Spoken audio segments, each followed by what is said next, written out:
gentlemen, we have called you together to inform you that we are going to overthrow the United States government.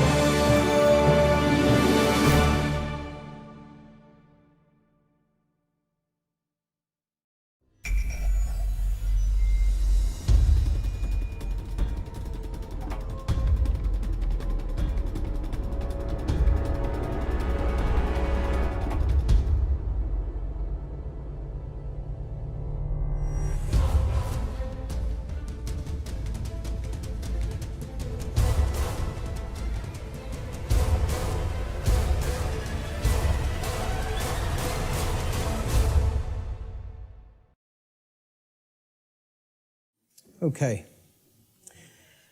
I want to say thanks to each and every one of you for being here today. It's going to be a great day. I'm going to go through what I consider to be the very heart of my material. And people ask me a lot. They say, you put out a lot of material on your website. What is the main thing? If you had to tell me the main thing that I should check out if I check out nothing else that's up there, what would it be? And I always tell them the same thing. It's the material on natural law. If nothing else, that's the material that you need to understand deeply. So that's what we're going to be covering here today in an extended presentation format. I want to go through a few things before we actually get started. So I call this section Before We Begin.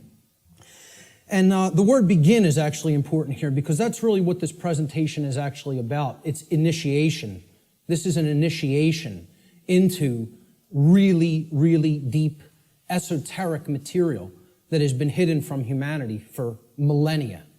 So I just want to ask people before we get started, how many of you are new or relatively new to my work? By a show of hands, please. That's excellent. This is great. That is great news. I am so glad to hear that. Okay? What I actually didn't want is to come here and talk to a bunch of people who are already totally familiar with my work and have already heard it. So this is great, okay? How many of you here today feel that the human condition and life on earth for humanity right now is tolerable just the way that it is, by a show of hands? That's also pretty good, because if that was the case, I was going to say, there's nothing for you here today. There's the door. Okay? So that's good, that we're all hungry for change. One of the big complaints I hear about my work, when I check in on forums or something or read some YouTube comments, many people will say, there's nothing new here. I've heard this before somewhere else. This person covers this. I've read this in this book. Well, ladies and gentlemen, I have news for you. There is nothing new here. I am not going to present anything new. I am not going to present anything that has not actually been in existence and will continue to be in existence. I'm not making up new material. I call myself, I would refer to myself, Art said it the other day, actually yesterday when we were having dinner. He said, I consider you an aggregator of material. And I love that term. I love that description of what I do. I am an aggregator. I bring things together into a tapestry and then help to explain it in simple and easy to understand terms so that people can readily absorb it, take it in, and then do something with that information. So you will not be seeing or hearing anything new here today, okay? As the old saying goes in all of the old mystery traditions, there is nothing new under the sun. And what that phrase actually means, many people don't know what that phrase means. It means that the truth, it is singular and eternal. Truth has always been here among us, and it will always be here. It is our perception that must be aligned with it. So there's nothing new you're going to hear today, okay? These are eternal truths that have always been here among us. Another aspect I want to cover before we get started is about my presentation style. This is another thing that I get a lot of complaints about, and it's something that I have no intention of changing, okay? My presentation style has been described by some as extremely intense, and at times even combative. This is a word many people will use to describe my presentation style. Some of you here today are very likely to be angered by some of the things you may hear me say during the duration of this seminar. And I say, so be it. That's okay. If you get angry, that's okay. The fact of the matter is that truth itself, by its very nature, is belligerent. And I'll actually be putting up a quote to that nature later on in the presentation. The reason truth is belligerent is because it actually is at war. It's at war with the lie. It's at war with deception. It's at war with mind control. So truth can be belligerent. Many people don't want to hear it when they first encounter it. So I tell people all the time, I don't do this. I don't present this information, okay, to be liked. I don't do this to make friends. Okay, I'm not interested in making a whole bunch of new friends. If it happens, that's great, okay? But that's not the reason I do what I do. I don't do this to be popular. I don't do this to make money. It's not a popularity contest. Telling people many things that they don't want to hear is not going to make you popular, or it's not going to make you a whole lot of new friends, okay? So those aren't the reasons I do what I do. To be honest, and I tell people this, and sometimes they get upset by just hearing this, I don't even really want to do this, okay? I don't want to do this with my life. I don't want to do this with my time, okay? As I already know, understand, and live the information I'm going to present. So I get this. I know this, okay? I don't need to keep going over this over and over and over again for my own entertainment, okay? The reason that I actually do this is because I recognize that in a time of such overwhelming ignorance of this critical information, this information which is capable of saving humanity from its current condition, all right? The fact that I do already understand this information places me in a position of moral obligation and responsibility. That's why I do what I do. I'm in a position of moral obligation to speak this information to other people in an effort to help to get them to understand it and live it as well. And that is the reason I do this. Every person here today who wishes to take real world value, practical value from this seminar here today, I'm going to ask them to make a deliberate and conscious effort to do two things.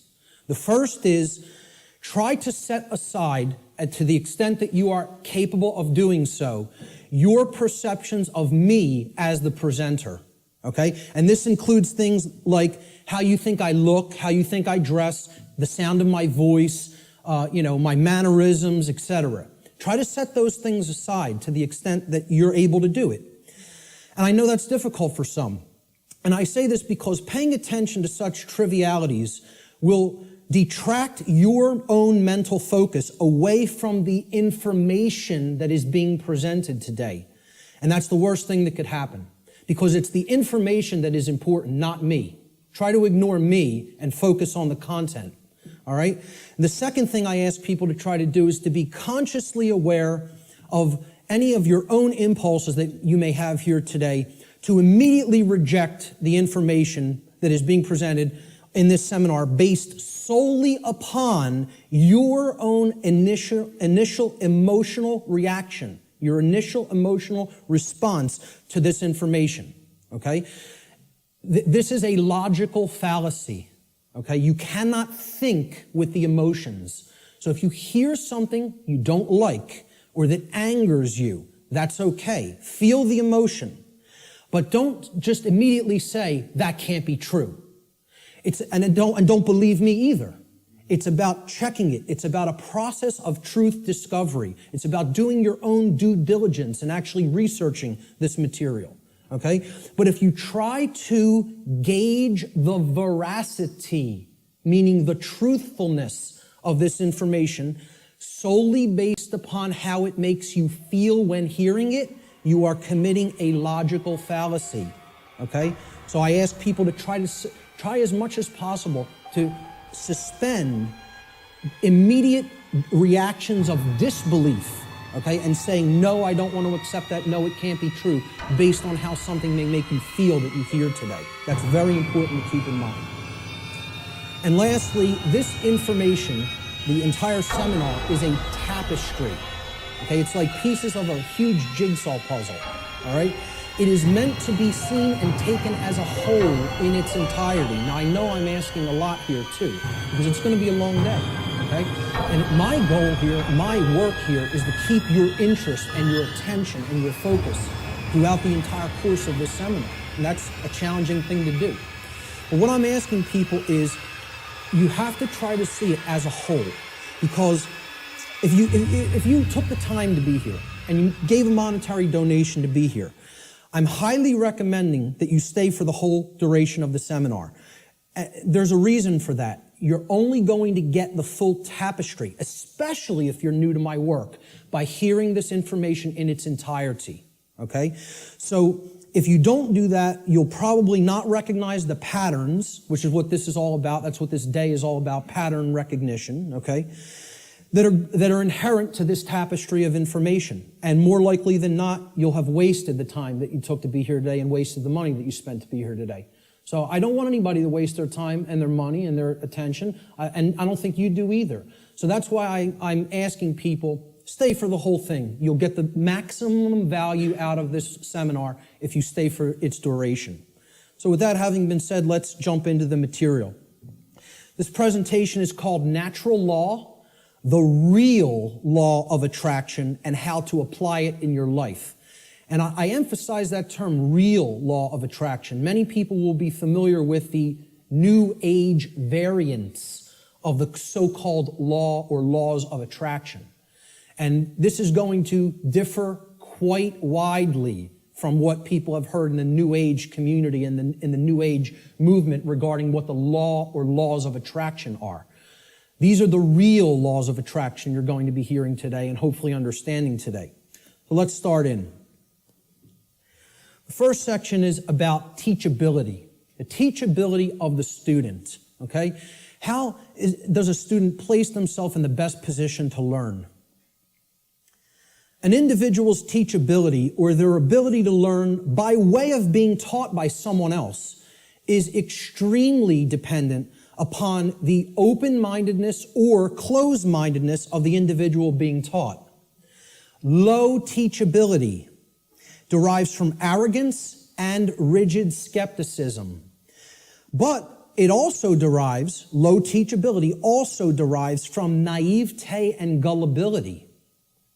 High teachability, on the other hand, derives from a balance between healthy skepticism and an open-minded willingness to learn and change. So we don't want rigidly skeptical people, okay, that don't have an open mind at all.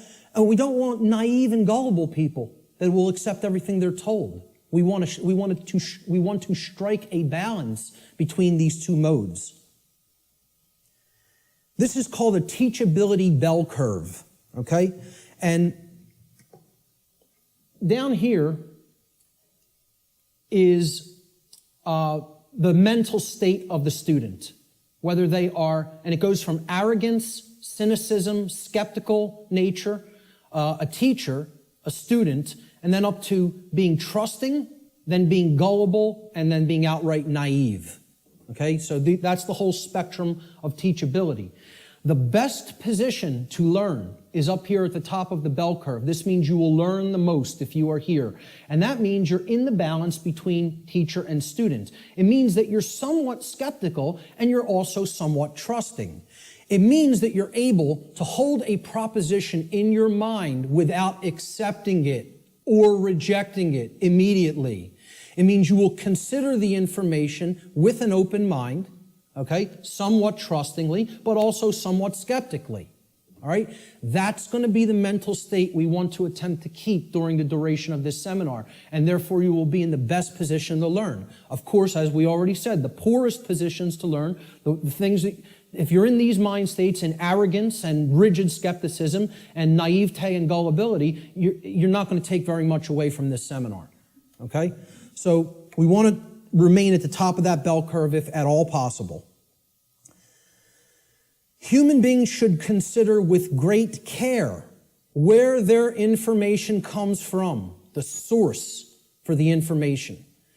And this is because by refusing to present certain information and by influencing people to dissuade them from looking into certain information because they're telling you that it's unimportant or unnecessary to consider, many modern institutions like media, like so-called education institutions, are seeking to actually control human perceptions, or let's call it outright what it really is, to control the mind, okay? And therefore, to limit what human beings may even come to understand, and therefore by limiting what they are coming to understand, they're actually limiting what they're able to do, what they're able to change, what they're able to create in the world, okay? So you have to be skeptical of where your information comes from. And that's why I tell people at the very beginning in my lectures, do not believe me. The worst thing you could do is believe what I'm telling you. You need to look into it for yourself, and most of all, you need to do personal introspection to really feel inside of yourself whether this information resonates with truth.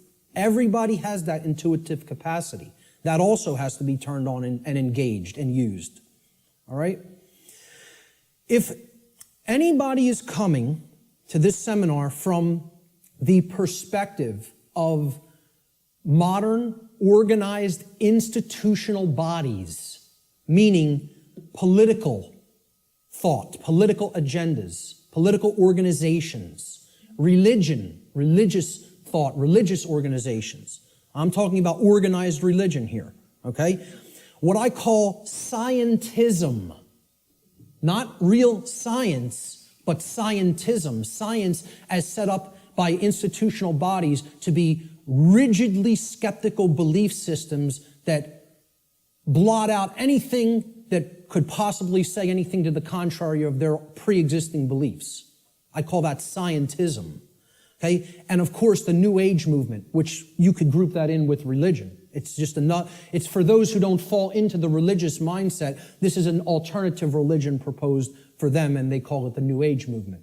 And I tell people, please don't think this is going to concur with any of these belief systems, with any of these boxes for consciousness. This presentation is going to shatter these boxes. It stands outside of all of these because these are limiters for perception and thought. They want to place everything in a box, say nothing outside of this box is fit for human consumption, so do not go there. And as a result, they act as a mind control influence. The other and biggest limiter of the human perceptions and the mind, and ultimately of our behavior, is money itself.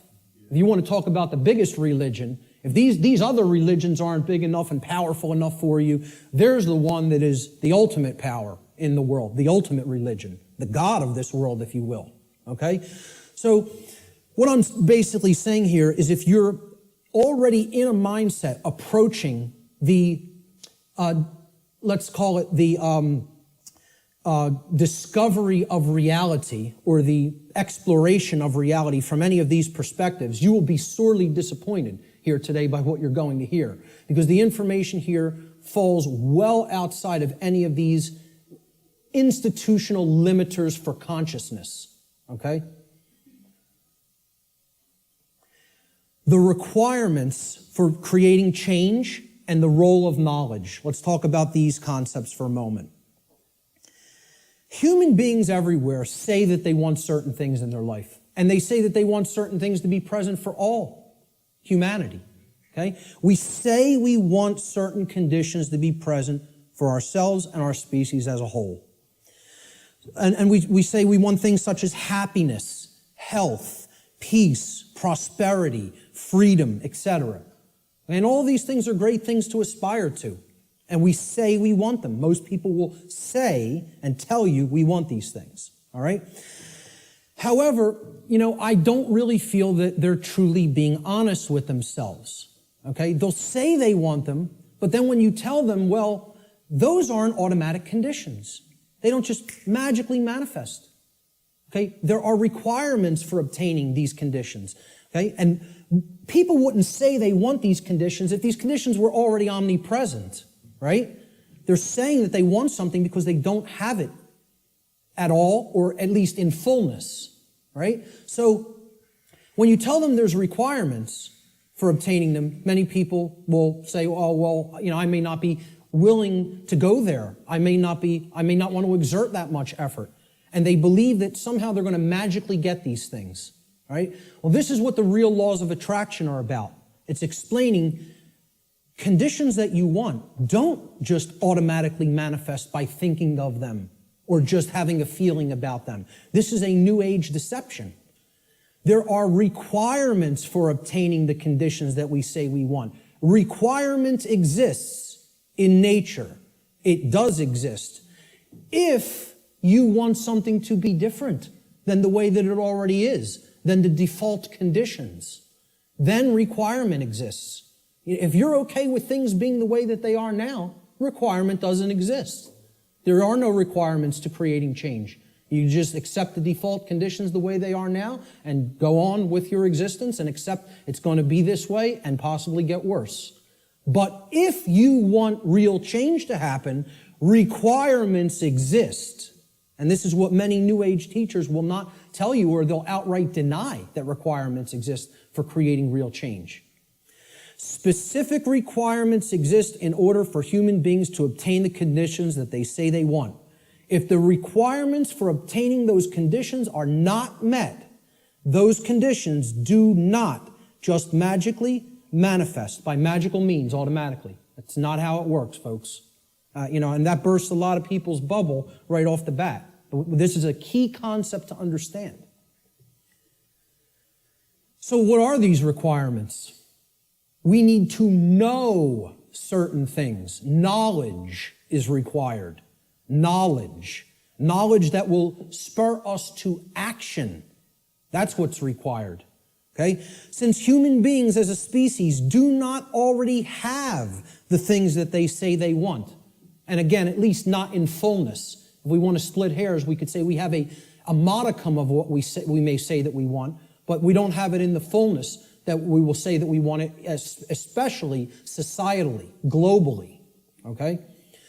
So since we don't already have these things, it follows logically that the knowledge of the requirements to obtaining these things, okay, either must be absent. The knowledge is not present anywhere. Or if it is present, if that knowledge for obtaining those things, the requirements for obtaining those things, if that knowledge is present, then it must be willfully being ignored. It is here, and yet people aren't paying attention to it. They aren't taking it in and accepting it and doing anything with that knowledge. So they're ignoring it because it's uncomfortable. As long as this knowledge continues to remain either unknown or ignored, the manifestation of the desired conditions that we say that we want is impossible. Cannot happen. It is an impossibility for it to magically, automatically manifest without the requirements being met. And that's what we're going to talk about here today. What are these requirements? What is this knowledge? This knowledge is occulted, meaning hidden. Okay, now, how many people here came here today thinking that they were going to hear information about the occult by a show of hands? Okay, about half the room. Good. Okay, for the rest of the people, that may come as a shock. But what you have to understand right off the bat is that the word occult, it's simply derived from Latin, the Latin adjective occultus. Occultus in Latin means hidden, hidden from sight. And it's derived from the Latin noun oculus, which means eye. Okay? The word ocular in English means related to the eye or related to sight or vision. So what the occult is something, it is a body of knowledge that has been hidden away for a specific reason. And we're going to get into what that reason is. Okay, so from the term oculus or eye in Latin comes the verb occultare. Occultare means to hide, to conceal, or to keep secret, to keep hidden from the eye so that it cannot be seen. The information regarding natural law is occulted knowledge. It is knowledge that has been hidden from humanity. Okay? It's held by the few, which is represented here at the top of this pyramid. You can look at this as a pyramid representing knowledge or ignorance. At the top of the pyramid, you have knowledge. It's the higher you go in the pyramid, the more knowledge. Okay? But the pyramid tapers because at the top, very few people understand that information. Very few people have that knowledge and have actually integrated it into themselves to the point where it becomes understanding. All right? Down here, you have no knowledge, the ignorant masses. Okay?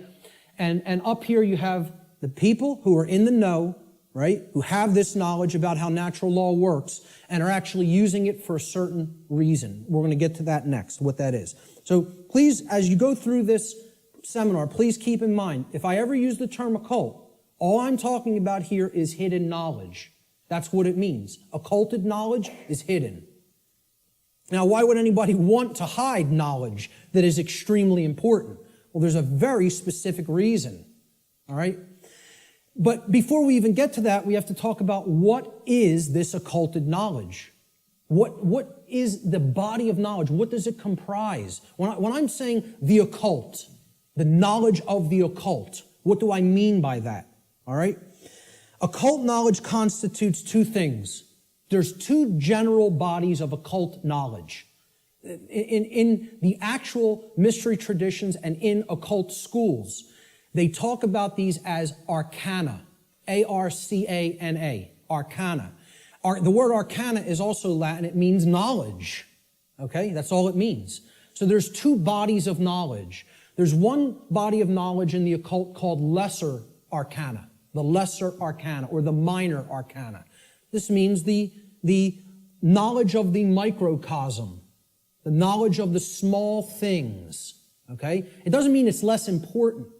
It means it's dealing with the individual units of consciousness, the human psyche, the psyche of the individual, okay? So the first major body of occult knowledge constitutes knowledge of human consciousness, how it works, how it operates, what our motivations are, things like that, okay? The second body of occult knowledge is called the greater arcana or the major arcana. All right? And again, this doesn't refer to that it's more important.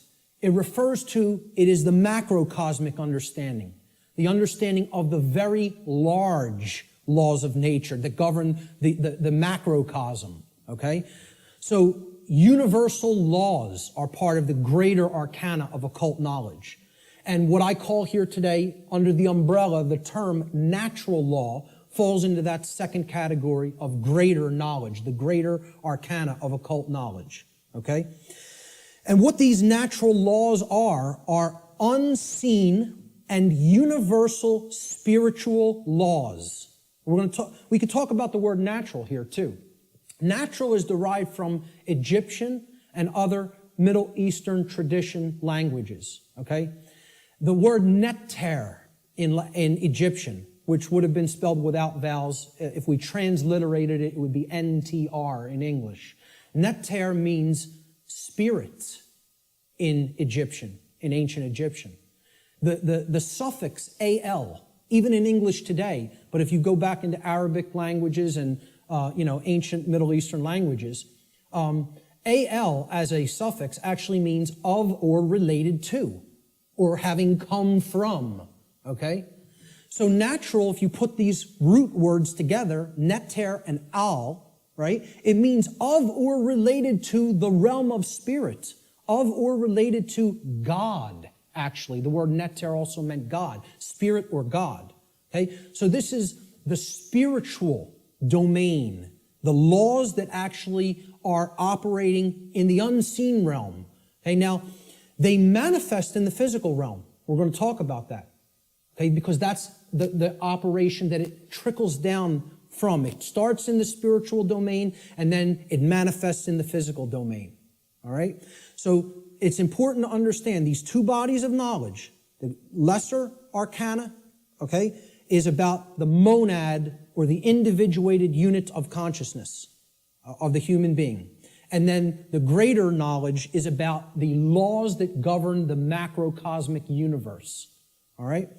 So, what these laws do, this body of the workings of nature that I am calling under the umbrella natural law, they're universal spiritual laws which govern the consequences of behavior. They govern the consequences of behavior. And I would add a caveat to that. They govern the consequences of behavior for intelligent species, for beings that are capable of coming to their understanding. Okay? I would delineate that from, like, the animal kingdom. Okay? The animal kingdom is not held to the same standard as human beings when it comes to this body of information, because I don't think you're going to sit down with your cat and explain natural law to it. Okay? So when people say, well, why doesn't the animal kingdom held to account in the same way that human beings are? It's because, surprise, surprise, we don't share the same level of consciousness. Okay? There is differences in levels of consciousness and abilities to comprehend information and to actually know how something works. Just like you will not be explaining physics to your dog anytime soon, okay? You're not going to explain natural law to the animal kingdom and have them grasp it, because they're not at the same level of consciousness as we are. Okay? So we are held to a different account when it comes to natural law.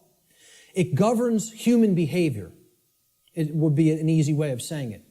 This body of knowledge has actually been called consequentialism by past researchers and teachers. And I have no problem with that term. I've actually looked into consequentialism, and it's quite similar, okay, in its scope and what it teaches. It's been called karma, karmic law, in many Middle Eastern and Eastern traditions, okay? And I have no problem with that term for it either. It has been called in some of the Western traditions and Christian traditions moral law, and I have no problem with that term either. Religionists have called it God's law, and I have no problem with that term either. I have no problem with any of these terms being applied to the umbrella of natural law, because that is essentially what it is. But we're going to get deeply into how it works and operates in our lives here today. Why is this knowledge hidden away from people? To what ends? The knowledge of the occult, the hidden knowledge about how natural law works and how consciousness works, is not commonly known.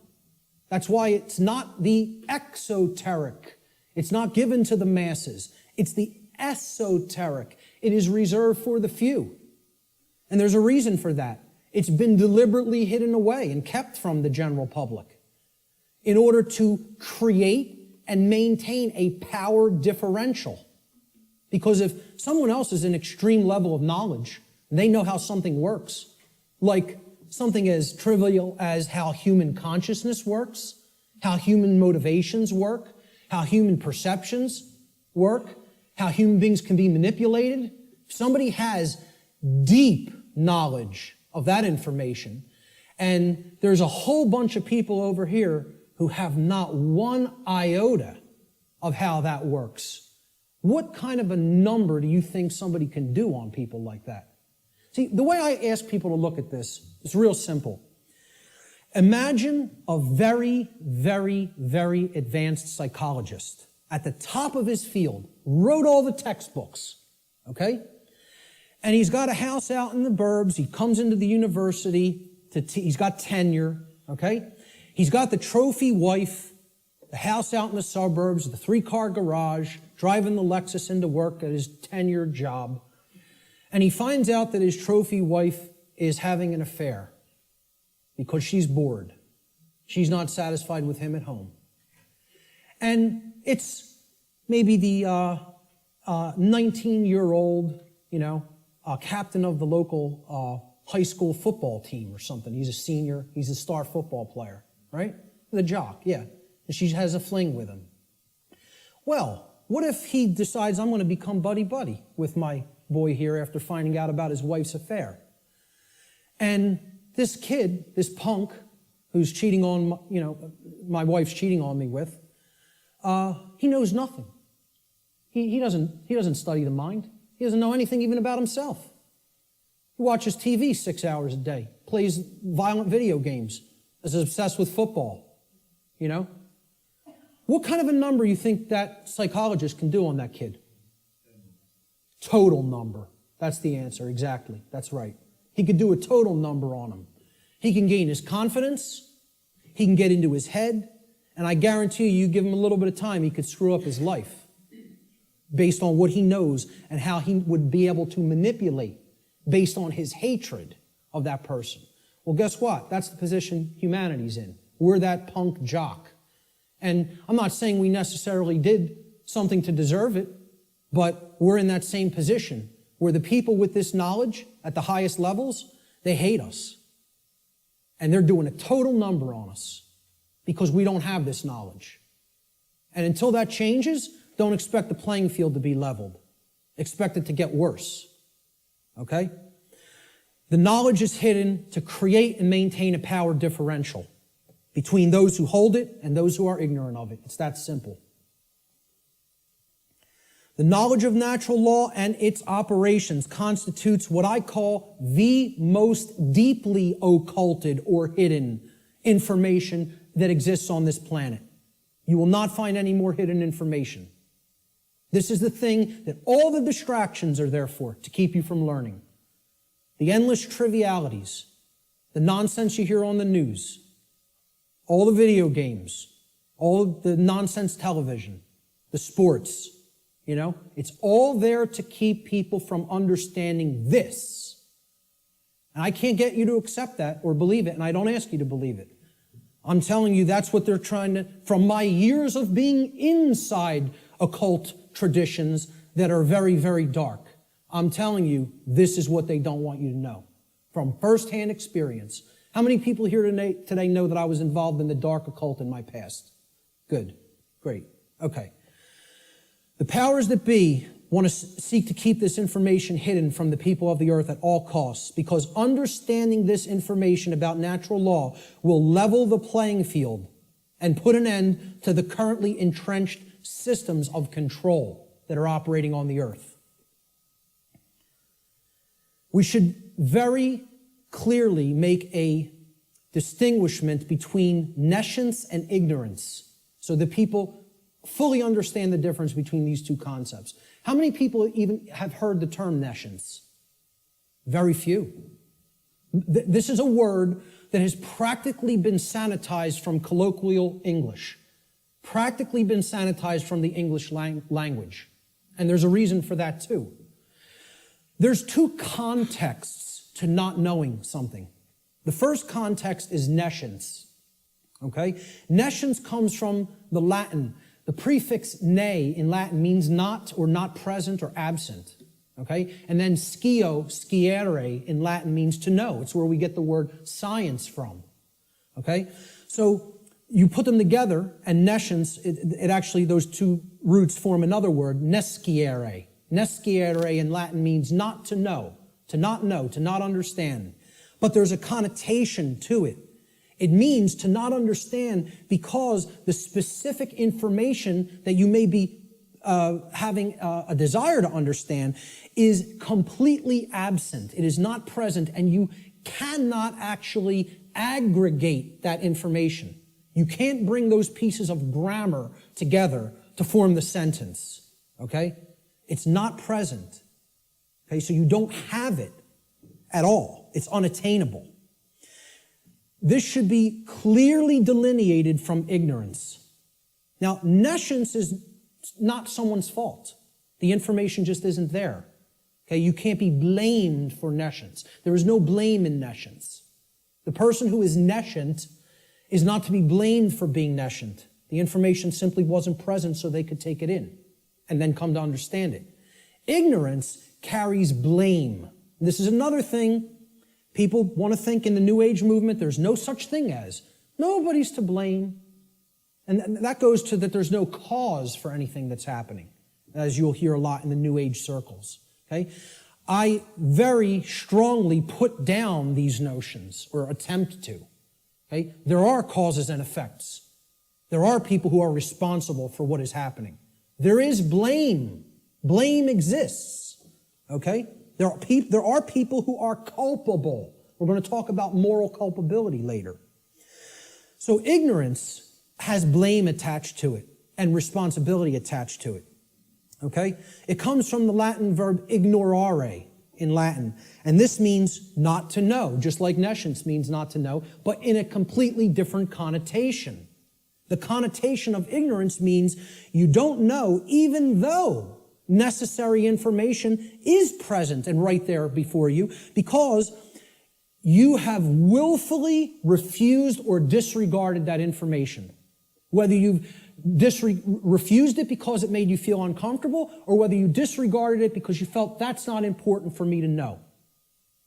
I don't need to know that. Or you feel you already understand something that contradicts with what's, the new thing that you're hearing or seeing. Okay? So when you willfully disregard something, okay? If I wanted to willfully disregard the gentleman sitting in the front row, he's present. I could just pretend he's not here and ignore him. That's what ignoring is. This is why I try to say to people, the impact of the word is almost lost to us, of the word ignorance, because of the way it's pronounced. I tell people, start pronouncing it ignorance. Ignorance.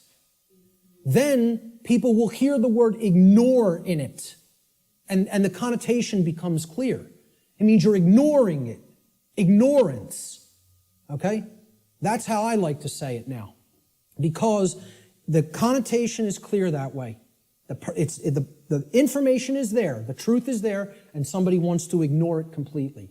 Now, that is inexcusable, and there is blame that is attached with that. So what I ask people all the time is, do we have a nescient society, or do we have an ignorant one? Do we have an ignorant one? Is our society ensconced in nescience, or is it ensconced in ignorance?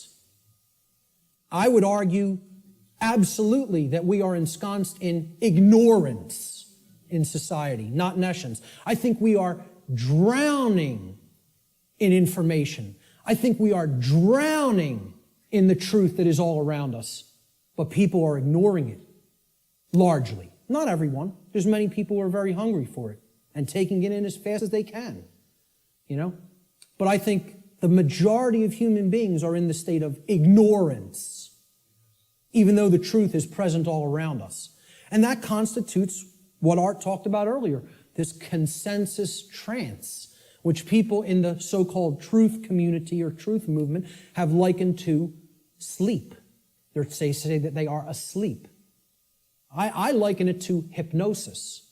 If you look at the origins of the word hypnosis, right, it means suppressed knowledge. It comes from Greek. Hypo means under, as in hypodermic, under the skin. And gnosis means knowledge, the suppression of knowledge. Hypo means suppression also, under and suppression. So hypnosis is the suppression of knowledge. And that's the state that these people are in. And it's done by themselves. It's not, we have to stop looking at this as a victim relationship. This is a willful choice. In a time of overwhelming information available at people's fingertips, the truth being ignored is not an option. It's a willful decision that people are making. And it's a decision that they should be held accountable to because of what is going on, that they are ignoring, what they are allowing to go on in their name and not saying a thing about it. Content to let evil run amok. All right? And then people will wonder, why are we losing freedom? Why is freedom on the wane? Why is totalitarianism and tyranny rising up? Why do we see so much control and obsession with control in our society? They'll see that. Many of them will see the rising police state. They'll see the injustices in our society. They'll see the restrictions on our inherent natural liberty. Okay? But here's the thing. Many of them will not make the transition to grasping. They'll say, yeah, this is what's happening to the earth. It's being turned into a huge prison everywhere. and at the most rapid pace right here in America.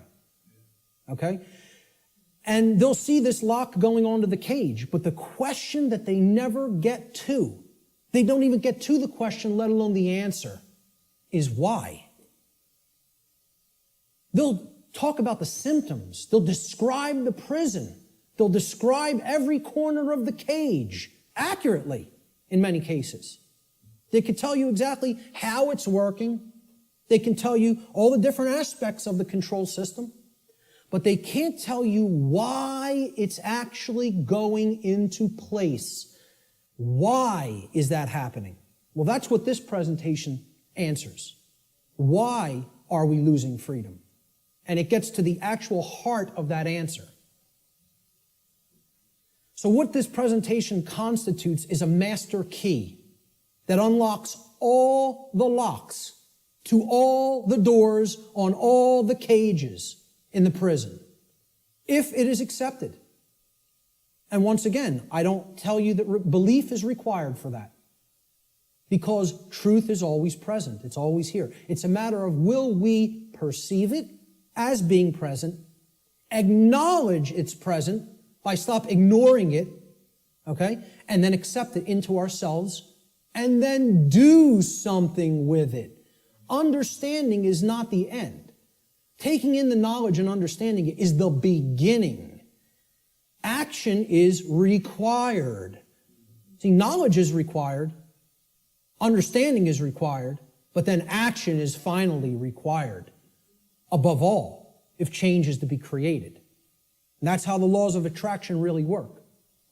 So, will people as a whole, as a society, accept that master key? I can't answer that question. All I could do is try to place it into their hands. After I have taken that key and unlocked my personal prison, my personal cages, and freed my mind, all I can do is try to help people to see, here's how this key works. Here it is. Here's the information that constitutes that key. And here's how you put it to work in your life. That's all I can do. Can't make anybody take it.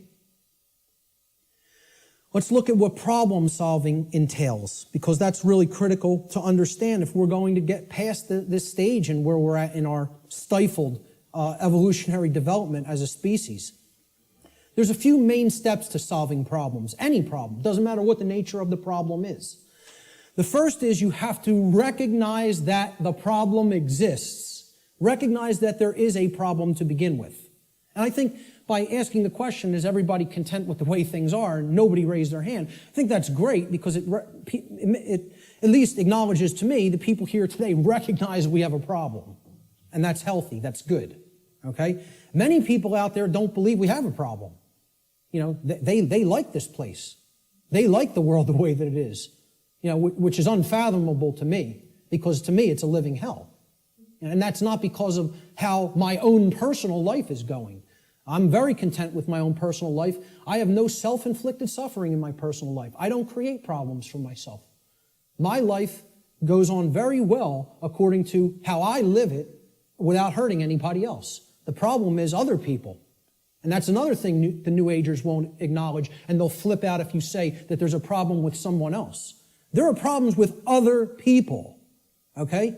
And people will say people in glass houses shouldn't throw stones. My glass house has been taken down long since, long time ago, because I went through all that personal introspective work. And I dug deep into my subconscious and faced those problems and confronted them head on and healed them and came out of the mindset that I was once in, okay? So, you know, people will say, if there's something you don't like, you're seeing in other people, that's something in yourself that you're seeing in them. This is New Age mumbo-jumbo nonsense, okay? If you're not part of the problem, I'm not part of this problem. I can say that honestly. I'm not part of this problem. I can look at every single person, anybody who's watching this, and say, I'm not part of the problem that's happening on the earth. With all honesty and knowing that I am telling the truth with that. Okay? But see, at one point, I was part of the problem. And a big part of the problem. Okay? What I had to do at some point is stop doing this and pointing out and saying the problem lies elsewhere while I was still part of it.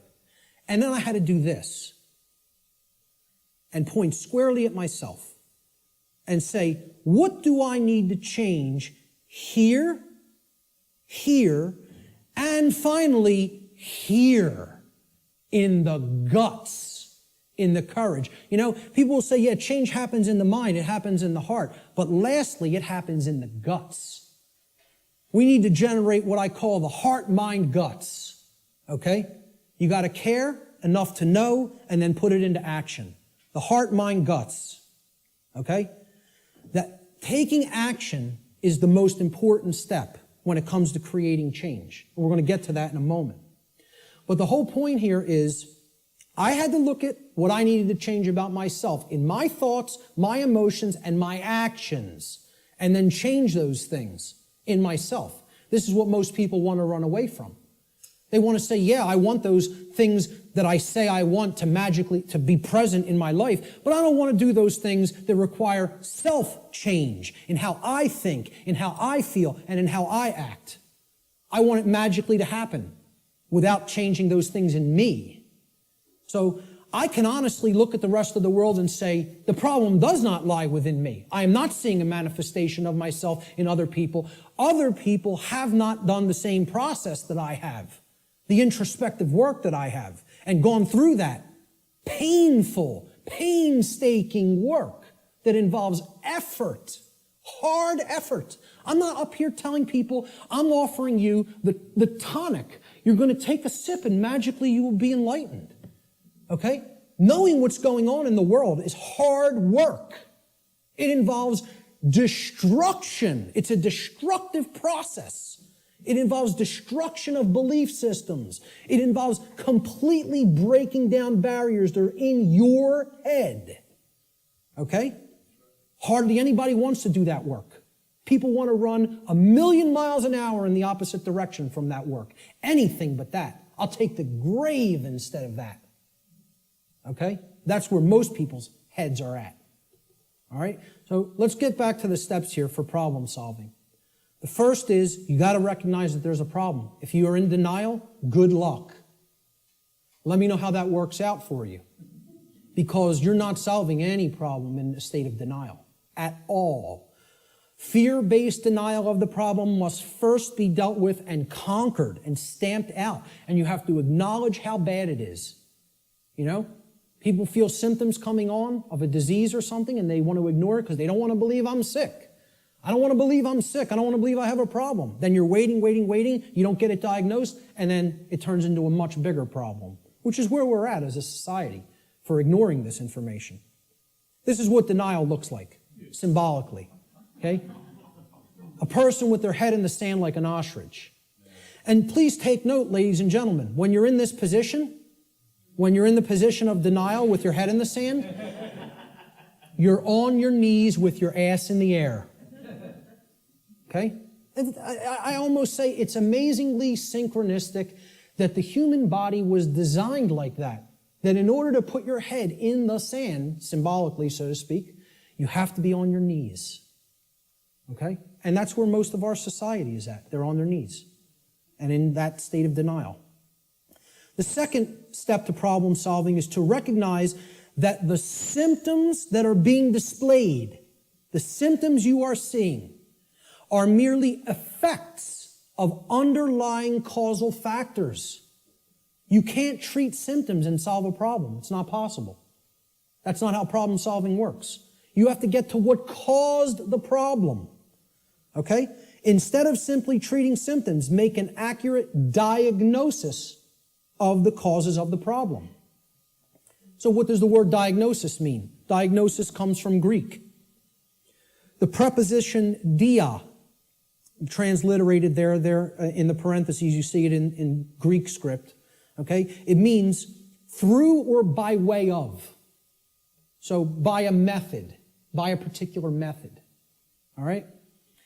And the second part of diagnosis is the Greek noun gnosis. Gnosis means knowledge in Greek. So what a diagnosis means is through knowledge or by way of knowledge. You're going to solve the problem by way of knowledge. There is knowledge that acts as the requirement to solving the problem and getting what you want. And here's another thing, and I'm going to keep going back to this. It's going to be like an undercurrent in this, because the New Age community, and I'm going to become a more outspoken opponent of New Age ideologies, because they are lying to people, whether it be through direct, willful deception, or whether it be through useful dupes and useful idiots. They are telling people things that are completely inaccurate to how things really work. All right? Because they want to keep people suppressed and non-active. They want people in acceptance mode of everything. Accept, never rebel. Okay? Don't take action. Just observe, just watch. You'll hear all of these things in the New Age movement. Okay? The reason I bring it up is because when you even say the word knowledge to some New Agers, they almost take offense. Because what the New Age is becoming is the new modern day variant. It's a new form of what's known as solipsism. We're going to get to what solipsism is in a little while. Okay? But essentially, people don't want to hear that knowledge is what is required. Because the attainment of real knowledge, not pseudo-knowledge, real knowledge, requires work. It requires effort. It requires reading. It requires listening. It requires watching. And you know what most of all it requires that people don't want to give up? Who can tell me? Time. Thank you, sir. It requires time. There's one of the currencies people don't spend on many things that they don't feel they can get immediate gratification from, which is why immediate gratification is so stressed in our society by the control system. That's what keeps people in their ignorance. So a diagnosis means if you're going to get well, you got to have the knowledge of the underlying causal factors that led to the creation of the symptoms.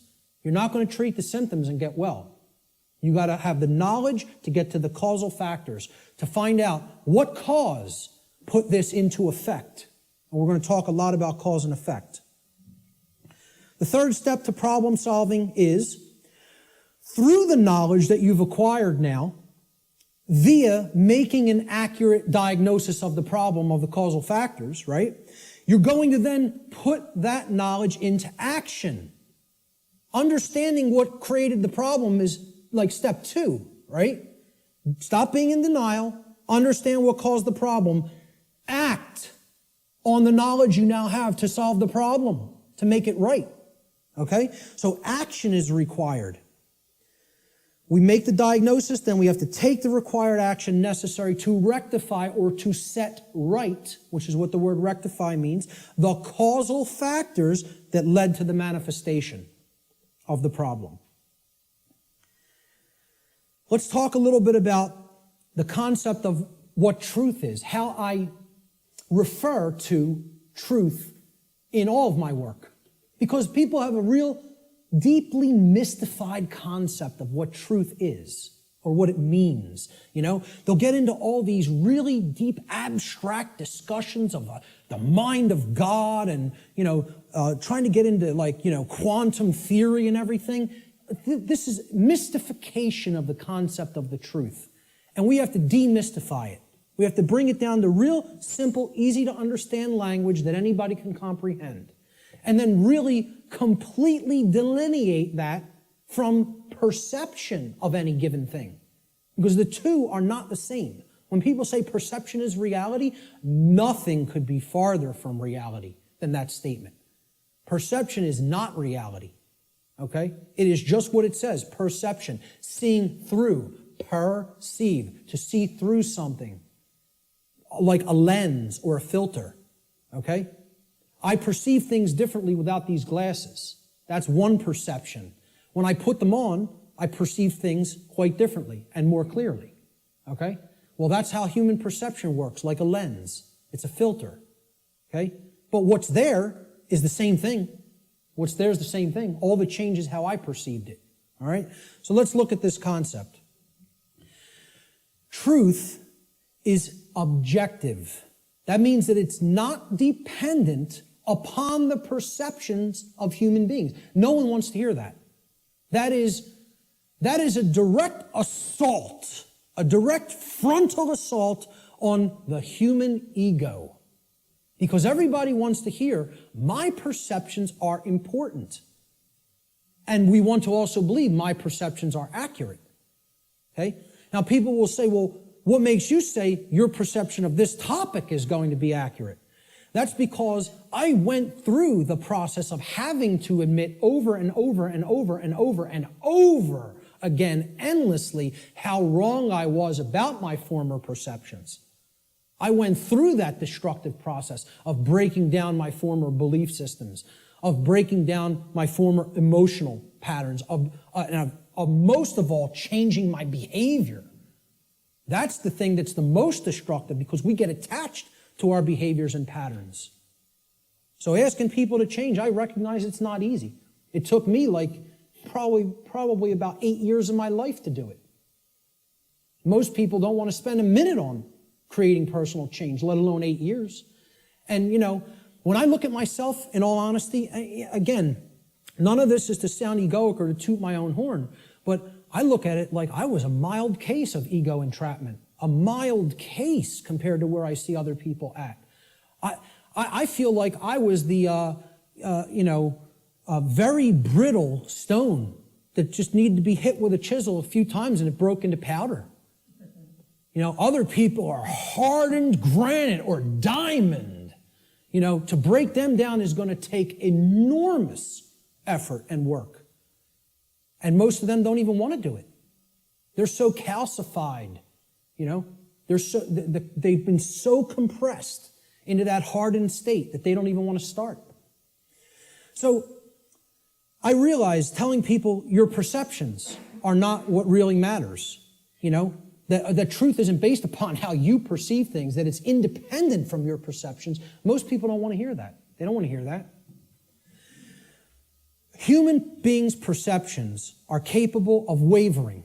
They can waver slightly from the truth, and they can waver wildly from the truth. All right? What truth is that which does not waver. It doesn't move. It's that which is. It doesn't matter what anybody thinks about it. It doesn't matter whether anybody believes it. It doesn't matter whether anybody knows it. It doesn't matter whether anybody sees it. It doesn't matter whether anybody wants to see it. It's there. It's always been there. It's always going to be there. Nothing anybody does can change what has happened. Can anybody change what has already occurred in what we call, in the thinking of linear time, the past? Not one person here is capable of doing that. Let me tell you something. Not one being in the entire manifested universe is capable of doing that. Because that which has already occurred is set in the record of the universe. Nothing can change the past. Ever. Great movie on this. Watch the new movie, The Time Machine. Not the original 50s version or 60s version. The new one. I think it came out in late 90s or early 2000s. Okay? This movie got crushed in reviews. Crushed. Whenever reviewers crush a movie and give it the worst ratings, go see that film. Because I guarantee you there's very important allegorical concepts that you need to understand embedded in that film, and that's why the reviewers crush it, because they don't want you getting any ideas, This movie got crushed in the theaters, and I'm telling you, it's one of the best films to understand the concept of the absolute impossibility of changing the past. The past cannot be altered. You know what can be altered? The future. That's what that movie's about. And you know where the alteration of the future begins? In the present moment. That's exactly right. That's the only place it begins. Okay? So what truth is, the demystified concept of truth, is it's simply that which already exists. It's that which has happened in the past and is happening in the present moment. The truth does not exist in the future. When we get to those future moments and it's the present, truth will be existent then, but not until, okay? So there is no such thing as truth in the future. Truth is that which has occurred in the past and that which is occurring in the present. It is simply that which is and that which has been. please recognize when I use the word truth, that is all I'm talking about.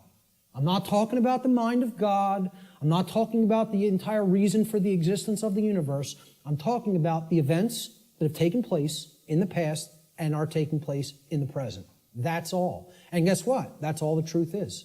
It doesn't need to be any more complicated than that. Okay? You want to make it more complicated than that, call it something other than truth so as not to confuse people to what truth really is. Truth versus human perception. Okay?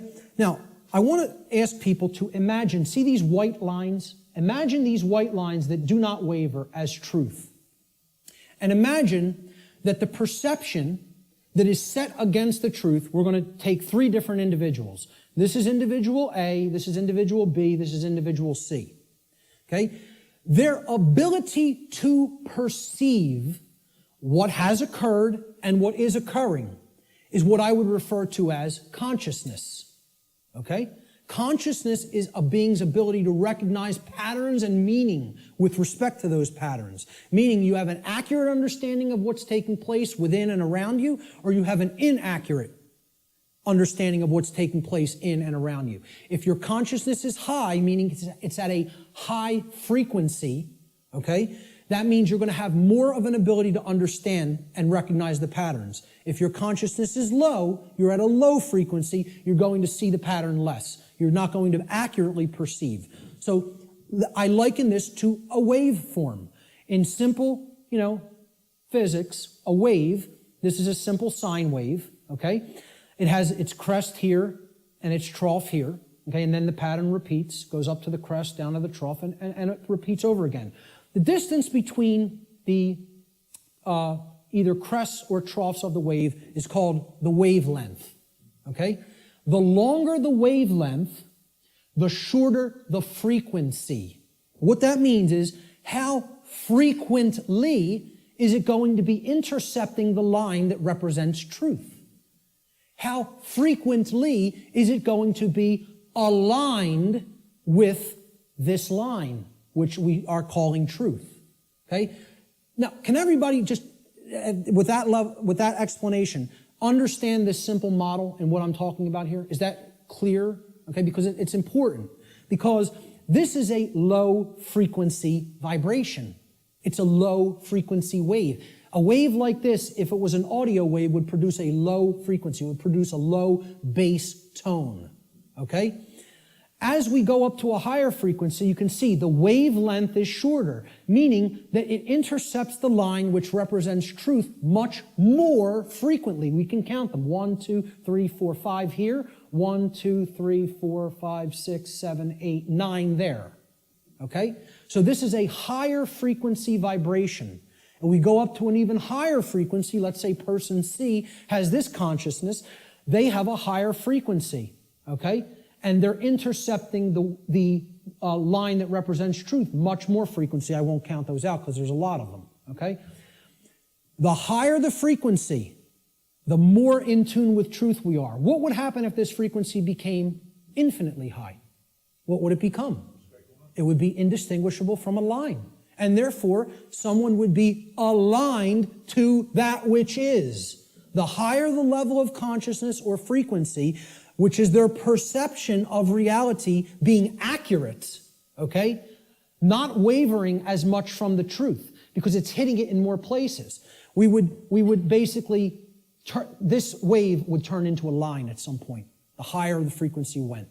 Think about this in sound, right? You hear a low bass tone, it's like, then it goes up, and it would go eventually outside the range of human hearing, because the frequency went so high. Same concept here. The higher the frequency, the higher the perception of reality, the quality of the perception is going to be. Okay? The concept to keep in mind here is perception is not reality. It's the filter we see reality through. What the human being's work is to do is to align their perception to the reality which exists, which is truth. We need to set aside what we want the truth to be and look at what it is. What it is altogether different than what we want it to be. But until we recognize what it is, we're not even in a position to make an accurate diagnosis of what's going on and therefore create what we want it to be. So I'm going to give the first quote here, comes from a gentleman I personally greatly respect. How many people are familiar with Travis Walton, by a show of hands? Hardly anybody in the room. Wow, 2 people. Amazing. And I know Barb is in the back because we've met him personally. I spoke with this gentleman at a conference last year in 2012. And I just want to say, I just think he's a totally genuine individual. I don't care what anybody thinks of me saying that, okay? I believe him. Do I know factually that what he claims happened to him did? No, I do not. But I believe what he is saying for a reason.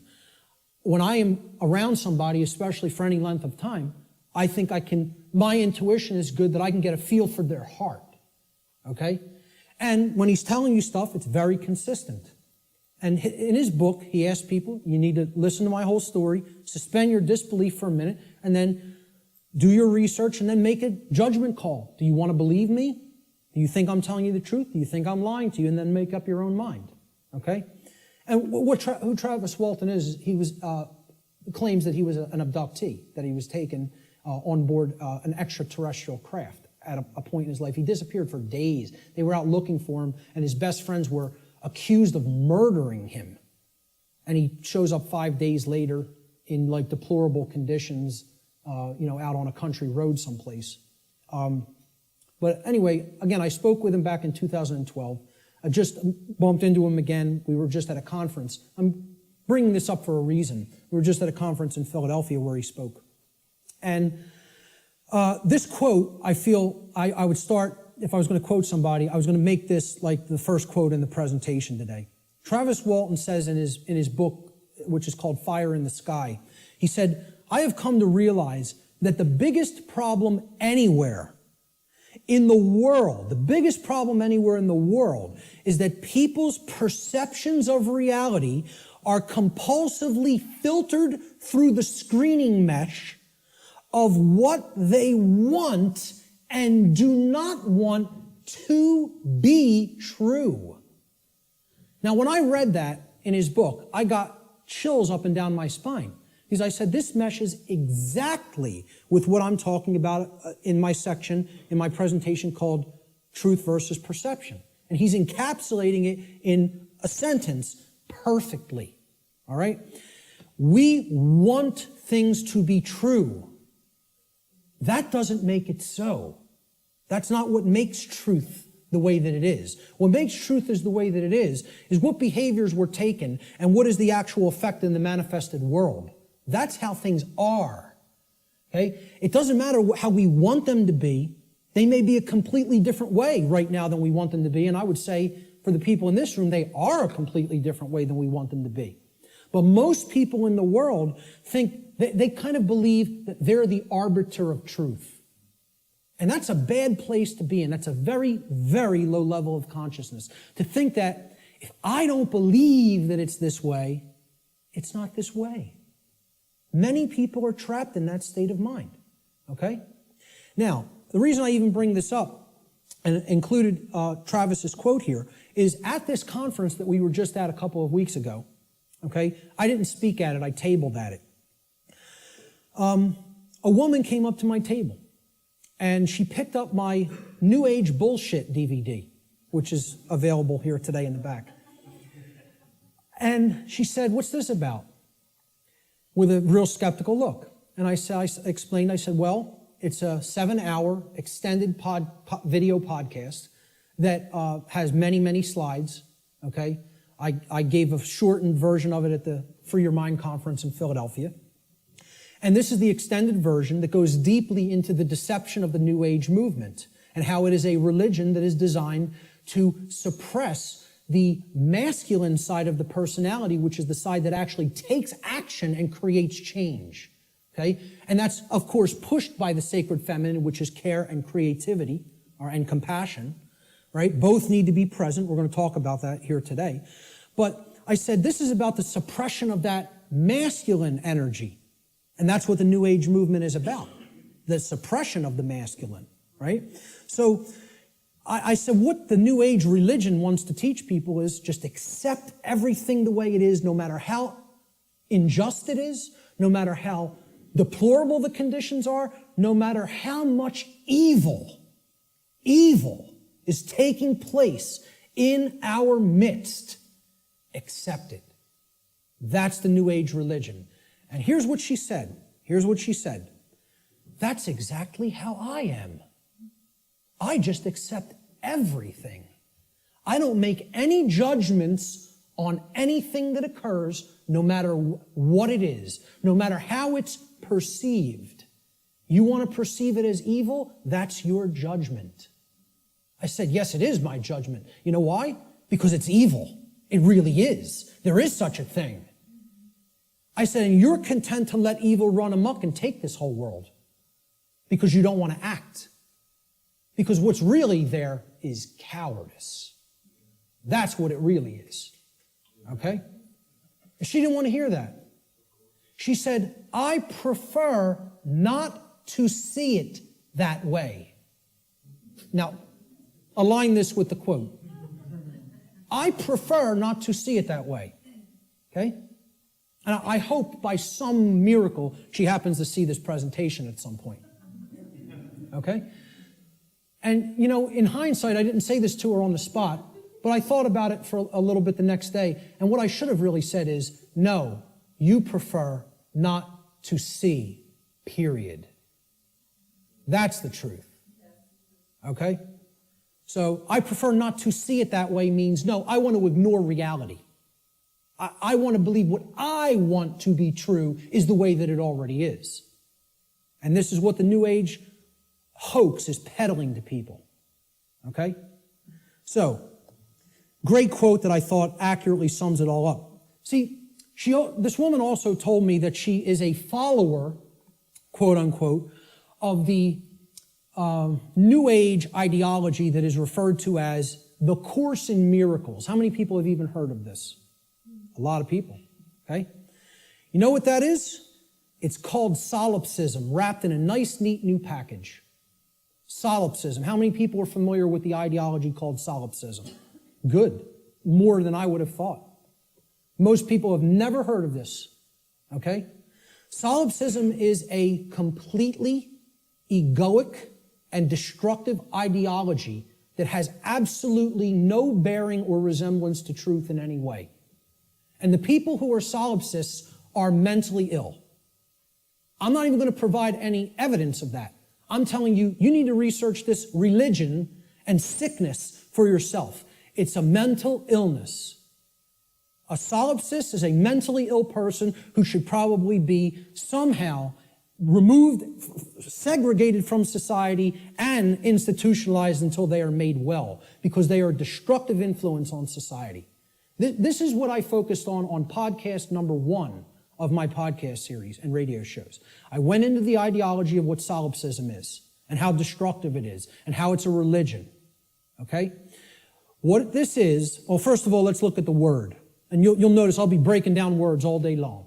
Because if you don't understand where words came from, you don't really understand what they really were intended to mean. Regardless of whatever connotation they may have taken on in the modern world, the intended meaning of the word, the original meaning, is derived from its etymological derivation. You need to go into the ancient languages, Latin and Greek roots and other languages, Germanic, Arabic, etc., and you need to break down the words from their etymological origins. Then you will understand their real meaning. And I'm telling you, you do this, and the top of your head will blow off by what you will find, by what words we speak on a daily basis actually mean, and we have no idea what they mean.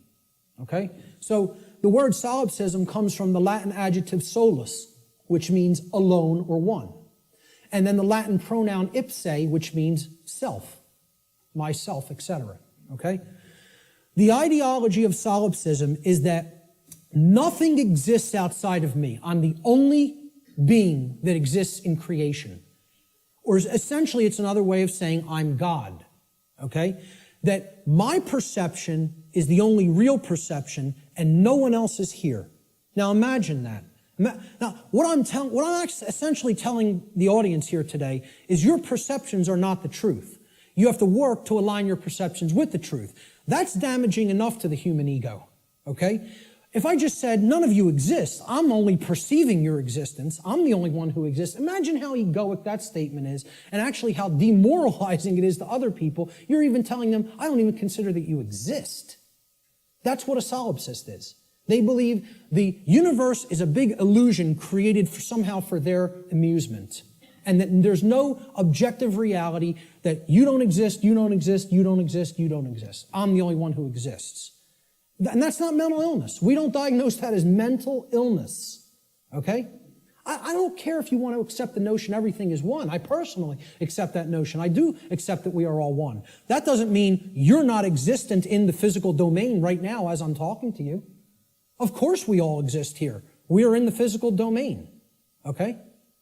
The whole point is these people want to believe the entire physical domain is such an illusion that nothing that takes place in it matters or has any significance and should just be watched, and nothing should be done to change it.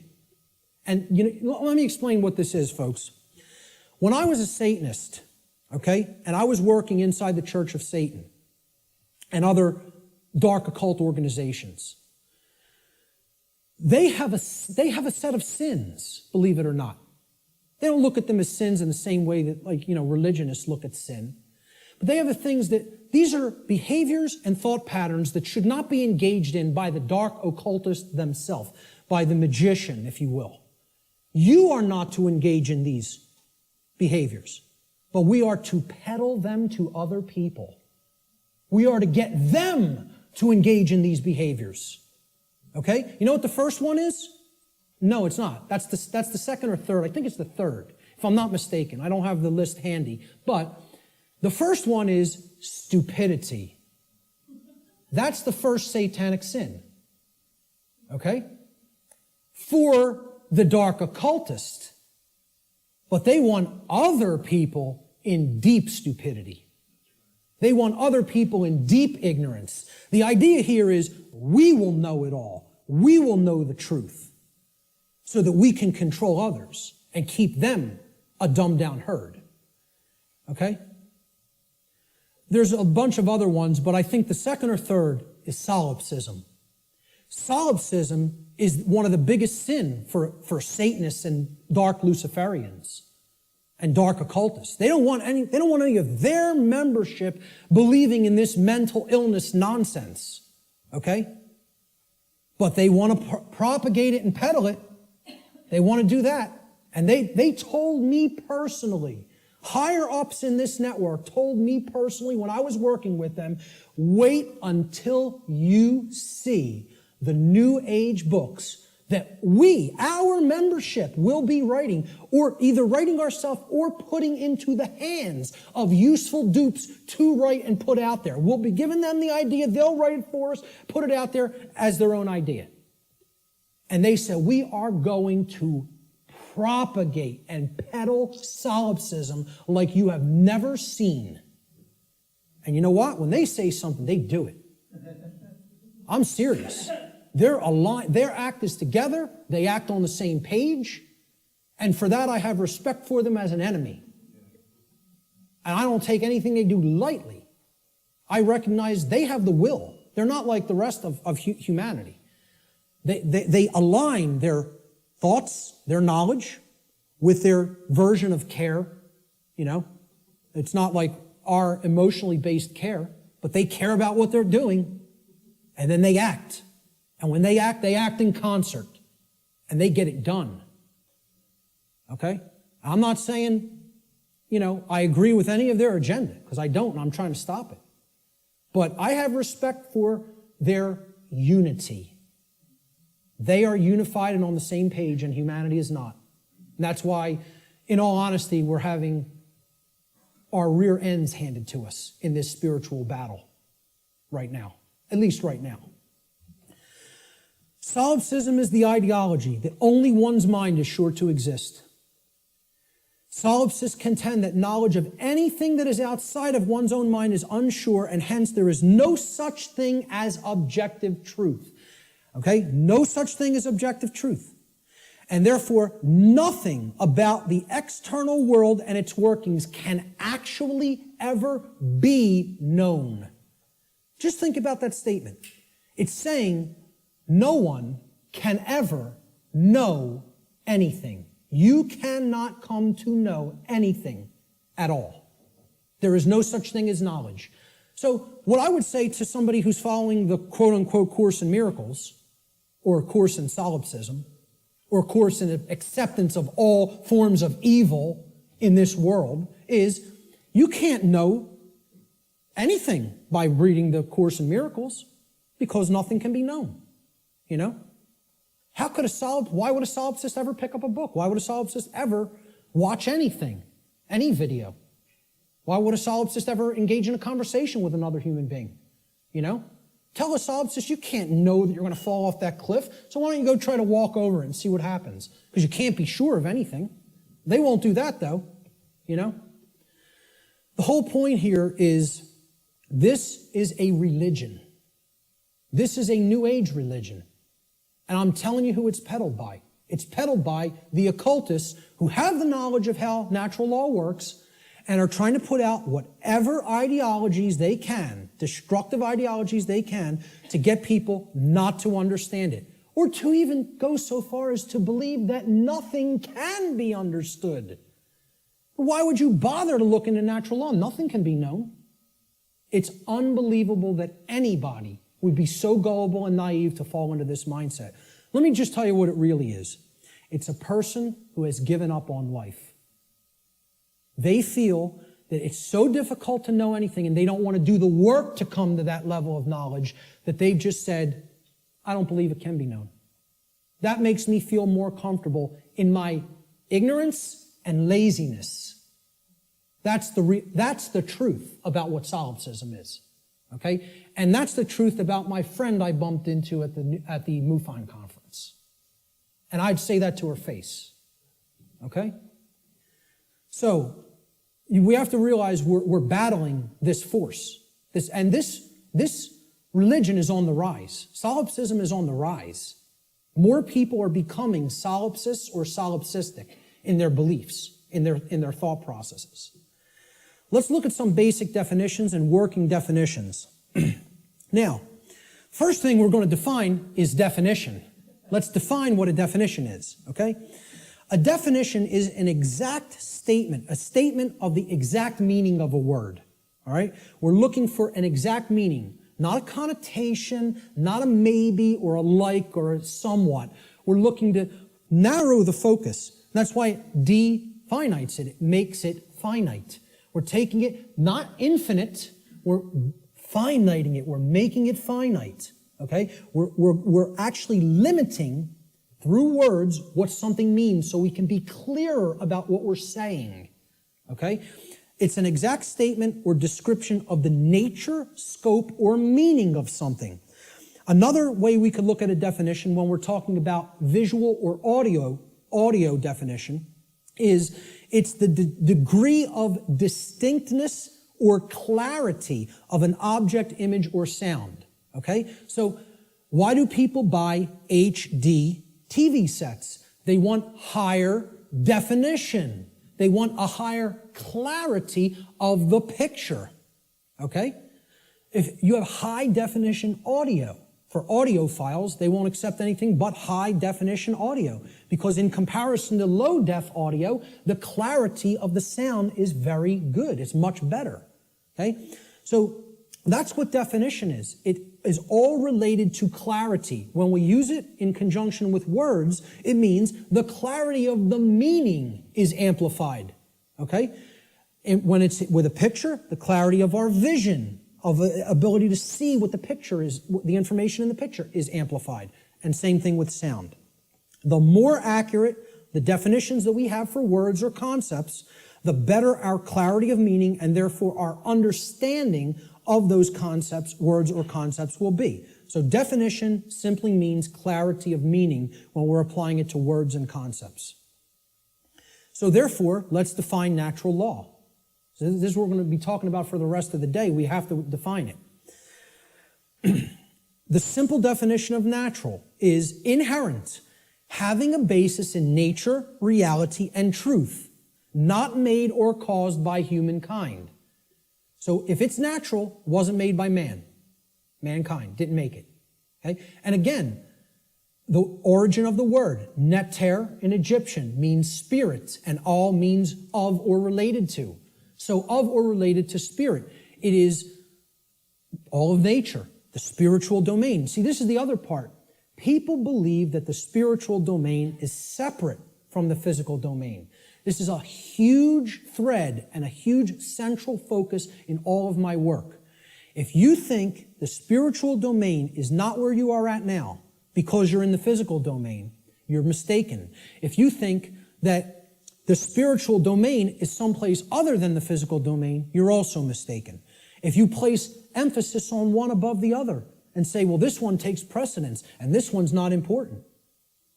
Either way you do it, whether you say the spiritual is more important and the world of matter should not be given any significance, it's imbalance, and it's not true, okay? Or if you say, hey, like scientism does in many, left-brain scientism, the material world is all that there is. This is just a dead mechanized clockwork called the universe, and it happened by accident for no reason. And there's no such thing as the spiritual domain. Both of these worldviews, and we're going to get to a breakdown of these worldviews, they're completely inaccurate, they're not based in truth, and most of all, they're based on brain imbalance. And we're going to see how one of these worldviews or another develops when either the left brain hemisphere or the right brain hemisphere has taken precedence and dominance within the individual consciousness. So, natural means spiritual. These words could be used interchangeably. So when I'm talking about natural law, I mean spiritual law, unseen spiritual laws. But overall, the dictionary definition of natural is it's inherent to nature and it's not made by man. The word law the definition is an existing condition which is both binding and immutable. So let's look at each one of these words. Existing. It means that it is present.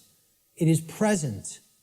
Okay? It cannot be just ignored and expected that, well, that doesn't make it true and it's not going to have an effect. It's there. It's present. That's why it's a law, that it's in operation, that is in operation. It is binding. Binding means it has an effect. It means it doesn't matter whether you believe that it has an effect. It doesn't matter whether you understand that it has an effect. It doesn't care. And this is another big hammer to the ego. The human ego wants to hear what it wants to hear. One of the things it wants to hear is, the universe cares about you. Personally. It cares about John. It cares about Bob. It cares about Mary. It cares about Elizabeth, whatever. Okay? It cares about you individually as a being. Now, you could go so far as to say you believe that the creator of the universe cares about you. I'm not denying anybody or saying don't think that. What I'm saying is that the laws of the universe don't care about you. Laws have been created in this realm that work flawlessly, 100% of the time, flawlessly. Let me ask people to envision this scenario to try to clarify this. A couple are on a picnic. They're out in a state forest or something like that. They're on a picnic. About 50 yards away from where they're at, okay, there's a pretty tall cliff, maybe about 200 feet, okay, and it ends in some jagged rocks. They brought their 2-year-old child on the picnic with them. They unfold the blanket, take out the picnic basket, they're having their picnic. Maybe passions got heated and the husband and wife were, making out a little bit. Their kid, 2-year-old daughter, in her nice Sunday sundress or whatever, wanders off, gets to the edge of that cliff. Will gravity care if that girl goes over the edge? No. Will gravity allow her to go over the edge? Yes, it will. Gravity is not going to say, this girl doesn't understand this law, and she'll die if she goes over that edge. She's innocent. She's nescient even. Not even ignorant. Innocent and nescient. Will that law still have an effect? You damn better well believe it will. And so does natural law in the same way. It doesn't care whether you don't know. Doesn't care whether you're nescient or ignorant. It's in effect, it's binding, and it is immutable. Immutable means that nothing you can ever do can ever change it. It is in effect eternally. Because man didn't put it into effect. You know who put it into effect? The creator of the universe put it into effect. And I don't really care what you think of that force as. You could think of it as an impersonal force. You could think of it as the man with the beard. You could think of it as this remote control. I don't really care what you think of it as. Personally, that's none of my business. But you know what? If you think of it that it's man that makes the laws, then I have a problem. Because man doesn't make these laws I'm talking about. The creator of the universe set these laws into motion, put them into effect, and they bind you. You and I are bound by these laws, whether we like it or not, whether we accept it or not, whether we understand it or not. They're in effect, and you are already creating the reality that we are experiencing based upon interaction with these unseen laws. Already. You're already doing it. You can never not be doing it. That's an impossibility. Okay? You're always creating, co-creating in harmony, in cooperation, I should say. Whether it's in harmony or opposition is a different story. In cooperation with these spiritual laws that I'm going to talk about. You are already creating in cooperation with them and can never not do so as long as you exist in the physical domain. Okay? So that's what the simple definitions that we're working forward with. Natural law doesn't mean anything other than this. That's it. It means, so let's put them together. Inherent, existing conditions. Conditions that exist in nature, which are both binding and immutable. They have an effect whether they're understood or not, and they cannot be changed. So what would be our requirement of knowledge here? What do you think should be done? If we are always working with these, do you think we're going to create something that is wise to create, that is good, that is in alignment with what we say we want, if we don't know how these laws operate? You know what's going to be created? A mess. Total chaos. Something you don't want. Something that leads to enormous suffering, which is where we're at. If, on the other hand, you have that knowledge of how these things work, then you align your behavior to them, you're going to create a whole new different ballgame. And then you're going to not have self-inflicted suffering. Okay? That's what this is all about. So let's give a working definition. This is what I call the soundbite, right? People say, well, tell me what natural law is, Mark. You have a few days? Maybe a large portion of the day like we're going to cover today. Maybe. Some people will get it. Okay? But really, you need to devote a large amount of time to studying this, understanding it, reading about it, and even experimenting with it. This is not an untestable hypothesis. Okay? And it's not a hypothesis. It's actually a law. But it's not untestable. You can test it. You can apply all the scientific methodologies to natural law. Same thing. Gather your information, observe, hypothesize, observe, test the results, publish the results. That's the scientific methodology. The scientific methodology will be borne out for everything I'm talking about in this presentation if it is applied. Because this is not a religion. This is not some New Age mumbo-jumbo. This is a science. It is a science that constitutes knowledge of how laws that are existent, in operation, and immutable in this universe work, and how we are creating what we experience in conjunction with these operating laws. And man didn't put them into effect. Whatever created this universe put them into effect. I'm not here today to tell you what that is. Your job in your own personal experience is to get in touch with what you feel that is. I'm not here to tell you what that is. Now, I'm not here to tell anybody what that is. But my whole point is, it created these laws, and they're in effect. And if you want to stop suffering, and if you want the human condition to change, you have to understand how these laws work. There is no way around that. Knowledge of these laws is required. And this is what people in the so-called New Age movement and in religious communities and in other communities don't want to acknowledge. They don't want to acknowledge that work is required. So let's give a working definition for natural law, my soundbite variant, okay? I tell people who want the 6 o'clock news edition of what natural law is, okay?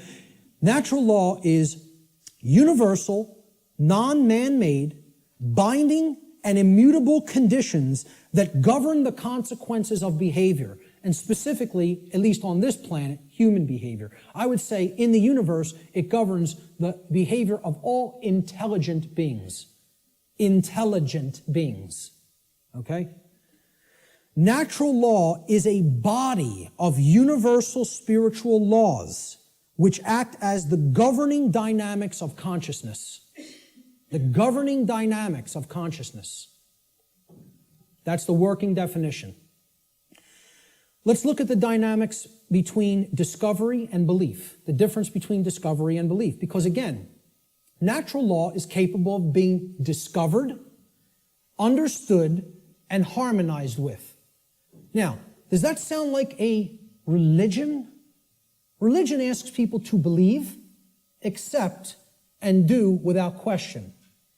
What this is saying, this exists, you're bound by it. The best you can do is to understand its operation like you would understand gravity, and therefore not just walk toward the edge of a 200-foot cliff that is bottomed by jagged rocks. If you're intelligent and you understand how the law of gravity works, you won't do that behavior.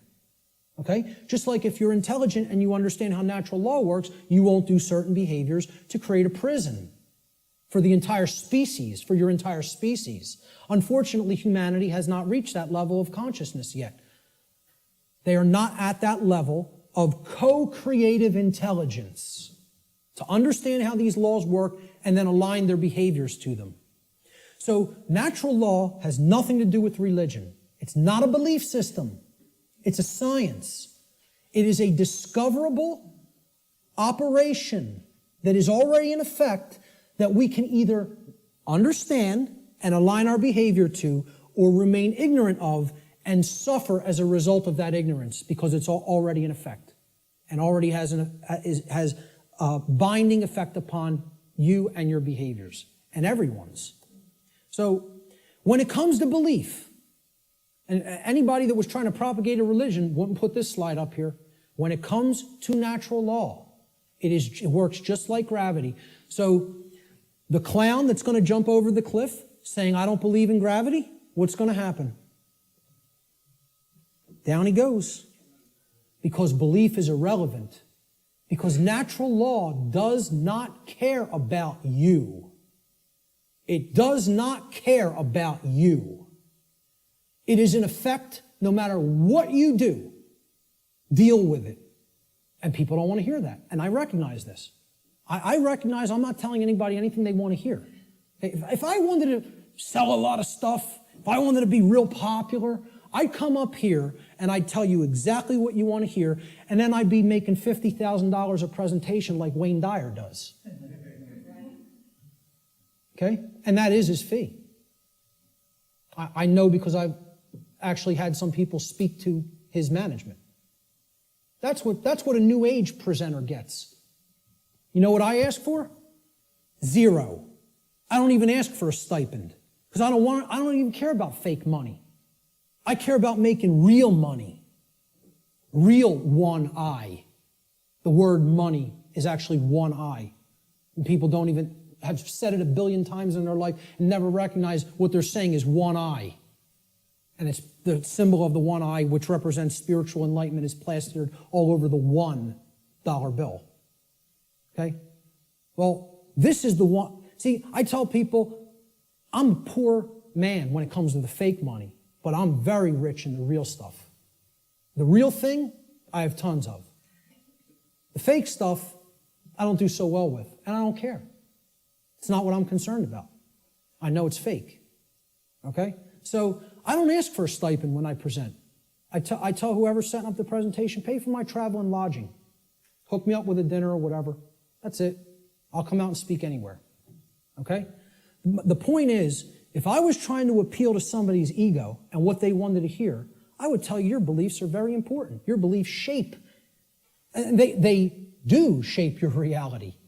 In a negative way, if you don't align yourself with truth and you want to stay attached to a belief system because you prefer it over what's real, okay? So when it comes to natural law, I'm not telling people don't believe in yourself. See, people will say, there's forms of belief that are good. Yeah, I acknowledge that. I understand that. Believe in yourself. Believe in your own ability to come to this understanding of information like this. But I'm explaining when it comes to a law that is existent in the universe, your belief doesn't matter. It's irrelevant. The universe doesn't care what those parents at that picnic whose child just went over the cliff believed. It doesn't care whether that girl doesn't know how gravity works. It's going to have an effect. You act a certain way, like a computer. Boom, you put this in, here's how you program this, that's what has to come out. Invariably. Invariably. It is nothing personal. Natural law is not a personal force. It is an impersonal force. That every single mystery tradition and occult tradition that is actually wanted to share this knowledge with people has been telling people about and attempting to tell people about since time immemorial. It is an impersonal force. It does not care about you. It does not worry or care in the slightest bit whether you understand it or accept it or not. It is in effect, you are bound by it, the end, and stop crying in your milk over it. That's it. No one wants to hear that. And I'm not so naive that I recognize people don't want to hear that I don't recognize that. I do recognize that. Believe me, I realize the wall I am up against in saying this. I get it fully. Fully. If I wanted to blow smoke up people's rear ends, I'd come up here and I'd say, the universe cares about you and what you believe. And it's going to gauge that, it's going to look at all that, and it's going to tabulate it, and it's going to say, well, what did he believe when he took this action? It's not going to say that. It's going to say, is this what happened? Yes or no? Yes? Here's the result. That's it. Unwaveringly and invariably. The human ego has a hard time with that. There was some popular TV show, I don't even remember what it was. Barb had downloaded it. And she was watching an episode, and it said, humanity's greatest fear is that truth is absolute. And I usually don't bother watching any television, okay? I downloaded a couple of shows to watch them because they're allegories, and I want to pick apart the allegory. But I wasn't even watching this one, but I heard it, and my head snapped around. Whoa! That came through a network television show? How'd that happen? Humanity's greatest fear is that the truth is absolute. The ego has a hard time with the concept of any absolutes. It loves relativism. That's another part of the big trap of where we're at. Relativistic ideas, and especially when it comes to morality. We're going to talk about moral relativism.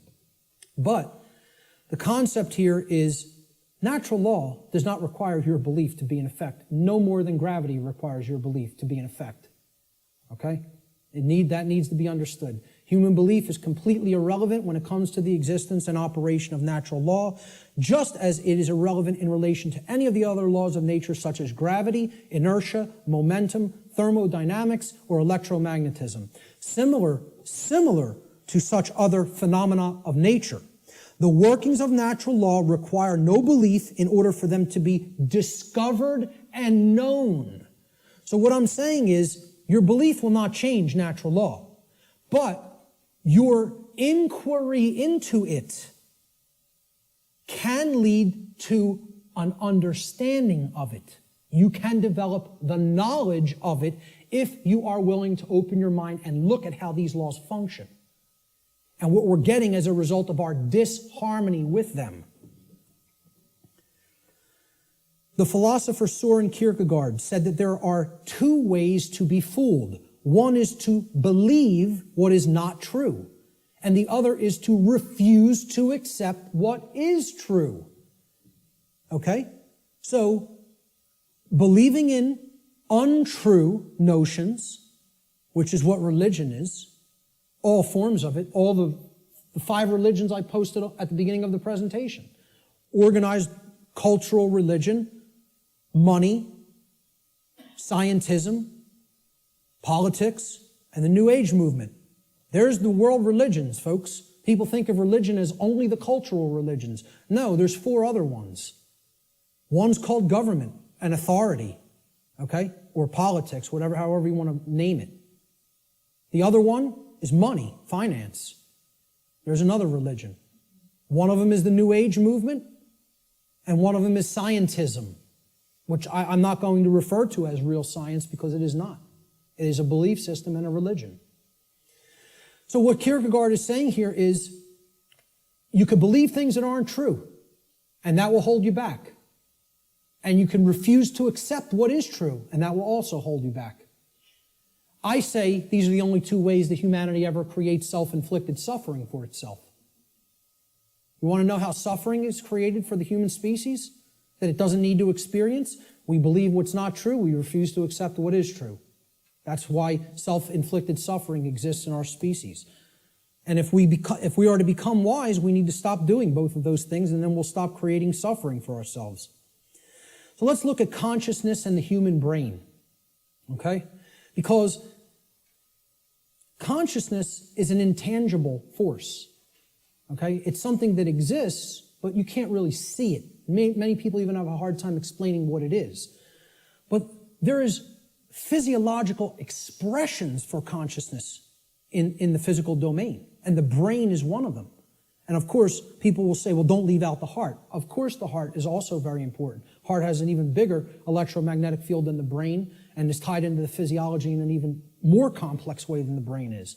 But we need to understand the basic structure of the brain to understand the types of imbalances that go on within it that lead to these debilitating conditions within humanity that continue to create suffering for us. And also, what these belief systems do is they prevent the activation of the heart and the actions, of care and action. Not only do they prevent real knowledge from manifesting within the being, they prevent care, and they create apathy, and they create inaction, laziness, inaction, and cowardice, so that we don't actually act and take action based upon what we've come to know. So let's look at how the brain and consciousness actually work. People will also try to give ridiculously overcomplicated and mystified definitions of what consciousness means. And many people are even scared of the term, okay? We have to demystify these terms and bring them down to real simple English and real simple concepts that the average person can grasp, okay? And stop trying to make it more complicated than it is. Being conscious of something, meaning having consciousness of it, is an ability of the being to recognize patterns. Remember, this is all about pattern recognition. To recognize patterns and meaning with respect to events that are taking place or have taken place, okay, both within oneself, okay, in the inner realm, in the lesser realm, the realm of the individuated consciousness, and in the realm in which the self exists and operates, the macrocosm. So let's break it down, right? Ability of a being to recognize patterns and meaning with respect to events taking place within oneself, the microcosm, and in the macrocosmic world, the world at large. And the events taking place is the truth. So it's our ability to accurately perceive truth of what has happened and what is happening. That's consciousness. That's consciousness. And it's made way overly complicated by people. It's mostly made overly complicated in the New Age movement, again, which I can't stress enough how big of a deception it is. For people, really have to go and check out my work on the New Age deception.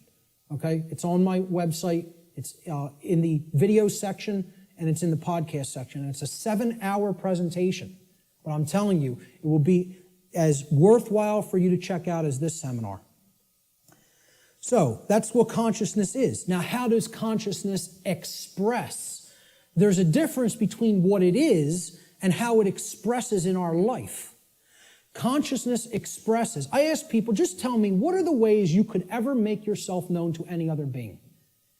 How can any other being come to know who you are in this incarnation, in this physical manifestation? How could they possibly come to know you? How could you manifest yourself or make yourself known to them? And there's only 3 ways: thoughts, emotions, and actions. Okay? And I would say speech falls into the line of the combination of thoughts and emotions. And speech is also a form of action. I'm using force to, make the air flow over my vocal cords to make sounds come out so that you can hear what the concepts I'm trying to express. So it is a form of action. And it derives from what we have thought up to this point and the emotions that we have, and we could express it through speech. So thought, emotion, and action. Thought you have to look at as the creative force that is the expression for consciousness within the individual. Okay? So it's a neutral force. You don't look at your thoughts as masculine or feminine, do you? But you do look at them as creative forces. In order for anything to manifest in the physical domain, it had to first exist as a thought. This computer, somebody had to envision all the parts, how it works, how it's put together. Okay? This camera equipment, the clothes you're wearing, the seats, everything that exists had to first exist in the realm of thought. Had to. By law. Then it comes into physical manifestation through action. Your emotions are a polarized component, you could look at it as. It is a feminine aspect of consciousness. Because other people don't feel your emotions. They could perceive or sense them. You're the one who's feeling the emotions in your physiology. It's an internal expression. You feel emotions inwardly, inside in the physiology. Hence, this is a feminine expression for consciousness. It is something that is not externalized and put out. It is something that is felt within. So the emotions in the mind-body-spirit connection are the spirit in which we do something. Okay, so that's the feminine force or the spirit. Of course, thoughts are within our mind, hence that's the mind component of the consciousness. Then there's a marriage between them. Okay, so you could look at thoughts as the creative essence, which then blends with or marries to the feminine. Now, see, we're getting into a notion that is taught in many different religious traditions. It's called the Trinity. And I challenge anybody, go and look in any of the trinities that exist, in any of the religions. You can go back to Babylon. You can go to the Indus Valley traditions. You can go to the Egyptian and Cometian traditions, the Christian traditions. Every single religious tradition that has talked of a Trinity, okay, it is always a Father Creator, a sacred feminine figure, okay, of some kind that the Father then impregnates or inseminates in some form. And then from that offspring is born a male child. Always. Okay? What we're talking about here is the Father being the mind, the creative essence. Then the spirit, or the emotions, being the sacred feminine essence. Okay? Or the Holy Spirit, the emotions. And then the child, the male child, is behavior. It is the active or masculine principle that actually interacts with the physical world to change it. And hence, that is the only way to actually save ourselves. And again, people in religious thinking will immediately attack this and say, you're saying that saving ourselves will not come through faith. Yes, I am. Saving ourselves will only come through action. Action will save humanity.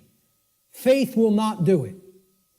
So sorry to again, smash another egoic attachment that people have to religious notions. But these religions are created by the control system.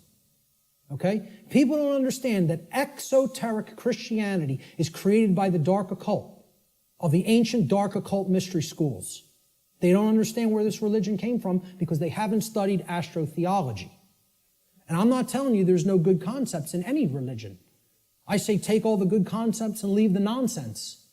Because one of the nonsense is that you need to believe in something to be saved from the current human condition. You don't need to believe in a thing. You need to know the truth.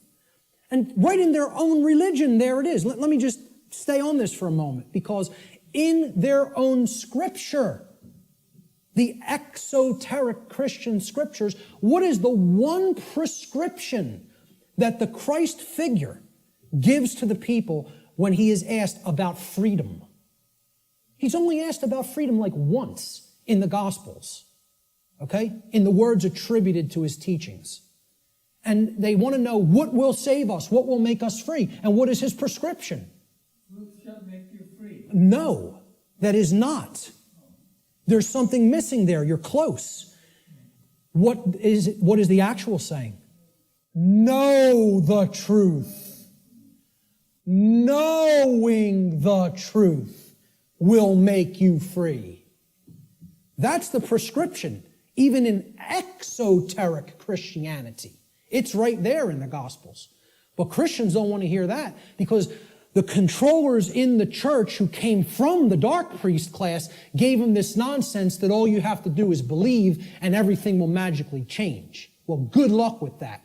When people's behaviors have no alignment with morality, you think your belief's going to change something? Again, let me know how that works out for you. And again, I'm not mincing words up here. I'm telling it like it really is. I don't care who it offends. So, the expressions for consciousness are thoughts, emotions, and actions which are likened to, in the consciousness community, of mind, spirit, and body. And it's a trinity. A father, creator, which is the thoughts, the mind, the feminine essence, which is the mother of the trinity, the emotions, the inward aspects, the spirit. And then they give birth. When the thoughts and the emotions come together, they give birth to action in the world, which is the male child. This is very important to understand. I hope everybody is clear. This is our internal trinity, which constitutes the expressions for consciousness. Okay? So let's move on. Yes? Okay, how much time? It is. Okay, we're going to stop right there and take a break. We will resume at 1:15 precisely. Okay, so you want to come in a few minutes early to get settled. I will start again at 1:15 p.m. Thank you, ladies and gentlemen. Thank you.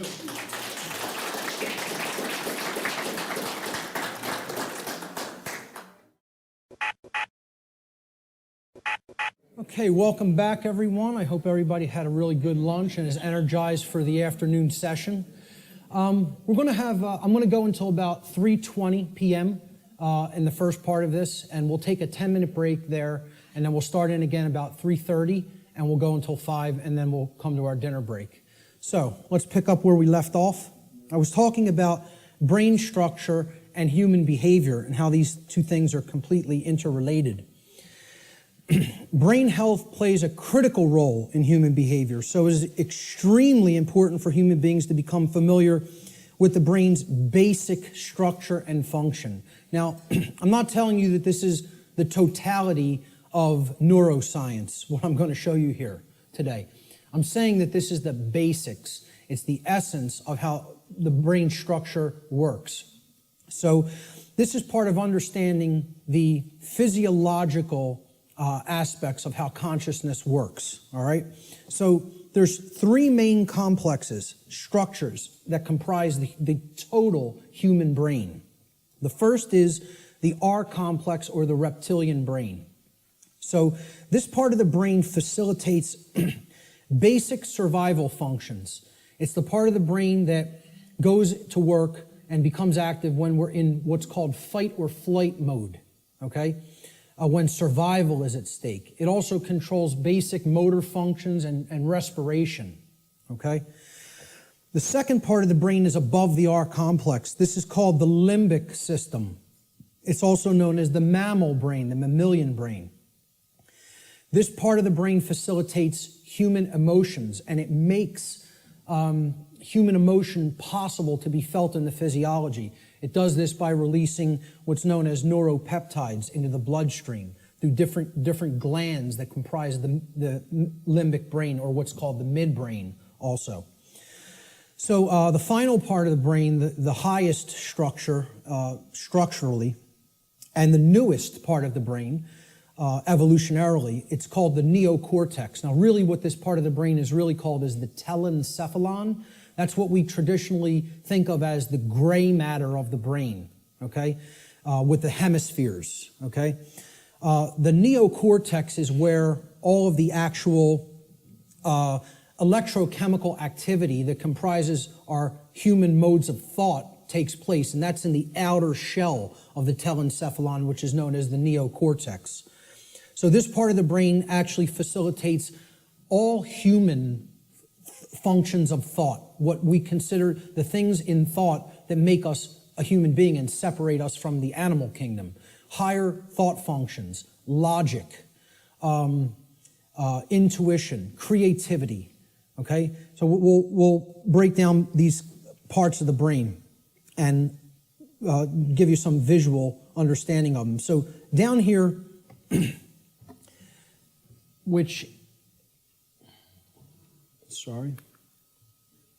down here is the reptilian brain. It's comprised of the brain stem right here, and this part of the brain is called the cerebellum, okay? These two components together essentially comprise the R complex. So again, the R complex is the lowest consciousness part of the brain. We don't do any thinking with this part of the brain. It's the reactive part of the brain. It reacts to stimulus. It's the stimulus response mechanism. Now up here in this middle part of the brain, these are all the different glands like the hypothalamus, the thalamus, the pituitary and pineal glands, etc., that comprise the midbrain or the limbic system. All human emotions are facilitated, are made possible by this part of the brain, okay? So this part of the brain, if it wasn't working properly, you would not be able to experience a normal range of human emotions. This is part of what psychopathy is.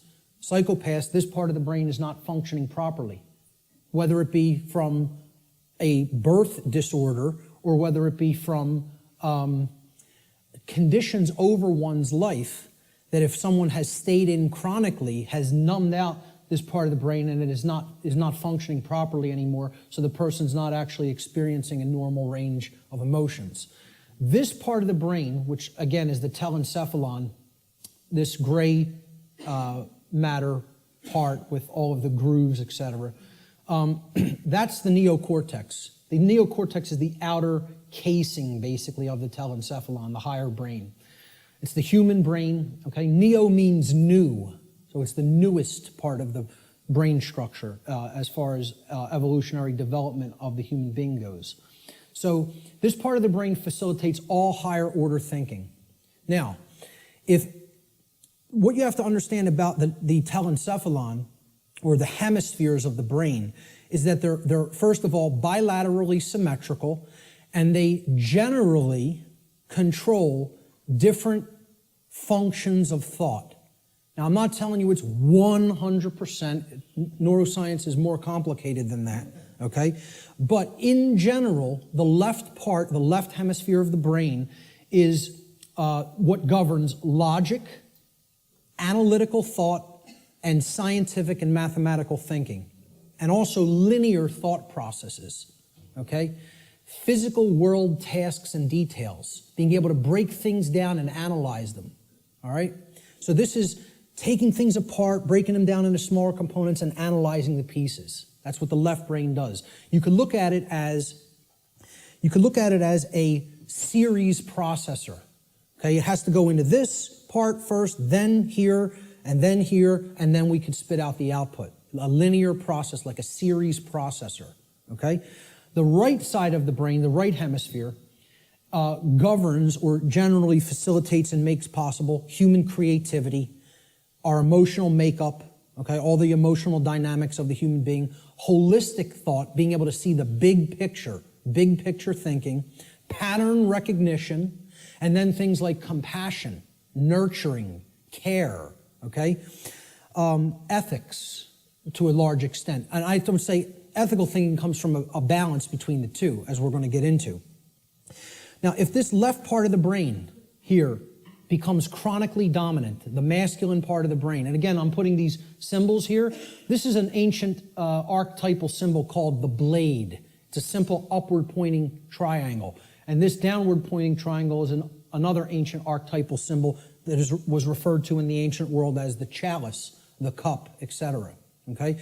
And this was a rudimentary phallic symbol, and this was a rudimentary womb symbol, representing the male and the female, or the masculine and feminine, more accurately, components of the consciousness. The idea is to keep a balance between these two. When we have a balance between the two, that's when we're operating on all cylinders, so to speak. That's when real consciousness and pattern recognition is developed. And that's when real morality and ethical considerations are also created within the personality, within the being. If this part of the brain is chronically dominant, the left part of the brain, okay, what happens is the right side of the brain is imbalanced. It's not really functioning at a higher level, okay? And the limbic brain will actually suffer that effect, okay? It will also start to shut down. So you will have a lot of left brain patterns going on and a lot of left brain processing going on. But if that's all that's happening and we're not using this part of the brain equally, the R complex of the brain is what essential executive functions are going to be routed to. We're going to be living from the R complex in a kind of stimulus response only mode instead of living from a holistic brain balanced mode, which is when we're in that balanced state, the neocortex, which governs higher order thinking and makes higher order thinking and ethical thinking possible, is what rules the personality. Okay? Now, conversely, if the right side of the brain is chronically dominant, so let's put it this way. The left side of the brain being chronically dominant, you have the controller. That's the master mentality. The right side of the brain being chronically dominant, that's the slave mentality. That's the I won't stand up for myself and I'll just accept everything. The total New Ager, in other words, okay?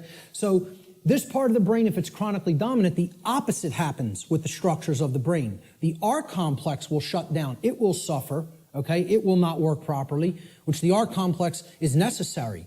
It makes you stand up for yourself when you're under attack.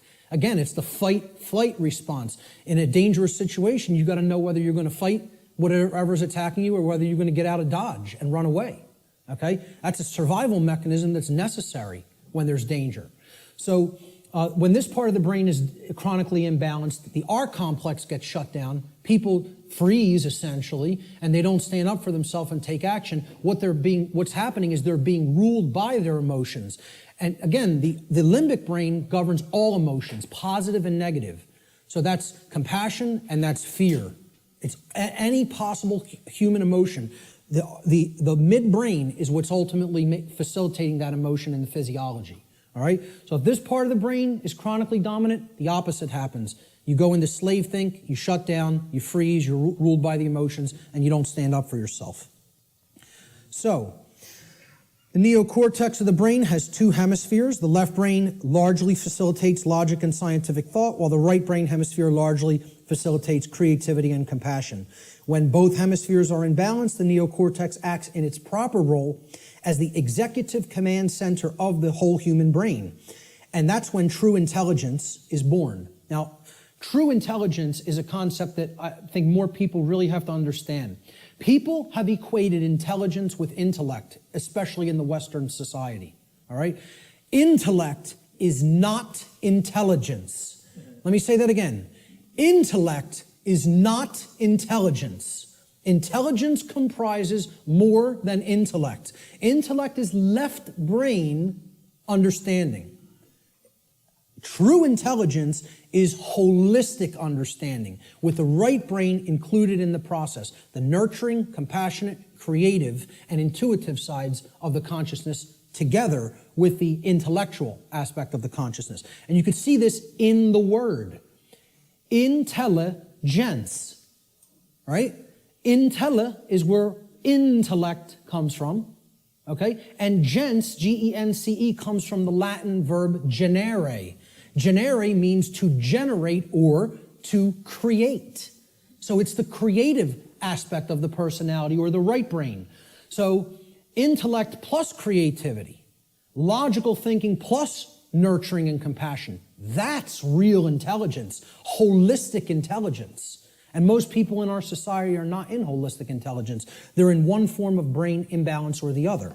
So let's look at how this manifests. If a human being's left brain hemisphere becomes chronically dominant, the R complex will take over executive function of the brain, and the person will become ruled by selfishness and base desires. And they will develop a personality that is based in domination and control. Conversely, if a human being's right brain hemisphere becomes chronically dominant, the limbic system will take over executive function of the whole brain, and the person will become ruled by their own emotions and develop a personality that is based in submissiveness and naivete. Okay? The slave think mentality.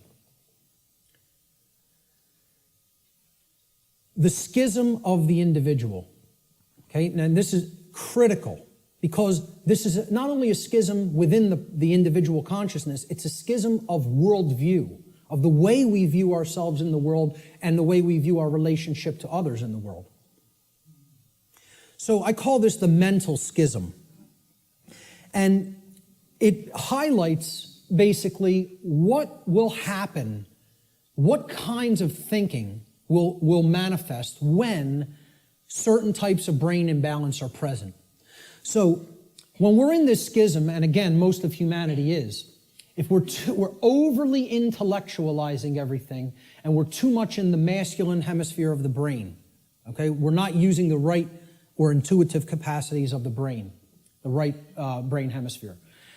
What this can lead to in the world is, again, rigid skepticism. Now, what did we say about that? It's not conducive to learning. People aren't really going to learn when they're rigidly skeptical. This is a hallmark of scientism. Scientismists, I don't know what other thing to call it, worshipers of the altar of scientism, okay, they have this rigid skepticism because they're purely intellectual. They're not really intelligent. The creative aspect is missing from their personality makeup, okay? Atheism is a hallmark of overly dominant left brain thinking, because that, shuns all aspects of spiritual reality. There is no spirit. The universe is a grand cosmic accident. From there you get things like solipsism. People will say, well, isn't solipsism purely left brain? No. It is right brain. I'm sorry. Is it purely right brain? And I say no. It is left brain imbalance as well. Solipsism can be generated from both forms of imbalance, of believing nothing can actually be known. There is no truth. Truth is a dirty word to many left brain individuals. You'll note. So solipsism plays into left brain imbalance as well. All of these states here inevitably lead to these things down here. Moral relativism comes next. The idea that there's no such thing as the difference between right and wrong, that we just get to make those things up. They don't exist inherently in nature, We just can decide on what's right and what's wrong for ourselves and make it up, randomly. So very, very dangerous ideology, which we're going to be talking about a lot. Social Darwinism inevitably comes after that, all right? This is the idea that a certain class of society can get to direct how the lives of everybody else will go because they're the intelligentsia, so-called, okay? We're the intellectual people, really is what it is, the over-intellectualizing. And we'll direct society because we're the fittest.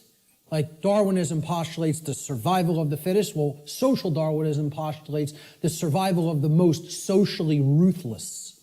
And many people believe that's the natural order. They believe that's the natural order, and nothing could be farther from the truth. What that is it's the psychopathic chaos. It has nothing to do with nature, and it has nothing to do with order. It's the exact opposite. So, this state, and these are hallmarks of dark occultism as well. Okay?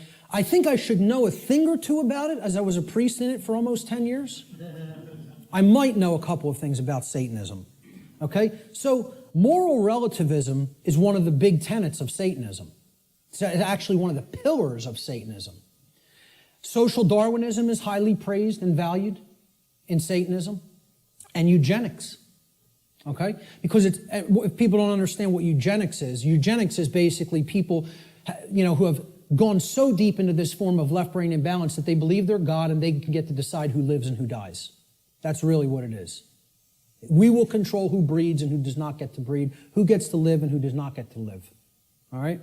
That's essentially eugenics in a nutshell. And again, these are all authoritarianism, forms of authoritarianism. Okay? And it's the idea that man is the author. Man is the creator. Man is the God. Man will make the law. Man will decide who, life and death at any given moment. We will decide what's right and wrong, etc. That's essentially what all of these forms of thought are. Extreme left-brained imbalance. And I was there. I was in this state in my life. I was in it for years. For years. All right? Let's look at the other form of imbalance. If the right side of the brain is chronically dominant, this leads to, similar kind of imbalance, but in the exact opposite form.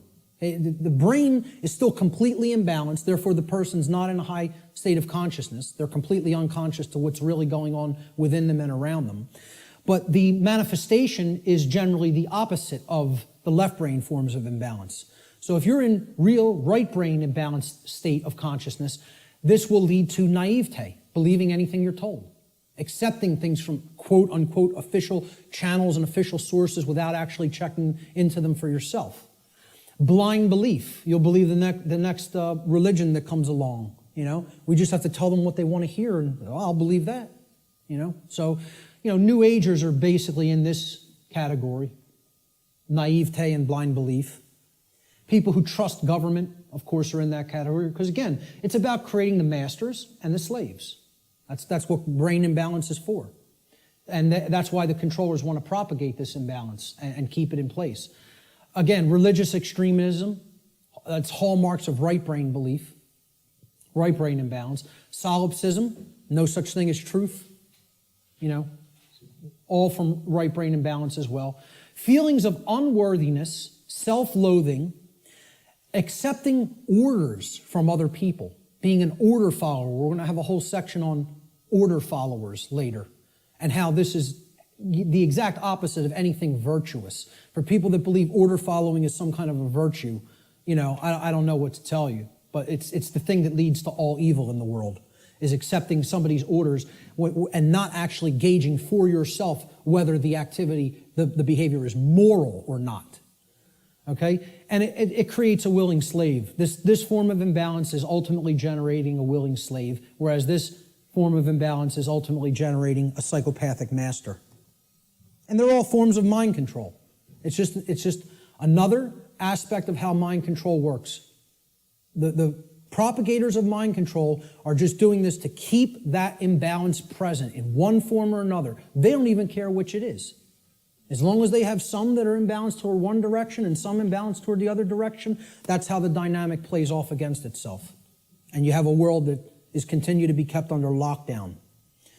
So let's look at the worldview schism that goes hand in hand with the brain schism or the mental schism. And again, worldview is exactly what it says. How do you view the world? How do you view yourself in it? How do you view others in it? Well, when there's chronic left brain dominance, the worldview that emerges is one of randomness. And again, this is a hallmark of scientism. The world is this grand cosmic accident. All right? The whole universe is a grand accident. There's no purpose. Right? There's no creator. Everything just magically manifested on its own for no reason from a single singularity, a single point in space-time for no reason. You give me that one, and I'll tell you everything else that happened after that. But you got to give me that one, and I have some bridges to sell you, you know? So, you know, there's no underlying intelligence in nature. Nature is dead.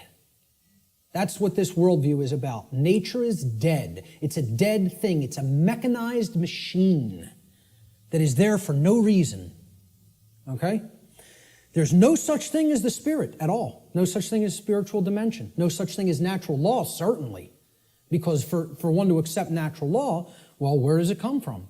You know, I ask people like whether they accept that natural law exists or that, you know, there's actual objective truth and morality, and like 2/3 of people don't accept it. They don't believe that it exists. They don't think there is objective reality and objective truth and objective morality. You know, they think it's all relative and we get to make it up. I've actually done a psychological, small psychological profiling or study, you know, just asking people this question at random and collecting results and analyzing them. We're at about 2/3 of people who are moral relativists and believe that truth is relative also, that it's not objective. Okay? Now, you ask the same people, do you believe in karma? 88, almost 90% of people believe karma is real and it exists. So I'm like, I can't believe this. You're going to tell me that there's no such thing as a real difference between right and wrong. They're constructs in the human mind is what they think, right? And simultaneously holding in their mind the idea that karma exists. Well, I asked them the question, what put karma in place then? You believe it exists. What force created it? What made it? What put it in place? And they have no answer for that. You know, they intuitively believe karma exists, but can't answer where did it come from, because that would involve a creator. And somebody in left brain imbalance can't acknowledge that, you know? So to a left brain imbalanced person, there's no such thing as spiritual or natural law. It doesn't exist. As a matter of fact, all of existence has no purpose other than to continue its existence. See, survival is the highest aspiration to a left brain imbalanced individual. Right and wrong have no bearing. There's no point in even discussing it, okay? Because right's what's right for me if I'm super left brain imbalanced. Wrong is whatever affects me negatively, okay? It doesn't matter what's actually moral, okay? It's all subjective to a left brain imbalanced individual. And to them, nothing has any purpose. Since it's all a grand cosmic accident, how could there be a purpose for existence? Without a creator, who's going to create the purpose for it? You know? So it has no purpose other than to continue surviving. And again, that's right there is proof they're in the R complex, they're in the base brain. Survival is the highest goal. Survival is the only aspiration. Now, in Satanism, it's about as left brain imbalanced as it gets, folks. You know what their number one law is? Survival. Survival is the highest law. Okay, and we hear about this in Darwinism too. The ultimate purpose of the being is to continue to survive. And I would highly debate that. I would highly disagree with that. There are laws higher than survival. Okay? But in Satanism, they simply refer to it as self-preservation. And that means preservation of systems of belief as well. Systems that are serving the self, the egoic self. They must continue to survive. Self-preservation as the highest law. That's the number one tenet of Satanism. And it doesn't matter who you need to step on to do it. Who you need to step on to get one up on somebody else. This is extreme left brain imbalance worldview. All of these characteristics in the randomness worldview are hallmarks of scientism, atheism, totalitarianism, and dark occultism. You could add to that list. You know, whether you refer to it as Satanism, dark Luciferianism, it doesn't make a difference. It's the hallmarks of the dark occult.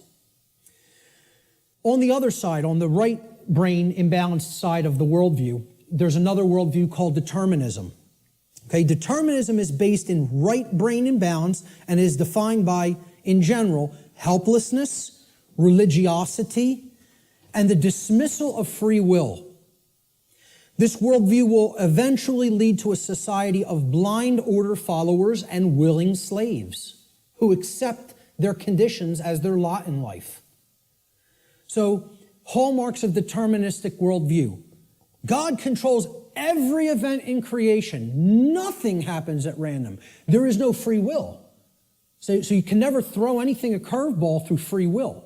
Every event is preordained. Okay? And religionists believe in this.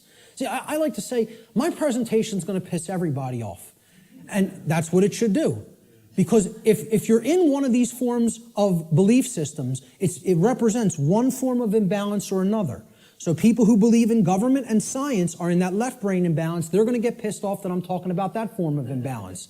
And then the people who are in religion and the New Age movement, they're in that right form of imbalance, so they're going to get pissed off at that. Good. Let them all be pissed off. The truth will piss you off, and then it will set you free if you accept it. So, all occurrences are preordained. Free will is an illusion. No, you know who just said this in his latest book? Stephen Hawking, who you would think is the most left-brain person that you could think, worships at the altar of scientism, believes the universe is a grand accident, okay, and a mechanized machine, okay? It's like this comes full circle. It feeds off of each other like a feedback loop, these forms of imbalance. He went so far through left brain imbalance, he's so in the left brain, that he actually developed the hallmark of right brain imbalance, which is that there's no such thing as free will. No such thing. Since it's all a mechanized machine and there's no consciousness, there can actually be no choice. We are actually robots controlled by matter. Hawking believes this. He actually wrote this in his book. He said free will is as dead as God. Okay? And millions of people buy this moron's books, and I'll call him a moron right to his face. There's not a drop of intelligence in that man, and people think he's one of the most intelligent people in the world. You might be one of the most overly intellectual people in the world, but you have no wisdom at all. Zero, if that's how you think. And again, put him in front of me and I'll tell it to him to his face. Okay? Because these people actually believe he's smart. That person isn't smart. He's dumb. He's intellectual, but that doesn't make you intelligent. Okay? He has no part of the big picture. None. Just because you can theorize something and visualize it and calculate it mathematically does not make you an intelligent person. That means you're great at using the intellect. You're great at mathematics. You're great at linear and logical thinking. That does not make you wise. All right? So, to continue with the right-brained imbalanced worldview, since God controls everything in creation, nothing is possible to change. Human beings are powerless to create change. Everything is being made to be this way by God. This is what religionists and right-brain imbalanced people think. So, therefore, why take any action? Action is ultimately meaningless. A big hallmark of the New Age community, because it's a religion. The Course in Miracles. Oh, we just need to accept everything the way that it is, right, folks? Doesn't make a difference if evil is running amok in our midst. No, accept it all. Don't try to change a damn thing. Take no action, just observe. And see how far deeper that gets you into bondage. Because that's the best way to get real deeper into chains. Okay? So these are all hallmarks of religious extremism and what I call simply slave think. Because that's what it is. Let's not euphemize anything. Let's call them what it really is. This is master think, that's slave think. And if you want a world that continues to propagate slavery, you'll stay in one of those forms of brain imbalance. And this right brain imbalance, in addition to religious extremism and slave think, is the hallmark of the New Age movement and their followers, their religious followers. Now, there's a balance that is struck between these, okay? And that's what everything really is ultimately about, creating a balance. Because there are components to these two worldviews that if they come together, it shows us what the truth is.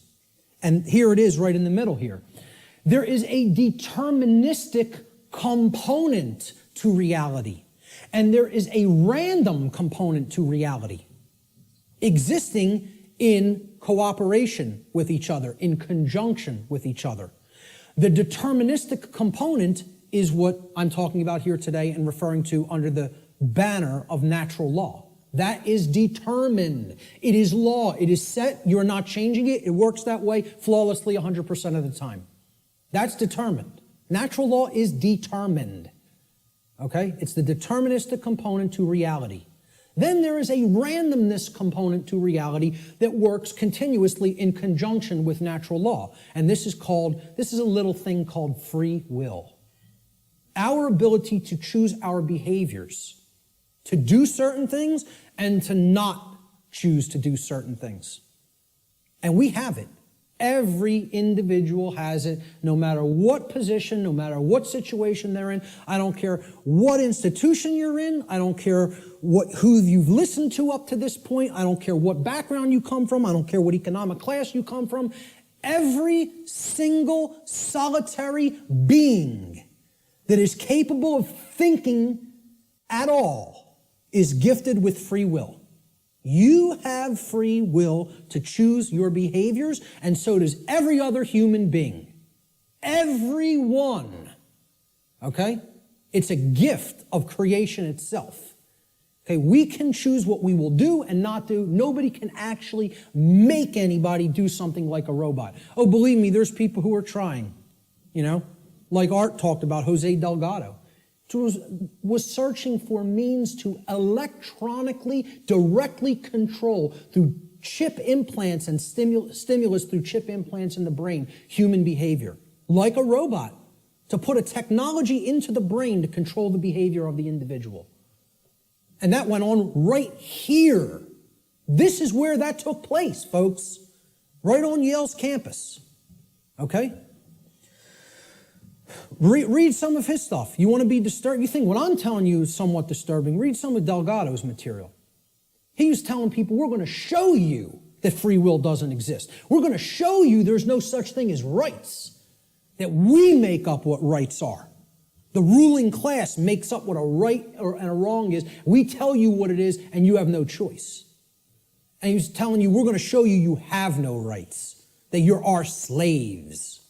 Yeah, read some of his material.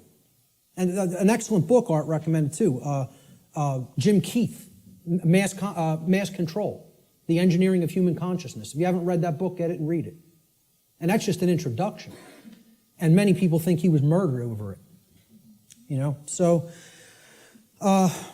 truth lies in the middle of these worldviews. There's a deterministic component called natural law. There's a random component called free will, our ability to choose our behavior freely. So let's look at this debate that's been going on since time immemorial of human nature versus human nurture. And again, I'm getting ready to piss everybody off, okay? This debate's been going on forever. Which is it? What's human nature really look like? What's its essence? Is it angelic or demonic? Okay? I would say it's neither. It's neither one of these things. It's not both. It's neither. So nobody wins here, you know, who falls on one side or the other. And it's a very difficult thing for people to accept as well. Because when we ask the question, what is the nature of a human being? It's a very similar question to asking, what is the nature of this computer up on this platform? What is the nature of that projector? What is the nature of those cameras? Well, can I actually say what the nature of these things is? It's a computer. Its nature is to compute information. What is the nature of that projector? Is it good? Is it bad? Is it angelic? Is it demonic? Is that projector demonic? No. Its nature is that it projects imagery. What is the nature of these cameras? They capture imagery. That's all. So what's the nature of a human being? The nature of a human being is that it takes in information, it processes it, and then it outputs it through behavior. And as we're going to see, that's very much like a computer. I'm not saying that it is a computer. I'm saying it's like one. Okay? So human nature is neither inherently good nor inherently evil, as many people think fall on one side of this argument or the other. Instead, we should consider the operating conditions or the environment in which human beings exist, which influences behavior to a great extent, thus creating the current human condition. That's why it's called the human condition. It's not called, the situation we're in is called the human condition. It's not called the human nature. okay? It's called the human condition. There's a reason it's called a condition. For any condition to be in place, well, hey, what condition is my computer in right now? What condition is my projector in? What position is Richard's cameras in? They're in operating conditions. They're doing what they're supposed to be doing because they've been kept up in good condition. Okay, in the example of my computer, it has a working operating system without malware on it.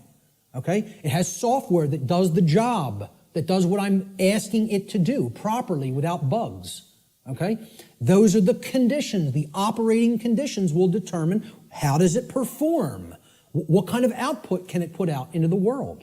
All right, so again, what I'm saying here is that human beings are like computers. Not that they are computers. Let me just state that emphatically. We're not computers. We're like computers. Okay? We are programmable. That's the nature of a human being. How many people have ever heard anybody say that the nature of a human being is that a human being is programmable? To my knowledge, I'm the only person or researcher that is calling that human nature. Our nature is that we can be programmed. And there's another thing, that's another thing people don't want to hear. They don't want to hear this because they liken it to a mechanized machine. And I'm not saying, again, to emphasize, I'm not saying we are computers. I'm saying we're like them in the ways that we can be programmed. So what gets put into a person through the environment, which is called the culture, all right, and becomes their programming, determines what they will output onto the screen, which is called human life. And that will create the human condition in the aggregate as more and more people operate that way. All right, so let's look at how this works. Human beings are programmable much like computers. Like a computer, if a human being has a bad file system format, that's the first thing you do when you're going to get ready to use a computer. You have to format the drive. How many people here are somewhat techie? Not many. Okay, about a quarter to a third. All right. So some people will know what I'm talking about here. For the others, excuse the jargon for a moment. All right, I'll explain what it is. A file system format is you got to format the hard drive so you can prepare it for a specific operating system, which is basically the task controllers. It's going to control what happens on the computer, how programs get launched, how memory is used, etc. in a nutshell. All right, I do this for a living, so I know all the technical stuff. So I'll try to keep it simple. So if the human being has a bad file system format, right? This is akin to the operating conditions during a child's formative years, the first 6 years of their life, essentially. Now, think about it. We call this their formative years. Their formative years, like a format on a hard drive, because this is what puts the file system into the human being, that prepares it for its operating system. Okay, so largely what programs the child at this stage is the parents and what they will see in their immediate environment and home and during their very early years in, quote, schooling. All right? Now, if, like a computer, if a human being also has a bad operating system, now this is like Mac OS, Windows, Linux, etc. Android, iOS, these are operating systems. Again, they are basically providing a platform that other programs will run in, and they're providing a graphical user interface. This is your culture.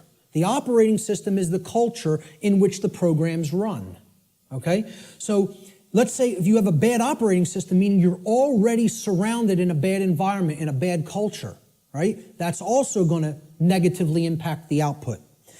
And then they have bad software programs. Now, these are the programs that you run. Now, if I didn't have a good presentation piece of software, my presentation might come out sloppy. It might crash in the middle of it.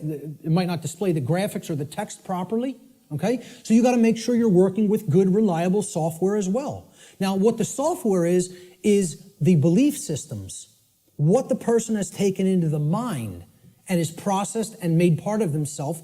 And now, if all of those things are bad, we have three bad components. The format is bad, the file system format, which is the formative years of the child, okay?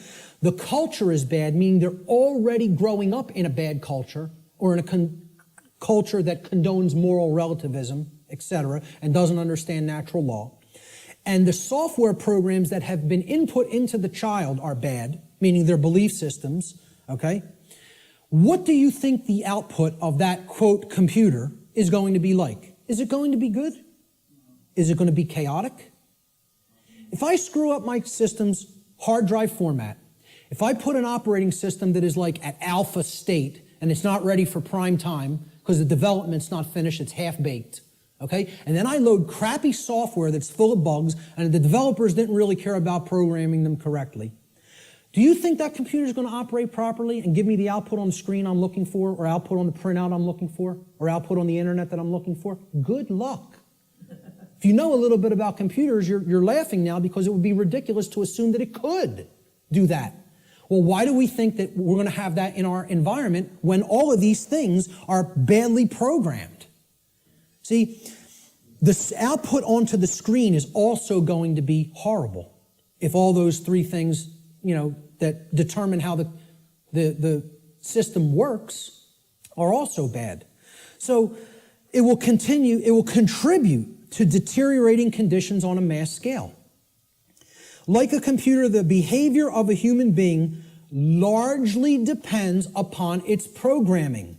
And its programming is the quality of the information that is being input into it. The quality of the information it's taking in. The quality of the information it's taking in is going to determine the quality of the information it's outputting, like any other computer.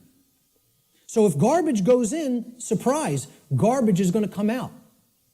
If good information goes in, quality will come out. And the output will be as one wants it to be. It will be able to process and create efficiently, effectively, not chaotically. Here's a very simple diagram. Again, if people understand it, they really get how natural law functions. And again, it's very unpopular. People don't want to look at what the bottom base foundation or platform of this structure is. Because once again, this idea that knowledge is what's required makes many people upset because they want to believe they're going to achieve these things they say they want without doing the work to acquire that knowledge and therefore understand the requirements for obtaining those conditions. So we start with available information. And when people look at what I'm going to describe here, they will recognize it as something. And I'll hold what that is for a moment. Available information is what you're starting with. This constitutes potential knowledge, and it can become knowledge if it's taken in, if it's amassed, if it's aggregated, okay? It can be gathered, it can be processed, it can be understood, and then it can be acted upon. You could call this the grammar stage of this three-part process I'm going to explain. Okay? You could also refer to this as the input stage. If we're looking at it in a computer model, this is the stage of inputting information or programming something. Okay? Now the next step that's built upon this is once you've taken information in, necessary information, you then come to a position of understanding it. You know what it means, you recognize the patterns. All right? So this is the second step in this process. Now, your understanding or lack of understanding, okay, now in the first stage, your knowledge or lack of knowledge is going to lead to understanding or lack of understanding. If you have understanding present, your decision-making processes are going to be in harmony with what you say you want, okay? You're going to understand, if here's what I want, this is what's necessary to get that, to make that happen, to manifest it. That's understanding. It's a decision-making process that happens within the mind. These processes take place in the human mind and are chosen by each individual based upon available information. So again, you can see if information is held back, if it is occulted, or even if it's just people are dissuaded from taking it in because people will say, no, there's nothing there, there's nothing to it, right? You could see how they'll never get to this step. They'll never understand. They'll never get to the second level of creating our reality, all right?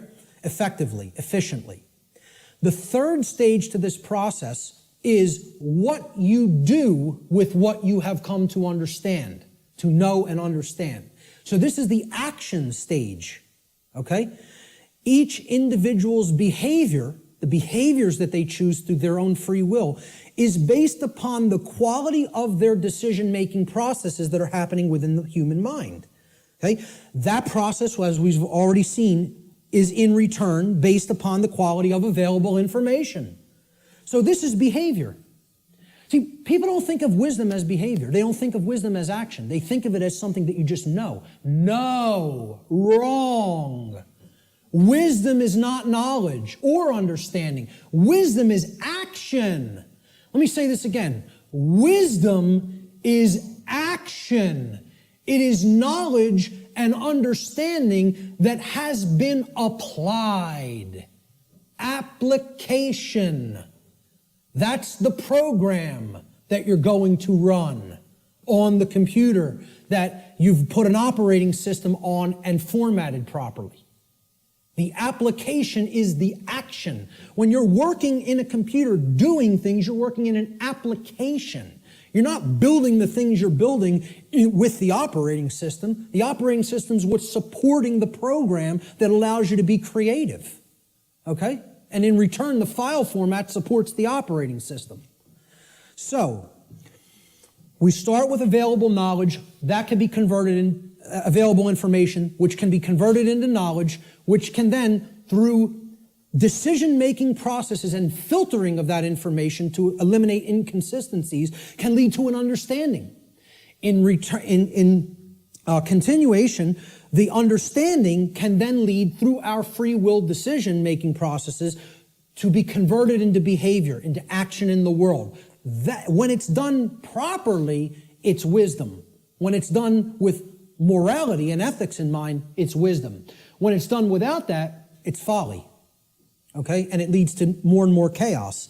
So, based upon these three processes, something is generated. Something is created in the physical manifestation, physically manifested reality, the real world, so to speak.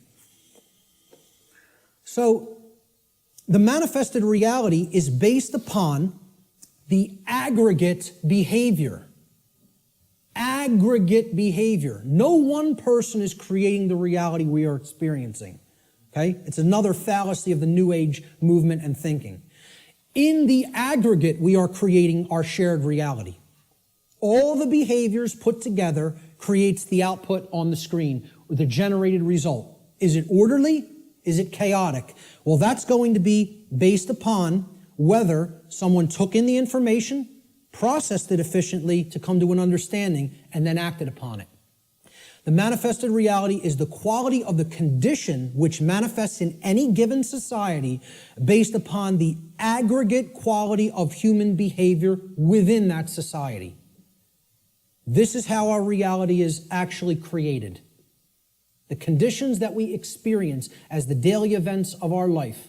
It's a simple three-stage process that leads to a result. And for many people here, you will recognize, if you've looked into this discovery process and this creative process, is known as the trivium. This is what the trivium is. Okay? In the ancient traditions, this is what the trivium was labeled. It was labeled knowledge, understanding, and wisdom. In the later aspects, when they passed out of mystery school tradition hands and went into some other think tank and society hands, the knowledge of the trivium was termed grammar, logic, and rhetoric. Grammar being the knowledge stage of aggregating available information, logic being the understanding stage of making using processes to analyze and filter said information and come to an understanding of it. And then the rhetoric stage was the application, the action, taking action based upon what you've come to understand. Now, there's a third way of looking at the trivium in computer jargon, and that is input, processing, and output. And then you get the result on the screen, which is called life. All right? Any way you want to look at the trivium, I don't care. But understand it, know how it works. Okay? Because this is why a big part of why we're in the situation that we're in is that the trivium methodology of truth discovery has been completely obliterated from public consciousness. Completely obliterated. And I ask people how many people have even ever heard the word trivium. Raise your hand if you've heard the word. So a good portion of the people here have. Many people have never heard the word. And if you do a Google search on it, most people are going to get back the band, the metal band, the trivium, which is not a bad band. But, but the whole point here is the results that are going to come back through Google or Bing or Yahoo or whatever are going to give you a metal band, a heavy metal band, instead of the trivium method of learning, the classical liberal arts education methodology. Because they want to try to sanitize that as much from human consumption as possible. They don't even want you to understand how that works at all. And that's why it's been removed from public schooling. And that's why, as long as this society stays the way it is, it will never be put back into public schooling. I tell people a little anecdote. When I was in high school, and thank God I went to the high school I did because they really hammered Latin and Greek into you. You were going to know your Latin and Greek when you came out of my high school, okay? For whatever other indoctrination they put into you, that's a different story. But I'll tell you what, you came out of there knowing your ancient languages. It was still part of the curriculum when I was in high school. And, again, I think I came out better out of there because of simply the linguistics knowledge that I gained from it. And we read Gaius Julius Caesar's war journals in their original Latin and translated them. And in one of them, he's absolutely lambasting one of his centurions. Okay, they're on a campaign in Gaul, which is France now. And Caesar is, making his rounds of his troops, and they're getting ready to, push deeper into Gaul. And he finds, when they would have their encampments, they would have a lot of, slaves of the Roman Empire that they would take with them on their campaigns that would do a lot of the lifting of the equipment and the carrying of the equipment for the centurions to do battle in the next battlefield location. And the slaves would have to do all that manual labor. And Caesar says to one of his centurions, he's passing by their encampment, and he sees one of the actual centurion leaders teaching one of the slaves the trivium method. And he flips out on him in this journal. He says, I caught one of my centurions, teaching the trivium, and freaks out on him. How dare you teach a slave our method of learning? Soon they won't want to be a slave anymore. There'd be an uprising if they knew what we knew, if they knew our truth discovery methodology. He said, I forget how it really ended, but I think how it ended was he told this centurion, if I ever catch you doing this again, I will personally cast you into the wilderness of Gaul and let the Gaulians deal with you, who knew that the Roman Empire was trying to conquer their people at that point, which is basically saying it would be a death sentence, but I won't even carry it out. I'll let our enemy carry it out on you. That's how much he didn't want their slaves to understand their methodology for learning. And that's the trivium. And that's why most people have never heard the word. So you got to look into it and understand how it works. That's all I can say about it. It is how we build our reality, either efficiently or destructively. So let's look at some of the principles of natural law. Now, in my extended seminar, which goes over a 6-week class of lessons, I get into these principles deeply in an extended form. We're not going to do that today because time doesn't allow. I'm going to briefly touch on each one. Okay? The word principles, let's define it. Principle comes from the Latin noun principia. Principia means first, foremost, leading, chief, or most necessary. It is that which matters most. It is the first things that must be understood before anything else can be understood. Principles have to come first. And this is the problem. Our society does not put principles first. It puts trivialities first, and we're no longer a society that even cares about principles or first things. So first things first. First things or principles have to come first. So let's look at what the principles that underlie natural law. These are the things that are most important. That's what principles should mean to people. If we ask people to define what a principle is, the first thing they should say, that's the most important thing. The most important thing in my life. Now, when in the natural law seminar, we did a homework assignment, we asked people what the most important thing was to them. Very few responded with principles. Most people responded with saying that people or the family was the number one response. The familial connection was more important to them than principles. Now, when people hear me say that that's backwards, they'll say, how cold are you? That's so cold, okay? What I'm telling you is that the familial connection, no matter what it is, between a mother and a son, a mother and a daughter, a father and a son, father and a daughter, husband and wife, doesn't matter as much as principles. I'm not telling you they don't matter at all. I'm telling you, you have to put principles first. Otherwise, those relationships are just meaningless. They don't really have any real value unless they're based upon principles first, which is why so many relationships are dysfunctional. Principles have to come first before you can even build a solid relationship with another human being. So, let's look at what some of the principles of how natural laws work first before we can actually find out what the expressions of these laws are in our lives, which will be the next section. These are what I call the general principles of natural law. Natural law is expressed through 7 basic underlying principles, plus what I have referred to as an 8th or hidden principle, which you hear very few other researchers, even people who are studying this from the occult perspective, who are studying this from the consequentialism perspective, you very hear them incorporate the 8th and all-encompassing principle, which I'll get to last here. This 8th principle, which I call the lost principle, binds all the other 7 principles together. All right? These principles together constitute a master key through which universal wisdom, including the knowledge of the requirements to obtaining what we desire, is then unveiled or de-occulted. When people ask me, well, what do you consider yourself in your performance of presenting what you present? I tell them, I consider myself a de-occultist.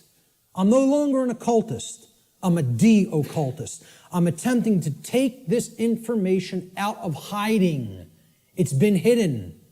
The hiding of it is destroying the fabric of our society and putting us into bondage. It needs to come out and be non-hidden. It needs to be unveiled and shared widely and freely with anybody who's capable of accepting it and comprehending it now. Because we're not in a position where we could wait longer. We're at the precipice. Okay? There is a moral obligation to bring this information to the public now. Okay? So, I consider myself a de-occultist. One who takes things out of hiding and presents them openly. These are the 7 general principles of natural law. Many people who have studied some variants of occultism may recognize these as what are known as the Hermetic principles. Hermetic essentially comes from Hermes. Hermes Trismegistus, the thrice great one, as he was referred to in the ancient Greek mystery traditions. Okay? He was considered a messenger of the gods. He brought the wisdom of the gods down to humanity. Okay? In the ancient Egyptian and Cometian traditions, he was the scribe of the gods known as Thoth. All right? He has other incarnations as well. But the Hermetic tradition is named such because it's hermetically sealed, like natural law is. Natural law is hermetically sealed. It is binding principles that are immutable. They are laws that are in operation that cannot be changed. Hence, they are hermetically sealed.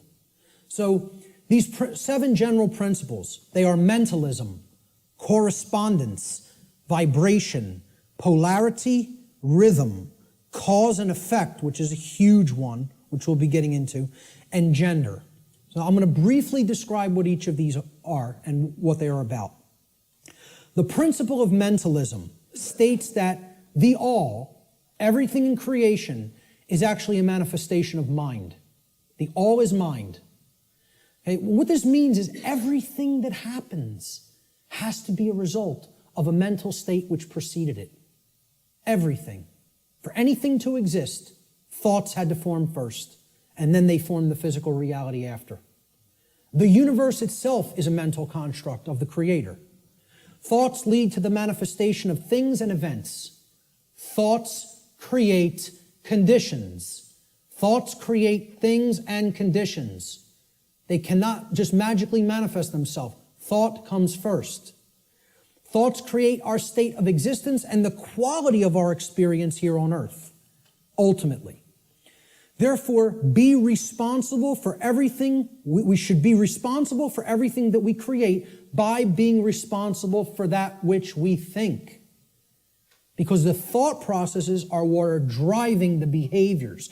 People behave the way they do because they have certain belief systems embedded in the mind and running like a program. Their thoughts and their emotions are driving their actions. So the behavior is not magically suddenly going to just change. The thoughts and emotions have to change because they're the driving force behind the behavior. That's when reality will change. See, people don't want to hear that, once again. They don't want to hear, if you want to change reality, you, yourself, have to change the way you think. Because the way you think is not conducive to the requirements for getting what you say you want. They're doing the exact opposite of that in many cases. So that's the principle of mentalism. The principle of correspondence states that that which is above is similar or like to that which is below. So what this means is that which is below, and that which is below is like to that which is above. It's a mirror, okay? The above is like the below is like the above, all right? The above, in this case, is the macrocosm. Okay, the laws of the very large things, okay, the laws that govern the creation which we consider is seemingly outside of ourselves. We know at the deepest level that it's not, that we're one with it, but, you know, we perceive this as out here, the laws that govern the large aspects of things. So the macrocosm, or the very large, the totality of everything, and the microcosm, which is the very small, or the individuated units that comprise the whole in their aggregate, okay? They are reflections of each other. They cannot be separated from each other. As one goes, the other goes. The universe is actually a holographic system, okay? It's a hologram is an image, okay? You pass a laser through it, and it then projects a 3D image, okay? It's like a flat image, and it projects a three-dimensional image. But the aspect, why they call it a hollow, like holistic, hologram, holistic image, is if you break a hologram into multiple components by cutting it.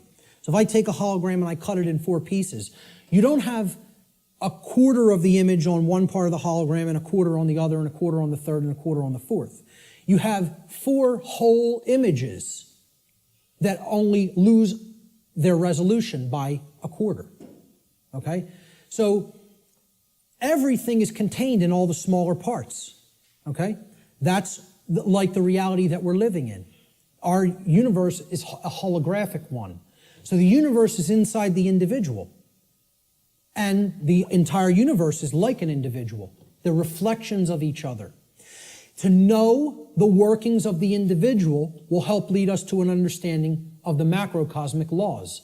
Similarly, to learn the macrocosmic laws will help us to learn the way that consciousness within the individual functions.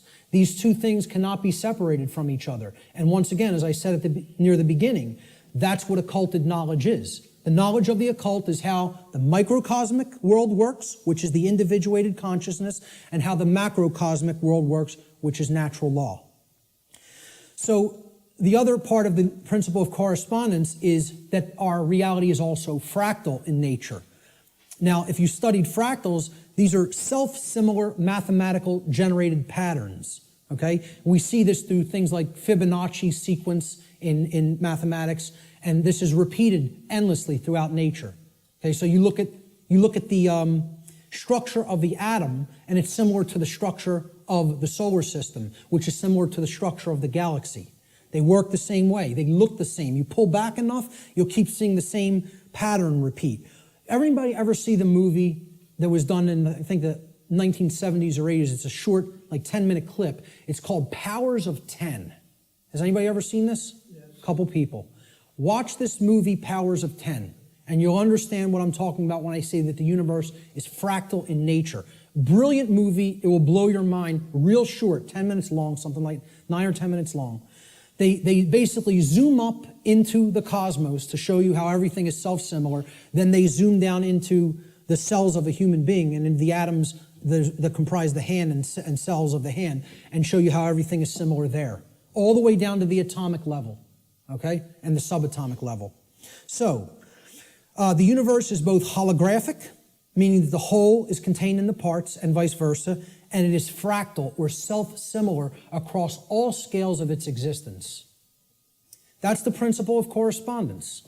The principle of vibration simply states that there is no such thing as rest, as dead or non-motion, okay? Death, in that sense, is an illusion, because true death would be the cessation of all motion and energy. There is no such thing. It doesn't exist. You cannot go anywhere in creation where something is at complete rest, okay? And I joke around about this. Barb tells me funny stories when she comes home from work, and she's trying to, enlighten some of the other RNs that she works with. And she was trying to explain to one of the other nurses, that desk has atoms in it, and they're not at rest. They're like in crazy, chaotic motion, especially the electron clouds of the atom. And if you could look at it at a deep enough level, you would see it's like chaos going on, and it's all kinds of motion happening, seemingly at random. And the other nurse goes, "Barb, you're so crazy."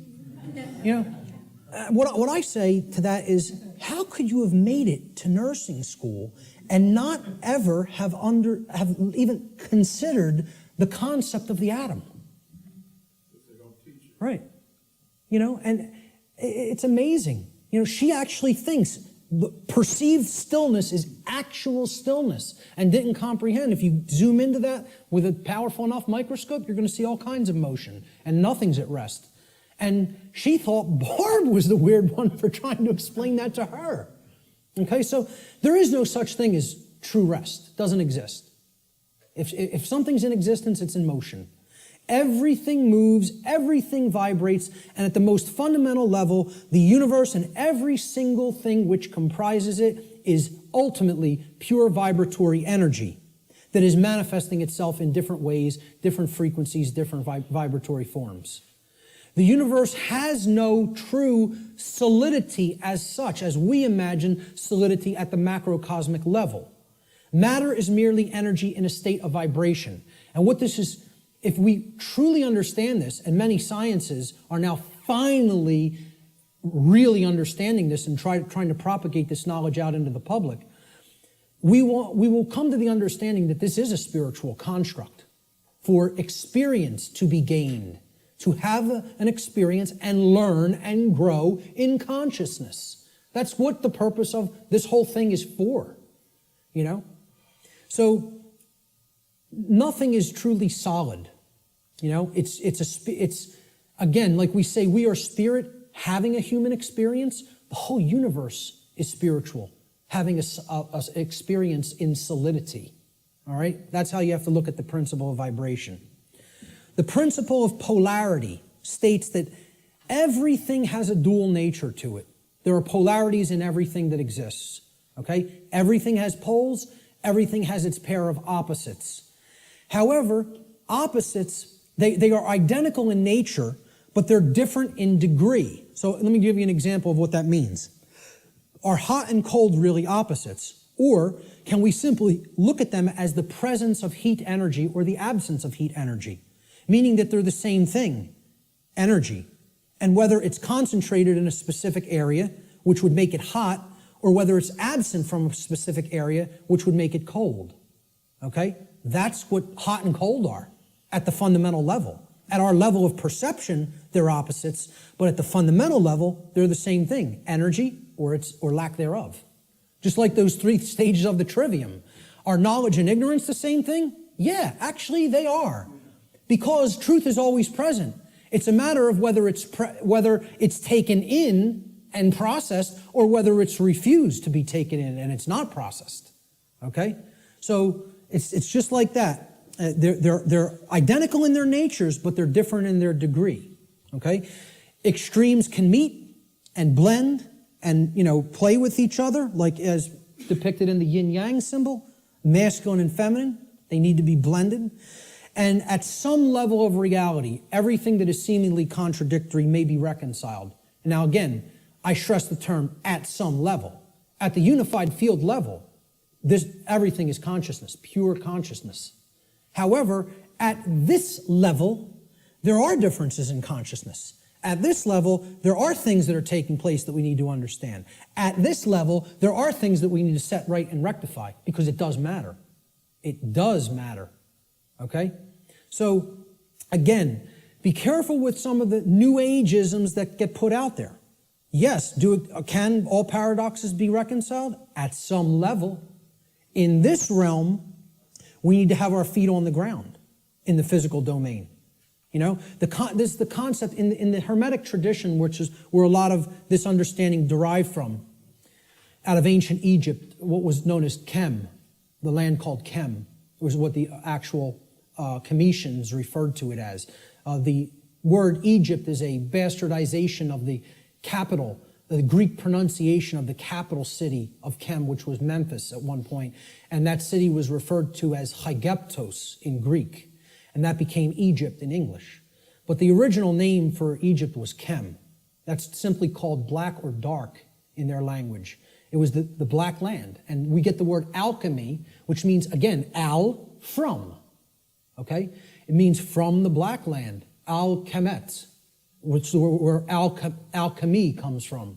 And that means out of darkness, this knowledge will come and bring light. Because a lot of these mystery tradition teachings do come from Kem. And also the people who took it from Kem and started to propagate it in other areas were the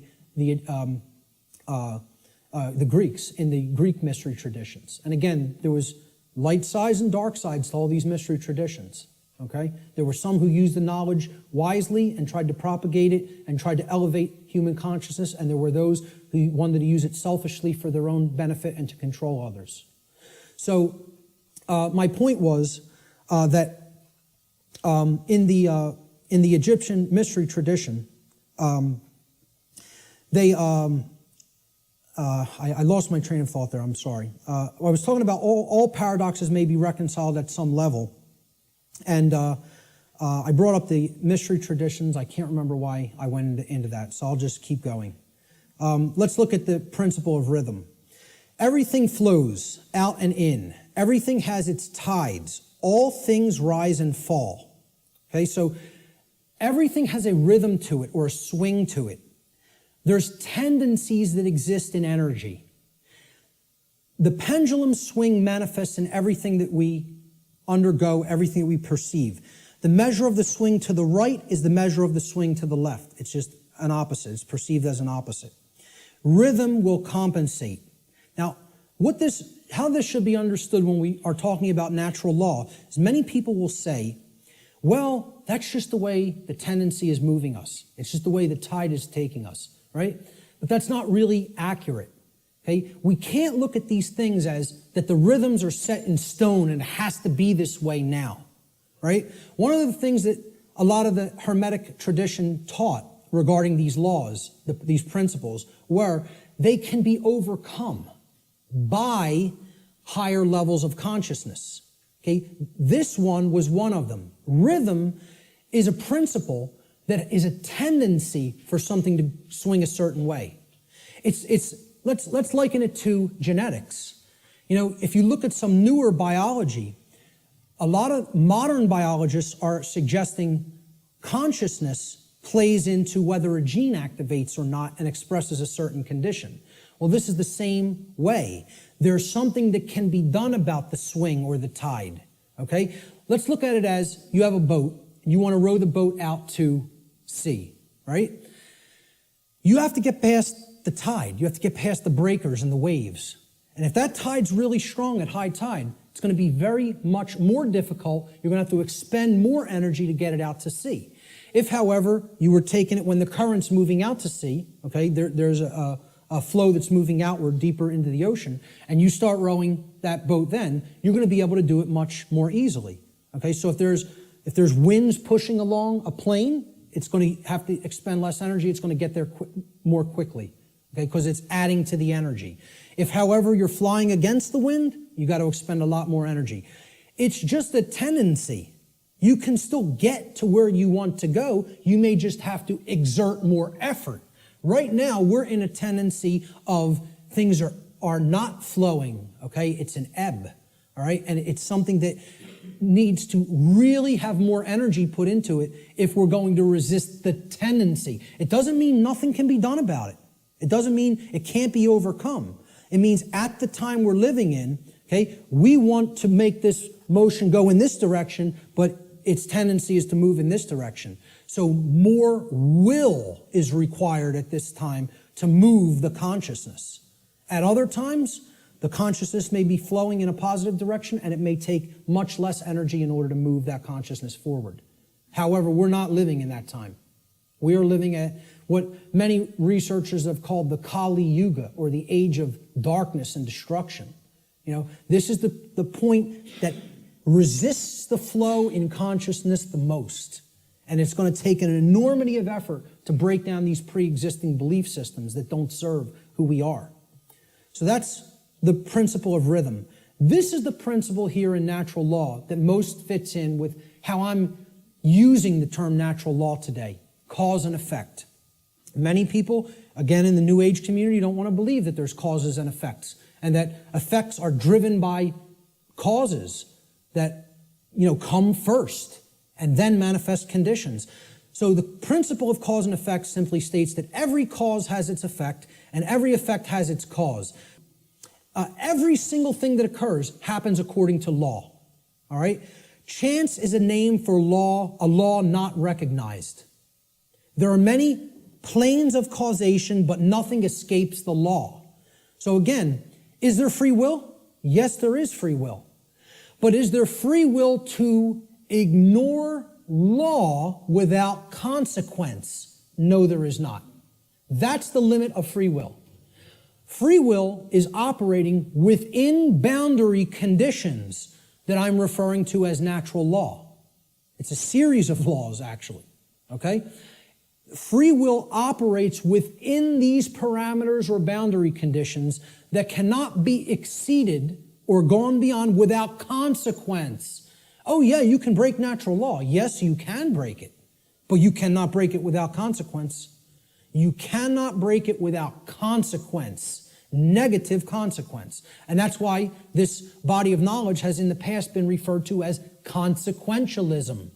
It is the knowledge of how consequences are generated by our free will decision-making processes within the boundaries of natural law. So this is the law of cause and effect, the principle of cause and effect. And I think this image, I was searching for images that encapsulate cause and effect, and I found this cartoon, and I think it does it brilliantly. Most of all, because will the effect happen immediately? No, it will not happen immediately. There is a time lag. You set the cause into motion. The universe is going to intelligently bring to you, through a rearrangement of all the dynamics that it needs to rearrange, the effect of what you've generated by setting that cause into motion. And there is a time gap between the cause going into place and the effect coming around and hitting you. This is why the pattern recognition of cause and effect is more difficult, because it is separated by a time lag, by what we perceive as linear time. Now, if you did a wrong to somebody and immediately you were stung by a wasp, every single time you did a wrong to somebody, It showed up and bit you immediately within 2 seconds of you hurting somebody, stealing from somebody, lying to somebody, etc. Would you start to connect the stinging to the wrong that you did? I think most people would see the pattern. They would recognize the pattern. But since that doesn't happen, and there's a time lag to experiencing something harmful to ourselves once we do something harmful to other people, it's very difficult for people to see the connection through the time lag. And moreover, it doesn't exactly happen in a one-to-one ratio like this, okay? Karmic consequence is more complicated than all of that, all right? What's happening is that all of us are experiencing in the aggregate the wrongs that the human species is conducting on a daily basis, which we do not attempt to rectify and stop through our inaction. Karma is being accrued. People think that karma can only be accrued from action. No, it cannot. It can be accrued from inaction as well. And that's where many people in our society is. They're not taking any action, and they're willing to let evil run unchecked. So this is ultimately going to come back and bite us, you know, and what we set into motion is going to actually topple over onto us if we don't change our thoughts, emotions, and behaviors. Nothing escapes law. We are bound by it eternally. You know, let me just go back. I'll leave it on this slide for a moment. You know, for some people familiar with my work, you've seen me break down the Matrix trilogy. And the law of cause and effect is brought forward extensively in the second Matrix movie, The Matrix Reloaded. And the scene that encapsulates this the most is the character of the Merovingian, who tells to the heroes who want to be free from the Matrix and its control, okay? You are coming to me without an understanding of why you are in this position. You don't understand the causal factors that have led to the current conditions that are in place. Therefore, you are coming to me with no power to effect change. You are powerless. So why should I help you? You're powerless because you lack knowledge and understanding of what set these events into motion. Why? The question why, he says, why is the only source of real power. Without why, you are powerless. He's talking about cause and effect, and he says it specifically. Causality, he calls the only real truth. And this is the villain. The words of truth come through it's a big technique in Hollywood too. The words of truth are spoken by the villain in the movie or in the series, okay? But if you listen, and there is a twist, a dark twist to what he says. He says free will is like an illusion. No, it is not. That's where the dark occultist is trying to trip up the heroes. There are both free will and natural law.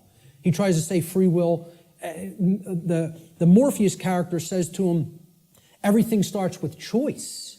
And Morpheus is correct. Our choices set that causality into motion before it becomes an effect. And the Merovingian tries to tell him, no, there is no free will.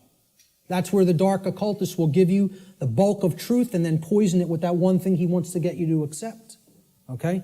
So the next thing that needs to be understood is the two planes. All right? There's the plane of effects and then there's the plane of causes. No power to affect any change lies on the plane of effects, which is the physical manifested reality. Again, what already is, nothing can be done about. What already is, you cannot change. You cannot change the past. You can change what it is starting now and make sure that it gets changed in the future. But right now, what is the truth, and all you could do is accept that or reject it. You can't change the past.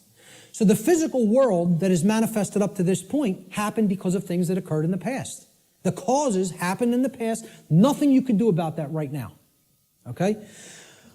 The plane of effects, or the physical world, is where manifested realities have already occurred, have already taken shape, have already formed, due to their underlying causal factors. The plane of effects constitutes that which has already occurred. As such, no power to effect change lies here, because that which has already occurred cannot unoccur. That which has occurred can't undo itself. It happened, it's already done. It has become that which is, or truth.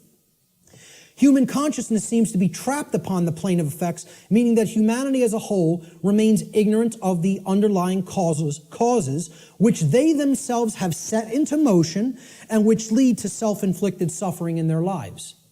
So if you're trapped at this level, what you're doing is you're looking at the symptoms, and you're stuck looking at the symptoms. Okay? This is everybody. Oh, there's a political solution to this. We need to vote in the right people. Oh, there's a financial solution to this. We just need to set the right monetary policy. No, there's a scientific solution to this. And technological advancements are going to be made that suddenly save ourselves and make the world any different. And they think all of this is going to be done while slavery is still in place. Well, again, good luck with that. And let me know how it works out. Okay? I speak at free energy related events. I work with the Tesla Science Foundation. I speak at MUFON-related events that talk about disclosure of extraterrestrial presence, okay? Both of these communities don't understand. The things that they say they want are impossible. And I'm going to start talking about them in this way more openly, you know, because I've kind of like given them some soft teachings, and I think they need to hear it a little bit more harshly, because both of these communities are not talking about morality to the extent that they need to. They think we're going to have free energy, but nothing's going to change as far as the social structure of the world goes. We'll just develop free energy and that'll magically save us. We'll still have slavery, but free energy will be here and the world will be a magically better place. The UFO community, they often think, oh, we're going to get disclosure. They're going to come out and tell us everything they know about other intelligences that are out there in the galaxy and in the universe with us, okay? And they think they're going to get that in a climate of slavery. Well, good luck with all those things. You got to take down the existing structure first, okay? People think, oh, we got to build the new world while the old one decays. You have to destroy the existing power structure with the power of truth before anything new is going to grow here. Because this place is a garden full of weeds, of poisoned ideologies and completely erroneous belief systems that have no bearing on truth whatsoever and cannot get us what we say we want. Until those thoughts are changed, don't expect the results you want. So to the free energy movement, I say you're never going to get free energy in a climate of slavery. To the UFO community, I say you will never get disclosure in a climate of slavery. Slavery has to end first. Then you could get what you say you want. So, again, no power to effect any change lies in the world of effects. Cannot be done. You are rearranging the deck chairs on the Titanic while it sinks. You're not creating any change doing those things because the underlying causes aren't changing. And the underlying causes are how we think, how we feel, and how we behave. And no one wants to look at that. They want to think all those things can stay in place and I can magically get what I want. I want to keep my hand over the fire, but I don't want it to burn and blister. Well, enjoy. See, find out what you get when you do that, because that's what we're doing when it comes to natural law. So let's look at the plane of causality. This is the other plane. This is the mental realm, the mental world. Again, according to the law of mentalism, the first principle of natural law, everything that manifests must first manifest in mind before it can manifest physically. So again, if the plane of causality is the mental world that's generating the causes in mind, okay, everything is happening there first, and then it is trickling down to the physical domain. It is manifesting in the physical domain only after it has manifested in the mental world.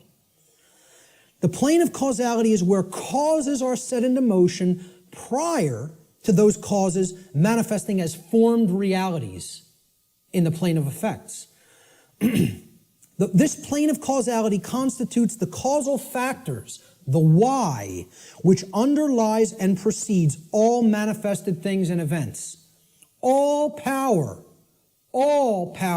to effect change lies on this plane of reality. Human consciousness must move away from the plane of effects and to the plane of causality in order for human beings to understand the causal factors of the conditions which they are collectively manifesting in their lives.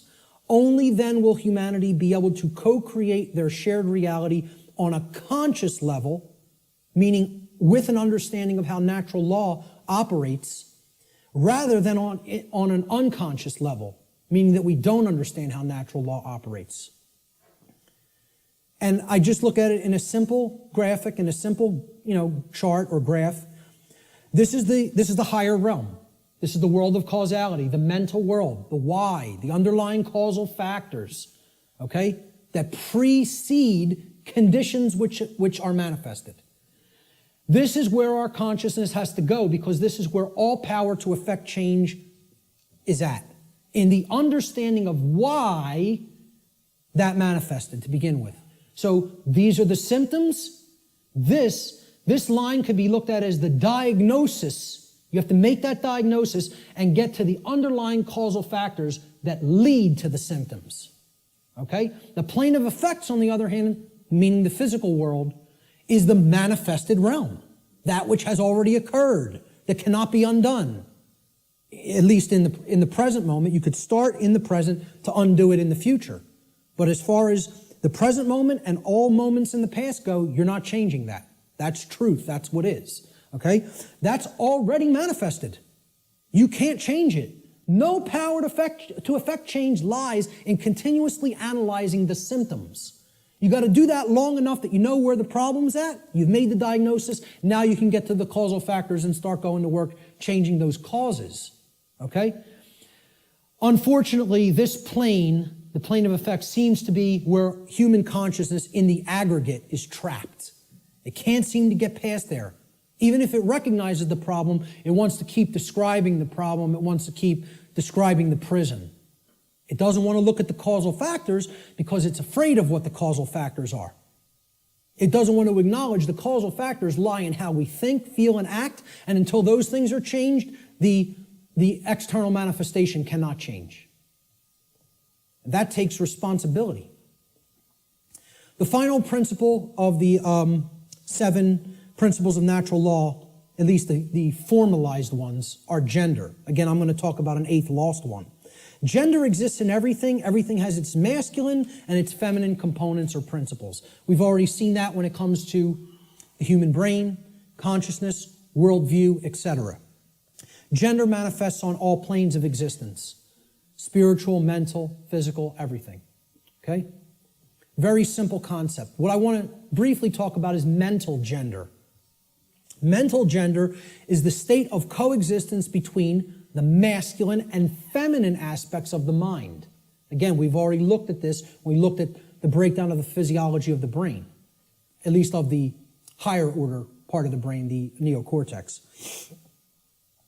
Our left brain hemisphere largely facilitates the masculine aspects of the mind, or the intellect, logic, analytical thought, linear thought processes, while the right brain hemisphere largely facilitates the feminine aspect, or intuition, meaning creativity, compassion, and holistic thought processes. This next section is what I call the lost principle. This is the 8th principle of natural law, which binds all of the other principles together. Okay? It is what I would call the encapsulating principle. Okay? It's the container inside which all the other principles fit very nicely and neatly. However, it's lost because we're not exercising it. See, we already looked at 1, 2, 3, 4, 5, 6, 7 principles of natural law. And there they are represented by these circles overlapping each other. Okay? Can anybody see an 8th circle anywhere? You got it. Correct. Here's the 8th circle. And this might look familiar. You might have seen this somewhere. Okay? This pattern is called something. Does anybody know what this pattern is called? What is it? Not the flower of life. The seed of life. The seed of life. Okay? Now, what happens from a seed? It grows. It generates something. It creates something. A seed has an outer casing, an outer shell, okay? That if you're going to get to the inner core of it that contains all of the creative, genetic, generative material, okay, that shell has to be there and intact. You break the shell of the seed, the creative essence of the seed is going to be gone, okay? Now, what is that principle? Here's what that principle is. It's the eighth, or what I call the lost principle. And it's the thing that has to be present in order for any change to manifest itself. And it is not what most people think of it as. Even when I tell you what this is, I guarantee you there will be an inaccurate connotative meaning for what people think this means. Okay? Here's what the eighth principle is. It is known as the generative principle, or the principle which governs creation, which actually is the causal factor that goes into effect and generates the result that we say that we want. But what's the real term for it? Who can guess what the actual term, what the generative principle of creation actually is? No, it is not action. Okay, now most people will say it's love. I want to distinguish it from the concept of love, even as I'm going to describe love in this presentation a little bit later on. Okay? What is it? Procreation. No? What? Somebody said it. But somebody said something else. No? Who? Care. There it is. Okay? The generative principle is care. Now, this is different than compassion. People say, why don't you use the word compassion? Because that's not what I'm talking about. It is a different concept than compassion, or even what I would describe as love. Care, and I mean care with a capital C, and here I didn't even put it with a capital C. I'm just putting it in all uppercase care. Distinguish this from care with a lowercase c, okay? This means, what are you giving attention and helping to grow? What are you focusing upon? Because what you're focusing upon, that's what's ultimately getting generated, getting created, and growing. And this doesn't mean be ignorant of what's going on in the world and don't look at anything that's negative because you're going to feed that and give power to it. That's not what it means. Okay? That means, you know what you're feeding? In that instance, if you want to do that, you're feeding ignorance. And that's what's going to grow. It's the exact opposite that the New Agers want you to believe that it is. By ignoring the negative, you are ensuring that more of it occurs. You are fueling it by ignorance, ensuring that it grows and takes over. Okay? What care has to be looked at here as is, this is what you're giving your energy to. This is what you're focused upon. This is what you actually care enough about to do, to spend your time on, to put your attention on, to manifest in the world. That's what I'm talking about as care, okay? That's what generates our experience in the aggregate. Most people don't care about what's really happening. Therefore, it is an impossibility for us in the aggregate to change the direction of energy, to change the direction of consciousness, and ultimately to get what we say we want. That's how the real law of attraction works. All right? Here's how it actually operates. The lost principle is the dynamic of care. What we care about on a day-to-day basis acts as the driving force of our thoughts and actions. What did I say we need to develop? The heart, mind, guts, right? Heart, mind, guts, in that order. Care comes first. You got to care enough to know, to develop the knowledge, okay? Then you got to act on it and put it into practice. Apply it. So that's the order. Heart, mind, guts. Care, knowledge, action. Those are the steps, okay? And all three of those have to be in place. All three. That's what unity consciousness is. It's unifying thoughts, emotions, and actions. The three aspects of consciousness, such that there is no contradiction between them. Our thoughts, what we say, what we think, how we feel, and how we act are one and the same. There's no contradiction. That's unity consciousness. Okay?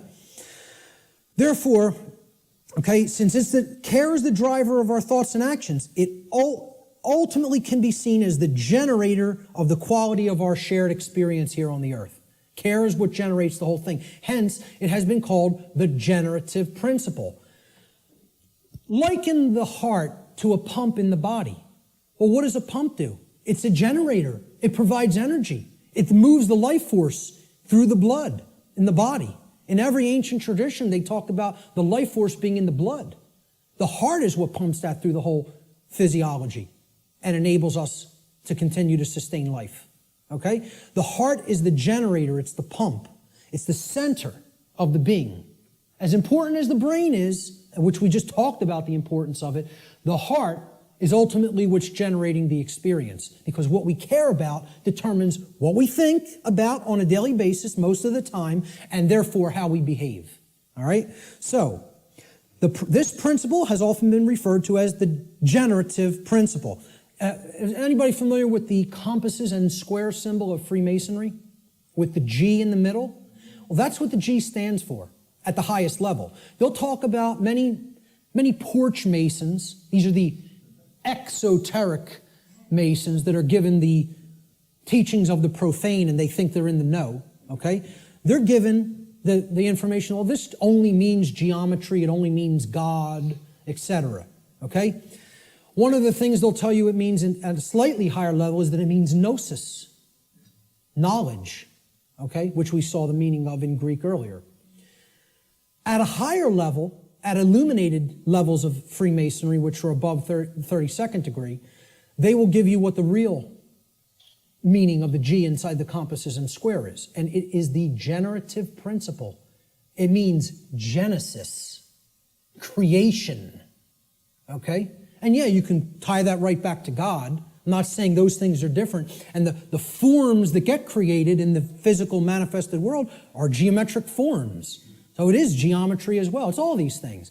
But at the highest level, it's the generative principle. That's what that G really stands for in esoteric Freemasonry. Okay? It's called the generative principle because that means to create. It comes from, the word generative comes from Latin. The verb generare, as we've already talked about, means to create. And the generative principle is what we create through. And it's lost because people don't care. They don't have care. Hence, it's the lost principle. Okay? Here's how it works, folks. What we care enough to put our will behind. Okay? So again, heart, mind, guts. Guts is the will, the action, the masculine principle. That's what gets things done ultimately in the physical domain. What we care enough to put our will behind. And that's driven by the care. That's the generator or the pump that drives the will. Okay? What we care enough to put our will behind is ultimately what gets created or manifested in our world. The world is the way that it is because most people do not care enough, even if they say, they pay lip service, okay, and say that they want things to be different. They don't care enough to actually change it through their actions. Because when it comes all down to it, and I said this in my New Age, BS seminar or lecture, okay? What it comes down to is preventing action. Preventing action. That's what the New Age community is designed to do. They want people inactive because the dark occultists know that the thing that is ultimately generating our reality is behavior, as you saw in that simple four-part chart, that little building block chart that I put up there. Action is what's generating the reality. That gets generated through what we care about because our cares and our desires drive our actions. Okay? So most people will say they want things to change, but then when you say, what are you doing to make that change happen? Not a word. Silence comes back on the other end. Okay? So, they don't care enough to change it through their actions. That's what the generative or lost principle is about. And until that principle is regained and people get out of their laziness and most of all get out of their cowardice. Again, in that New Age lecture, I'm talking about what it ultimately comes down to in the New Age movement. And I'll look at any New Ager in the eyes. They're cowards. Cowards. Ultimately, they know the evil that we're up against, and they intend to do not a damn thing about it. That's what it really comes down to. And anybody telling you it's different than that is lying to you. Okay? They're cowards. Period. And I'll say it right to any of their faces. Anything I say up here, anybody that believes in that nonsense, come and bring them to me. I'll tell them right to their face. Straight and open, just like I said it here. Because I don't care. I don't care about their nonsense. I care about what's real. Okay? So, I'm telling you, this religion has to go. It's got to go. If people are going to make real change happen, the idea that it can't be done, that it can be done without taking actual real-world action has to be purged from human consciousness. Reality does not work like that. Period. The end. And I can't make you accept that. I recognize I can't make anybody in this room accept that. All I can do is put it out there for your consideration, and if you have some common sense and really, really think about it, you'll understand what I'm saying here is absolutely the way it is. Okay? Many people want to deceive you through these religious notions, okay, which is all about getting people to stand down and accept their chains. That's what that religion's in place for. All right? This next section I call spiritual currency or spiritual currencies. All right? There's two spiritual currencies, time and attention. Now, look, we can readily see this, right? Time is money, people say. It's currency, right? What am I going to spend my time on? What am I going to pay attention to? Pay attention. You pay for something, you get something in return when you pay for something, right? That's what attention will get you here. It will get you something in return. You pay attention, you're going to come out of here with a lot of understanding. There's two spiritual currencies, time and attention. This analogy can be seen very readily in the saying, spending time and paying attention. Whatever information or endeavors we put our time and attention toward, we end up getting something in return for that investment of these currencies. This is what real money is, folks. Real money. This will get you real money. One I, mon I. Okay? If you want real money instead of the fake Federal Reserve nonsense, fiat paper currency money that isn't worth the paper it's printed upon, then keep thinking that that has value. Okay? And people who say gold is value, gold is real money. Yeah, well, I ask people, what intrinsic value does gold have? And they say, well, it's been traded with throughout time immemorial. People have valued it all the time. Does that make it intrinsic? You answered my question. It's like saying, why does that projector have intrinsic value? And you say, because I find it valuable. No, that projector has intrinsic value because it's capable of projecting an image. And if I want that task done, that's what I use a projector for. Okay? Well, what's gold used for? Can you build clothing out of it? Can you build a house out of it? Is it malleable enough to be molded into a weapon of some sort? You going to take shelter under it? Well, maybe if you have enough of it. But, you know, the whole point is there is no intrinsic value to this. It's something that's, the idea of it having, of any precious metal having intrinsic value, other than, you know, okay, in a technological society it's used for computers. This is true, okay? But I'm talking about in nature. You know, where would this idea of intrinsic value of gold come from in the ancient past? People say, well, it's used as a medium of exchange, okay? Money is not a medium of exchange. People think of it as a medium of exchange, and it's not. It's incorrect, okay? Money is the limiter of energy in the system. See, people think of money as currency. Even the name is a mind control technique because it's supposed to be about, it's the current in the energy system. This is the current. It's the amperage, right? No, it's not. It's not the capacitance either. It's not a store. That's another thing people will tell you money is, what they say is real money. Okay? It's all fake. It's all fake. It's not a store either. You know what it is? It's the resistance in the system. It's the resistance to change in the system. it acts as the resistor. Because as long as that modality of slavery called money continues to exist, it will always be extraordinarily difficult to create real lasting change. So again, I piss off everybody. Religion's got to go, scientism's got to go, New Age thought's got to go, money's got to go. All of it's got to go. You know why? It's all religion. It's all religion, and the word religion means to hold one back, to tie one up and keep them where they're at, as we're going to get to in a few moments. Okay? So let's get back to spiritual currencies. We end up getting something in return on what we put our investment of spiritual currencies toward. And you know what if it's put toward the right goals, the end result is true money, one eye. Okay? True spiritual vision.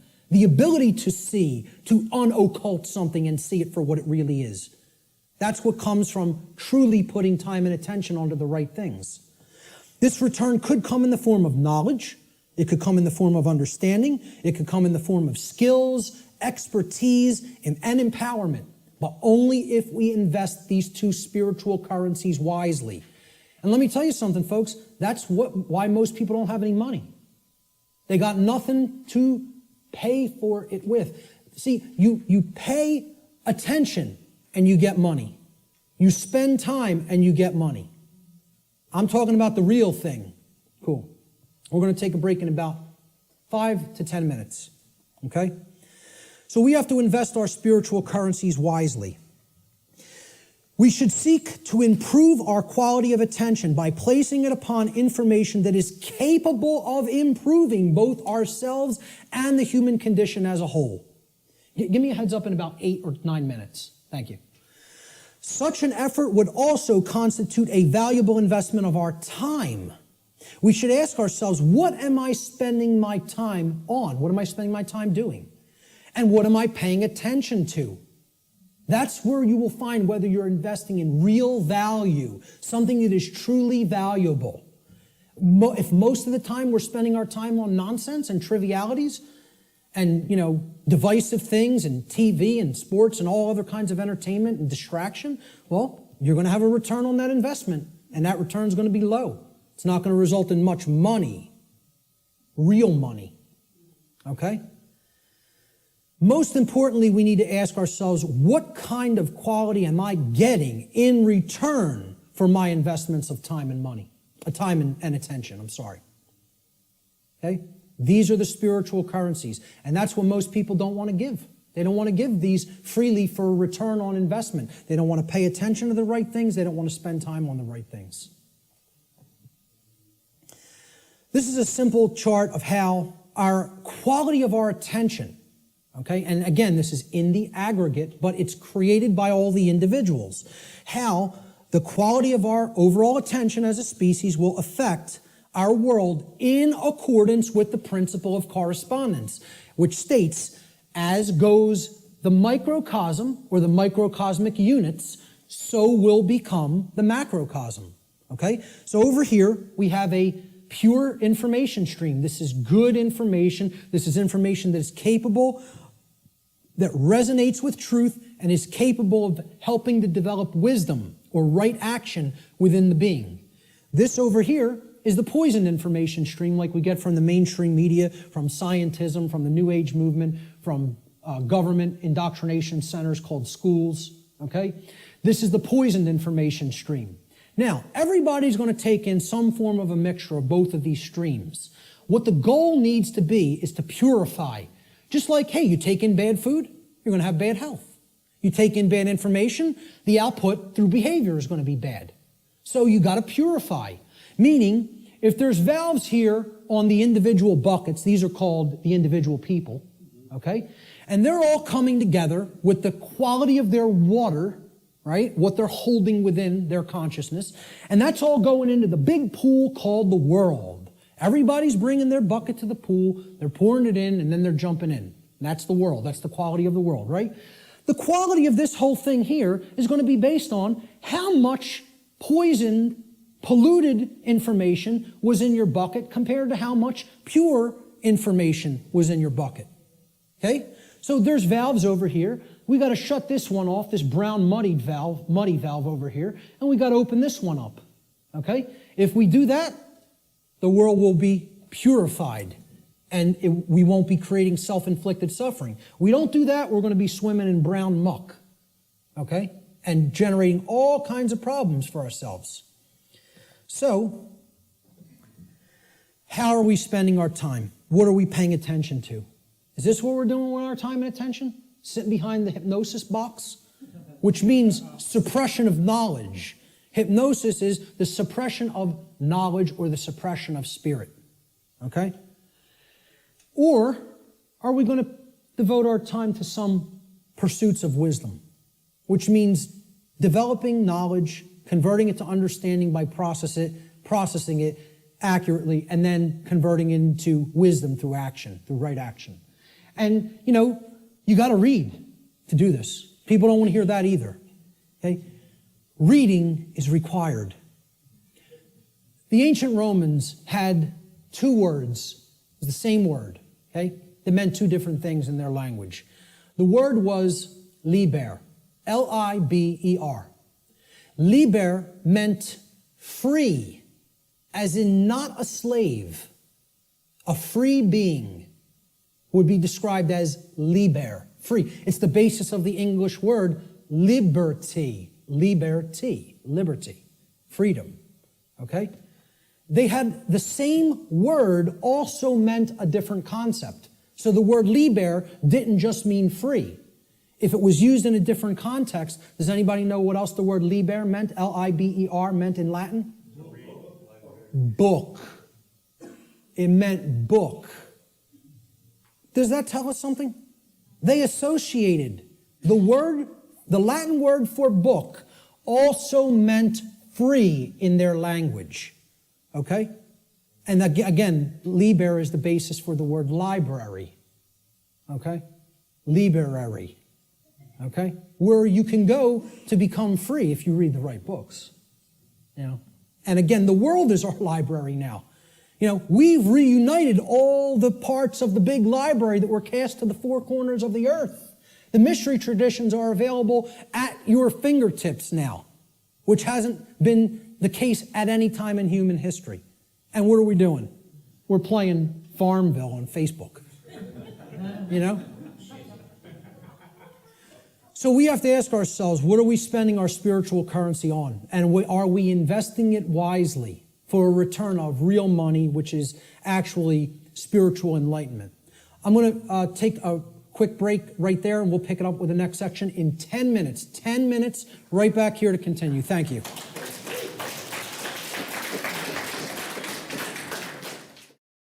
So natural law has been called many different things in different traditions throughout the world at different times in history.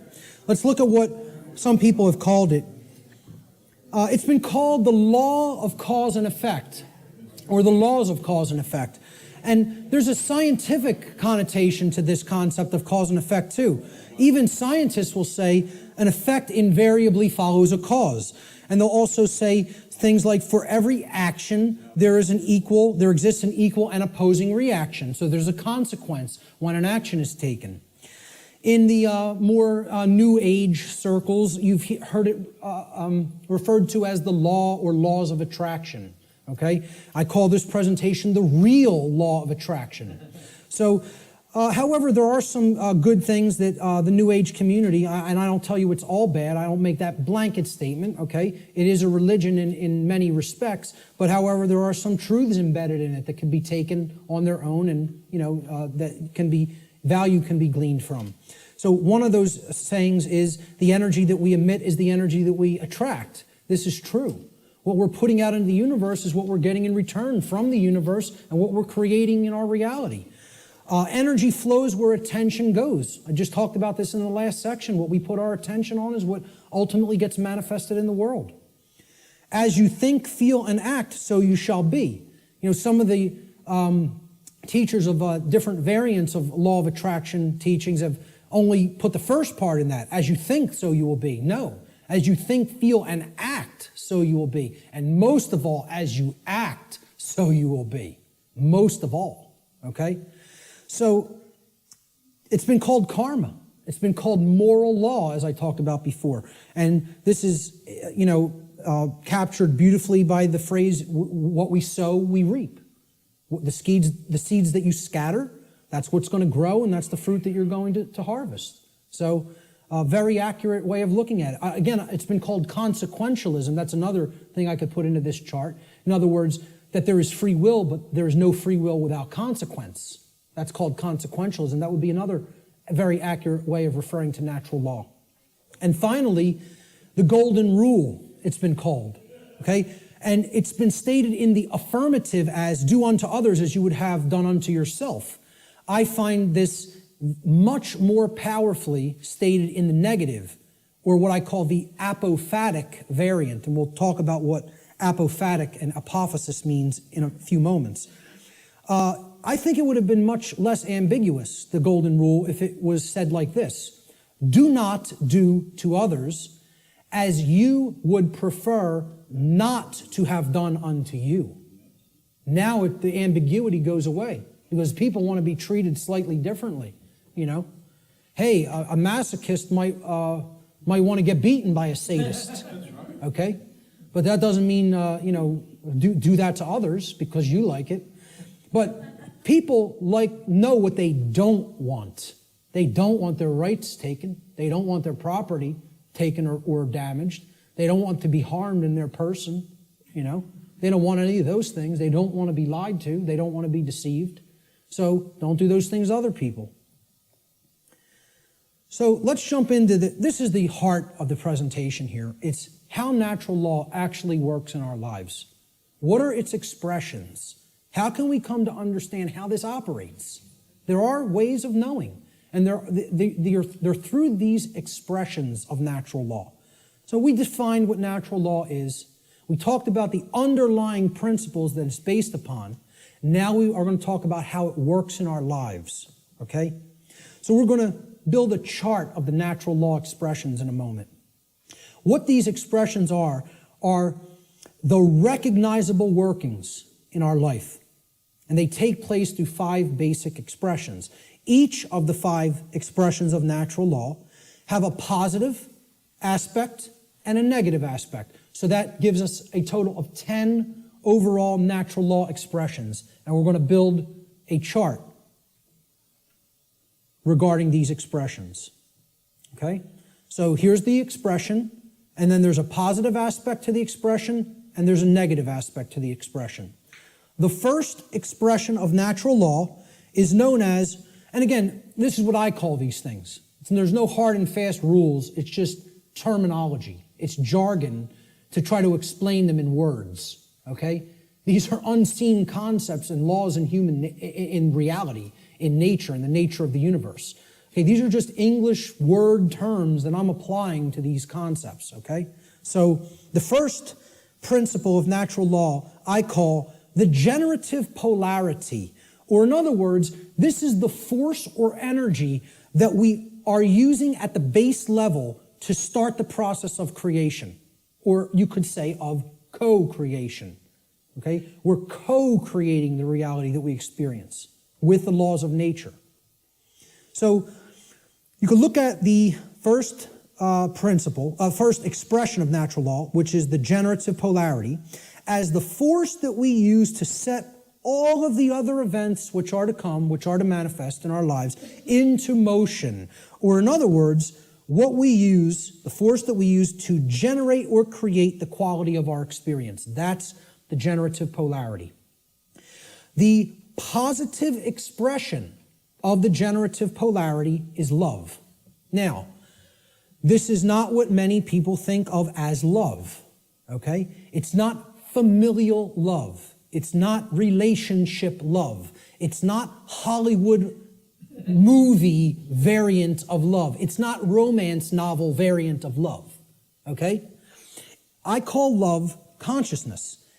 Love is the force which helps us to expand consciousness and become open to truth if we are in it. If we are in that vibratory energy, we become open to truth. All right? So here's what it looks like visually. I try to put a visual aspect to all of these concepts, okay? And people would think I'm going to put two people together kissing or hugging or something like that, okay? Love is inside each individual if it's present, okay? It doesn't depend on any other person. You can express love with another person, and there's no problem with that. I'm not saying that's a bad thing. That's a great thing if it's present in your life. The capital L, capital O, capital V, capital E definition of love that I'm giving here is not that. It is this force that opens up our consciousness. It's the flowering expression of consciousness, okay? So how I word this is, the positive aspect of the generative polarity, the first expression of natural law, is love. In regard to natural law, love should be seen as the expansive force for consciousness. It is the force which helps us to become open to truth and expand our awareness. That's the connotation that I'm giving for the concept called love here. Okay, that's the positive expression of the creative polarity. Now, the negative expression of the creative polarity is the exact opposite of love. So people will automatically think, well, that's hate. And it is not. Because the thing that puts consciousness in a box and prevents it from growing and keeps it where it's at is what? Fear. There it is. Fear. Fear is the basis for unconsciousness. You cannot be unconscious of anything in particular unless you fear it. Okay, that's what shuts consciousness down. And here's my visual for it. Fear. I don't want to look at that. That's too horrible for me to contemplate. That can't be true. I don't want that to be true. That's all fear. Okay? The negative aspect of the generative polarity is fear. Fear is the contractive force for consciousness. Fear is the force which influences us to become closed to the truth, and it is the force which ultimately shuts down our awareness. That's why so many people are unconscious, because they are fearful. They are fearful of the responsibility that comes with knowledge, and most of all, they are fearful of having to act based upon knowledge, because that requires courage. The second natural law expression is the initiating expression, what I call the initiating expression, just my term for it, okay? The initiating expression is the first stage of tangible and recognizable results which we produce in our lives after we have, quote unquote, set the ball rolling, okay? Set the dynamic in motion by choosing between the generative polarities of either love or fear, all right? So, we choose love and something starts to happen. We become open to truth, right? Well, love is the expansive force for consciousness that opens our minds to the truth and awareness. So what do we gain as a result of accepting or existing in the vibratory energy called love? We gain knowledge, which is the acceptance of truth. Since love opens us up to truth, knowledge is its reception. It is the receiving of truth. We come to know, okay? So that's how it starts. I call this the initiating expression. Now, of course, there's a negative initiating expression if we are existing in the vibratory dynamic of fear. That would be the opposite of knowledge. What is it? Ignorance, right. Okay, now, this is what I put forward as knowledge. This is my imagery for knowledge. Okay? That's a being who knows themselves. You know, and as the mystery traditions of Greece put forward at the Delphic oracle, know the self and you will know the universe. In other words, know the microcosm and you will know the macrocosm. Know thyself. The positive aspect of this initiating expression is knowledge or the acceptance of truth. Knowledge positively influences the quality of our lives because it positively influences our decision-making processes that lead to understanding in every area of our lives.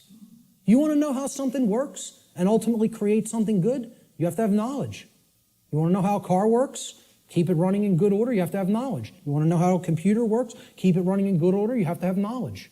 You want to know how the human psyche works and keep it running in good order so that conditions on earth manifest the way you want them to manifest? You got to have knowledge.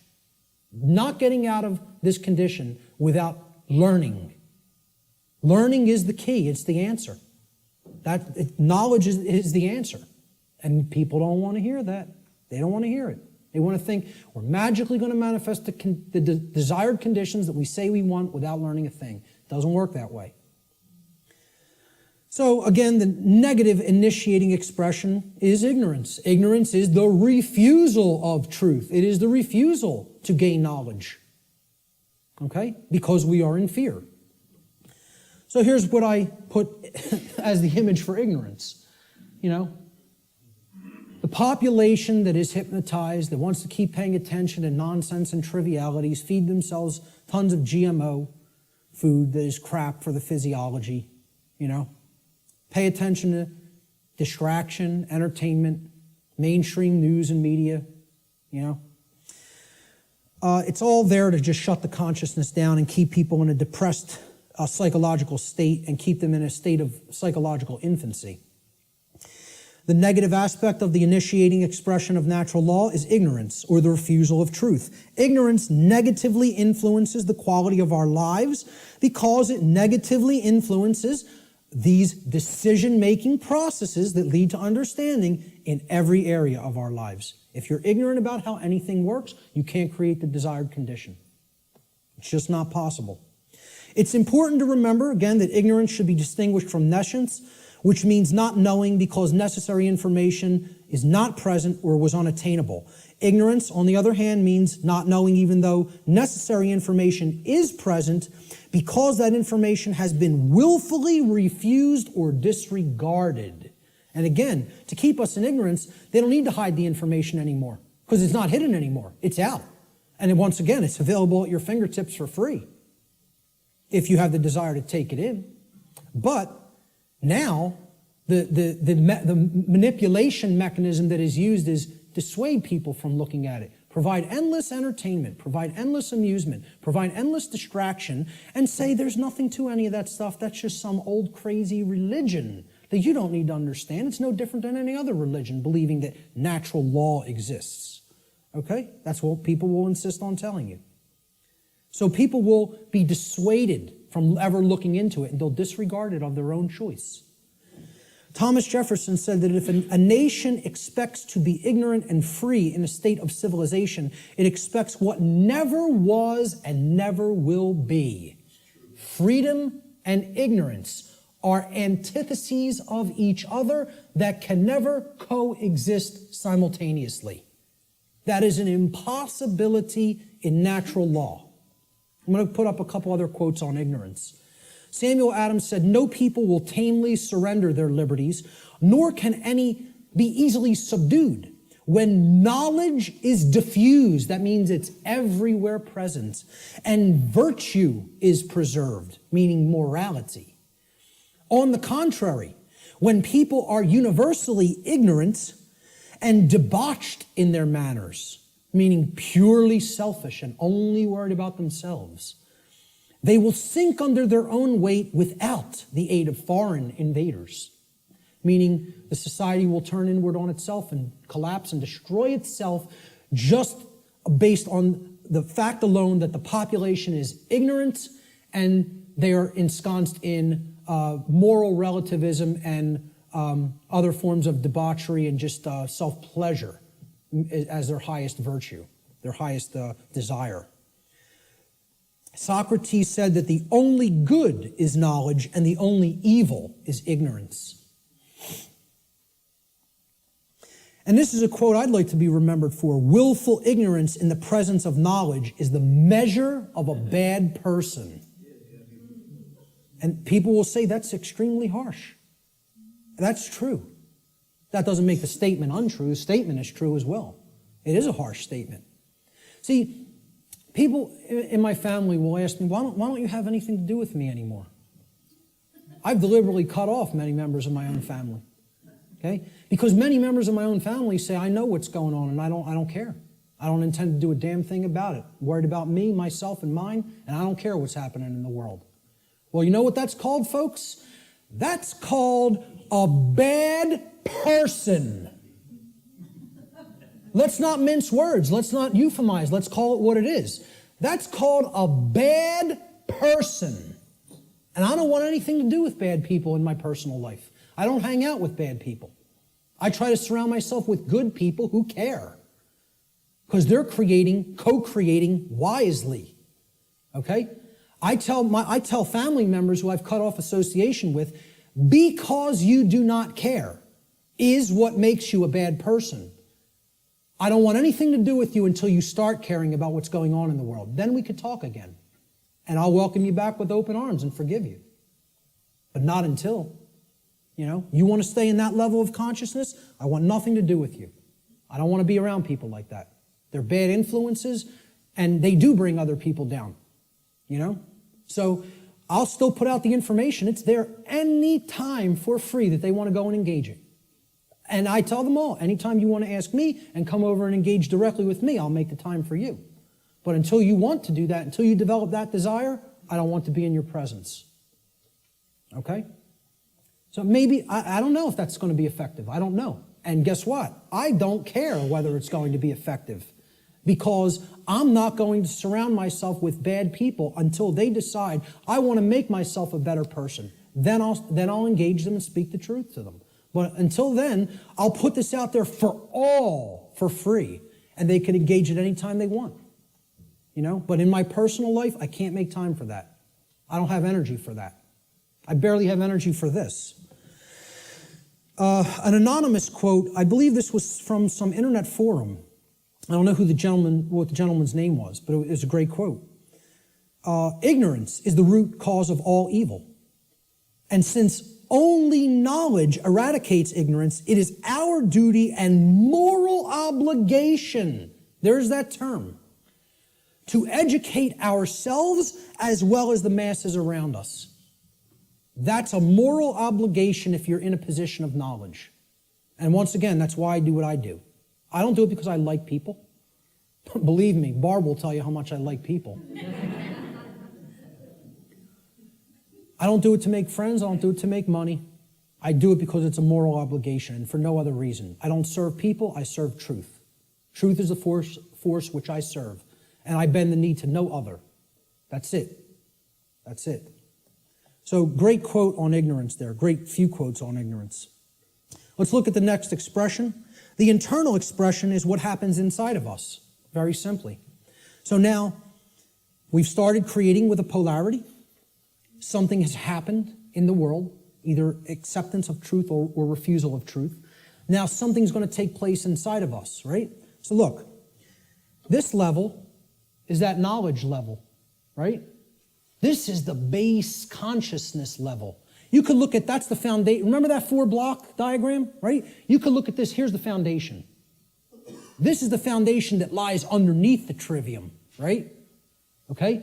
That's as deep as it gets. Consciousness or unconsciousness, love or fear.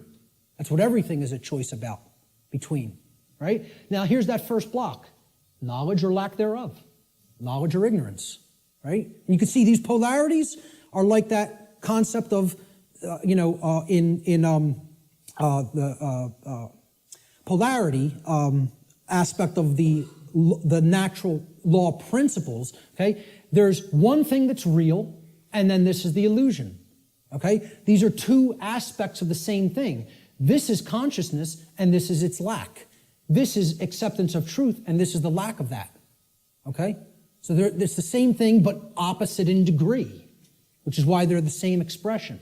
Now, what happened after knowledge or lack thereof? We went up to understanding, right? So that's what this level is. Understanding happens internally, right? It's an internal process, all right? So the positive aspect of the internal expression is when we come to understand through developing the knowledge and the acceptance of truth that we are sovereign. Sovereignty is the expression the internal positive expression of natural law. Now, again, underneath these, in parentheses, I always put what I call these things, another name that I've given to these things, these concepts. I call sovereignty internal monarchy. Internal monarchy. Now, monarchy means one ruler. Mon means one, is a prefix for one, and archon in Greek means ruler or master. So, internally, we each need to master and rule ourselves. This is our kingdom that we get to rule and nowhere else. We don't get to rule over anybody else. Many people think they're the rulers of other people, but they're wrong. Each of us is a sovereign being. Sovereignty, as we're going to see, means that you're not owned by anyone else. No one else owns you if you're sovereign, okay? So here's my expression, my visualization for sovereignty, okay? Somebody who truly has the light. They have the light at their disposal. They're bathed in it. It's flowing within them, okay? And light has always been associated in different mystery traditions as knowledge. It's been a symbol that has represented knowledge. This is the person who has the knowledge and has gone through the decision-making and filtering processes with that knowledge to come to an internal understanding that they are a sovereign being.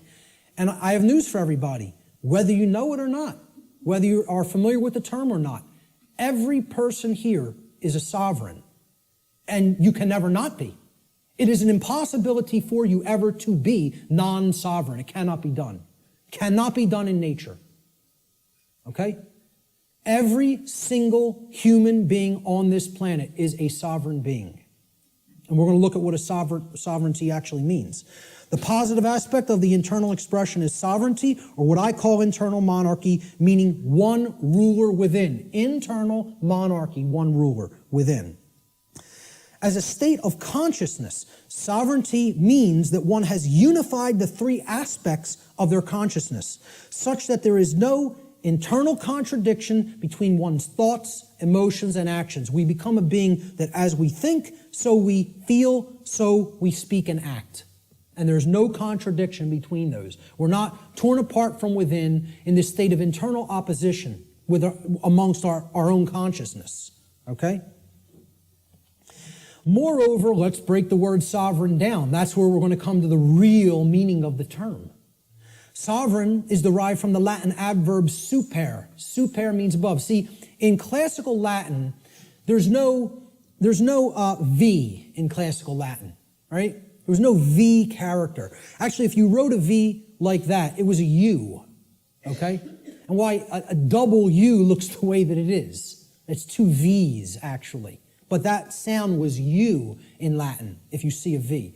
There's no V sound in classical Latin. It doesn't exist phonetically, all right? So this phonetic variation that we express as V or V in English, in Latin was P or B. It was represented by a P or a B. So what we're really seeing here is suver, okay?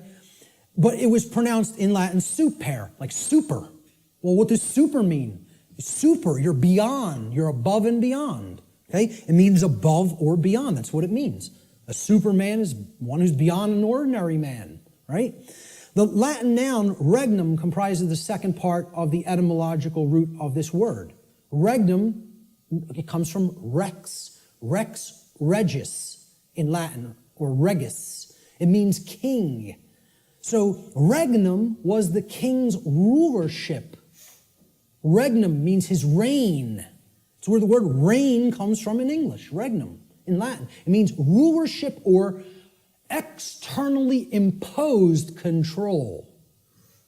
Okay? Not control in the context, I'm going to control my emotions, I'm going to control my behavior. No. It means I'm going to control you externally by imposing my will over your will through coercion. That's the context of rulership or control that I'm talking about here. So put them together. Super regnum, sovereign, means above or beyond externally imposed rulership or control by another. That's what it means. Sovereign means not a subject to another being, like a king, like one who considers himself a king. And it means not a slave to someone who considers themselves your master. That's all sovereign means, folks. Not a slave.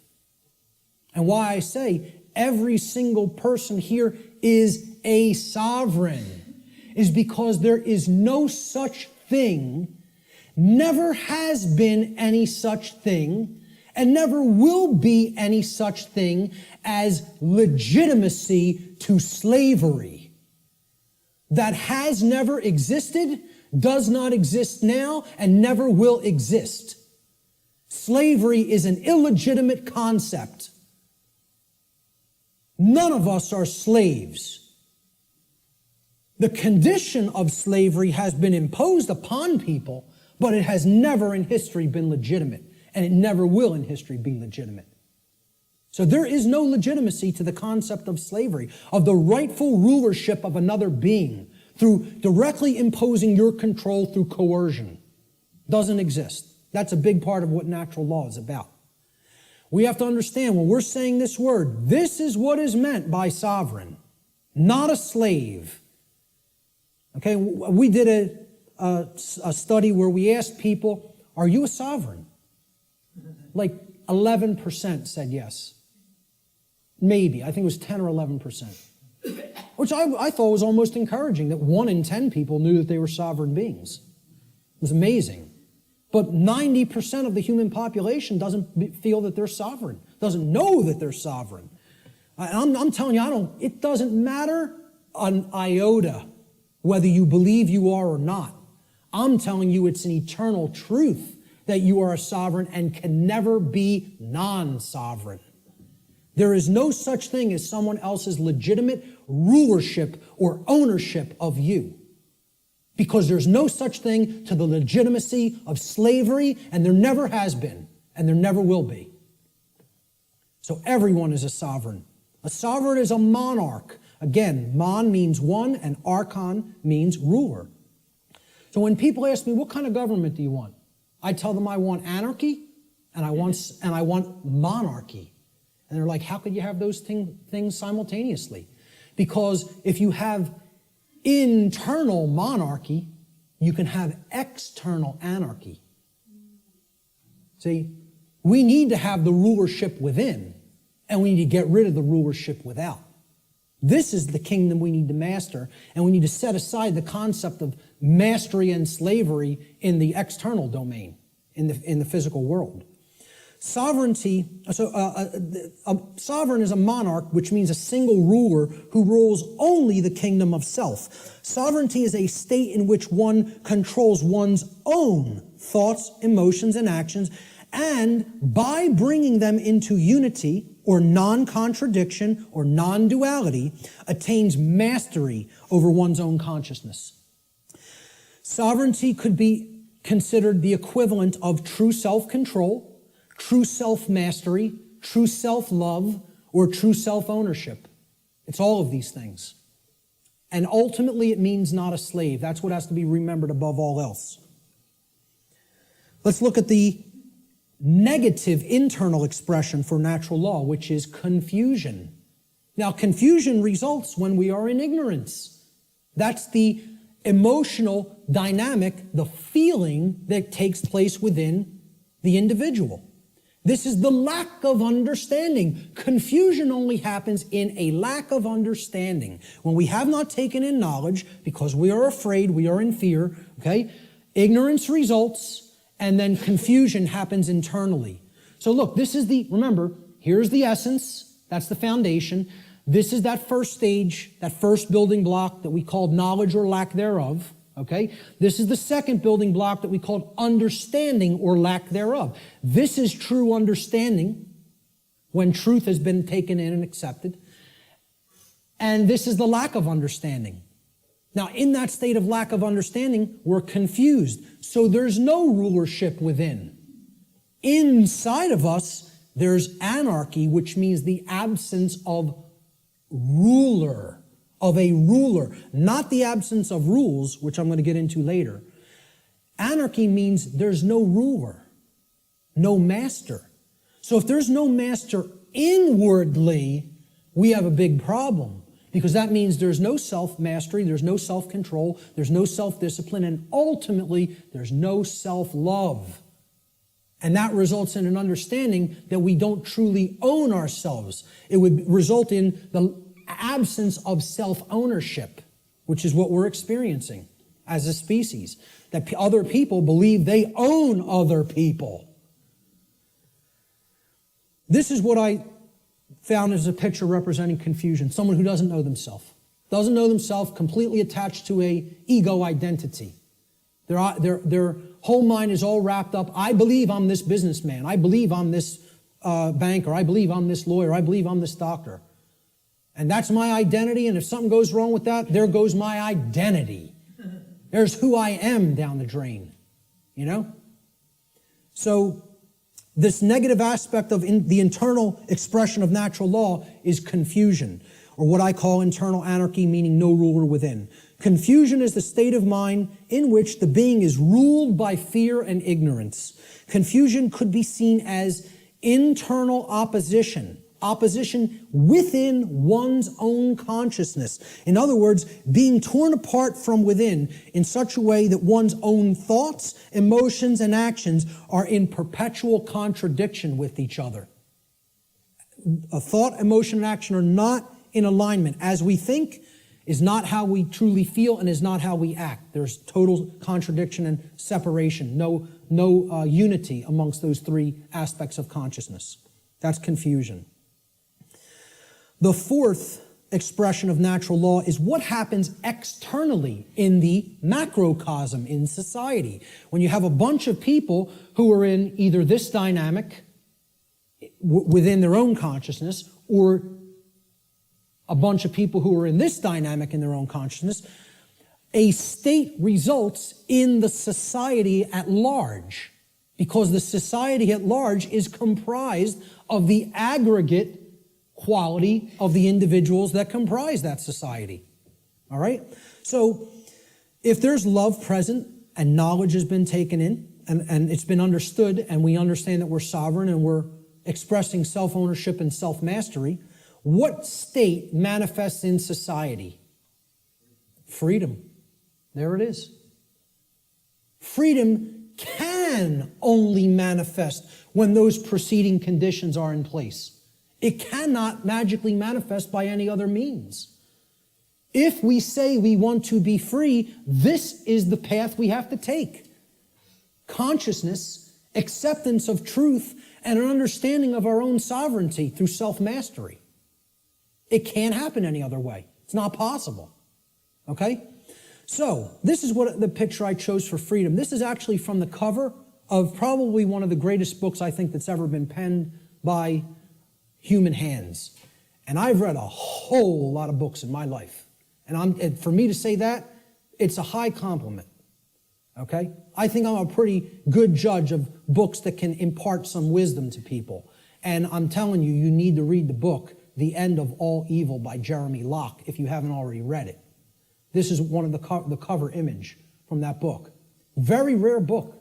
To find it physically online, if you find it at a decent price, snatch it up and give it to other people or sell it to other people. Okay? I had a physical copy of this book. I lent it out, took off. Forgot who I lent it to. It happens, right? But this was a rare book. I think it was only pressed a couple thousand, and it was never repressed. So it's a single printing or something like that. Never repressed it. Now, you'll find that book for $150, $200 in some places, right? I finally found it at some foreign source online for like $20, $25 and jumped all over it, and I finally have a new physical copy of it. One of the books, along with Larkin Rose's book, The Most Dangerous Superstition, that if I had to tell you, destroy every other book on earth, it would be down to these two. You know what I mean? It's that much. They're that important. This is the cover image from that book, with chains being broken that were formerly holding the earth in captivity. I think it's a great image that represents what freedom is about. It's not about my freedom. It's about our freedom. It's about freedoms for all beings. And guess what? Our, when I say that in relationship to the earth, doesn't just mean human beings. It means all beings, including the animal kingdom. So the positive aspect of the external expression is freedom, or what I call external anarchy, meaning externally there are no rulers. There is no condition of masters and slaves. Okay? So that's what anarchy actually means, the absence of slavery. That's what it really means. True freedom for all should be seen as the goal of spiritual development. Such a state can only manifest as a result of human society's adherence to natural law. Can only manifest. Not just will manifest, the only way it is possible for it to manifest is if we understand and adhere to natural law. Okay, so that's the positive external expression, what happens in society. Now, there's a negative external expression, and you can call it multiple things. You can call it totalitarianism. You could call it slavery. I term it simply control, externally imposed control. Okay, it doesn't mean, self-control. It means literally someone outside of your own being is trying to control you and own you. So yeah, a good way of looking at it would be slavery as well, because control leads to slavery. Control is what I call external monarchy, meaning there's a ruler from without that believes they do own you and wants to continue to own you as their subject or slave. And this manifests in things like the oncoming police state, which I wouldn't even say is oncoming, I would say it's here. Say we're already living in it. It's not something that's going to happen in the future, it's something that's happening in the present. People talk about it as something they're trying to avoid from happening. What makes people think it's not already happening? The negative aspect of the external expression of natural law is control, what I call external monarchy, one external ruler, the concentration of illusory power, in the hands of institutions like government. Control is the pathway to all forms of evil and destruction. It results when a society lives in direct opposition to natural law.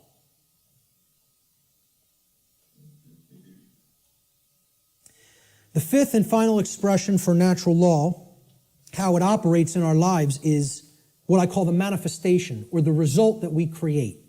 So again, here's the foundation for that little 4-part building, right? Here's the first block, knowledge or lack thereof. Here's the second block, understanding or lack thereof. Here's the third block, wisdom or lack thereof, which is why we're in a society that's completely based in control, because we're drowning in knowledge and having a lick of wisdom. Or very, very little, I should say. Certainly not enough to go around, okay? That's the action stage or the wisdom stage, what happens externally, right? This is that top block. Remember the top white block that sat on top? We had the blue block at the bottom, then the red, then the green, and then the white block. This was the manifestation, the result that we create. Remember the little question I put on the top of that white block? Who can tell me what it was? The manifestation. No, the manifestation was either order or chaos. What do we ultimately create? So the positive manifestation is order, or what we would call all the things we say we want. Manifested goodness. Everything being okay, not creating self-inflicted chaos or suffering. This would be, we get what we say we want to get. And there's requirements for that, and here they are. There's the requirements. You got to be in this vibratory energy of consciousness. You have to accept the truth and develop knowledge. You have to have an understanding that you're a sovereign being, and you have to work toward the manifestation of true freedom. Then you'll have all the things you say you want. Manifested goodness and order in your life. And that's the only path to it. I'm telling you, that's the only path to it. Blanket statement. The human mind has a hard time with blanket statements. Has a hard time with always, every, without exception. The ego doesn't want to hear that. Again, humanity's greatest fear may be that the truth is absolute. I would say an even greater fear it has is that the truth is singular, that there's no such thing as my truth, your truth, his truth, her truth, their truth. There's just the truth, and whether we align our perceptions to it or not. That's humanity's biggest fear. So this is what I viewed order as being like, okay? We have beings that are actually full of the light, and they're working toward a world that is based in freedom, cooperation, knowledge, sovereignty, no control, okay? It's what I call in some of my former presentations, cooperative spiritual anarchy, which is the natural condition of humanity. The natural, meaning spiritual, natural condition of the human species that has been blocked from manifesting through mind control, indoctrination, fear-based, trauma-based methods. So that's what I call order, the positive manifestation, manifested goodness. It represents everything we say we want, and it only results when there is balance or justice. Justice comes about through adherence to natural law. Justice can only be present when truth has been accepted in our lives and our behavior has been brought into harmony with natural law. Cannot manifest any other way.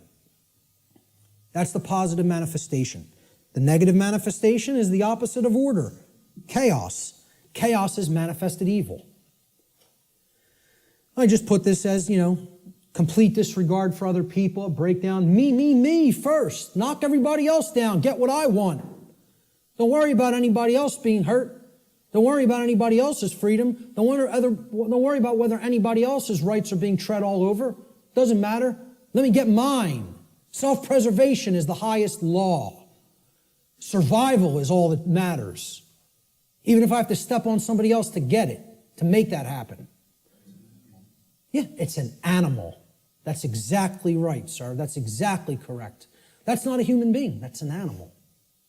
That's how animals in the animal kingdom behave. And again, natural law doesn't work the same way for animals as it does for human beings because they do not have the same capacity for consciousness that a human being has. So let's not start saying that's the natural order. No, it is not. It's the exact antithesis of the natural order. The natural order is just that. Order. It's in the word, it's in the phrase, natural order. What people are describing as the natural order through this utter nonsense concept called social Darwinism is, as I've called it before, psychopathic chaos. And break down that word. Psychopathology means an illness of the mind. Psychopathy is mental illness. Psyche in Greek means the mind. Okay? And pathology is an illness, sickness. Psychopaths are mentally ill. And they don't create anything resembling order. All they can create is chaos, which is why they want us to mimic their mindset, because they're just bent on hell and destruction to manifest, and they have to have our complicity and cooperation to make that dynamic happen. Our energy has to be given over to them by our mindset being made like theirs. Otherwise, their worldview can't come into manifestation, which is one of chaos and disorder. The negative manifestation, chaos, or manifested evil, is the exact opposite of what we say we want. Chaos results when there is imbalance and injustice, which results whenever there is ignorance of truth and behavior which is in direct opposition to natural law. So that's our chart, and one last thing I want to say about it is that the manifestations or the expressions of natural law are what I would call, they're unilateral. They don't cross into each other, okay? There's no such thing as, well, I've accepted the truth and I've developed knowledge, so now I'm in a state of confusion. It doesn't work like that. Okay? You can't go from ignorance to sovereignty, to the understanding that you're sovereign. You cannot cross the area of these charts. Once you're here, you can only go here. In order to get here, you got to come from here. In order to get here, you got to come from here, here, here, and here. You don't get there from any of these. You don't get here from anything in this column. You don't get here from anything in this column. Okay? Please keep this in mind. These expressions are unilateral. Okay? No, they cannot be skipped either. Good question. They must proceed in order and in the same column of expression. So you can only get to order through freedom, which comes about through the understanding that we are sovereign, which comes about through taking in knowledge of truth, and which comes about through staying in a vibratory energy of love or higher consciousness. The openness to truth. That's it. Same thing here. We can only create chaos when our society is bent on control, okay? Because we are confused beings that don't understand our sovereignty and think other people can legitimately own us or rule us, and that comes from a place of ignorance or refusal of the truth, which is based in fear. Can only manifest that way. Blanket statement, too. And I will not retract on that blanket statement because this has nothing to do with what I think or feel or my beliefs. This is how laws operate in creation. Not a belief system, not a religion, has absolutely nothing to do. I did not develop this. I came to an understanding of it by seeking truth. I'm telling you, this is not my information, never has been my information, never will be my information. There's no copyright on it. I don't claim it. It's eternal truths that have existed forever and will exist forever, whether human beings are here or not. Take it and share it freely and widely to anybody that's capable of comprehending it, because it's the only way we're going to get out of this mess. Okay? Those are the expressions of natural law. Now, when I say living in harmony with natural law or living in opposition to natural law, what do I really mean?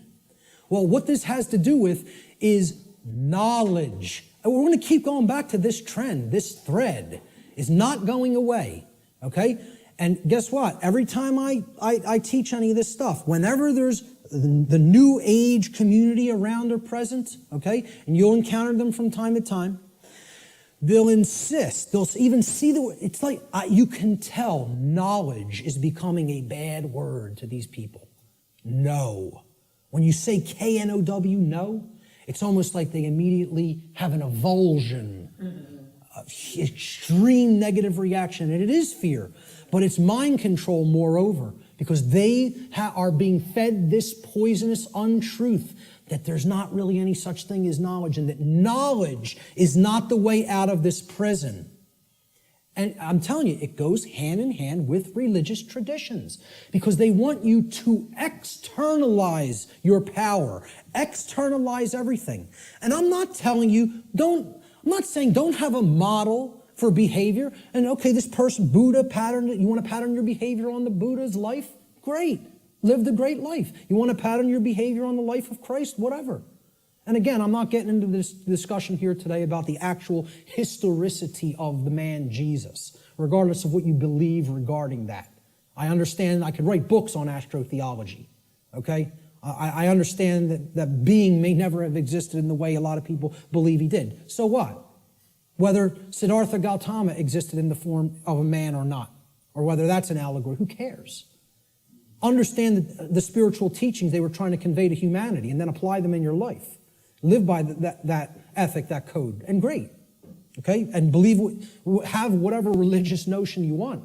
Okay? What I'm saying is what this religion called the New Age movement and what many official organized regional religions, okay, do is they try to take the emphasis off knowledge. Because again, if you're not seeking truth and trying to develop knowledge, that's how this information remains occult. And that's how the control system stays in place. They want you to externalize your power to a deity or a guru. Once you do that, you're accepting your chains. You're saying, I have no power. Let me tell you something, folks. I'm not powerless. I am full of power. Why? Because I have knowledge of how things actually work. Nobody can tell me that I'm owned by somebody else and can get me to believe it because I have understanding of my sovereignty. If they can take that away from you by getting you to de-emphasize the importance of knowledge, of self-knowledge, they own you. That's when you're owned at that point. Okay? Knowledge is the way out of this. Knowledge, understanding, and then converting that to true wisdom through actions. Not believing in something, not accepting everything, not waiting on somebody to come down and save you, whether it be Zoroaster or the aliens from Zeta Reticuli or Ashtar Command or Jesus Christ. Okay? You keep waiting on an external Savior, you're going to be waiting in your chains forever. The knowledge of truth is what the Christ figure himself proclaimed would be the pathway to true freedom. Now, whether you put any emphasis on even exoteric Christianity, I'm telling you, that's the core of all the mystery traditions, is that until you take in the light, you'll never dispel the darkness. And the light is knowledge of truth. That's what it has always been symbolized as and represented as. Okay? Knowledge is the answer. And here's what the biggest piece of knowledge that comprises natural law needs to be understood. There is a difference. It is a 100% completely polarized antithesis. These are diametric opposites that exist in nature. These concepts, right and wrong, do not exist as constructs within the human mind. Anybody who believes that is thrown completely off the path. They are engaged in Satanism. Let me just say it just openly, right out, in a way that is completely unambiguous. If you believe there's no real difference between these things and that they do not exist in nature, you are accepting Satanism. It's a satanic belief system that comes directly from dark occultism. And once again, you could say whatever you want about believing that or not. I was a priest within this religion. So if you go up to a Jewish rabbi, and you would expect he would have some knowledge of the Judaic tradition, would you not? If you went up to a Catholic priest, you would say, well, he has some knowledge of Catholicism and how it expresses the Christian tradition, would you not? If you go up to a Islamic, what do they call them? Right. You know, would you expect that this practitioner of his religion, who's in the priest class of his religion, would have some knowledge of Islam? Well, I'm telling you, I was a priest in Satanism. And I'm telling you, the concept of moral relativism is satanic belief. It is satanic ideology. It's it's their second tenet. They have 4 pillars. The 4 pillars of Satanism are self-preservation is the highest aspiration, and nothing comes above it. The second tenet is there is no such thing as the objective difference between right and wrong. Right is what's good for me, wrong is what's bad for me, personally. And that's it. And I get to make that up based on my likes, preferences, and whims. Okay? The third tenet is social Darwinism, which is an extension of macrobiological Darwinian theory. Okay? Social Darwinism, an oligarchy or a ruling class gets to direct the herd because we know better. And it's just our right to do so because our intellect makes us superior. And the fourth pillar is eugenics. Since we are ultimately God, since we decide what's real and what's not real, and we give that perception to the rest of the herd, and we get to decide what's right and wrong, well, we're God here. And therefore, we get to decide who lives and who dies. That's the 4 pillars of Satanism. And you know how many people believe that nonsense? A whole lot. Way more than people in the priest class of this religion, because they are propagating these tenets everywhere in human society. So many people are Satanists and do not even know that they are Satanists. It is a secret, infectious ideology. And I'll tell you a personal anecdote real quick. And I'll tell you who it is now, because I don't care anymore. my own grandmother. All right? Let's make it personal. All right? Okay? And I hope she sees it. My own grandmother, who I believe was in her late 70s or maybe early 80s at the time. Okay? I think she's in her mid-80s now. And I don't speak to her anymore. I took a printed sheet of paper that I printed out of my printer, printed it out of the laser printer, and I put a little piece of white tape. I taped a piece of white paper over the heading, the title of the document. And I asked her to read this. It had 4 paragraphs, right? And the paragraphs described each of the tenets of Satanism, very briefly. Self-preservation is the highest law, etc., etc. Moral relativism is what we believe in. Social Darwinism is what we believe in. And we believe in eugenics. Okay? She said to me, well, I pretty much agree with everything that's written there.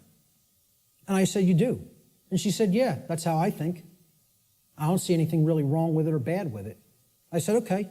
I said, peel that little strip of paper off that I've taped to the top. I want you to see what the document's called. And on top, it said, the tenets of modern Satanism. And you know what her response was? Well, then I guess that makes me a Satanist, doesn't it? Not horrified. Not, oh my God, what is my belief system? What do I believe in? No. Well, guess that makes me a Satanist, doesn't it? As if it was just no big thing. And you know what? You know how many people are in that mindset? Hundreds of millions, if not billions, and don't even understand what it is. Because they think Satanism is something that it is not. They don't understand what the ideology of Satanism is. They think you have to be associated with the trappings of Satanism, okay? That you have to dress like, as if there's such a thing as dressing like a Satanist. Or you have to have certain things on your walls in your house or in your garage if you're a Satanist. Well, let me tell you something. Satanists are the owners of banks. They own hospitals. They own schools. Okay? Yeah. Certainly that university right across the road. And many people ascribe to this religion in their thoughts, emotions, and actions, and do not even understand it because they don't even understand what that belief system is about. They don't understand what that ideology is. They don't know its tenets. So, again, going back to this, if you don't know that there is an objective, meaning in nature difference, okay, between right and wrong, that is a satanic belief system. Morality, it's not right versus left. It's about right versus wrong. This whole left-right paradigm that people are, oh, you fall in with the left, with the Democrats, or the right, the Republicans, has nothing to do with any of that. It's a false paradigm. The thing that all of that's a distraction for not getting you to pay attention to and understand is the difference, the real, true, and objective difference between right and wrong. And we're going to explore what that is, because it can be known. It can be known, and most people will be shocked and horrified to understand the real differences between right and wrong, because they'll have to look into themselves and recognize in many ways that they are cooperating with wrong, and that they don't really truly know the difference between right and wrong. When you tell people this, I'm telling you, I told this to somebody in a bar once, which was a big mistake of even trying to bring up this discussion in that environment. But occasionally I even, make asinine mistakes like that and think I'm going to be talking to even a semi-conscious being when you're talking to a block, okay? So I said, you understand what actual morality is true common sense. We're going to look at that term, common sense, and explore what it really means. And she said, so what you're saying is if I think that there's no really objective right and wrong, that I don't have common sense. And I said, yes, that's what it, no, I said, that's not what I think. I'm trying to explain to you that's what it means by definition, not by what I think. The definition of common sense is to truly know the difference between right and wrong. And I said, because I say that you are not fully in that state of awareness, don't even take it personally, because billions of people on the earth are in that same state of awareness. You're not special, and it's not a personal attack against you. And I thought this person was going to throw a glass at me. Literally got so enraged because she's associating the concept of common sense with that you are functional and can adequately perform the daily activities of living. And that's not what I'm talking about as common sense, okay? Having common sense about, I can prepare my meals and eat for myself and wash my own clothes and, go to work. That's not what I'm talking about as common sense. That's your everyman's definition or connotation of common sense. We're going to talk about what common sense really is.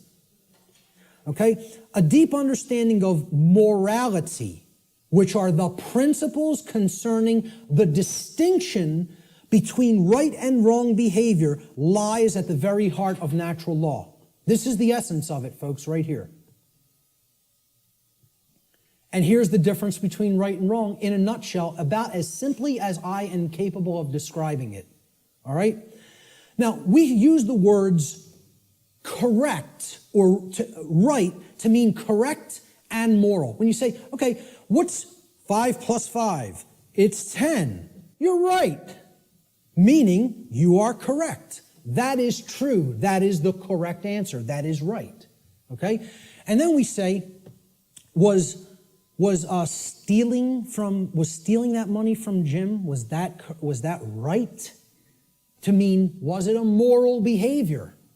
So now, why would we use the same word, again, like the ancient Romans used the same word, book and free? Okay, those two different concepts were represented by the same word, liber, right? And there's a reason, because reading will put you on the path to true freedom if you read the right books.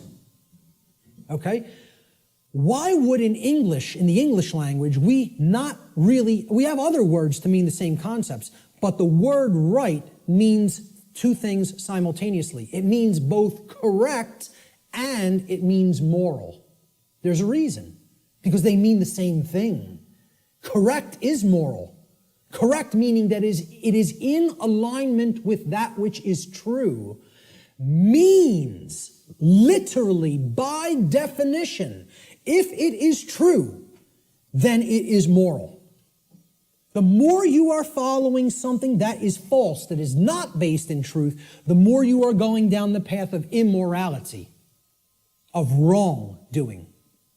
So we have to come to know what is true regarding right and wrong if we are going to be able to correctly, with wisdom, choose between these two modalities of behavior. So, right, again, it means both correct, which is based in truth, and moral, which means that the action, if taken, if acted upon, is in harmony with natural law. Actions based in it do not result in harm to other sentient beings. That's the definition of right. Now look at how simple that definition is. And think about it for a moment. We're talking about what is a right. Meaning, what do you have a right to do? And what you have a right to do is no different than what I have a right to do. What I'm telling you here is every single human being on this planet has the exact same rights. Not one person has one more right than another being. Not one person has one less right than another being. To think that anybody has more or less rights anywhere on the earth at any time in history is a fallacy. It is a lie. It is a deception. It is wrong. It is not correct. It is not based in truth. Rights are universal and the exact same for every human being. Blanket statement, absolute truth. Let the ego chew on it and deal with it. Okay? And again, the ego will have a hard time with this in many cases, with many people. They'll hear that and they'll want to throw a glass at me. So, look at the definition again.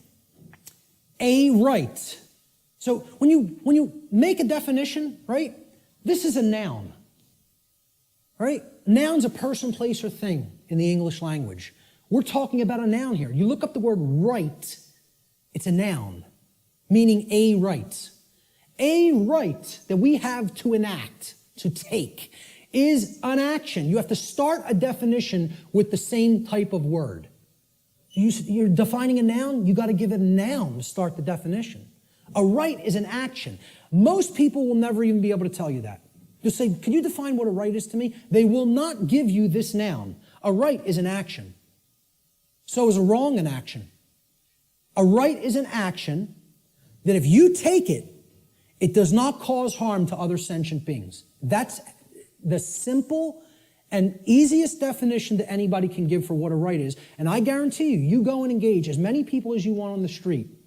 I have not asked this question and had anybody ever raise their hand or even contact me later and say, you go up to somebody on the street and ask them if they can define what a right is. Nobody can give you the correct definition for what a right is. Now, if you don't know what the definition of a right is, you certainly don't know whether you're choosing accurately between a right and a wrong, between right and wrong behavior. You can't. It's not possible. So many people believe that they're allowed and they can do actions with no consequence that actually aren't in alignment with natural law because the taking of those actions do result in harm. And they don't really even understand that. So let's look at what a wrong is. We're going to deeply look into what a wrong is. We're going to focus on what wrongs are. Because in reality, to even start this, right, what have we based this definition on? Actions based in it do not result in harm, right? That's the negative of another definition. Well, it's the negative of this definition. So you can only actually define a right by knowing what a wrong is. A right technically cannot be defined outside of the negative. A right can only be defined apophatically, meaning understanding what a wrong is and then stating that it is anything that falls outside of the parameters of wrongdoing. Okay, and we're going to get to what those parameters are. All right? So, I'm sorry, I want to focus on wrong for a moment. Okay? Wrong, again, we say this, what's 5 plus 5? 9. Wrong, it's not true. Incorrect. Incorrect answer. It's not based in truth. We use the term wrong to mean both incorrect and immoral. Well, that was wrong what you did to that person by hitting him for no reason. You didn't have the right to do that. Immoral means in opposition to natural law. Because actions that are based in it result in harm to other sentient beings. That's the simple definition of a wrong. Now we can go deeper into the definition of what a wrong is and look at different types of wrongs, which is what I'm going to do in a moment. So this is the concept that is referred to as apophatic inquiry. Very, very critical to understand concept. And you have to apply this concept. What this essentially is it's a filtration process. This is the process of the middle process in the trivium, okay? It's weeding through the inconsistencies and saying, well, is this inconsistent? Is this inconsistent? Is that not true? And you're setting those behaviors aside and you're saying, here's the behaviors that are wrong. Don't engage in those behaviors. It's negative. It's a negative process. It's a destructive process.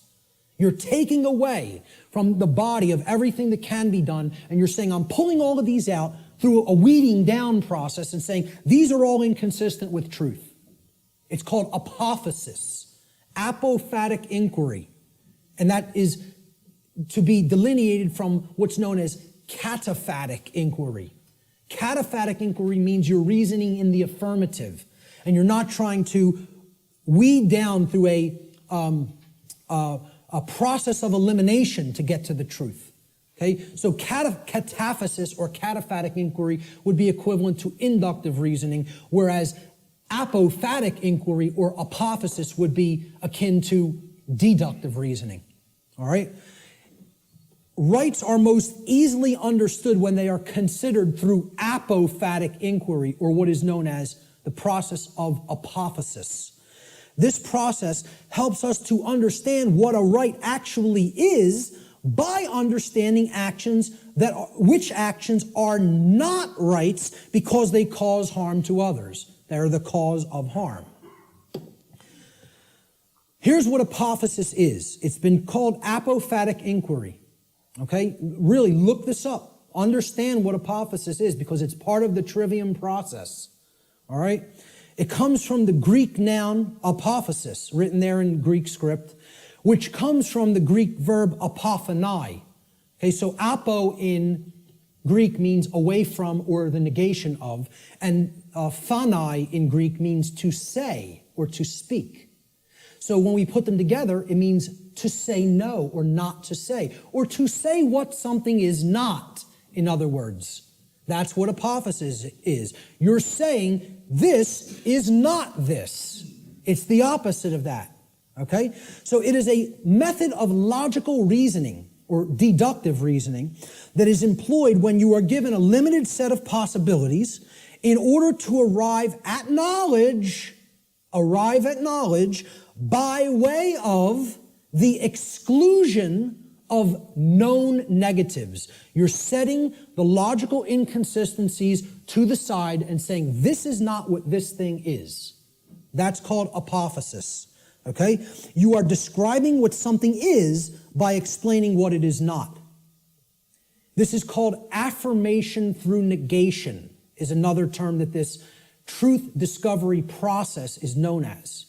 Okay? So, what we're going to do is apophasis. We're going to do apophatic inquiry regarding right and wrong. So, what is not a right? What are ways that people can cause harm to other people or animals? Ways that we can cause harm to other sentient beings. One of the first thing, so what we're doing here is we're going to list the boundary conditions for natural law here, for breaking natural law. If we take these actions, we are breaking natural law because the action is a cause which results in the effect of harm to another being. All right? So these are what are simply, I call them the natural law transgressions, which means sins or wrongdoings. They're simply harmful actions that a person is capable of taking to another being, against another being. That's all. So of course, many people will get the first one. What's one of the main horrible, wrong things that somebody can do to another person? Kill them, murder them, take their life. Okay? Murder. And I would distinguish murder from killing as well, because occasionally, to defend oneself, killing may be necessary. But murder is always immoral and wrong. Okay? See, the fifth commandment in Hebrew, do you know what it says in Hebrew? It does not say, thou shalt not kill. The term for murder in Hebrew is tirzach. The fifth commandment in Hebrew is lo tirzach, which means do not murder. Murder, as a verb in Hebrew, is a completely different word and a totally different connotation than the verb to kill.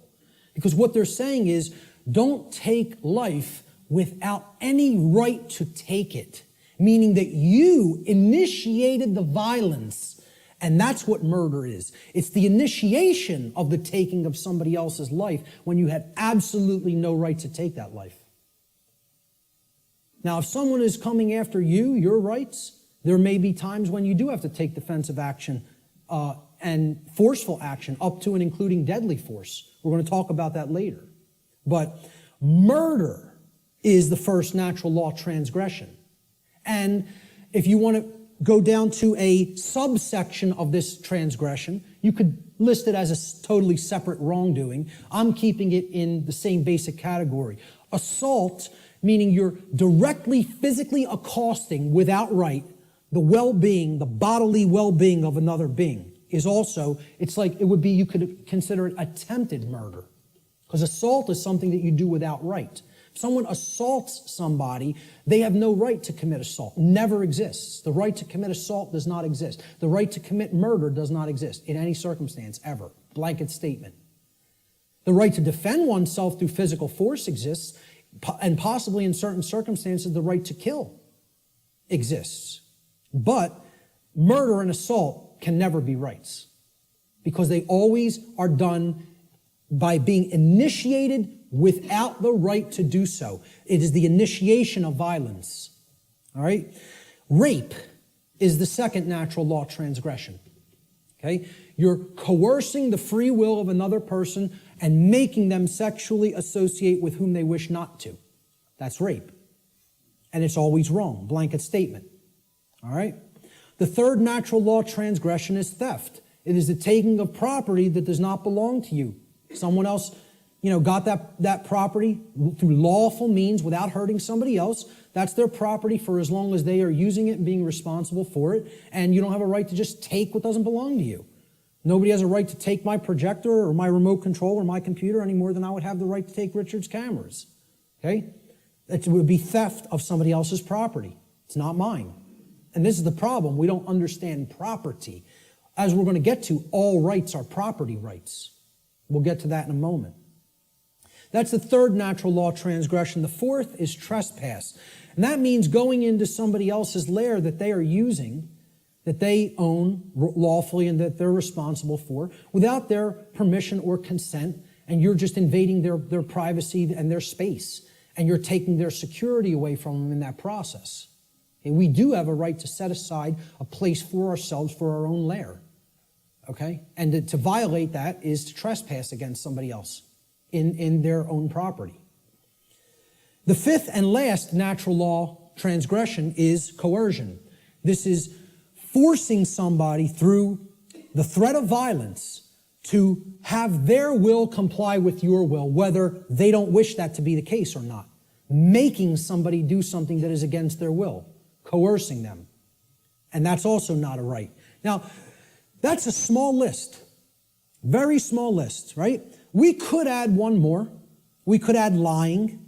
Lying is also a wrongdoing. And I would consider that a theft of truth or a withholding of truth that somebody needs to understand to make accurate, informed decisions, lying to them. Okay? But essentially, these five are the overarching natural law transgressions. I challenge anybody to come up with a wrongdoing that doesn't fit into one of these categories. So far, I've never had one person able to do it. Any wrongdoing, any action that you could think of that doesn't fall into one of these wrongdoings. Yep.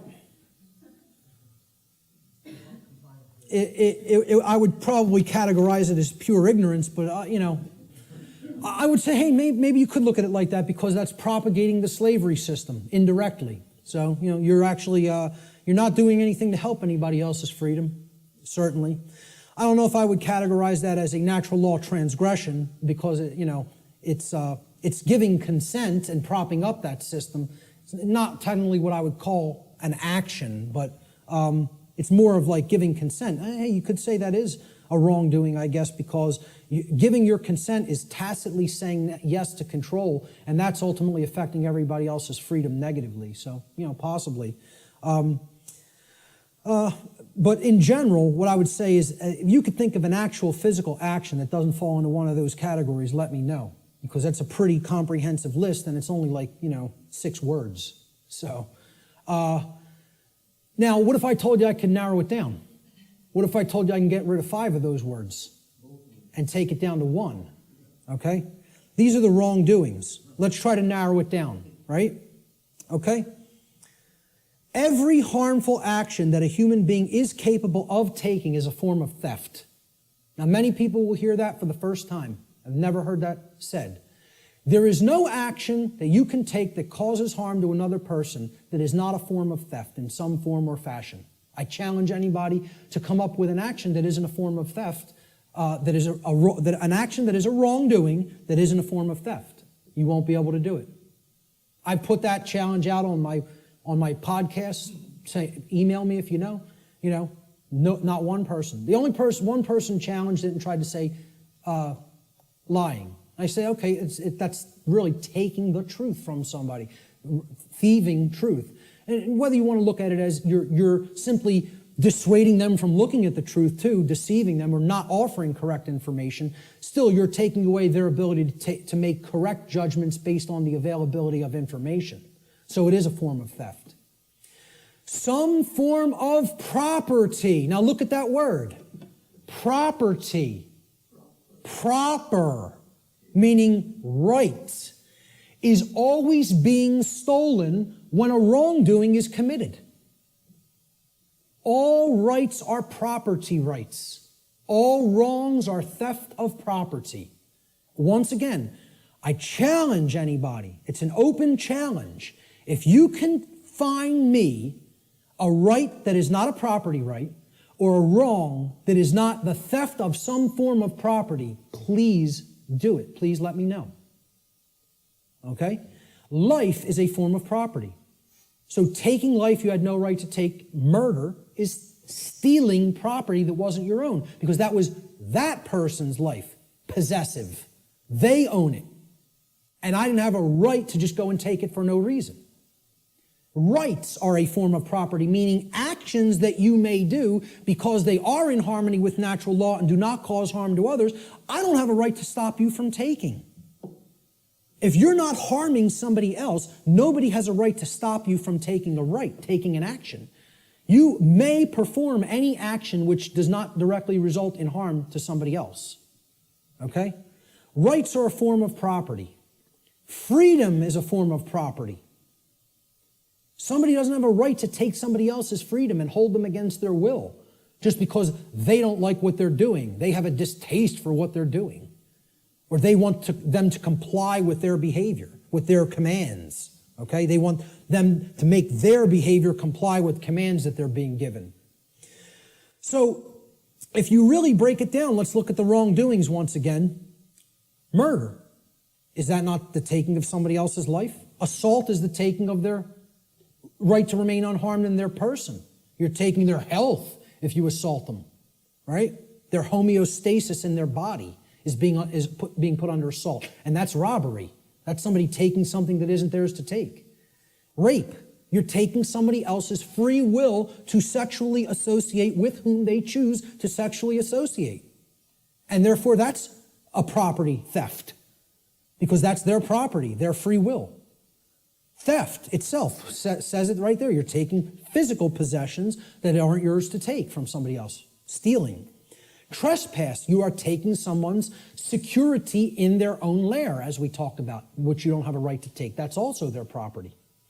Coercion. What are you taking? Somebody else's free will, which isn't yours to take. That's a gift from the Creator, which belongs to each individual. And if somebody's coercing somebody by telling them, you must do this because I said so, and if you don't do this, I will come and do some form of harm to you, that's not a right. That's a wrongdoing, coercion. And it's a form of theft. Exactly. Sure. You must buy this. Imagine this. Great. We're going to take 5 more minutes, and then we're going to take an hour and 15-minute break. So all of these things are forms of wrongdoing. And they're all ultimately one wrongdoing in different forms. They are all theft, every one of them. There is only one wrongdoing. There's only one way anybody can wrong anybody else. Stealing. That's it. Every form of wrongdoing is a form of theft against another being and their property. A living being or their property must have been harmed in order for a violation of natural law or wrongdoing to have taken place. Any action which does not cause such harm is a right. There's the apophatic definition of a right. Through understanding what a wrongdoing is. And I'm telling you, billions of people, not millions, not hundreds of millions, billions of people on this planet do not know this, could not tell you this. Because this is it. This is it, folks, right here. This is the crux of natural law. What is a right? What is a wrong? And I couldn't sleep last night. After we got home, and I never have problems sleeping, ever, ever. I'm just going to tell you this before we break. I was laying in bed last night before I went to sleep for the night. Could not sleep because all I was thinking of is how preposterous. I told this to some people at lunch. I'm just sitting there thinking about how preposterous and ridiculous it is for me to even ever have to utter any of this. The fact that this is not 100% pure common sense knowledge on the earth is so abominably preposterous to me that all I was sitting there thinking is, how could I be going out and explaining this to people? This is what I must do? Me, though. It was almost like schizophrenic in a way, because I was just thinking, I was waking up and then falling back to sleep and waking up thinking, where am I? Why am I here? And I'm the person who's coming out and doing this. And it's just so absurd and ridiculous to me. Some punk from South Philadelphia taking in the knowledge of the mystery traditions and teaching them to people. Me. It's the most ridiculous thing. I can't even imagine it, you know? I still can't. I can't imagine that it's necessary, you know? That's the position that our society is in. It's so profoundly sad that I can't believe it. And unless we deeply start to understand this and propagate this knowledge to other people, things are going to get worse and worse and worse and worse. And there's no reason for it. There's no reason to go down that path. We want to choose the way of maximum pain because we don't want to give up thoughts that we're addicted to just because the pattern has been there for as long as we can remember. We would rather go down the path to the grave and the abyss rather than admit we were wrong and just say, I need to give up this negative way of thinking. You know? I'm going to leave it right there and just say the bottom line to what this section comes down to is if someone hasn't been harmed, no wrongdoing has been committed. No victim, no crime, in other words. Many people insist, there doesn't have to be a victim for there to be a crime committed. You know how many people are rotting away in a jail cell right now as we speak who have never harmed another living being? You know how many people? Tens of thousands. Okay? And no one has any right to hold them. Unless you've harmed somebody else, nobody has a right to stop you from continuing to take the action that you are taking. Okay? We're going to talk about some of those things in the last section. So let's take an hour and 15-minute break, and we'll be back here at about 5:20.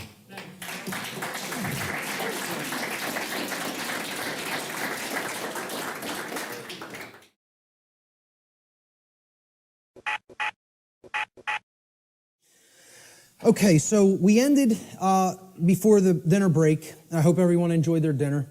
At the concept that if there is no victim, if no actual wrongdoing has taken place resulting in harm to someone else, there is no crime. And many people are, being jailed for victimless crimes that they've actually never harmed another being, and yet their freedom has been taken away. Another aspect about this concept of the difference between right and wrong behavior is we have to understand that there is no such thing as the ability to delegate a wrong to someone else. No one can say to someone, you may harm him, unchallenged or unaccosted, okay? That you're allowed to do that morally, okay? No more than anybody can say a group of people may commit a wrongdoing and they have the moral right to commit it, to commit that wrongdoing. There's no such thing as that, okay? So this is what many people who believe in things like government believe in, that we can delegate to a group of people who are calling themselves a government something that is not a right and all come together and agree upon, they now possess this right. Rights can't be granted by human beings to other human beings. Everybody is born with the same rights because rights don't come from human beings. Rights, like the laws of nature, come from the creator of the universe. They don't come from human beings. Human beings don't make up what right and wrong are. Right and wrong are inherent to creation and are up to us to discover and recognize what they are and then live in accordance with those principles. So if a specific action is not a right for any individual, that action cannot be, quote, delegated, granted, or licensed to any other individual or group and magically called a right. It does not become a right. If it's wrong, it remains a wrong, no matter how many people believe they can do it or delegate it or otherwise. Similarly, a right can't be turned into a wrong. If it's a right and you're not harming somebody by doing it, somebody can't magically say, well, that's a wrong and you're not allowed to do that. And yet we have things that go right hand in hand with that, and it's called government. An action that is a wrong would forever remain a wrong under natural law. So how do we know what rights are? Part of knowing rights is understand that natural law, the difference between right and wrong, always holds true regardless of a population's belief system. Like natural law being in effect, the difference between right and wrong are not dependent on anybody's belief. They are eternal truths that need to be understood. So this means it does not matter how many people agree that a wrong can be turned into a right or that a right can be turned into a wrong. Such things can never be done in reality. We can believe we can do that and act like that, but in reality, it cannot actually be done. A right forever remains a right, a wrong forever remains a wrong. People can only believe that they can claim such reversals and that this will magically make it so. Unfortunately, most human beings erroneously believe that it is morally possible for them to create and delegate rights, quote unquote, which do not exist, or to take away actual rights from people which do exist. They believe we can do that. So when in doubt as to whether an action is or is not in harmony with natural law, the visualization exercise that I always ask people to do is to imagine a scenario of a planet, a world, where there is only two people, where only two people exist on an entire planet, okay? If the behavior in that circumstance, in that visualized instance, is either a right or a wrong in that instance, it remains a right or a wrong in any size population, regardless of how many people may believe otherwise. Okay? So if a right is a right for one person to do toward another, okay, or if it's a wrong, the action is a wrong for one person to take toward another, population is irrelevant. People will say, well, yeah, if there was a couple of people, that would be okay. But if in a world of 7 billion people, we can't let people do that. Well, this has nothing to do with what right and wrong is. You know, as if they're changeable. Let's look at this scenario. So there's our world, and there's two people, okay? Two well-groomed businessmen. And they're, you know, we're going to look at an instance. Let's look at taxation, the concept of taxation. Is taxation of any kind a right or a wrong? Is it morally acceptable and justifiable, or is it something that is actually a wrong? So let's look at what taxation really is. And again, we're not going to euphemize. We're going to talk about it straight on. So here's what taxation is. It's not what I believe it is. I'm getting down to the heart of the matter and describing what it actually is. Taxation is the claim that a specific group of people who call themselves government have been given a, quote, right. They've been delegated a right, okay? We've written down a law, and we say this people calling themselves the government and the IRS have a right to do this particular action, this activity, okay? This behavior.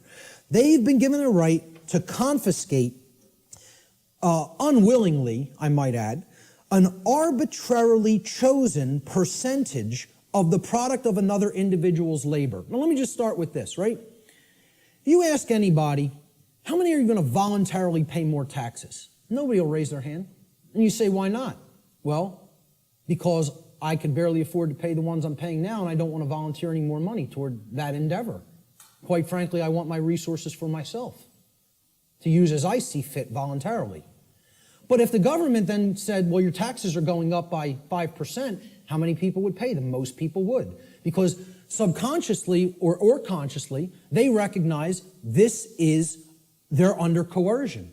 They're actually under duress. They're being told that if they don't give this at the command of the people who are confiscating it, that some form of violence will be conducted upon them, whether through the form of fining them and saying, we're going to take more of your resources, whether by saying, we're going to throw you in a cage and make you stay there for as long as we say you need to stay there, okay?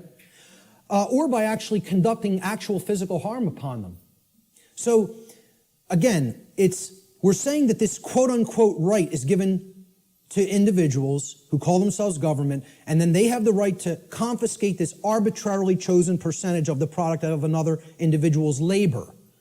Because that's what money is, okay? Or that's what, whatever we make through what we work, that's the product of our labor. We work and then we get compensated for it. So that's an exchange for labor that we have done. That's our property, because we gave labor in return for that.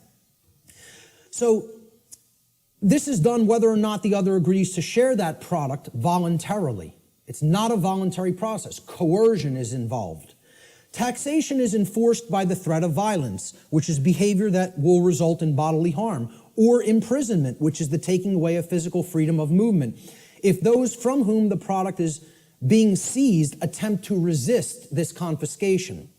This practice is always, quote, justified, and the word justify actually breaks down etymologically. The word justify means to create a right. That's what justify actually means. Jus in Latin means right or law, and then facere means to create or to make. So to justify means to create right, to make a right up and conjure it into existence. So it's always justified or made into a right, quote unquote, by those who claim that such a practice is necessary and required to, quote unquote, uphold the common good. This is the justification offered for the seizure of the product of people's labor involuntarily.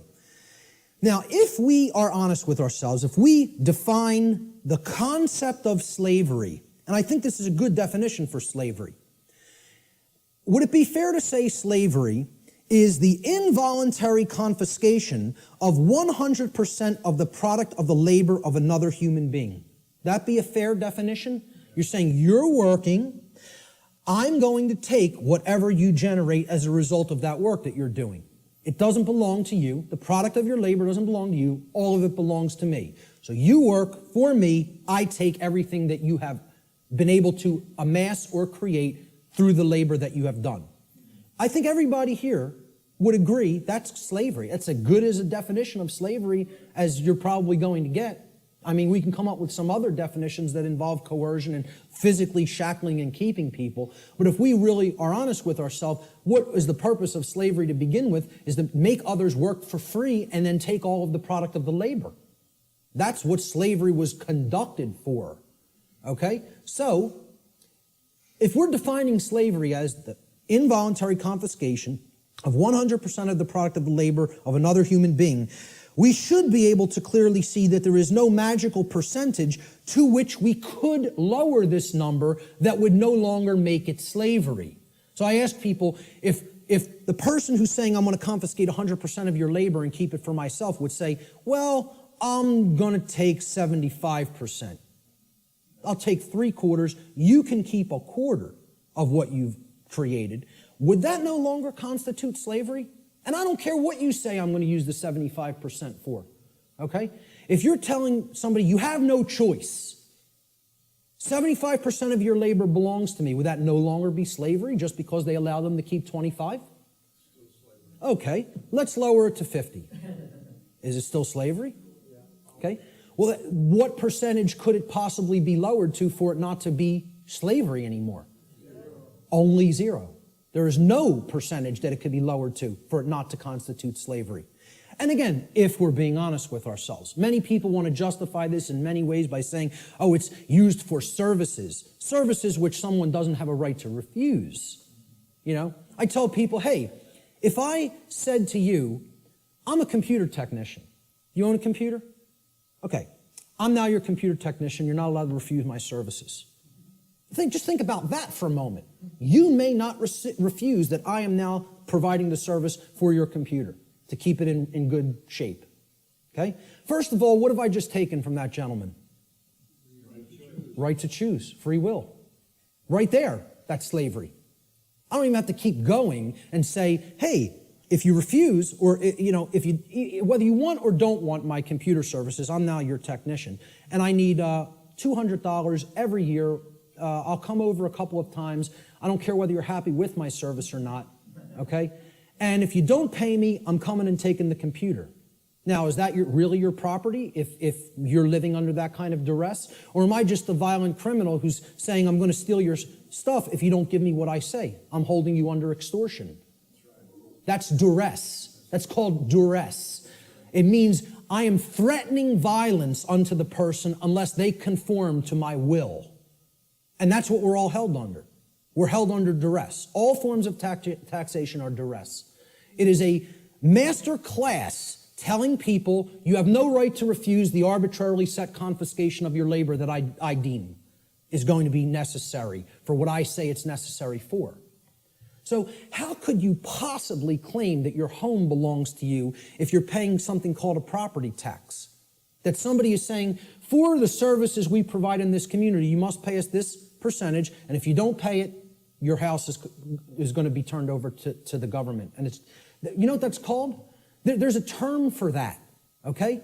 When a society doesn't actually have true private property ownership rights and a higher class of masters actually owns the land and owns the property and only allows the peasant class to live upon the property for as long as they pay tribute to the master class, who can tell me what system of government that is? That's called feudalism. And that's the United States government and just about every government on the earth. You live in feudalism. There's no such thing as democracy. There's certainly not a constitutional republic, that's for sure, okay? The de facto state of government, which means indeed, in action, is feudalism. And feudalism is just another euphemism. It's a euphemism for slavery. Okay? Because slaves aren't allowed to own property. Slaves aren't allowed to keep the product of their labor. You know? That's all it really is. If we're being honest with ourselves. Once again, there's my catchphrase for this section. Okay? We want to euphemize it, justify it, call it something else, right? I said this to that New Age woman at the UFO conference. And she said, again, I prefer not to see it that way. Well, you're not being honest with yourself. You're lying. It's called lying to yourself. That's what cognitive dissonance is. It's called lying to yourself. Okay? So, if we're being honest with ourselves, taxation's merely a euphemism for theft, violence, and slavery, the practices upon which it is actually based, and since no individual anywhere on earth has the right to claim ownership of the product of another's labor, such behavior can never be, quote, delegated to a group of people and called a right. Therefore, it follows logically that all forms of taxation, I don't care what they are, excise tax, property tax, gift tax, inheritance tax, income tax, I don't care what form it is, taxes on corporations even, okay? All forms of taxation are always wrong according to natural law because they are all based in the destruction of free will, they are based on coercion, and they are ultimately based upon violence, all of which are wrongdoings, all of which are forms of theft, and all of which not one individual has the right to perform upon another. And this is what people want to justify and believe can be magically turned into a right, just because they want to euphemize it and call it taxation. Let's look at another example. Prohibition, one of my favorite, it's one of my pet peeves, okay? I'm big into health, into eating right, okay? I'm huge into juicing. It's one of my favorite things to do. Purification of the body is part of purification of the mind, all right? But I'm going to tell you, I'm 100% for anybody being allowed to put anything into their body because they own their body. If I want to break up this remote control in little pieces and eat it with a sprinkling of pepper, then that's my right to do so, regardless of what the chips may do to my intestinal tract, okay? There's a reason I have the right to eat this remote if I want to. You want to know why? My body is my property. It belongs to me. Now, we did this in the natural law seminar. We asked people, do you own your own body? almost every single student in the seminar, now, of course, they immediately answer, yes, I own my own body. The students grasp this, okay? The people they were asking the questions to, okay, because the students were doing the tabulation of, accumulating the answers from people that they asked the questions to. And one of the questions I asked them to ask people is, do you own your own body?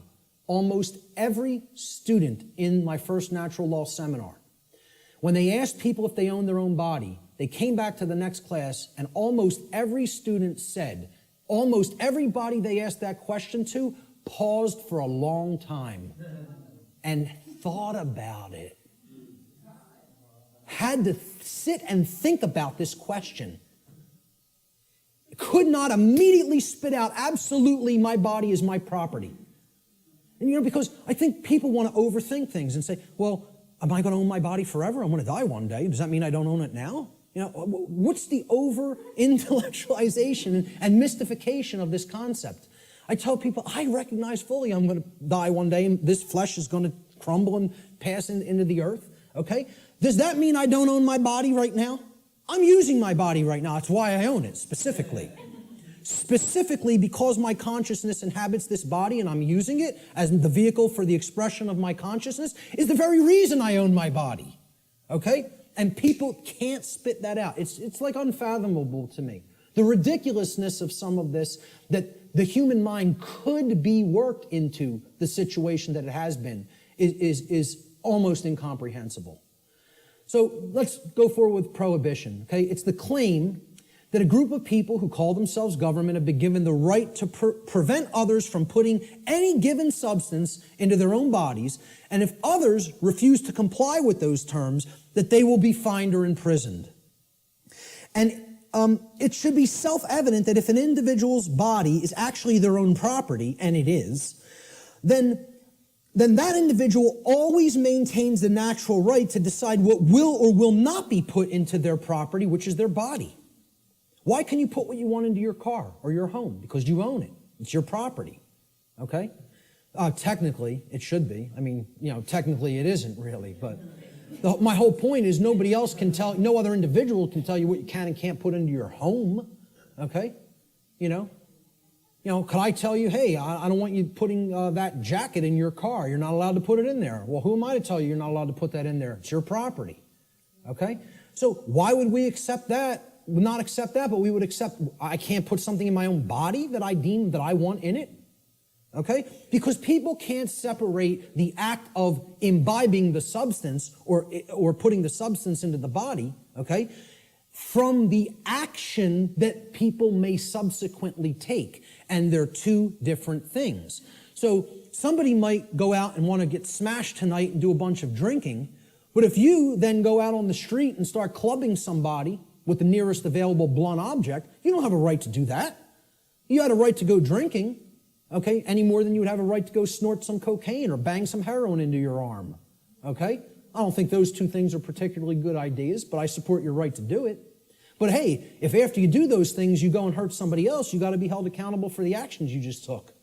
That's what personal responsibility is all about. And these two things need to be delineated from each other.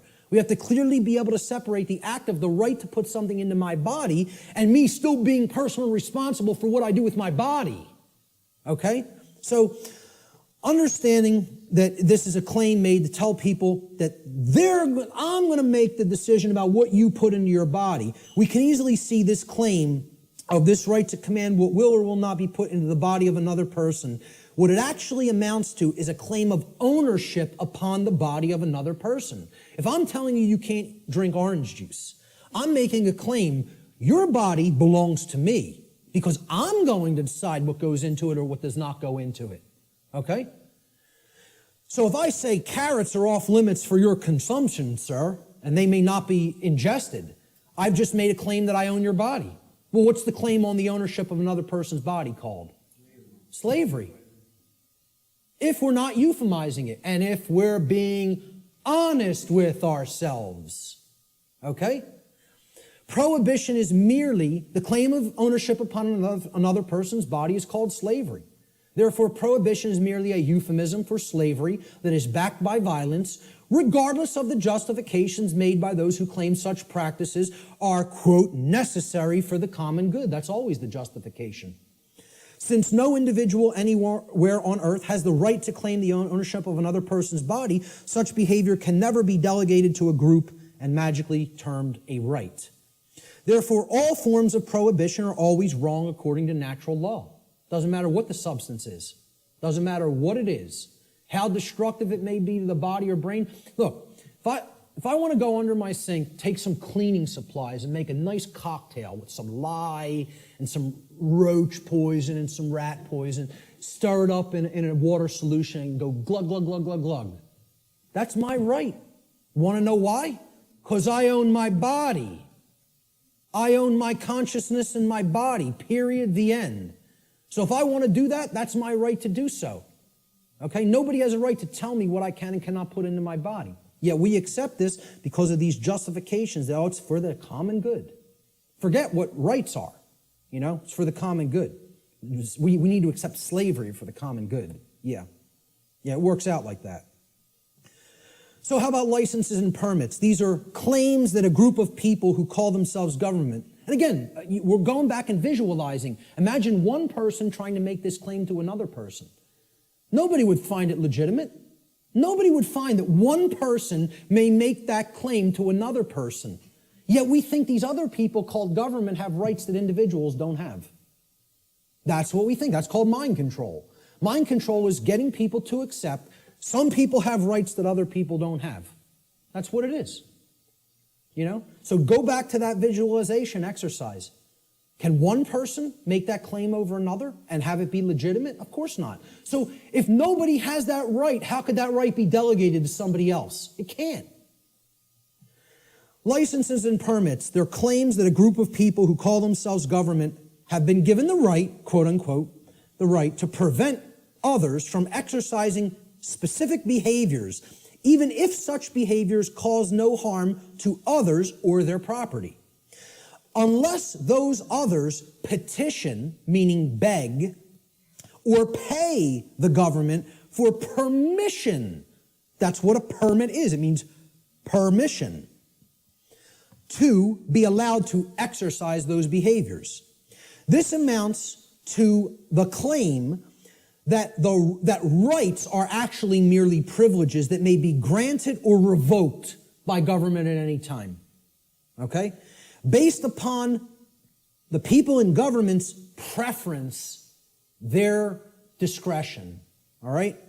Remembering that the definition of a right is any action which does not cause harm to another living being or their property, there is no such thing as the right, quote unquote, to stop another person from exercising a right. If something is a right, meaning it doesn't cause harm, there is no such thing as someone's right to stop you from performing that action. Okay? That would be called coercion, which is a wrong. Okay? So the actual ingestion of, let's say, marijuana, for example, harms no one else. You can put that into your body, sit there perfectly peacefully, and not cause harm to another living being. That's called a right, for the very specific definition that it caused no harm. Okay? I would not have the right to tell another individual, you may not do that action.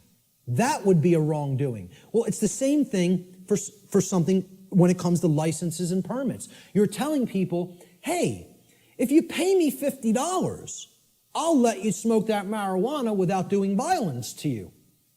Unless I change my mind. And then I won't give you a permit. I'll just say, hey, you're not allowed to do that. Even something that is a right, like assembling and speaking.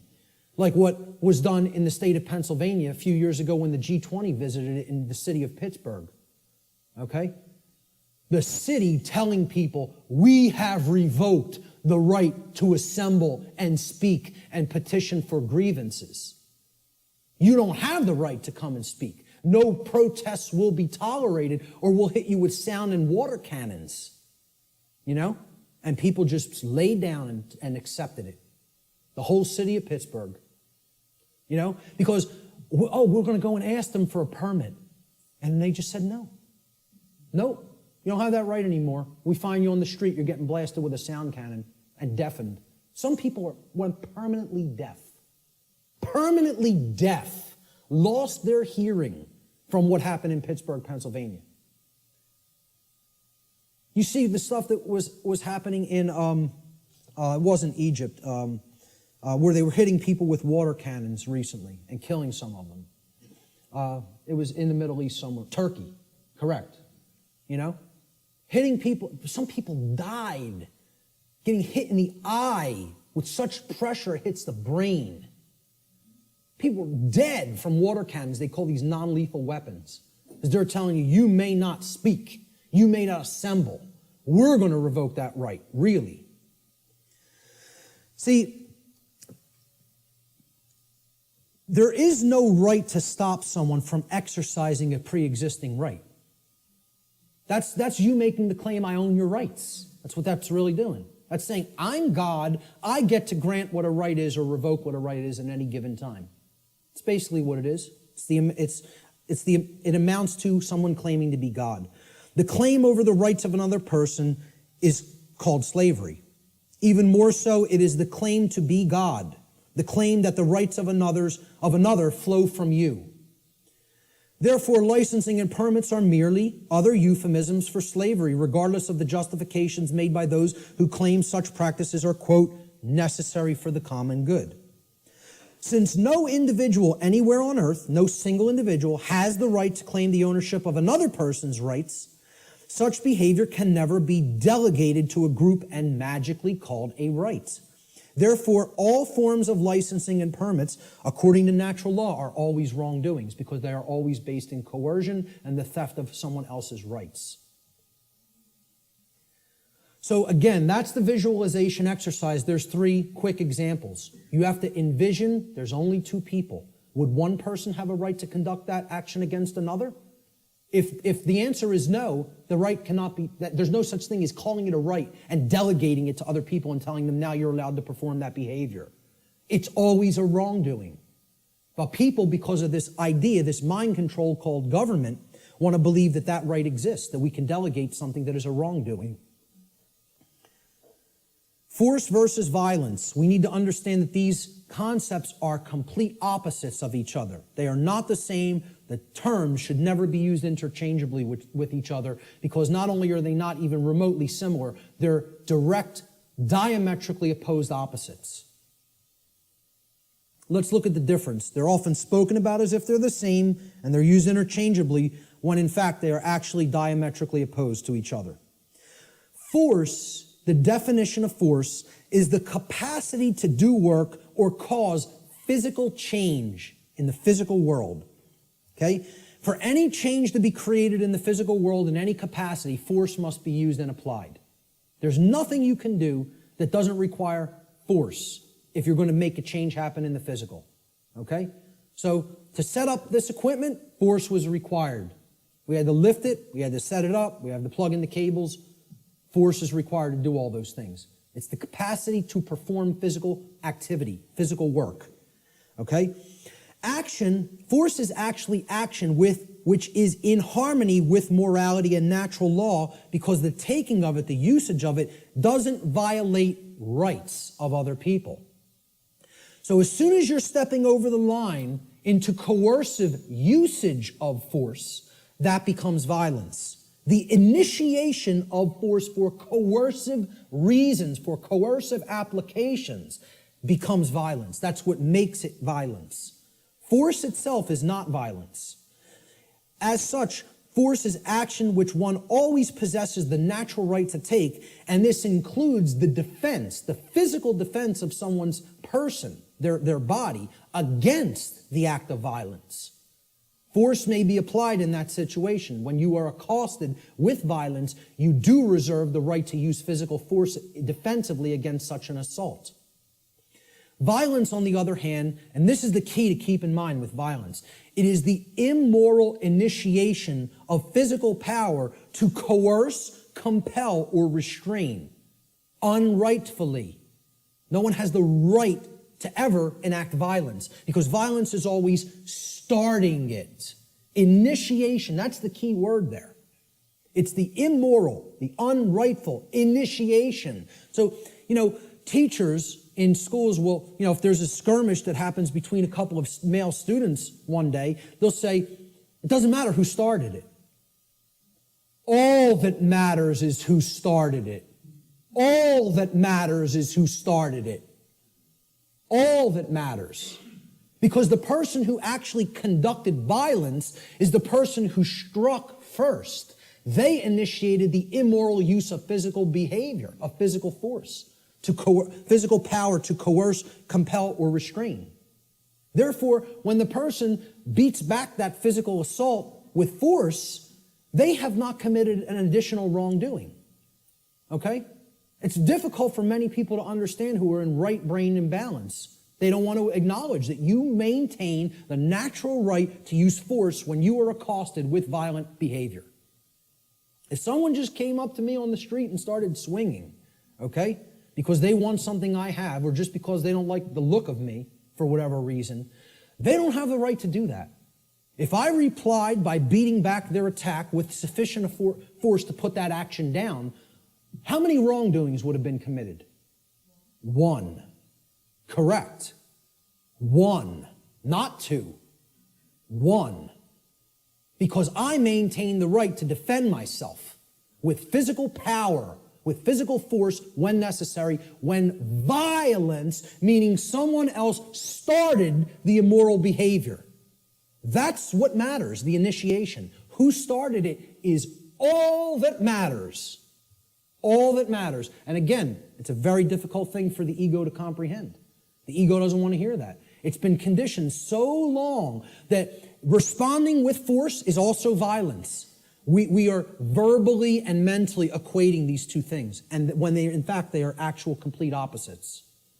Okay, if a kid got hit by somebody else in a school, and then that other kid maybe even said once, stop what you're doing, and then when the other kid wouldn't stop, he punched him and knocked him out. Okay, I would ask other people, who struck first? And if the kid lying on the floor struck first, I'd say you got what you deserved. That's it. Because that person had a right to defend themselves. You had no right to strike him. You initiated the violence. He responded with defensive force. Many people don't want to hear that because they're very conditioned. And I'm not saying you have to do that. You also reserve the right not to do that. But the right does exist. Both rights exist. You would have the right to not respond with physical force, but you would have the right to respond with physical force. See, that's a free will decision that the person has the right to choose between those actions. I don't even look at either one of them as the high road. Personally, I think if somebody keeps beating somebody and keeps conducting violence to them, and the other person keeps accepting it and never rebels against it and never uses any force to put it down, I almost look at that as the low road. I'm not a pacifist. Not a pacifist. Okay? I am 100% about non-violence, meaning don't initiate harm to other people. Don't start it. Don't start none, won't be none. In street lingo. That's how it really is. Okay? But if somebody else starts it, they're asking to be put down with the amount of physical force that is required to put down the act of aggression. Violence is coercive action. See, that's the key. It's always coercion. Saying, you're going to do what I want you to do, or then I'm going to strike. Then I'm going to commit the act of violence. It's coercive. It's action which is always in opposition to morality and natural law for the very reason that it involves the violation of others' rights. That's why it's called violence. It's a violation. The act of violation resulted in violence. Your rights have been violated. That's why it's called violence. It's the same root word. Violence is action which one never possesses the right to take, ever. There is no such thing as the right to commit violence. Doesn't exist. Because violence is the immoral initiation of physical power to compel, coerce, restrain, which no one has the right to do. No, you don't have the right, no one does have the right to initiate that type of action. Force, on the other hand, there is a time and a place to exert that force in a defensive capacity. All right, so we'll talk about that here. This piece of trash comes up to somebody on the street and says, give me everything that's valuable. I want your shoes. Oh, they're leather? Take them off. Take the wallet out, all the jewelry. Give me your purse. Give me your wallet. Okay? It's called a thug. Nobody would believe he has the authority or the right to do that, and we would have the moral obligation to obey this criminal. You know, if the criminal started calling himself government, we might start believing in it. Right? But let's say somebody on the street saw what was being done, took out their own 9mm and blew this guy away. How many acts of violence were committed? One. They would look at it like that. But what I understand. But again, that's somebody saying, I prefer not to see it that way. Well, again, perception and reality do not really align in many cases. They're not the same. That person is incorrectly perceiving what is. They're not seeing the truth. And many people don't want to hear that that's the truth because they're very conditioned and they are very well-behaved slaves.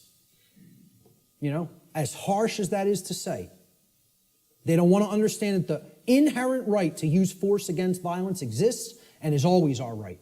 Always. Now, I'm not telling you go out and immediately do that either because the perception is so screwed up in the body of humanity that the majority of people don't believe that would be a right. And they'll persecute you for doing it. You see, the self-defense principle is continuously being eroded. Human beings possess the natural right to defend themselves from violence with defensive physical force.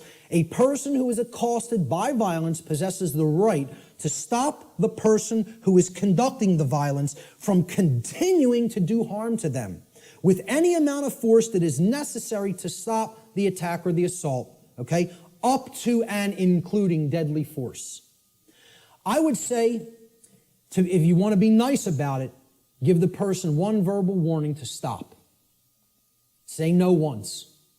After that, it's on. That's it. And that's really my policy. Okay? That would be my policy on the street with an individual. The problem is here, the so-called authorities of the government, like you say, don't want to see it that way, and they're constantly trying to take this right away from somebody. They're constantly trying to say, no, we own the monopoly on the usage of force, and all you may do is wait and be accosted and assaulted until one of us shows up. Well, you know what that's called? It's called a big crock of bullshit, is what that's called. And it shouldn't be accepted by anyone who has any common sense. Shouldn't be accepted by anyone. Unfortunately, again, like I said, people are very, very well conditioned. And they think that this is an example of two wrongs don't make a right. There's no two wrongs committed there. There's one wrong committed, and then there's a right that is being exercised. Big difference between exercising a right that involves the defensive use of force and committing a wrongdoing which involves the initiation of violence. And people got to get clear on this. They have to get clear on it. So the question becomes, does violence magically become a right when it's conducted by government? When they shut down people's free speech rights and assembly rights? Or when they conduct direct theft from people through what's this euphemized form of slavery called taxation? And like I said, I'm not asking you to accept or believe taxation is slavery. I'm telling you, if you don't understand that, you're wrong. I don't care what you think. I'm telling you it is that way in truth and in reality. Taxation's slavery. Shutting down of people's rights is slavery. Telling people what they may or may not put in their body is slavery. It's not my perception. That's what is. Okay?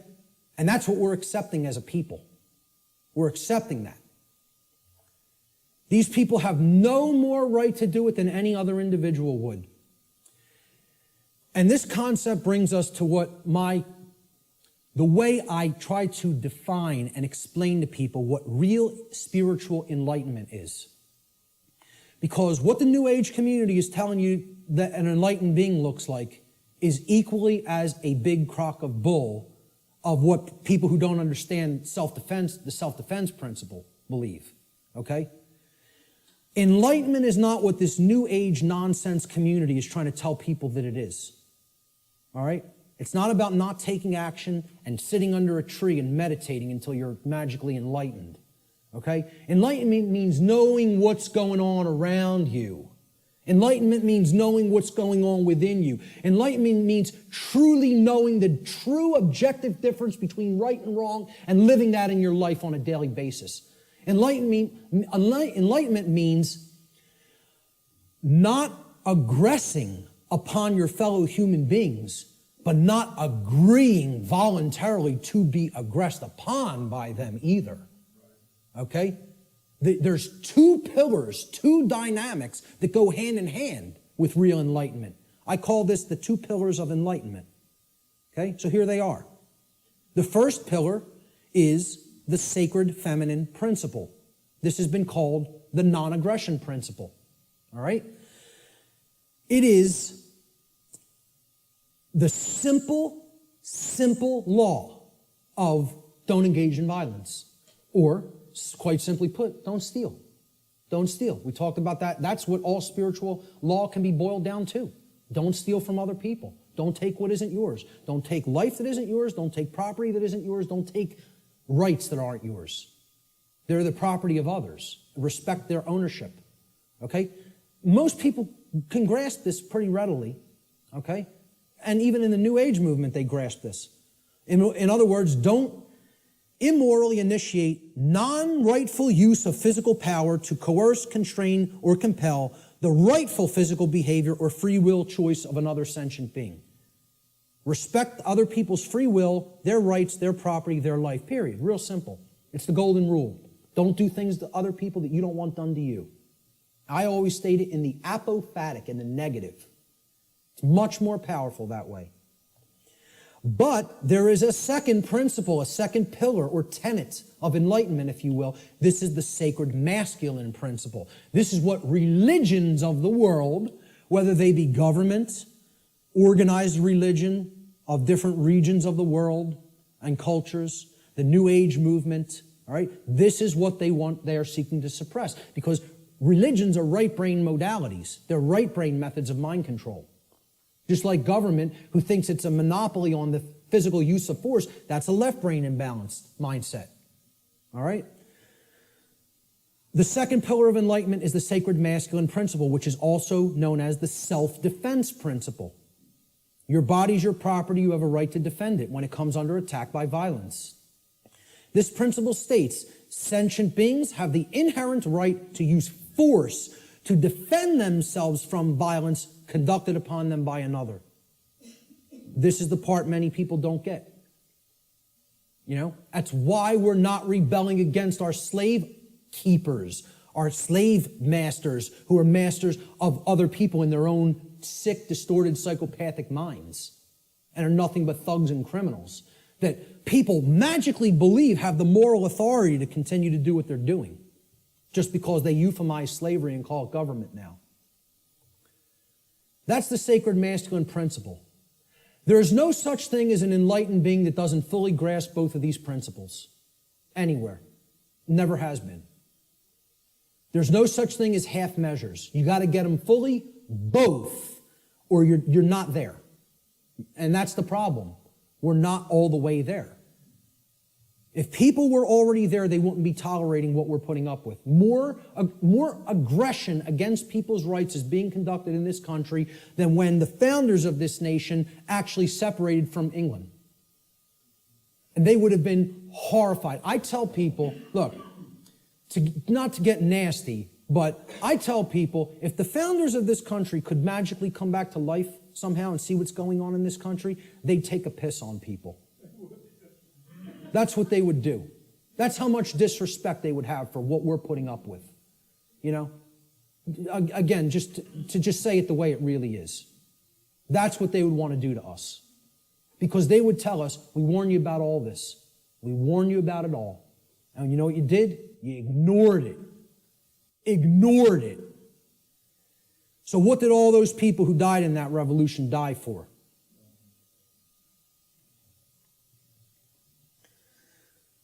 We have to understand true ownership. Real, deeply. Not peripherally, super deeply. We got to know what we own and what we don't own. We have to understand, why is this our current condition? That's the question we asked at the beginning. And here's the reason. The reason our species continues to experience a systematic and growing loss of freedom is because we collectively do not deeply understand ownership, and we continue to commit and condone theft. This is a prison for thieves. That's what Earth is. It's a prison for people that don't want to respect ownership. They want to take things that aren't theirs. And that's what we're here to learn. We're here to learn that there's only one natural law. Stop stealing from other people. Stop taking things that you don't own. Stop condoning theft of things that other people don't own. Don't condone that activity, that behavior either. So what is ownership? What's the definition? What does it entail? To own a thing means that regarding that thing, an individual maintains three basic things regarding it. The first is rightful possession. It means you acquired it without doing harm to somebody else. So you rightfully own it, lawfully own it. Okay? You're in possession of it. You have it in your possession. It is yours. The second thing is you control its usage. Okay? So your house, you control its usage. Your car, you control its usage. Your clothes, you control their usage. My computer is mine. I control its usage. I'm using it. Okay? Control of the usage of something means that you own it. And most of all, maintaining personal responsibility for that possession is the third aspect of ownership. So to own something means I'm in lawful, rightful possession of it. I control the usage of that thing, and I maintain personal responsibility for it. All right? And this is what we have to understand. Natural law can be essentially reduced to one single spiritual law. I gave you the working definition, the soundbite definition before. Here's the super simplified two-word concrescence of all of this information. Natural law gets boiled down to two words. Don't steal. That's it. You want the key out of the prison? You got to understand property.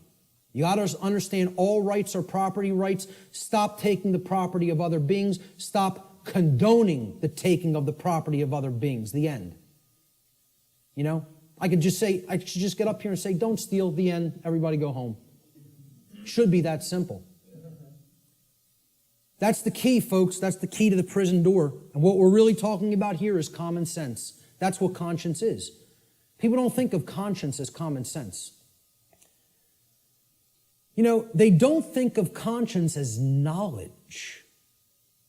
Conscience is knowledge. It's not action, it's not behavior. It's knowledge. Again, knowledge is the way out of this. Okay? And this is the knowledge that has to be developed. Conscience comes from the Latin prefix con, meaning together, and the Latin verb sciere, meaning to know or to understand. You put them together, to know together, to understand together. Conscience is common sense. Common sense knowing. Common sense knowledge. Literally. From the etymological breakdown of the word. Con, together, science, to know. That's why the problem is people don't have common sense. That's why I'm sitting there almost laughing hysterically that I need to try to teach common sense to people. The ridiculousness of it. Now, what we all need to be doing is doing that work, you know? I know you guys get a lot of this. We need to start reaching out to other people. I'm going to talk about that in a moment. Conscience, the definition of it, is the definitive knowledge of the objective difference between right and wrong according to natural law. Objective. Definitive. Okay, it's not up for debate. It exists inherently and objectively. It can be understood, known, discovered. This is different from action. Conscience is the knowledge, then we act upon it. Okay? So it's different from understanding something and acting upon it. Right? To have conscience is to have common sense. It's to know the difference between right and wrong and understand that difference deeply. Then we're going to convert that into action. We exercise conscience. The exercise of conscience is actually action. The exercise of conscience is the free will choice of right action over wrong action, once the definitive knowledge of the objective difference between right and wrong according to natural law has been acquired and integrated into the being. We acquire that knowledge first, understand it, then we act in either accordance with it or disharmony with it. If we act in accordance with it, it's called the exercise of conscience. That's action. The law of freedom. This is one of the basic laws within the body of natural law. It's real simple. The law of freedom states that freedom and morality are directly proportional. It's a mathematical equation that works 100% of the time flawlessly. As morality increases, freedom increases. As morality declines, freedom declines. This means the more moral a population is, the freer it becomes. The more immoral a population is, the deeper into bondage and slavery it goes. Another way of saying this is to say that the presence of truth and morality in the lives of the people of any given society is always inversely proportional to the presence of tyranny and slavery in that society. The more truth and morality there is, the less tyranny and slavery there is. The less truth and morality there is, the more tyranny and slavery there is. That's the law of freedom. And many people don't want to understand that. That these two things are inextricably interwoven and connected and can never be separated from each other. The presence of truth and morality in a society and the presence of freedom or its lack in a society. True freedom can never exist in a society that embraces moral relativism, which is the idea that there is no inherent and objective difference between right and wrong. So that humanity may just arbitrarily create or decide right and wrong for themselves. That's the ideology called moral relativism. As I've said before, it is the second tenet of the satanic religion. And it is deeply entrenched in this country and in the world. In our polls that we conducted, the psychological little tabulations that we did asking several people questions, 2/3 of people were moral relativists. 66%. Think about that. 2 out of 3 people believe there's no such thing as an objective difference between right and wrong and feel these are just constructs that exist by human beings and we get to make up what's right and what's wrong. 2/3 of people. That's where we're at. That's where we're really at. Natural law versus man's law or government. Here's the differences. Natural law is based upon the principles. It's based upon principles and truth, meaning things that are inherent to creation and are not made by humankind. Natural law can only either be harmonized with due to knowledge and understanding or rejected due to ignorance. So it's not something that is based on compliance because of we fear the punishment that would result of not understanding it. Okay, if you don't understand it and live according to it, the result is inescapable. Because men and women are not actually creating the result. Okay? The universe is bringing that result to us intelligently and dynamically. All right? In other words, once again, this is about consequences. You behave a certain way, there's certain consequences. You change the behavior, you'll change the consequential results. Natural law is universal, which means that it exists and applies anywhere in the universe regardless of physical location. There is no place you can go in the physical universe to escape natural law. Let me know if you find a way out of this universe and into another where natural law no longer applies, and we'll take a look at it together. But until you figure out the way out of this universe and into a place that's not governed by law, you're bound by natural law. Okay? Natural law is eternal. It will exist for as long as the universe exists, and it is immutable. Exists and applies for as long as the universe exists and cannot be changed by anything humanity is capable of doing or any other species in the universe is capable of doing for that matter. Man's law, on the other hand, let's look at how this contrasts with natural law. It's not based on principles and truth. It's based on dogmatic beliefs that are programs that are running in the human mind. These are constructs of the mind that operate like programs. Man's law is complied with due to the fear of the punishment that will be conducted upon people who attempt to not comply with it. It's most of the only reason people ever comply with the law of man. And that's a very low state of consciousness, fear. That really is only going to get you all the negative things that we say we don't want if we're in that vibration. Man's law differs with location based upon the whim of legislators, like prohibition. Well, I'm allowed to smoke marijuana in one state, and then I could be jailed for it in another. My freedom can be taken if I cross this imaginary line. Okay, I'm a gun owner, okay? If I take certain weapons that I own across an imaginary line, I could be jailed for years. But over this side of the imaginary line, it's okay. And you're just exercising a right. Over here, it's morally wrong. We'll cage you for it. Over here, yeah, you're allowed to do that. You can have that high-capacity magazine. But over here, you're going into a cage for it, just by crossing an imaginary barrier called a state border. And people think that makes sense. They think the moral relativism of man's law makes sense. They actually believe something can be moral in one place and immoral in another place. You know? That's cognitive dissonance. That's holding two contradictory notions in the mind simultaneously and accepting them both when they're clear contradictions with each other. It's called lying to yourself. Let's be honest about what it really is. It's called lying to yourself. Man's law changes with time based upon the whim of legislators, which is also moral relativism. Prohibition in the 1920s. Oh, it was legal to possess and consume alcohol. Then for years it became illegal to do so. Then it switched back to becoming magically moral again. We won't cage you for doing it. Well, it changes over time based on our preferences and likes and dislikes. Yeah, we get to make up what law is, what right and wrong are. It's called moral relativism. All right? And it's one of the tenets of Satanism. So what does this mean for the law of man, actually? You know, that people seem to have so much respect for. You know, we're a nation of laws written by men. You know, we don't give a damn about moral law. We don't really give a damn about what's right and wrong.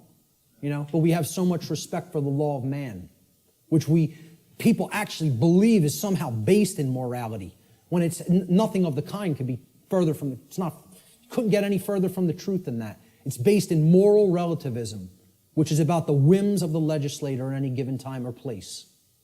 You know, you listen to certain forms of music in certain countries in the Middle East, you could be jailed for years just by putting a certain song on. Imagine this. Now, and we would think that's unacceptable and deplorable. Yeah, we think you have this 30-round magazine here. This state only allows 10 cartridges to go into a magazine. I bring the physical object, even if it's not loaded with any ammunition, into another state. I can be put in a cage.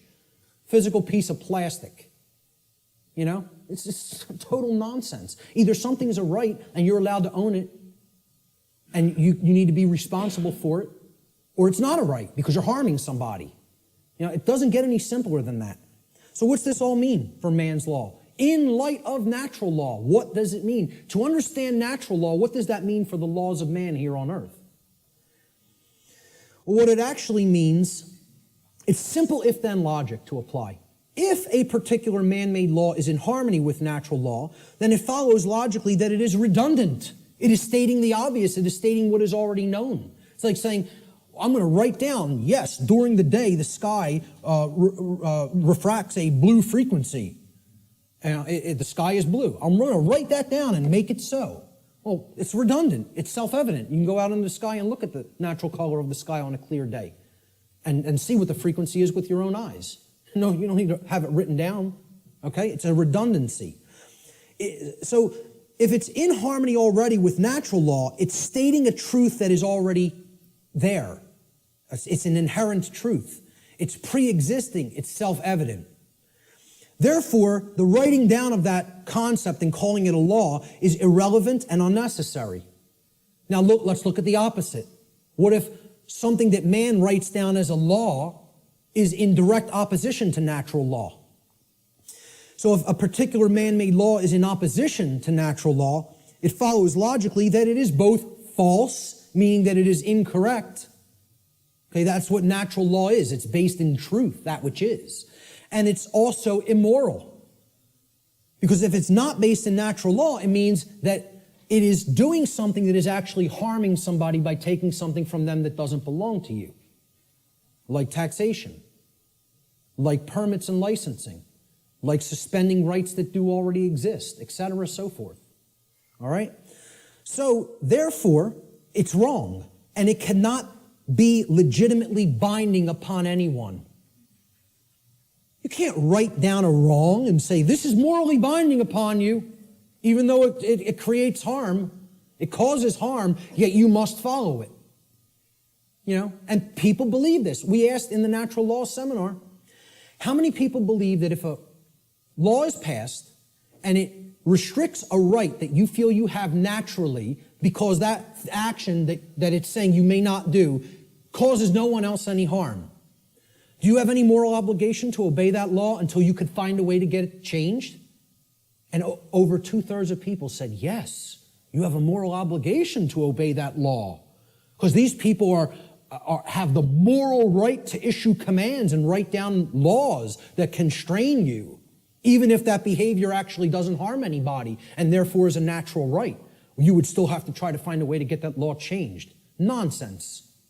Nonsense. No one can be legitimately bound to a dictate of man that prevents somebody from exercising a natural right. It's called mind control, is what it's called. So in light of the differences between man's law and natural law, in light of natural law, man's law is both irrelevant and unnecessary, as it is either redundant because it is in harmony with natural law, or it is completely immoral because it is in direct opposition to natural law. This is a system of slavery that is not needed. There is equality under natural law, perfect equality. Everyone has the exact same rights. No one has any more or less rights than anyone else. Also, since rights are not created by humanity, and since they are the birthright of humanity, gifted to us by the creator of the universe, no human being or group of human beings is actually capable, in reality, of granting rights to anyone else, nor is any human being capable of revoking rights from anyone else. Everybody has the same rights. No one can make up a new right. No one can grant a right to somebody that is actually a wrong. Does not exist, never has existed, never will exist. This is an illusory belief system. All right? I'm not telling you people don't believe that can be done. I'm telling you in reality, in truth, it can never be done. Chris Leispooner phrased it pretty well. He said, government is nothing but men acting in concert. The morality and value of government, like any other association of men, will be no greater and no less than the morality and value of the men comprising it. Since government is nothing but men, its inherent, quote, authority to act is in no way greater or different than the, quote, authority to act of any individuals in isolation, like that example of two people on the planet. Government has no magic powers or, quote, authority that is not possessed by private individuals. Let he who asserts that government may do that which the individual may not do assume the onus of proof. That means the burden of proof, and demonstrate his contention. And you know what? There's nobody on this planet that can do that. Because when it comes down to it, if you're telling somebody else they may either commit a wrong against somebody else or prevent someone else from exercising a right, that's a lie. And that does not exist. Not in reality. It exists in a diseased mind is where it exists. Only in a sick mind is where that belief exists. You have to be imbalanced in the mind, in the psyche, to believe that that's true. It's a mental illness. I mean, that's what it really is. The word government, you break it down. People say this word every day almost, and yet they've never looked at the etymological roots of the word. It comes from the Latin verb gubernare. Once again, no V in classical Latin. No V, okay? So again, V's were rendered as either B's or P's in classical Latin language. So you could write this in what would be more modern Latin as gubernare with a V. But in classical Latin or ancient Latin, there is no V, so it would have been rendered with a B, gubernare. Now, what's the election of a governor called? It's called a gubernatorial election. Gubernatorial. Gubernare is in there, okay? Gubernare means to control. The verb gubernare in Latin means to control. The Latin noun mens, which is where the second part of the word ment is derived from, means mind. Okay? So you put these together, and the word government actually literally, from its etymological roots, means to control the mind, or in other words, mind control. Now, I'm going to put something else up here for a moment. The etymological origin of the English suffix ment, M-E-N-T, is often debated in this etymological breakdown, all right? And I've gotten stuff about this constantly, and I've told people I'm not interested in hearing about it anymore.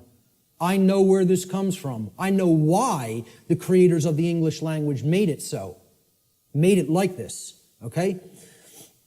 It is overwhelmingly clear by people who have studied linguistics and the origins of words, okay, in English from ancient languages, that the creators of the English language deliberately chose the Latin noun mens, meaning mind, to represent or mean in English the state of or the condition of. And this was done in direct keeping with the first principle of natural law, as we've already discussed, the principle of mentalism, which demonstrates that in order for any particular thing, event, or circumstance, any state or condition to exist in manifested reality, as it currently does, which is known as the plane of effects, it must have first existed in the plane of causality or the mental realm, the mind. Okay? We've already looked at that principle of natural law. So, anything that ends in ment, the original etymological derivation means that it was made that way first by a state of mind which led to its creation in physical reality. Okay? Any word you can think of that ends in M-E-N-T, meaning the state of or the condition of, means it happened in mind first, and therefore it led to the state of or the condition of in physical reality. Okay? So, when I say that government means mind control, it literally does, and that is an accurate etymological breakdown. Okay? The word mens was deliberately chosen for specific reasons. And I just explained the reason of that meaning, the state of or the condition of. And many people want to hotly contest that. I'm telling you outright, they're wrong. They don't understand why that was chosen. Mens, meaning mind, was chosen deliberately to mean the state of or the condition of. Government is based on this illusory and false concept called authority. People think certain people are authorities, that they actually have rights that other people don't have. The right to command, compel, coerce, and tell people, this is right, this is what you're going to do, and if you disagree, I have the power to actually compel, coerce, or constrain you against your will, if you're not harming anybody, even in the taking of that action. Authority is based upon an equal illusion that is called jurisdiction. Now, if we break down this word, it comes from the Latin noun. Jurisdiction comes from Latin, jus juris. Jus juris in Latin means law. Juris is the possessive case. And the Latin verb dictere. So, jus dictere, juris dictere, jurisdiction. Okay? Dictere means to say or to speak. Thus, jurisdiction literally means to say what the law is. Or in other words, we get to make up what the law is. The law is not something that exists in nature and is based upon right and wrong and truth and morality. No, we get to make it up. We're God. We get to say what's right and what's wrong. And therefore, since we make the law, We're the owners of these people. They're in our jurisdiction. You know, we own them. And we get to make up what they're allowed to do and what they're not allowed to do. Authority ultimately is an illusion, again, of a diseased mind, a diseased psyche, based entirely in violence and built upon the erroneous and dogmatic belief that some people are masters who have the moral right to issue commands and others are slaves who have a moral obligation to obey the commands of the masters. I don't care what you want to call it. You can euphemize it any way you want. I call it what it really is. Slavery. That's what it really is. Doesn't come down to anything else. You can call it whatever you want, euphemize it, try to make it sound as nice or as pleasant as possible. It's all one thing. It's called slavery. It's always immoral, and it needs to be ended. That's it. And we have to develop the knowledge and the courage to end it. The knowledge, the care, and the courage to end it. The belief in the legitimacy of, quote, authority, this illusory nonsense notion, is the belief in the legitimacy of slavery. Anybody who believes in that authority is legitimate and government is legitimate, whether they want to admit it or not, or know it or not, or understand it or not, I don't care what they believe.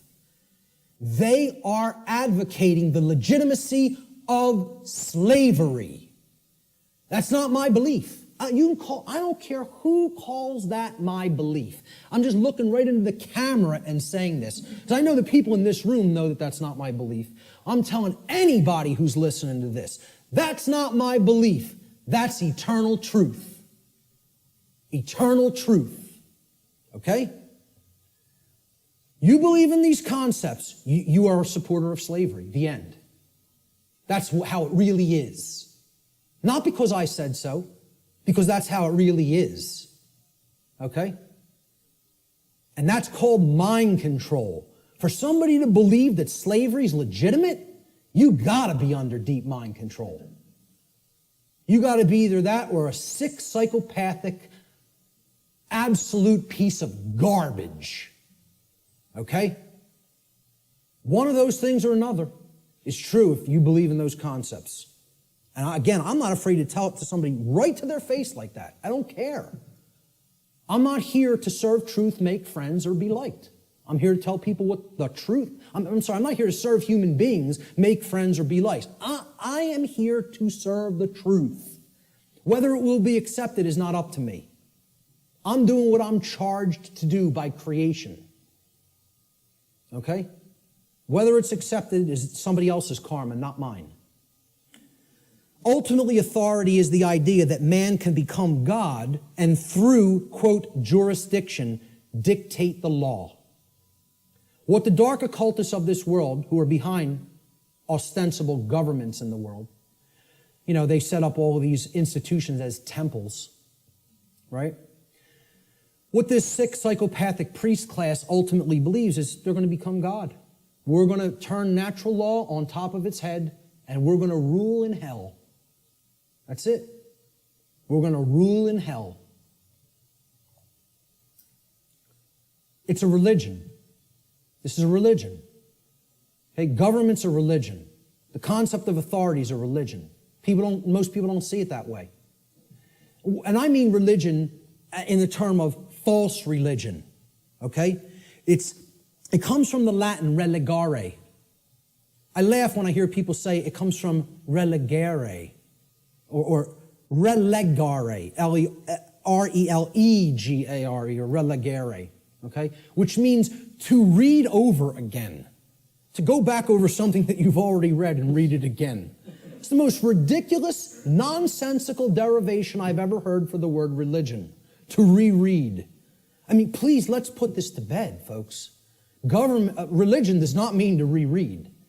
It doesn't come from relegare or relegare. I can't remember which infinitive is used for that verb offhand, but it comes from religare, hence religion, R-E-L-I-G-A-R-E.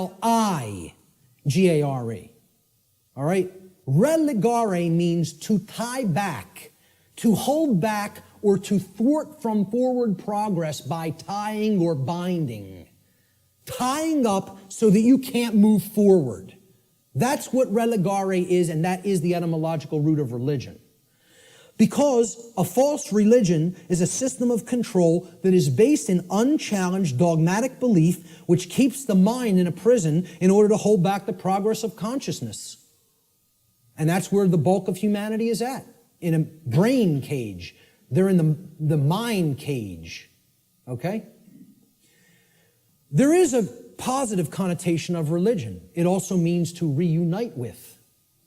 And what we need to reunite ourselves with is the truth and common sense and natural law and a knowledge that there's no such thing as legitimacy to slavery. That's what we need to reunite with, you know? And then we'd be living with true religion. We'd be practicing true religion instead of fake religion. We got to stop trying to make our religion truth. And we got to start making truth our religion. That's what needs to be done. So what's the one true divide that exists in humanity? People say, oh, this is separation talk. We're all one. No, we're not. There is one true divide that does exist in reality. And here's what it is. The one true divide that separates humanity into two distinct types of individuals. The criteria for this divide is whether or not an individual believes in, quote, authority, and therefore believes that there is legitimacy to slavery. The two groups of people are the people who know slavery is never legitimate and people who believe that it can be legitimate. That's what actually separates humanity. See, all the other things, divide and conquer. Race, religion, sexuality, income, religious belief systems. These are all divide and conquer techniques. There's one real difference, whether somebody believes in slavery or not. And of course, people have called this difference statists and anarchists, right? So here's a couple of memes that I picked up on Facebook. Statism is the brilliant idea that we give a small group of people the right to kidnap, imprison, harass, steal from, and kill people so that we can be protected from people who kidnap, harass, steal from, and kill people. Yeah, that makes a whole lot of sense if you ask me. I think it's going to work out brilliantly with that system in place. Okay? An anarchist, I couldn't find any good pictures of anarchists because they're all fake anarchists who want to destroy property and think that they're somehow doing the world some good. You know, the black bloc. They're really communists in disguise. Okay? When you really boil down to it, they don't know what anarchy is at all. They're just some, Marxists who thinks that that ideology, that junk ideology is some kind of a pathway to freedom. It's a bunch of left-brain clowns who have no understanding of natural law. Go put your polka dot jumpsuit and some floppy shoes on. And go get yourself a nice clown nose. Seriously, because that's what those people are. They're a joke. They're a joke. They don't know the first thing about what freedom is. Not the first thing. Okay?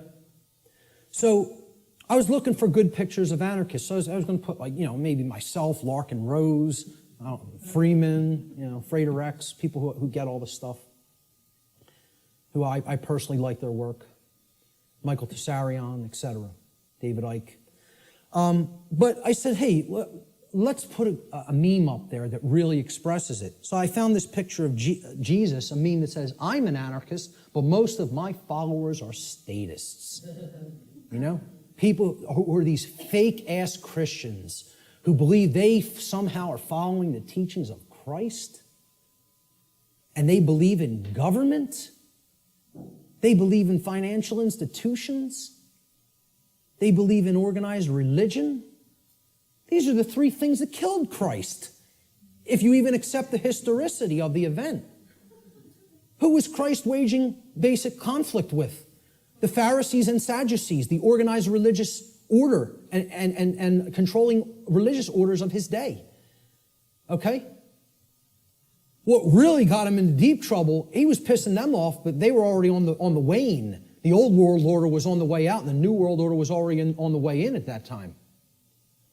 He got himself in real trouble when he went against the financial institutions, the money changers at the temple, taking people for a ride for temple coins, right? And he flogged their ass. He took out the switch on them, right? Not somebody who never got angry. who accepted evil and said, oh, it's just an experience, none of it matters, took out the switch and beat their ass for usury. Okay? And then who finally put them to death? The police of their day. The Roman Empire. Roman centurions. The operating standing army and police of their day. The government. So who is he waging spiritual warfare against? To try to bring righteousness into the world. And again, I don't care whether you accept it as historical fact or spiritual allegory. I could care less. Believe what you want. Doesn't matter. All that matters is the teaching. He was waging spiritual war against the three entrenched, mind control, religious establishments of his day. Organized religion, organized finance, and government. And people don't see it that way, so-called Christians, because they're not interested in the real teachings.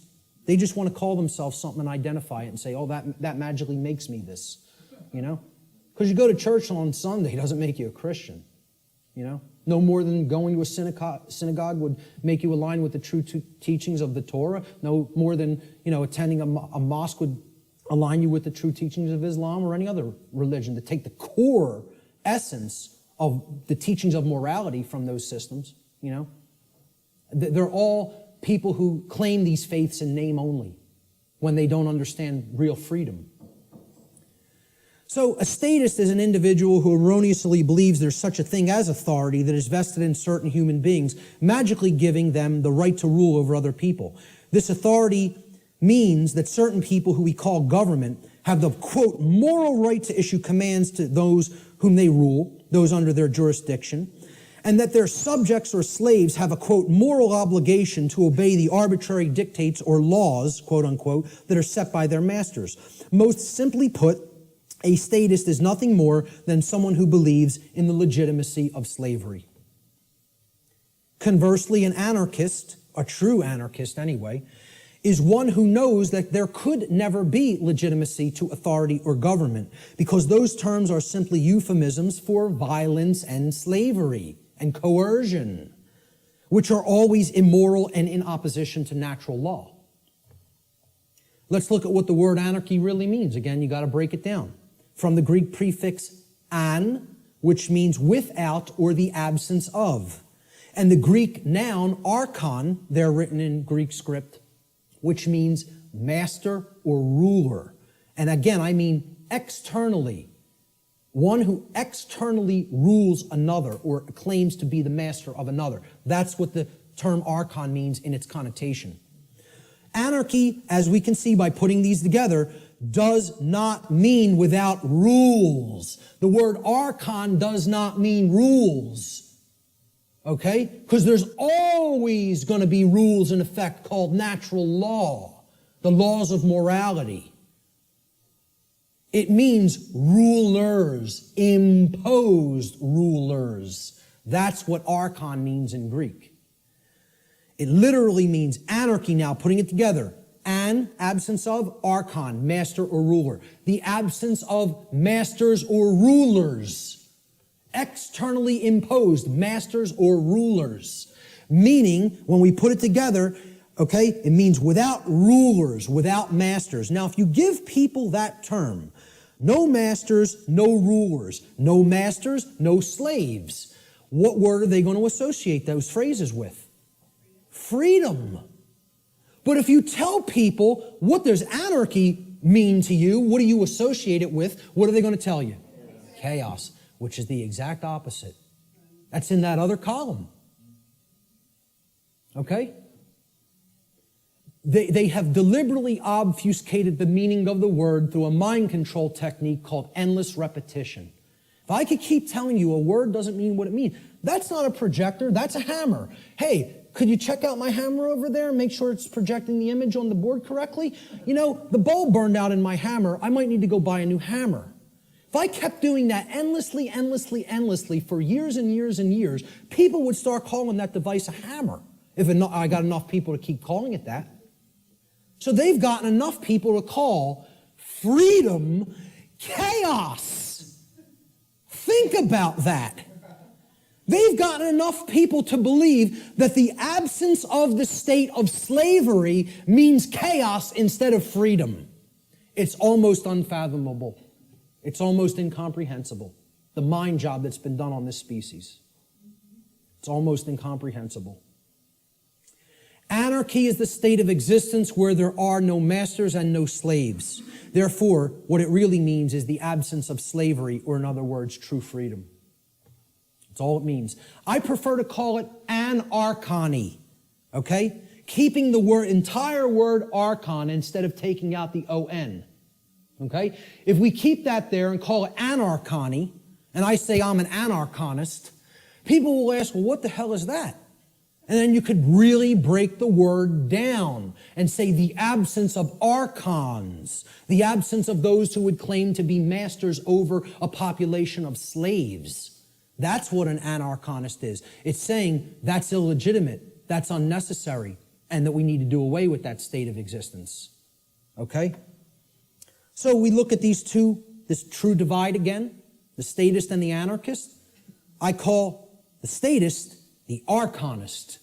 This is somebody who believes in the legitimacy of the archons, the rulers. Okay?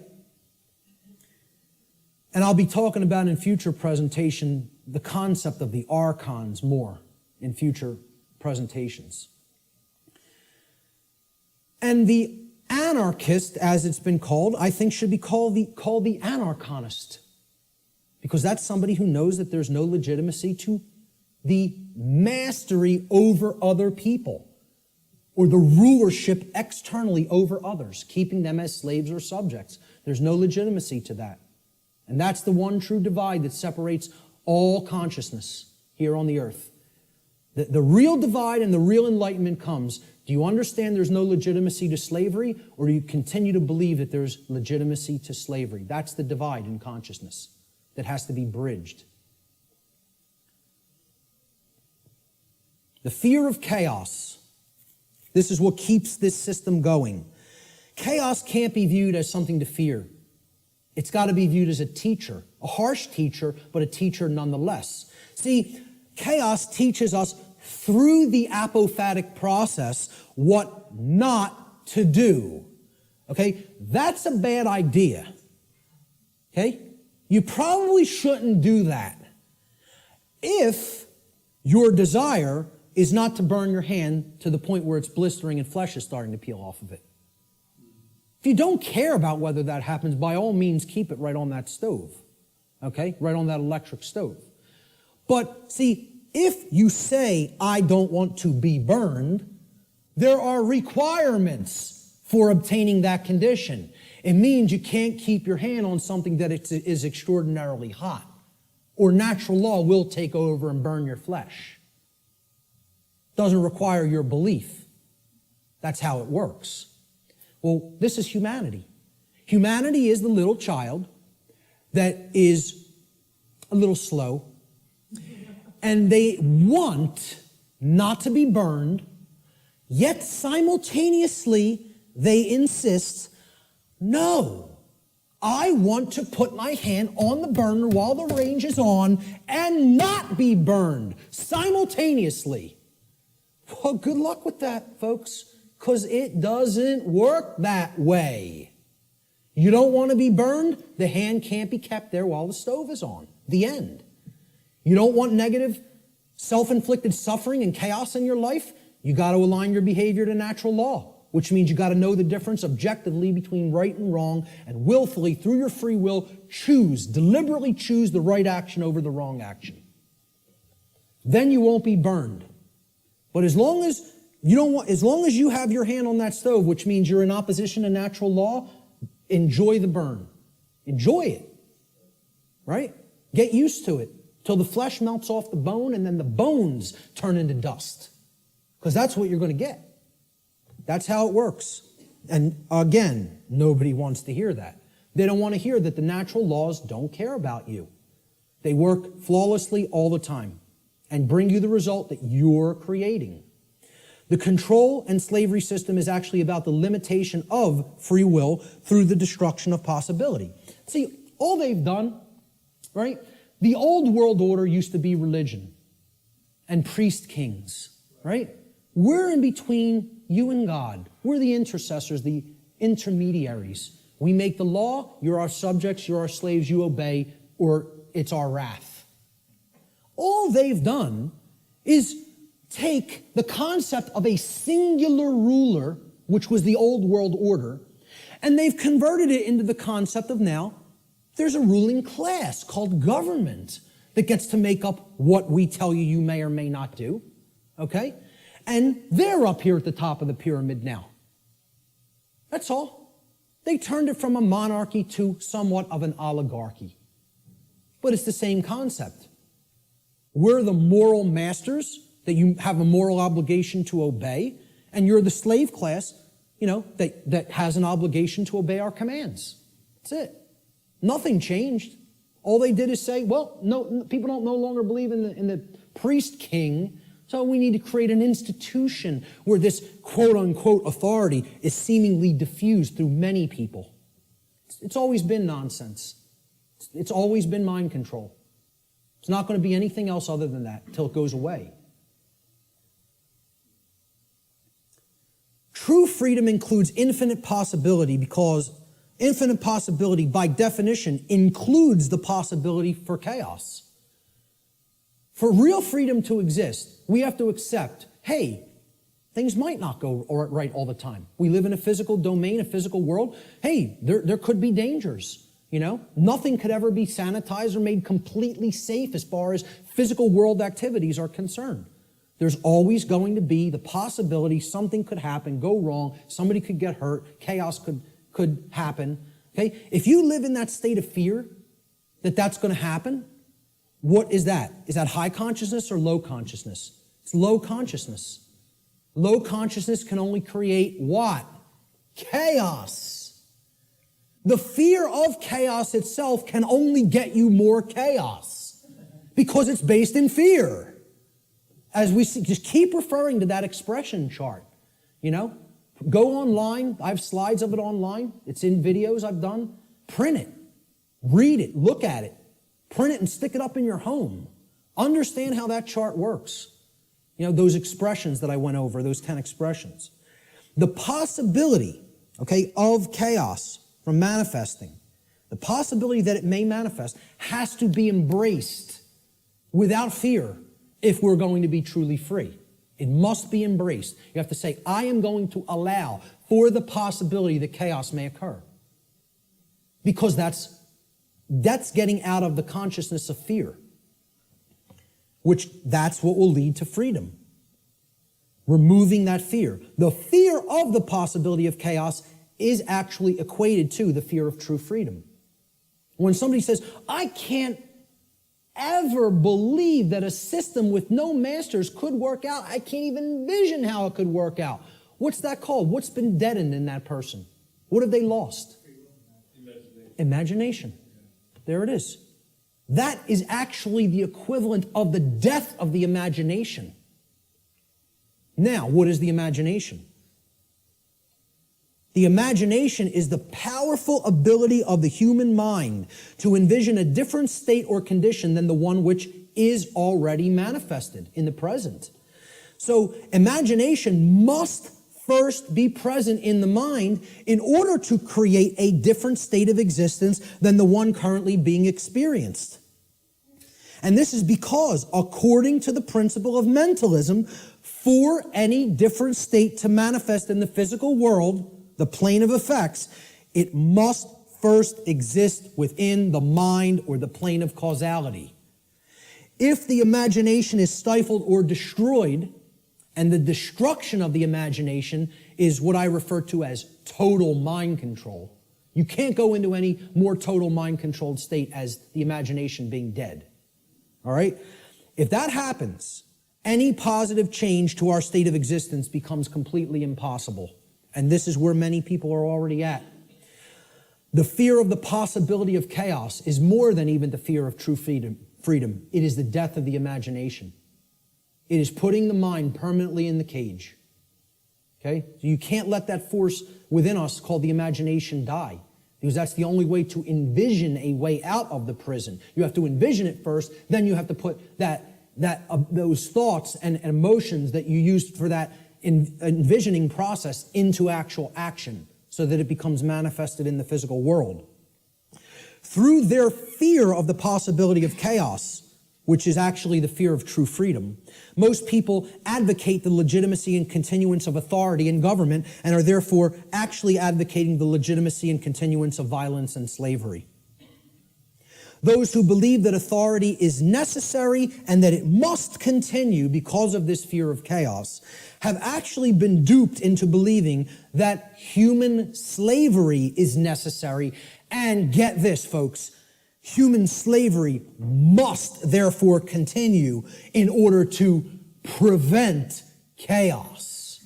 Now imagine that. Imagine that. That's what statism is, though. That's what the religion called the belief in government or statism is. It is the belief that human slavery is necessary and must continue indefinitely in order to prevent chaos from manifesting. Now, tell me how that could possibly work. Can violence and slavery, which is actually what government is a euphemism for, statism and government are just euphemisms for violence and slavery. Okay? Can violence and slavery ever possibly prevent chaos? Why? What? Why can't it?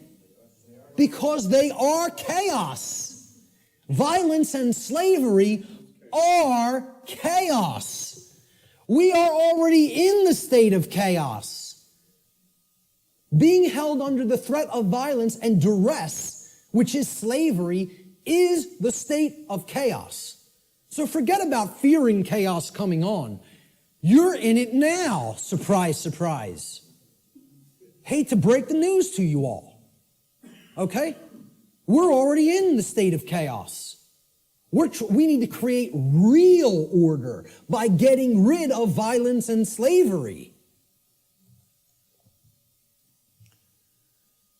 Order followers. These are the people who keep this system of slavery in place. Okay? They're the people who keep this system of slavery in place. Let me just say this again. Order followers are the people who keep the existence of slavery in place. Not the ruling class, not the masters, not the so-called elite, which aren't the elite of anything but the bottom of a trash can. Okay? The people who keep slavery in place are the people who willfully follow their orders. Nobody wants to hear that. And people will hate you for saying it. Following orders means, by definition, doing what you are told to do without judging for yourself whether or not that action that you are being ordered to carry out is actually right or wrong. That's the definition of following orders. I mean, can anybody refute that? Is that not the actual definition of following someone else's order? By definition, if you're following the order, you're given the order and then you just act. You just do it because you're following the order. You don't sit there and go, is what that person told me to do right? Do I have a right to do that? Is that moral? Should I do that because, it's okay and it doesn't hurt somebody else? Or should I not do that because it actually does cause harm? It's not what an order follower does in their mind. An order follower says, yes, sir, and follows the order. That's why it's called an order follower. That's why it's called following an order. So that's the definition of what an order follower is. It's not my perception of what an order follower is. It's the actual definition of order following. Okay? If an individual, this is key to understand, if an individual is performing the task of following orders, by definition, that individual cannot be exercising conscience. Since, by definition, exercising conscience means that one is willfully choosing through their free will for themselves right action over wrong action. So the concept of following orders is completely polar opposite to the concept of exercising conscience. You cannot be doing the same things simultaneously. It's impossible to do those two things simultaneously. They are contradictions in terms by definition. Okay? Most people don't grasp that. Okay? By definition, if you're following orders, you cannot be actually exercising conscience, which involves free will choice based on the knowledge of right and wrong. Here's what order following gets us as far as a nation is concerned. You know, not that we're not already there, not that these people already didn't take us, because we're taken by them already, covertly. They took us through the school systems. They couldn't beat us militarily. So they said, well, let's send our ideologues over there and get into the minds of their children. And if you don't believe that's what happened, you're very, very, very naive. Not only the Nazis, but the communists as well. Because really, it's all just forms of socialism. That's what feudalism is. Worldwide socialism is, there's no such thing as private property. State owns everything. Rights don't exist. Property rights don't exist. Everybody's a feudal serf again. It's called neo-feudalism. I don't care which branch you come at it from. You want to come at it from the left, that's called communism. You want to come at it from the right, that's called National Socialism. Communism is international socialism. They're both the same force. It's called feudalism. Let's just call it what it is. It's called feudalism, which is in itself just another euphemism for slavery.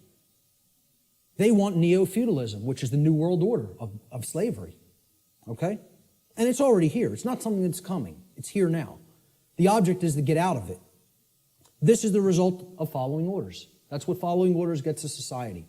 Following orders should never be seen as a virtue. Following orders is evil. I don't care whether you're, I don't care if somebody who is considered a holy man gives me an order and I follow it, I've just committed an act of evil, as far as I'm concerned. If I'm acting based on solely what somebody else has told me to do, that's evil. There's no morality in it at all. At all. At all. It's not a virtue. It's evil. Okay? Let me just make that so abundantly clear and state it so unequivocally. There's no such thing as any possible moral following of orders. The two terms are contradictory. All right? I was just following orders is never a valid excuse or justification for immoral criminal behavior, and this lame attempt to abdicate personal responsibility should never be accepted as a valid excuse for such behavior. And why it's done is through justification. And again, that means to create a right, from jus, meaning right or law, and the Latin verb facere, which means to make or to create. And this is what they say. I was just following orders. I was just doing my job. I was shutting down your protest. You don't have a right to speak. The politicians commanded me so. So I just came out and I was just doing my job, hitting you with a sound cannon. You know, just doing my job, just following my orders. It's a justification. You're a criminal. There's nothing moral in that. There's nothing virtuous in that. It's called criminal behavior, criminal activity. And what they do is try to create it into a right, make it into a right by a justification. And nobody should ever accept their justifications. Because you know what their justifications is? You know what they are? It's called a 100% crock of bull that is a complete lie. It's a lie. They're just straight up looking you in the face and saying, I'm not responsible for that. I just did it, but I'm not the one who's responsible for it because I was acting on orders. Well, see, this defense didn't work as the Nuremberg defense, and nobody in America should be accepting it. Nobody in America should be accepting it because they believe in the legitimacy of authority and government through mind control. That's what they believe it. They believe there's legitimacy to it. Most people actually believe that there's legitimacy to this criminal behavior because a class of people calling themselves government have magically been imbued and gifted with such rights, quote unquote. They believe they have rights other people don't.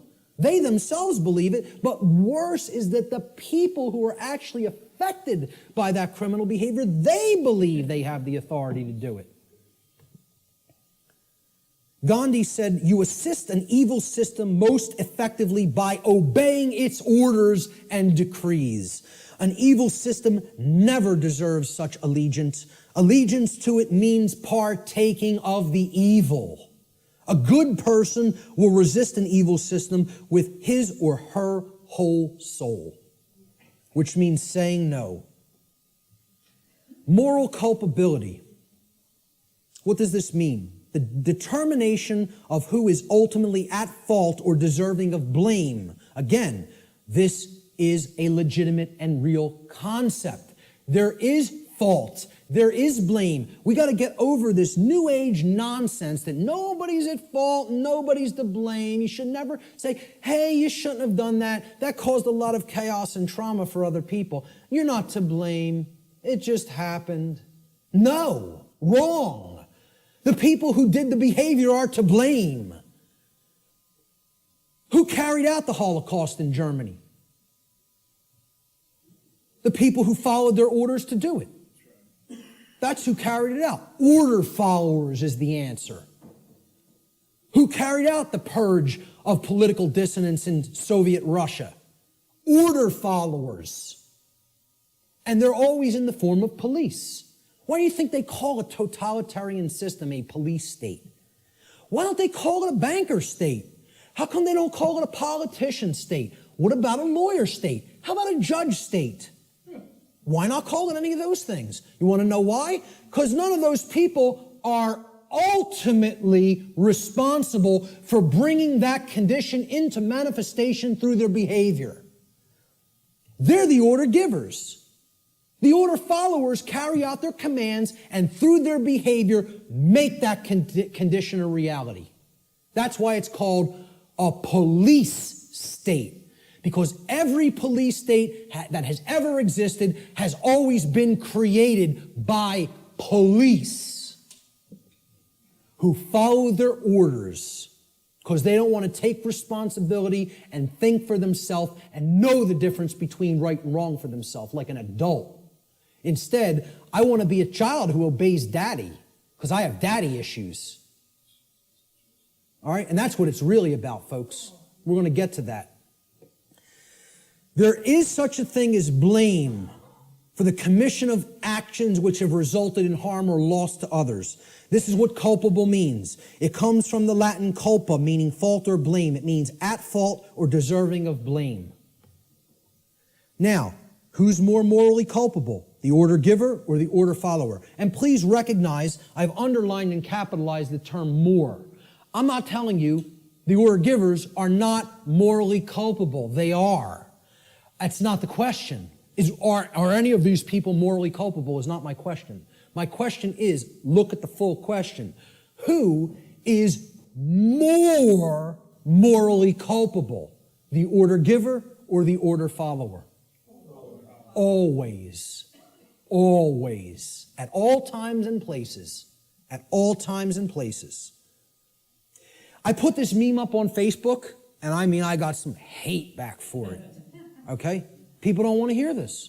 Like I said, I'm not here to be popular to make friends. I'm here to tell people what the truth actually is, and they have to accept it or reject it on their own. I made this meme and put it up on Facebook, and it had politicians on the left that said, my actions, underlined and capitalized, didn't cause that. And then there was some soldiers or Marines, whatever they are, order followers on the right side, and they're also saying the same statement. My actions didn't cause that. And then at the bottom, I just put this question. Oh, I'm sorry. Looks like, oh, I'm sorry. At the top, I put this question. Who is lying and who is telling the truth? So who's lying here? And if people can't see, I hope that they can see this horrific picture. This is the result of, bombings that took place in the Middle East around Iraq. And it's a father carrying his dead child in his arms, okay? Maybe if bombs were raining down on our children, we might think differently about going in and waging imperialism on other nations. I don't know. Maybe we might think differently about it, right? But when it happens to somebody else's child, that's okay. That's done in the name of freedom, okay? Well, who caused this? Did they cause it? No, they didn't cause it. They are not the actual cause of this. Because you know what all they did? They signed some pieces of paper, wearing their expensive suits, okay? And they told these guys, they said, well, you're under our orders now. Go and bomb these people.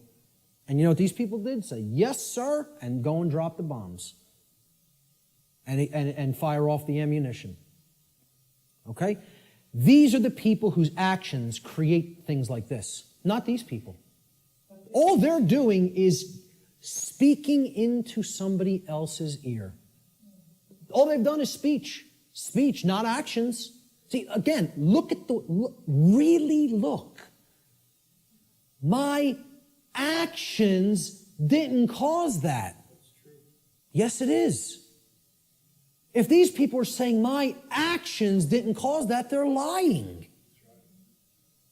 Very, very, very painful and difficult thing for people to comprehend and accept. I'm not telling you shouldn't feel bad hearing this, but I'm telling you it's true. The painful truth, the order follower always bears more moral culpability than the order giver. For the reason that the order follower is the one who actually performed the action, and in taking such action, actually brought the resultant harm into physical manifestation. Order following is the pathway to every form of evil and chaos in our world. It should never be seen as a virtue by anyone who considers themselves a moral human being. Order followers have ultimately been personally responsible and morally culpable for every form of slavery and every single totalitarian regime that has ever existed upon the face of the earth. That's the painful truth that people don't want to accept because they want to believe the absolute nonsense that order following is a virtue of any kind. And it needs to be obliterated from the face of the earth, because it's not the way to any kind of virtues or order. It's the pathway to evil and annihilation. That's what it is. Responsibility versus abdication. So why don't these people want to think for themselves? It's too easy. It's too easy to just follow the orders of somebody else. They believe somehow magically this absolves them of personal responsibility to choose right from wrong. An individual's personal responsibility to choose right action over wrong action for themselves always belongs to that individual.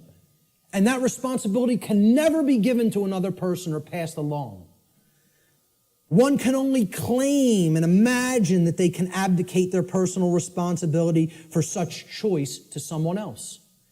It can never actually be done in reality. You're only making a claim. I'm not responsible for that behavior because this person told me to do it. That's just a claim. And moreover, what it really is it's just a damn lie. Okay? More simply put, an individual is always personally responsible for their own actions, period, and the end. If you did it, you're responsible for it. There are no cop-outs. Stop trying to make excuses or justifications for criminal behavior. Own up to personal responsibility. If you did wrong action, you did it. You caused it. I like how David Icke words this. He says, accept responsibility for yourself and your actions, thoughts, and words. You alone make these choices, so you alone are answerable to the consequences of your behavior. The feeble excuse that your boss required it, that the establishment expected it, holds no truth or justification. What is the point of having principles if you allow others to dictate your behavior? Really, those who allow others to dictate their behavior don't have principles.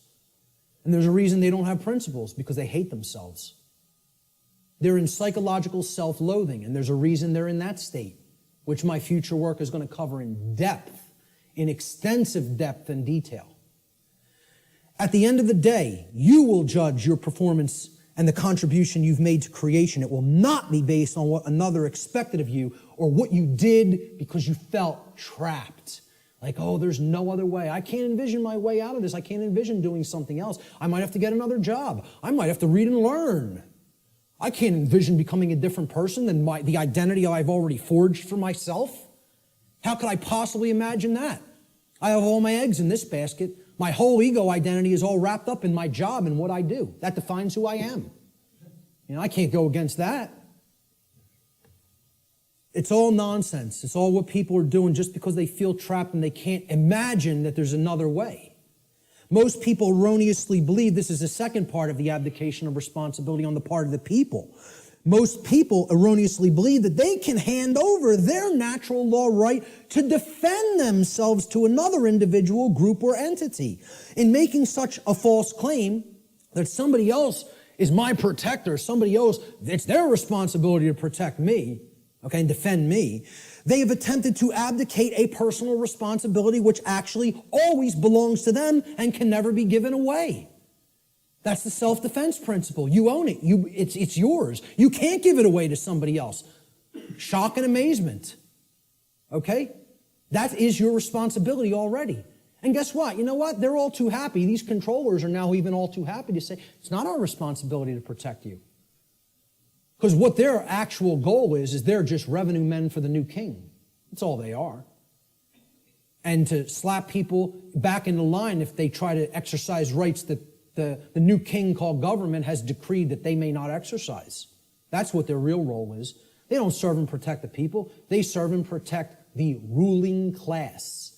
And they don't want to admit that to themselves. You know why? Because they're liars, most of all to themselves. It's a bunch of childish liars. Franklin said those who would give up essential liberty to purchase a little temporary safety deserve neither and will lose both.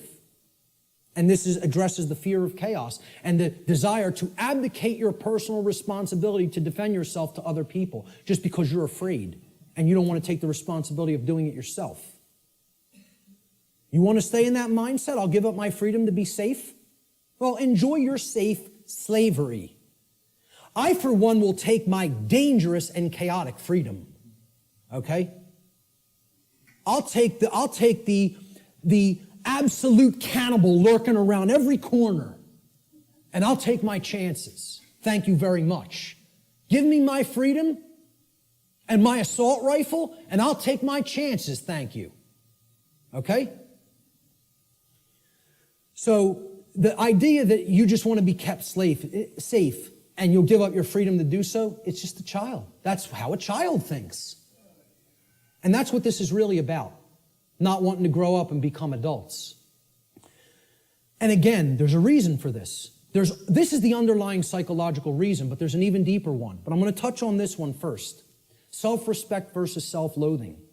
People who don't want to take personal responsibility and become an adult are in this psychological condition. It's called self-loathing. What it means is you hate yourself. Nobody who wants to perpetuate slavery can possibly like themselves. They cannot love themselves. It's impossible. You are already in a state of self-hatred if you believe in government, if you believe in its legitimacy. Okay? Because you believe in slavery, and therefore you're in that slavery system and you want it to continue. How can you possibly love yourself? It's not possible.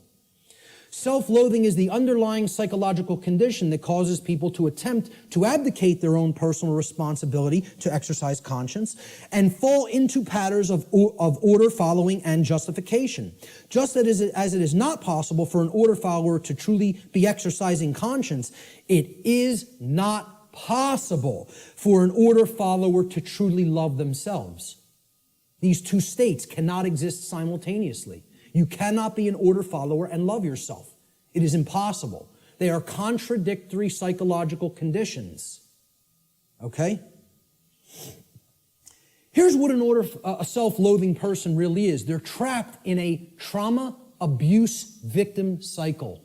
A trauma happens, there's an abuser, there's a victim, and then it repeats itself. Because often the one who's abused becomes the traumatizer, and then the cycle repeats again.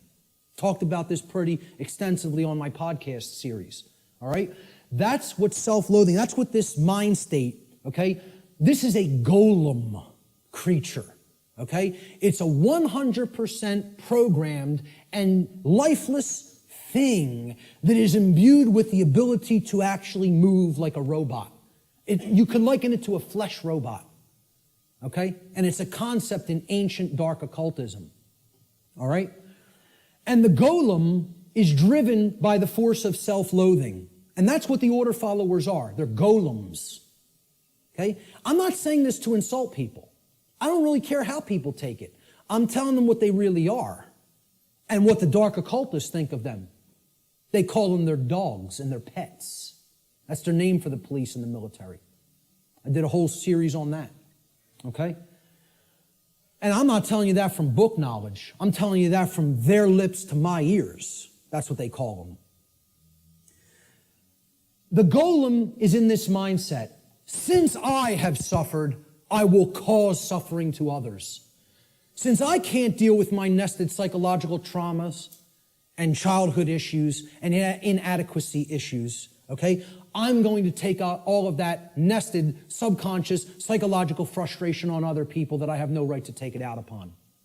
That's the golem mindset. Self-loathing is created when an earlier trauma has been suppressed and buried deeply into the subconscious. That's the role of the subconscious, to protect the conscious mind from traumatic experiences so that the conscious mind doesn't keep reliving it and therefore re-experiencing it in the physiology. However, if we never bring up that shadow material to the conscious level, it builds and builds and builds until it ultimately destroys us, psychically and spiritually. All right?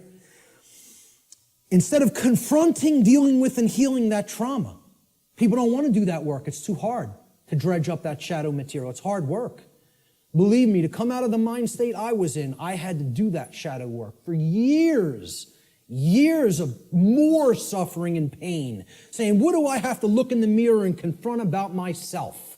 And then work to change and admit thousands and thousands and thousands and thousands of times, I was wrong, I was wrong, I was wrong. I don't know how many thousands of times I had to look in the mirror and say that to myself. Sometimes to a point where I was so depressed I couldn't get out of bed for days. I would just sit and lay in bed and play doom metal all day. Literally, endlessly, repetitively. And just sitting there in that condition of total self-loathing and total depression because of what I know I took part in. And that I know was still my mental makeup, was still my psychological makeup that was going to take years to get out of. And I'm trying to explain this to prevent people from having to go through all that suffering. This knowledge can be gleaned without having to go down that path. It can be done. I'm not telling you that's easy work, but it is possible. Such trauma could take the form of feelings of inadequacy, whether they are real or imagined. And you know what that mind state ultimately is? It's a self-prison. That's somebody putting themselves in a cage. These people who want to take out their psychological frustrations on other people, they're prisoners. They are in the cage and they love being in the cage. They don't have any desire for freedom. The only kind of person that would have no desire for real freedom is a person who's in the psychological state of self-loathing and hates themselves and does not love themselves. Now, what heals self-loathing? Self-respect. And we have to know what the word respect means. And this is about looking at yourself. Introspection. Respect comes from the Latin re, meaning again, and the Latin verb spectare, which means to look at. You put them together, to look at again, to take another look at. Well, what are you taking another look at? You're taking another look at yourself. That's what respect starts as. You can't give something to somebody that you don't have. If I don't have $10 in my pocket, I can't give it to you. If I don't have a coin in my pocket, I can't give it to somebody else. You got to have it first to give it. So nobody can give respect to anybody else unless they first developed it inwardly. Self-respect has to come first. And that's why these people don't respect anybody, order followers, most of all themselves. Until they do that work of self-introspection, they're not going to develop that self-respect. And I'm not telling you that's easy work. It's hard work that can take a lot of time. And it's dredging up shadow material that most people want to run away from. They don't want to confront that about themselves.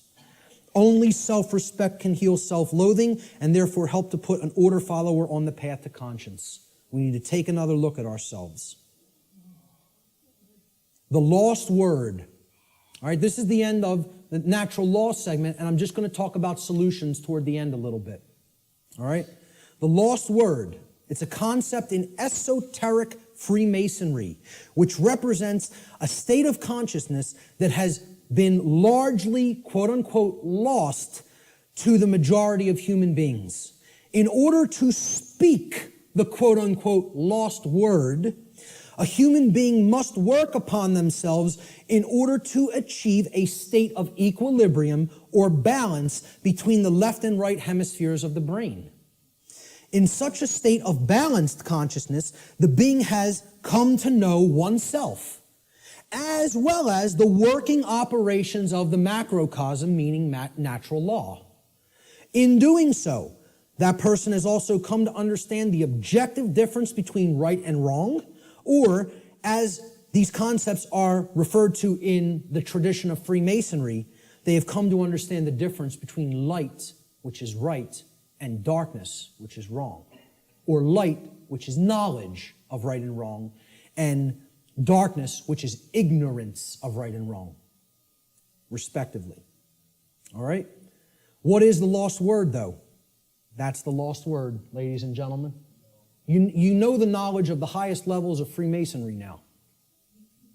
Most actual Freemasons in the lodge system don't know the lost word. The lost word is no.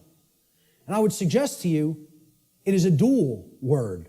The lost word is dual, meaning it's two things. It's not just one.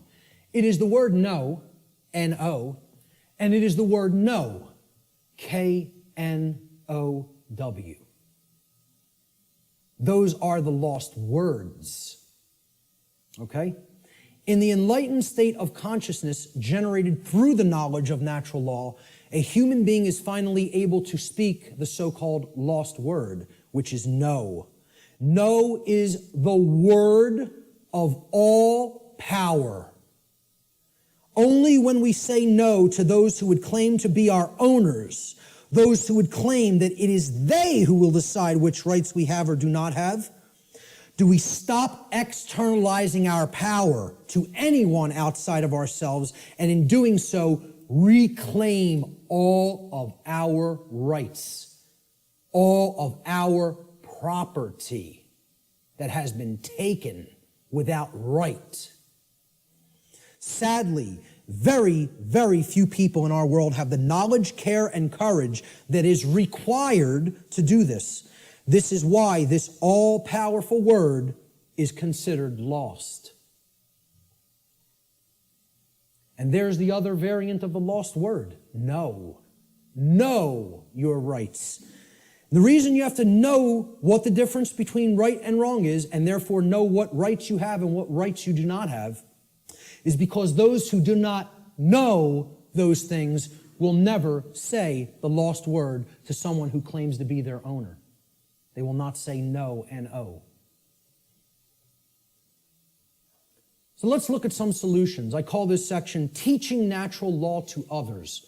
Because as we're talking about, education is the only solution. Knowledge is the solution. The propagation of that knowledge is education, which means to lead out from.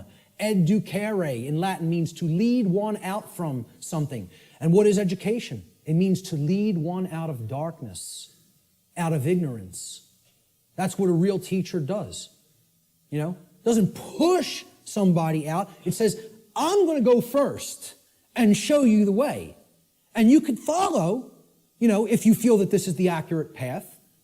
Okay? But you could do the same discovery process. It's a repeatable process. That's what a science is, which I've said this is not a belief system or a religion. It is a science.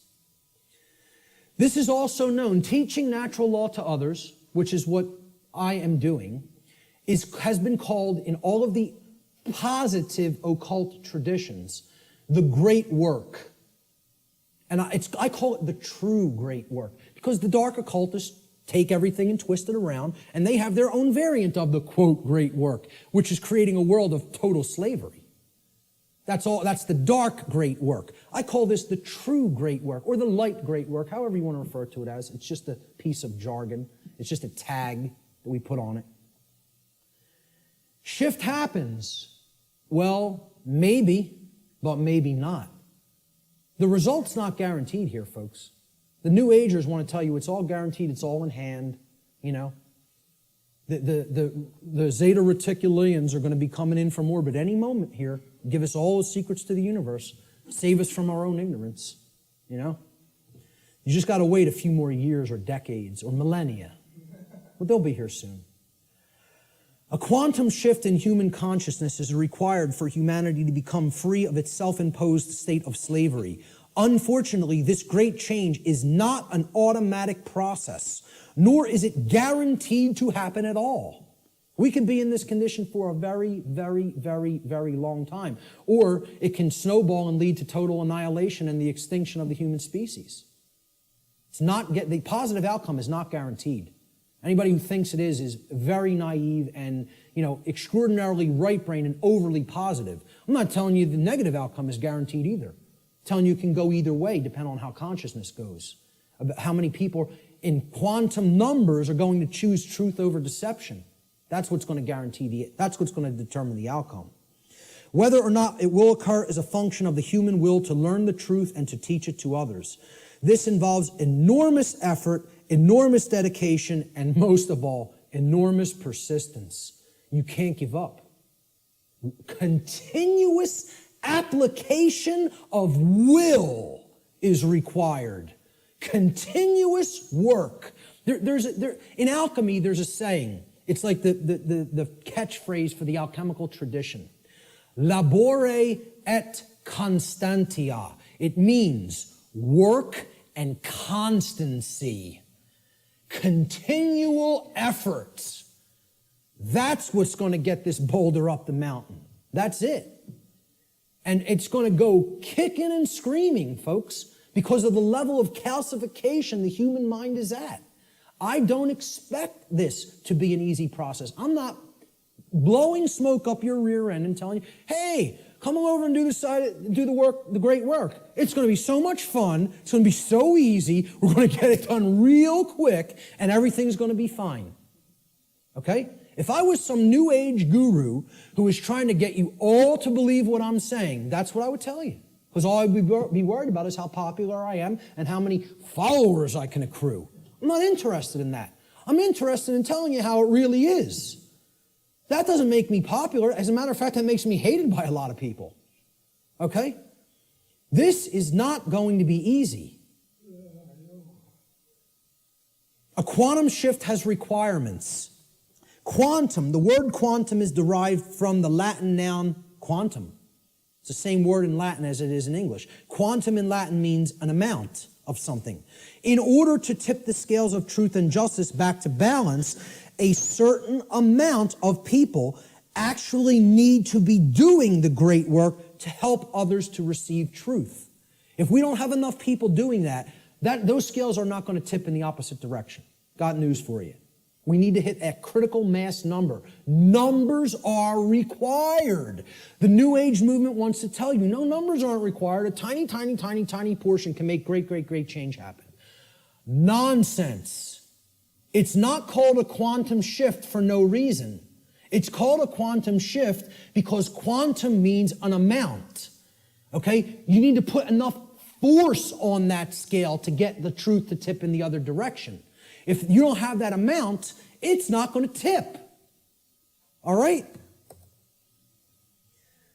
So, individual behavioral choices, they are either based in harmony with natural law or opposition to natural law. They combine in their energy and effect, and in the aggregate, meaning in the sum total, they influence the quality of the manifested shared human experience. That's how reality is created. We're not very contradictory to the New Age notion. Each individual is not creating their own reality. In the aggregate, humanity is co-creating the collective shared experience that we are all undergoing. We collectively create our shared experience. Not each individual creates the reality that everybody experiences. Yeah, you do create a microcosmic aspect of how you experience your life, whether you're experiencing self-inflicted suffering, large amounts of it or not. That's how the laws of attraction work at an individuated level. But at a mass level, they work in the aggregate. We need a population who understands and lives in harmony with natural law. And numbers are required for that to happen. This dynamic acts as a perfect expression of the principle of correspondence. As above, so below. As below, so above. As the individuated units of consciousness are co-creating reality, so the macrocosmic reality shall become and shall be experienced. Decisively contrary to the New Age view, in order for a quantum shift to take place, numbers are required. So what is the true great work? The true great work can only be performed after one has already realized the truth regarding natural law and brought oneself, one's own actions into alignment with natural law. That's when it begins. Because once you do that and you're no longer in that internal contradiction or opposition, that's when you can legitimately start teaching it to other people, because you know it deeply enough and you've actually aligned your behavior to it. So the true great work is what comes after that. And here's what it is. This is actually what the true great work is now. It is the arduous task of influencing other people to go through the very same process of change, of positive change in consciousness that you have gone through. It is to help them to realize that in supporting and condoning the legitimacy of authority and government, in other words, man's law, that what they have actually been supporting and condoning is the legitimacy of slavery, and that they were immoral for having done so. Now that is hard work, because people don't want to hear this. They want to believe what they want to believe. They want to be true what they want to be true. They filter their perceptions through those lenses. In short, what the true great work comes down to is to actually get people to abandon their religions, their false religions, really, I should make this slide say. The false and dogmatic beliefs which hold back the progress of consciousness by impeding the reception of truth and natural law. They're calcified religious belief systems. That's what has to be broken down and abandoned. Carl Jung described the great work beautifully. I consider him a modern-day alchemist, as I consider many other teachers of the great work. He said, one does not become enlightened by imagining figures of light, but by making the darkness conscious. Making the darkness conscious. Not wishing for it to become conscious, not meditating upon it, by making it happen through an act of will. And that can only be done if enough people are doing the great work. Okay? This latter procedure that he's just described, he says, however, is disagreeable and therefore not popular. So few people are doing this work. The answer is to actually become the teacher. I don't do this because I want a lot of people to be students and follow what I'm saying. I could care less whether you follow me. Believe me, I'm telling you, the wrong thing to do would be to follow me. That's a bad example. You follow me, you're going to go down a deep path of suffering for many, many years before you come out of it. It would be a bad choice. I'm telling you to follow truth, to know truth. It has nothing to do with me. All right? When people hear that's what the great work is, to help change other people's minds, once you change your own, it's like this. Let me run away from that as fast as possible. Are you crazy? You want me to do what? That's the hardest thing there is to do. Exactly. That's why so few people are doing it. Many hands make light work. If we had more people involved in the effort, it might go smoother. It might go faster. Jefferson said, educate and inform the whole mass of people. That is the only sure reliance for the preservation of our liberty. Education is the answer. Researcher Donald McIlvaney said in his book, Toward a New World Order, in every declining civilization, there is a small remnant of people who adhere to the right against the wrong, who recognize the difference between good and evil, and who will take an active stand for the former against the latter. There's a small group who can still think and discern for themselves and who will courageously take a stand against the political, social, moral, and spiritual decay of their day. Brilliant. The words that are attributed to Jesus in the Gospel of Matthew, and many people will never have heard this quote. He says, "Do not suppose that I have come to bring peace to the earth. I did not come to bring peace, but a sword.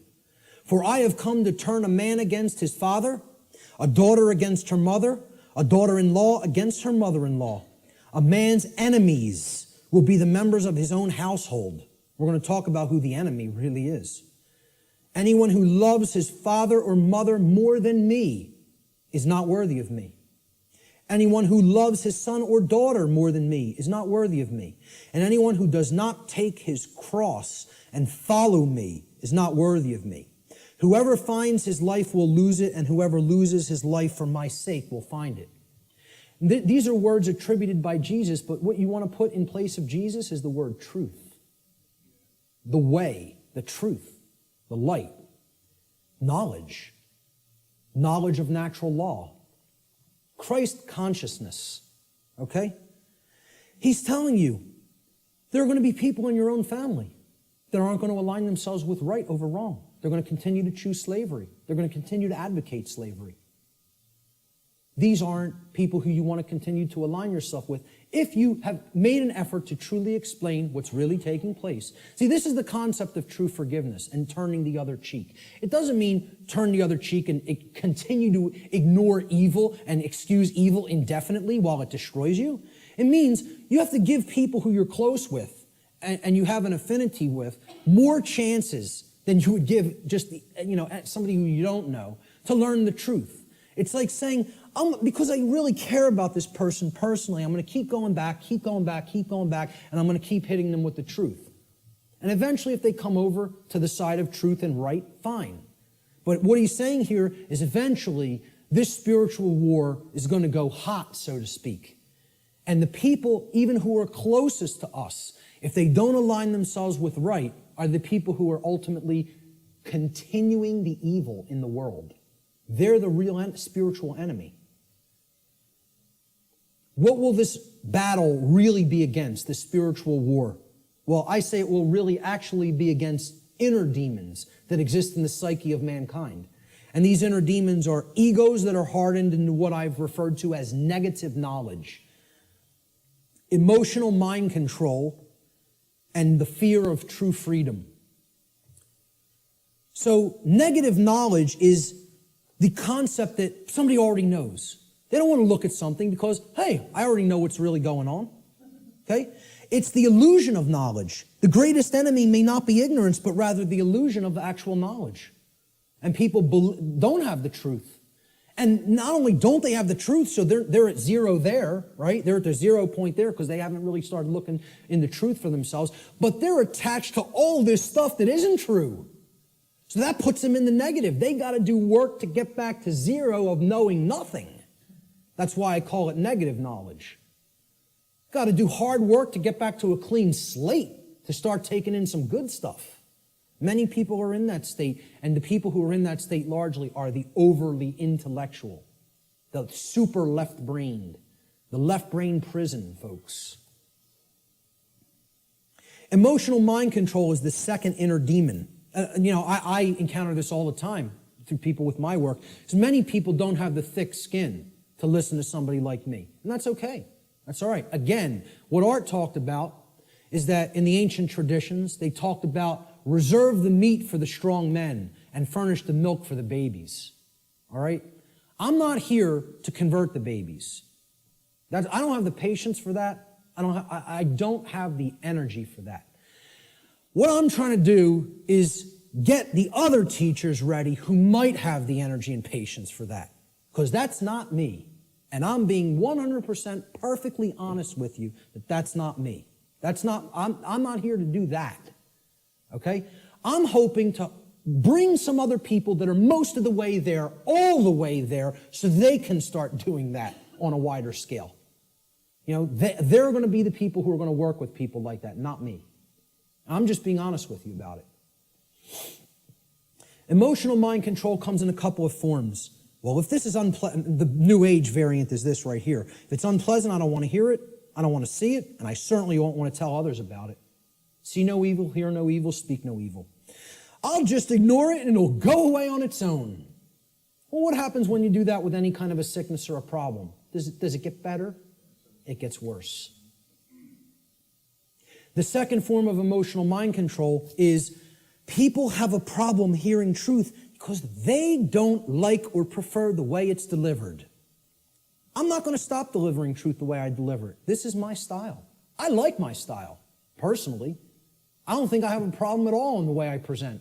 I listen back to my presentations and I don't, totally pat myself on the back, but I say, I did a damn good job there. I'm proud of how I did, personally, okay? I'm making an honest assessment about how I present.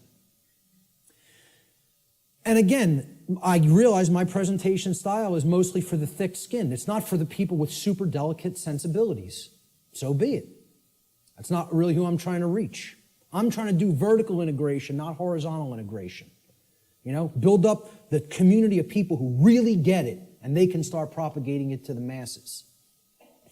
This concept is about, the attractive newscaster on the nightly news. She can whisper sweet nothings in your ear all night with the blue frequencies behind her, okay, and say, 2 + 2 = 5.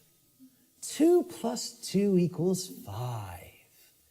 And she's going to get a lot of people to believe that nonsense, right?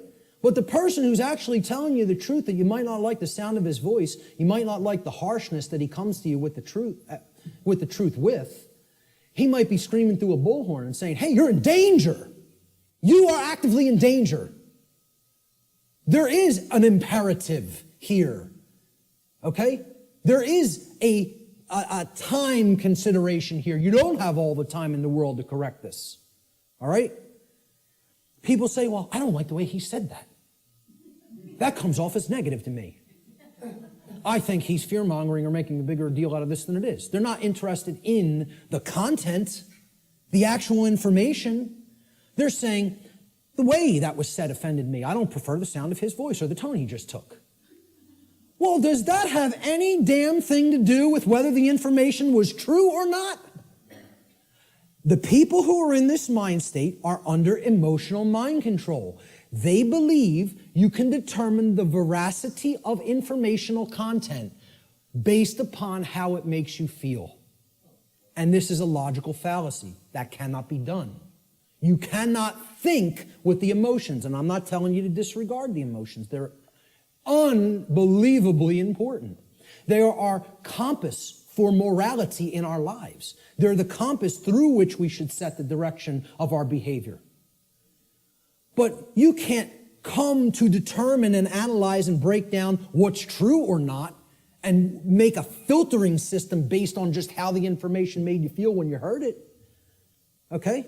You have to actually think with the mind, with both hemispheres of the brain, with true intelligence to come to filter and determine what's true.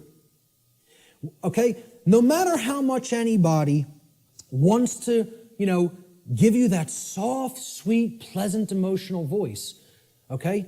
That person's still lying to you. And no matter how much the person who comes with an abrasive, harsh, nasty, or scratchy voice might keep telling you 2 + 2 = 4, and you don't personally like their tone, guess what, folks? It still equals 4 at all times and places. That's the truth. No amount of pleasantry or wrapping up the lie is ever going to make this statement on the left here true. Ever. But yet, that's what people would rather prefer to hear if it's told to them in a nice, pleasant tone. Truth is belligerent, as I said at the beginning of the presentation. It is, by its very nature, at war with the forces of falsehood and deceit. Brecht. We literally believe that we are in the right to ignore a message of truth if the messenger is somehow distasteful to us. I would argue this to be a symptom of total madness. That's an anonymous quote I also found on a forum. And that's a great piece of wisdom. That's a gem of wisdom right there. It is total madness to disregard truth just because we don't like the way it was said.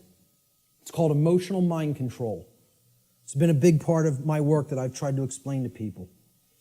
Where does the fear of true freedom come from? All right, and this is going to lead into my future work, which is a whole nother series of presentations. I'm going to go deeply into this in the future.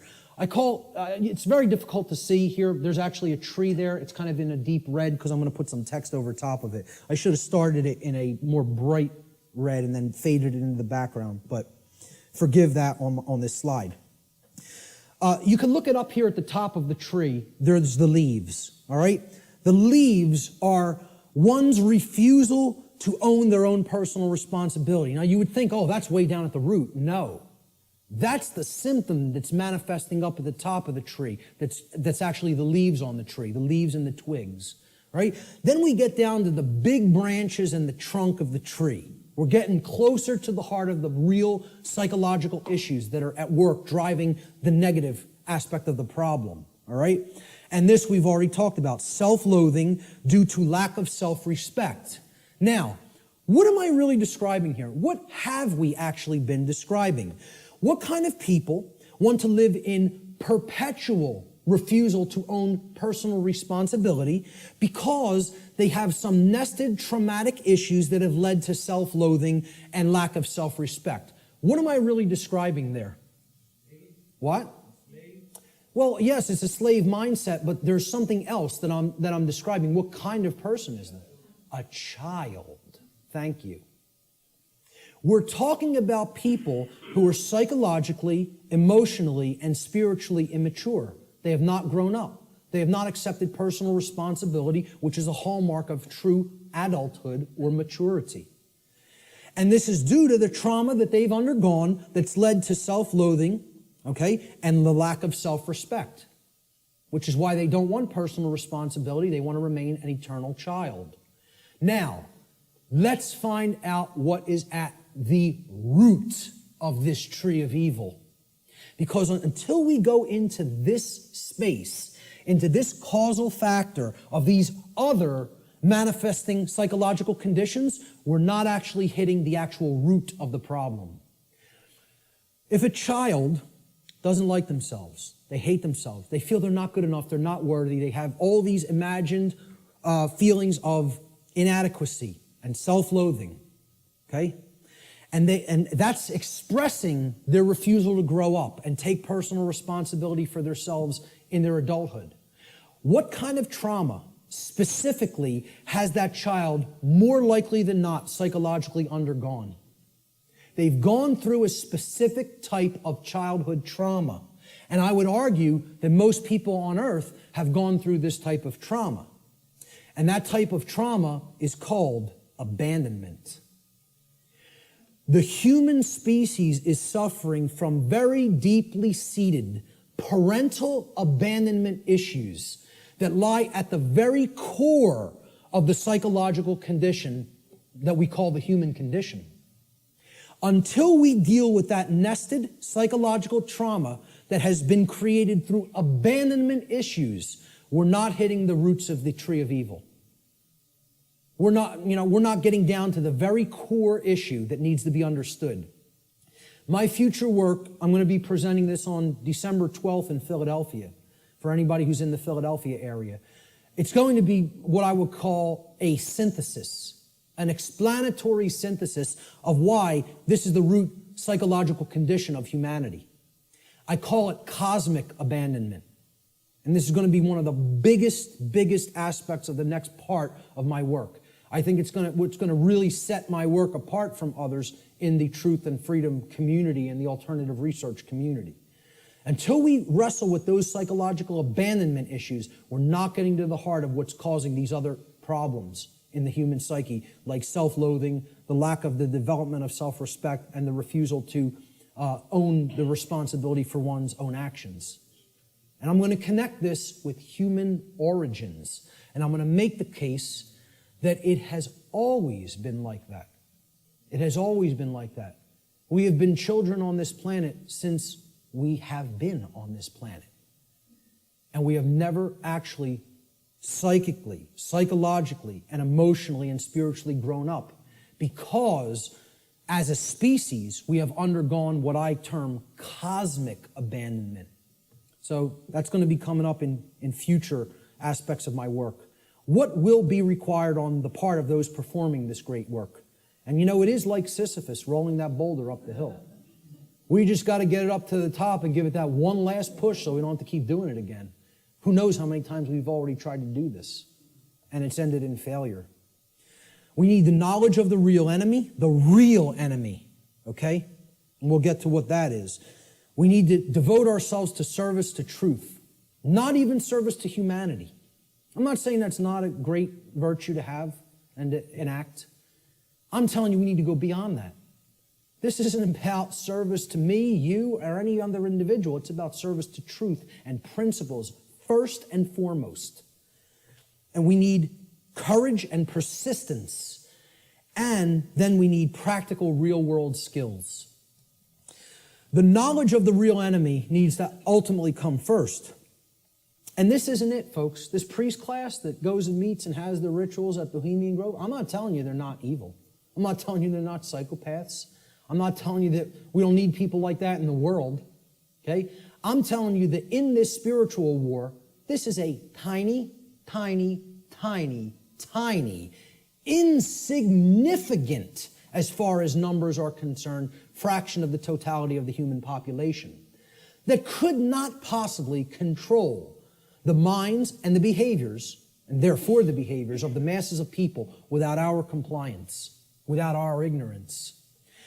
So, while I'm not telling you I, like these people, do I have respect for them as an opponent? Oh yeah, you damn well better believe I do. I don't underestimate these psychopaths, not a bit.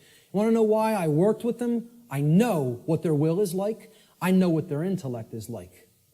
And I'm telling you, don't underestimate either one. I'm telling you, don't underestimate their care.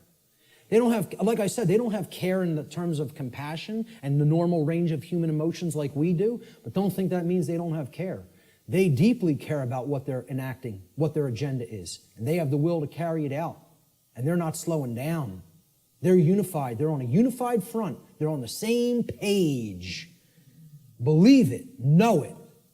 I'm not telling you that from, like I said, reading about it or book knowledge. I've been around these psychopaths. Haven't specifically been to this psychopathic gathering, but I've been around them enough. That's not the real enemy, that is. The sleeping masses, hypnotized masses, they're your enemy. See, people will say, the Illuminati enslaves humanity. No, it doesn't. Humanity enslaves the real Illuminati. You think about that for a little bit. Do those psychopaths in the last slide really enslave us? And first of all, people who call them the Illuminati, there's no such thing. Illuminati means that you're enlightened, the illuminated ones. You want to know who's the enlightened ones? They're in this room. We're the Illuminati. The people who know what I'm talking about here are the Illuminati. They're the illuminated ones. They're the ones with the light. They're the ones with the real knowledge. Okay? They want to refer to themselves as the enlightened ones. Well, they might have the dark sun, but they don't have the true sun. They're imbued with the black sun. That means it's all intellectual knowledge, and then you're applying it for the totally immoral, wrong reasons, which is to control and manipulate other people. There's nothing illuminated about that. So the real Illuminati, they're not the enslavers of humanity. The dark Illuminati are not the enslavers of humanity either. Humanity enslaves itself, and they're enslaving the true Illuminati, the teachers who are actually living under the conditions of slavery because they're here with the ignorant people. That's who's being enslaved by humanity. Humanity are the enslavers. And this is another thing that's highly unpopular. People don't want to hear it. They want to think we're powerless victims. There's no choice involved here. This is something that's just being done to us. Okay? And I'm here to tell you, free will is always in existence. And it's a matter of changing one's thoughts and therefore changing one's choices. And that's our own personal responsibility that can never be given away or shirked or shunned. You are always responsible for what we're doing. Service to truth is required. Truth itself is eternal, can never be destroyed. But you know what? Humanity can be destroyed. We can be destroyed when we refuse to act in service to truth as her defenders. People say, oh, truth doesn't need to be defended. Nonsense. Truth needs to be defended at all times and places because the attack on it is never-ending and non-stop, continuous. And if we don't come to her defense, you know what happens? The voice of untruth and deception and evil and mind control rules the day. And the voice of truth doesn't get heard. Because the truth itself doesn't have a physical voice in the physical domain. You know, we have to be its mediums, and we have to be its voice. It's possible for us to co-create a positive outcome in this scenario, but this can only be accomplished if we care enough to learn the truth ourselves, and then we develop the courage to continuously speak it to other people. Until our voice of truth becomes a non-stop chorus like the voice of lies and deception and mind control has been for millennia on this planet. Courage is required. Samuel Adams encapsulated this brilliantly. He said, the liberties of our countries are worth defending at all hazards. It is our duty to defend them against all attacks. It will bring a mark of everlasting infamy on the present generation if we should suffer them to be wrested from us by violence without any struggle, or to be cheated out of them by the artifices of designing men. If you love wealth greater than liberty, if you love the tranquility of servitude greater than the animating contest for freedom, then go home from us in peace. We seek not your counsel nor your arms. Crouch down and lick the hand that feeds you. May your chains set lightly upon you, and may posterity forget that you were ever our countrymen. Now that's about as powerful as it gets as far as I'm concerned. Because he's telling you, if your allegiance isn't to the truth and freedom, I don't want to know you. I don't want to know you. And we hope history forgets that you ever were with us at this time and place in history. And because you deserve to be forgotten. That's what he's saying here. You know, I couldn't agree more. Persistence is required. Constant effort. We are the actual vehicles by which truth operates in the world. Therefore, it is our shared responsibility at this time to help to awaken others by continuously speaking the truth, even if we feel burdened by this task, even if we feel no one is listening, and even if it makes all involved in this process feel uncomfortable. It's not about feeling comfort, folks. It's not about staying complacent. It's about shaking things up. Making people feel uncomfortable. Who ever told anybody that the truth would make you all warm and fuzzy inside? Who ever told anybody that? Why do people want to believe that? Who ever said that that was the case? The truth is horrible and yet needs to be embraced as a lover. Okay? With dedication to it, even in its full horror. Thomas Paine, who I feel was the most enlightened person on the continent at the time of the American Revolution, personally. He's one of my personal heroes. And walked in the vicinity where I walk sometimes now. He said, these are the times that try men's souls. The summer soldier and the sunshine patriot will, in this crisis, shrink from the service of his country. But he that stands it now deserves the love and thanks of man and woman. Tyranny, like hell, is not easily conquered. Yet we have this consolation with us, that the harder the conflict, the more glorious the triumph. I think he was one of the true anarchists that was living amongst us in the colonial days. Words attributed to the Buddha, Siddhartha Gautama. He said, there are only two mistakes that one can ever make on the path to truth. Not starting and not going all the way. all the way. I wrap up a lot of my podcasts with this quote because I love it so much. It's about persistence. It's not about saying, hey, I went this far and now I'm uncomfortable to see the rest of the picture. I made it 3/4 up the mountain. That's far enough. Let me set up my base camp here. I'll pitch my tent and I'm staying here. No farther. I don't want to see the peak. Okay? Until we become fully enlightened and go all the way to the summit, don't expect things to change. Don't expect them to get better. The truth has to be taken in its fullness. We need real world practical skills. You know, this isn't just about, oh, I know this now and I don't actually need any skills. Okay? To communicate truth, skill is required. Knowledge is required.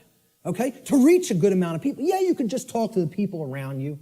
You can communicate, to a small fraction of people that way. I'm not saying don't do that, even if you don't have these other skills. I'm saying if you want to get it out in a big way to the masses of people, and in the new form of media, which is doing things like this, through the correct and positive and empowering use of technology. People want to say, oh, technology is not, there's no role for it. We got to get rid of technology. Technology is a thing that improves life at every scale and level. It's a tool. It's how it's used. Exactly. Okay? We're using technology for a powerful and enlightening purpose right now. And that's its intended use. It's to serve humanity and to serve truth. Okay? So real world skills in the technological era, I feel, are absolutely required. And here's some of them. You need good organizational skills. Like, hey, Art and Chris did this right today. They set this up right. I've seen people set things up real badly. And I've seen it done the correct way, which is this way. And Richard and Lisa, they've done a brilliant job here getting this all on film. And this will be going online and reaching a real wider base of people as a result. All right? So you need organizational skills. Some people are better than that with others. I'm pretty good with organization. I feel I have good, powerful organization skills. Communication skills. You need to have a way with words. You need to have a good vocabulary. You need to organize words correctly. You need to be able to communicate concepts in often a very linear fashion to people so that they can readily absorb it easily. If you're all over the place, they're not going to get the concept. You need graphic design skills in many cases. I couldn't build a presentation like this without my background in graphic design. And, thank God I have it. It's like I got jobs like I did in the past, and sort of they prepared me for everything that I was going to do in my future. Synchronistically worked out like that. But, you at least got to know how to lay out a flyer, folks. How many people here can lay out a simple flyer? That's awesome. I'm so highly impressed by that. I'm telling you, I've asked people that in other presentations, like 2 people raised their hand. That's awesome. Okay? You should be proud of that.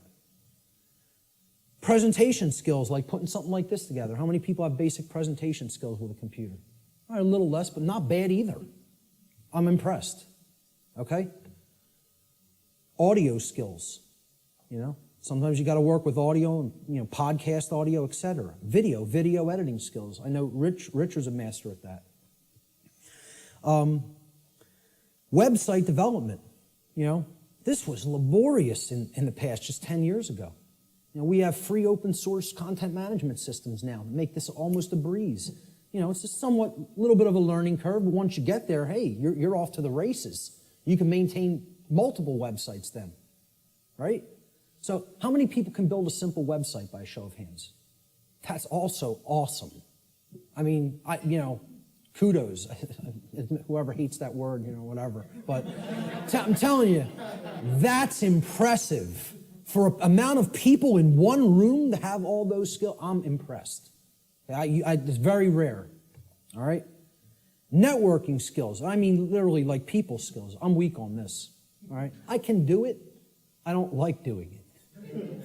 I don't like marketing and promotion either. I'm not a good marketer of my work. I'm trying to get better at that, but I need some work with that. And maybe there's people that can help me with that. But, I have a good chunk of all these skills. I could do all of them. I'm not so good on the last 2. I need more work. But,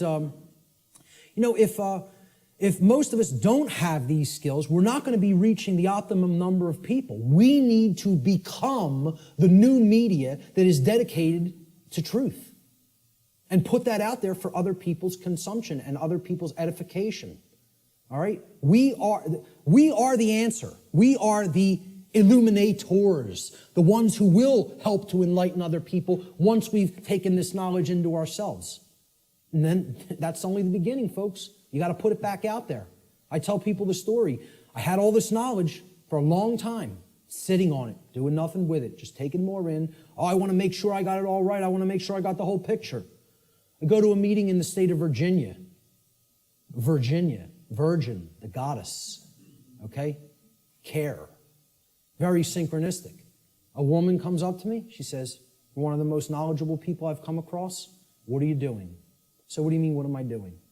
She said, I mean, what are you doing with all the knowledge you have? You doing lectures, presentations, videos, audio? What are you doing?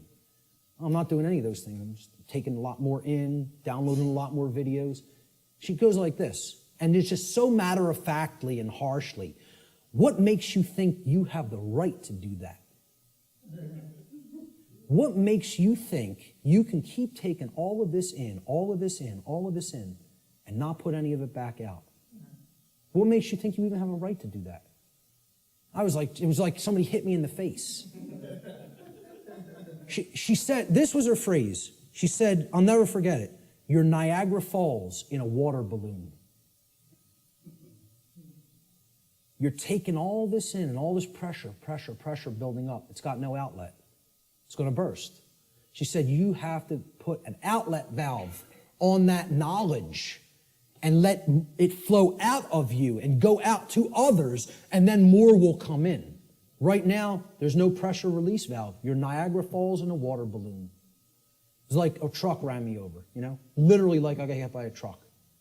I came up with the idea for what on earth is happening like a couple of weeks after that, because that's all I could think about. All I could think about is what she said. It kept echoing in my head. What makes you think you have a right to do that? And didn't say it nice. Like, said it like, you know, you're not doing the right thing here. Get up off your ass and do something. That was the tone it was said in. And I totally appreciate it, you know. Who knows, man? If that wasn't said to me at that time, I might not be doing anything. I might not have done a thing. You never know. I'd like to think at some point I would have, but at the crossroads, this is the last section. Then we'll get to some questions. Quote by R. Buckminster Fuller, "The dark ages still reign over all of humanity, and the depth and persistence of this domination are only now becoming clear. This dark ages prison has no steel bars, no chains or locks. Instead, it is locked by misorientation and built upon misinformation. Caught up in a plethora of conditioned reflexes and driven by the human ego, both warden and prisoner attempt meagerly to compete with God. All are intractably skeptical of what they do not understand. We are powerfully imprisoned in these dark ages simply by the terms in which we have been conditioned to think. The conditioning of our thought is what has kept us in this prison. And only now, the actual depth of the dark ages that we are in are starting to become clear to some people. We are in the time that I call the apocalypse, and actually, I want to start rephrasing this. I want to actually explain to people we're not in the apocalypse anymore. We are now in post-apocalyptic times. We are living in post-apocalypse. The apocalypse has already occurred. It's over. We are living in the time after the apocalypse. And what do I mean by that? Well, we got to look at the meaning of the word, okay? From the Greek prefix apo, which means away from, off of, or removed from. And then the Greek verb kalyptine, which means to cover or to conceal or to hide. So, apocalypse means literally to take the cover off of, to remove the veil from, or to take something out of hiding. Well, ladies and gentlemen, another big surprise. The veil has already been lifted. The truth is already out there. It's out. The truth about what's going on here and has been going on here on the earth is out. It has been de-occulted. And not just by me, by many, many other researchers, okay? There's a laundry list of them out on my website, and I talk about in the podcasts, all right? It's all out there. It literally means to reveal or to take out of hiding. The apocalypse is the great revealing of the truth to the masses of people. Or it is what I simply refer to as the process of de-occulting the truth, removing it from being hidden. What humanity needs to do is make what I call the cosmic apology. And I'll get to what that means. See these words right here? I was wrong. That's the most powerful phrase that can ever be said by a human being. The second most powerful phrase I would acknowledge is I love you. But this is more powerful than even that. Because this is about internal change, not just a dynamic or an interaction or a relationship with another. This is about an internal metamorphosis. When you say these words, this is the phrase of all power. No is the word of all power by which we reclaim our power. But this is the phrase of power. All right? Okay. The word apology comes from Greek, apo, meaning away from, off of, or removed from, as we've just seen. And the Greek noun logos. Logos means word. Okay? So hence, an apology, it literally means to go away from the word or to give back the word. Okay? You are taking it back. So if I make an apology, I said something, I didn't really mean it, or I want to retract it. An apology means, let me take back what I just said. Okay? I'm taking it back. I'm removing the word. All right? I'm going away from the former word or phrase that I just said. That's an apology in the standard colloquial English understanding sense. All right? Let's look at what I call the cosmic apology and where this term really comes from, what it really means. See, the Greek noun logos, which is written there in Greek script, which means word in Greek, it comes from the Greek verb lego.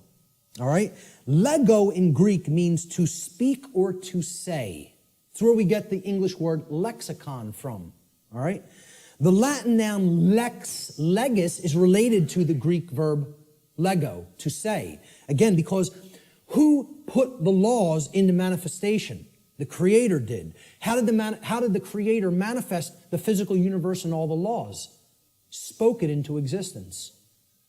Reality and truth are spoken into existence by the power of vibration, the vibratory power of voice. Okay? So the Creator created the universe by the phrase, fiat lux in Latin. It means let there be light. Okay? The Latin noun lex legis, meaning law, is actually derived from this Greek verb lego, meaning to speak or to say.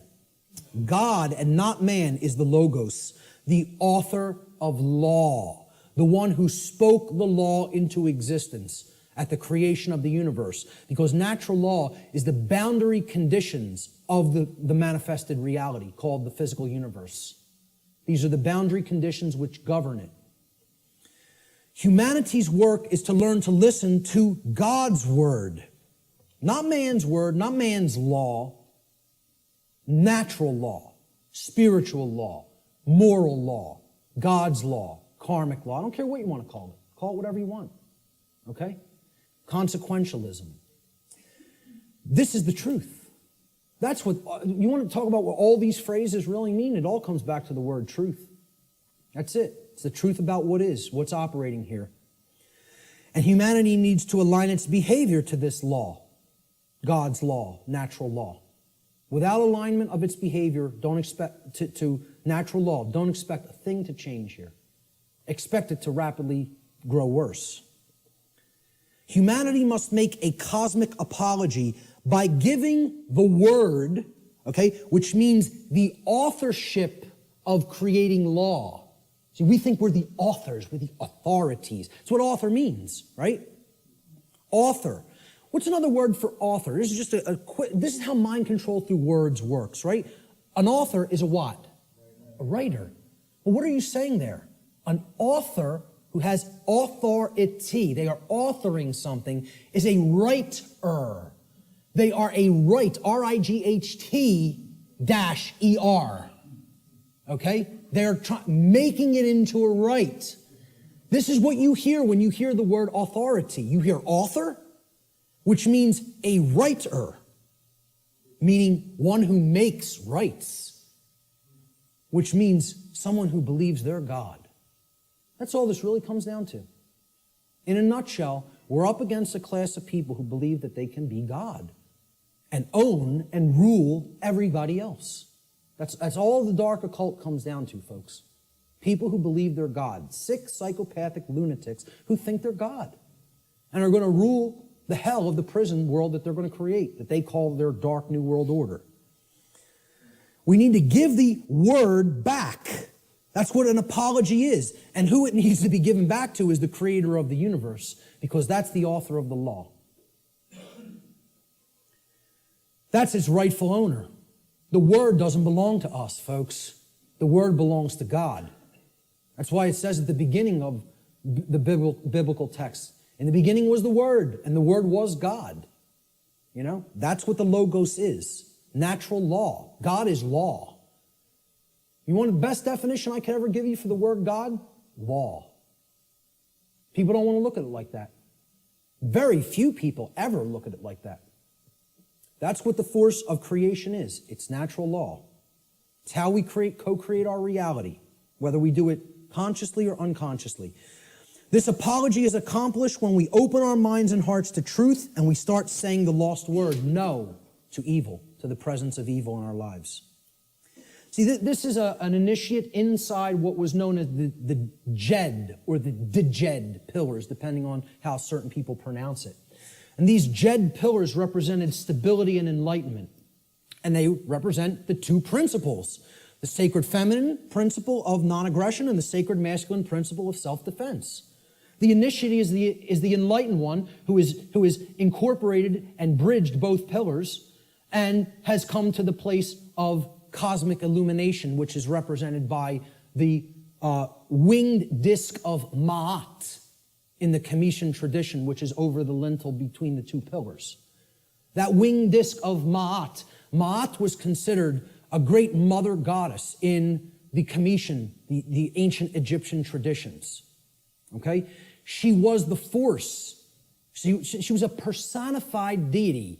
You know, the ancient Comitians didn't actually worship a physical woman. It's not what this was. It was the personification of truth and justice and order and natural law that was encapsulated as the sacred feminine essence. And she was above all the other deities in the pantheon of Egyptian deities, of Comitian deities. Ma'at, there was no god or goddess higher. And how they looked at alignment with Ma'at is if you wanted to have order and you wanted to avoid chaos, you learned the teachings of Ma'at, because she was the goddess of justice and she was the goddess of righteousness. She was the goddess that brought order if you aligned yourself to her teachings, and her teachings were natural law. So that's what this is here. This is saying we need to take away the word. It's not saying remain silent and don't use your voice. It's not what it's ever been saying. This is a symbolic allegory for the apology. All right? You know what else the G in the middle of the compasses and square is? Apollo G. The sun, the light, the generative principle. Okay? We need to make the Apollo G. All right? That's what the G in the middle of the compasses and square in allegory also represents, because one of the big deities, the Greek deities that is often kind of exemplified in the Freemasonic tradition is Apollo. He was a sun god, and he was a corollary to Horus in the Egyptian tradition, and Jesus in the Christian tradition, and Mithra in the Persian tradition, and many other sun gods that represented truth and light. All right? So that's the middle way, the middle pillar. That's what the initiate represents. I started this presentation with the slide before we begin. Now we have begun. And it's up to you to take it further. You know, what you'll do with this knowledge is entirely up to you. See, this is a painting by Alex Gray that shows the worldview schism. Are we going to stay embedded in the left brain and in other forms of imbalance, and we're going to create the negative worldview, right? Or are we going to live in harmony with natural law, which can create this path when we incorporate the creative and nurturing and sacred feminine aspect of our beings? Natural law, living in harmony with it, can only lead to these conditions: freedom, peace, prosperity, the continuation of our species, our actual physical survival, and our evolutionary progress in consciousness. That's what living in harmony with natural law leads to. Conversely, living in opposition to natural law will get us this side of the world tree. It'll bring this world, this hellish world of chaos and destruction. Because living in opposition to natural law can only lead to these states: control, enslavement, war, chaos, evolutionary stagnation, and ultimately the extinction of our species. Which will we choose? You know, that's still up in the air. I can't tell you that. Only each individual can make that decision for themselves, and then that will play out in the aggregate, in the mass consciousness, the numbers. Thomas Jefferson said, "A free people claim their rights as derived from the laws of nature."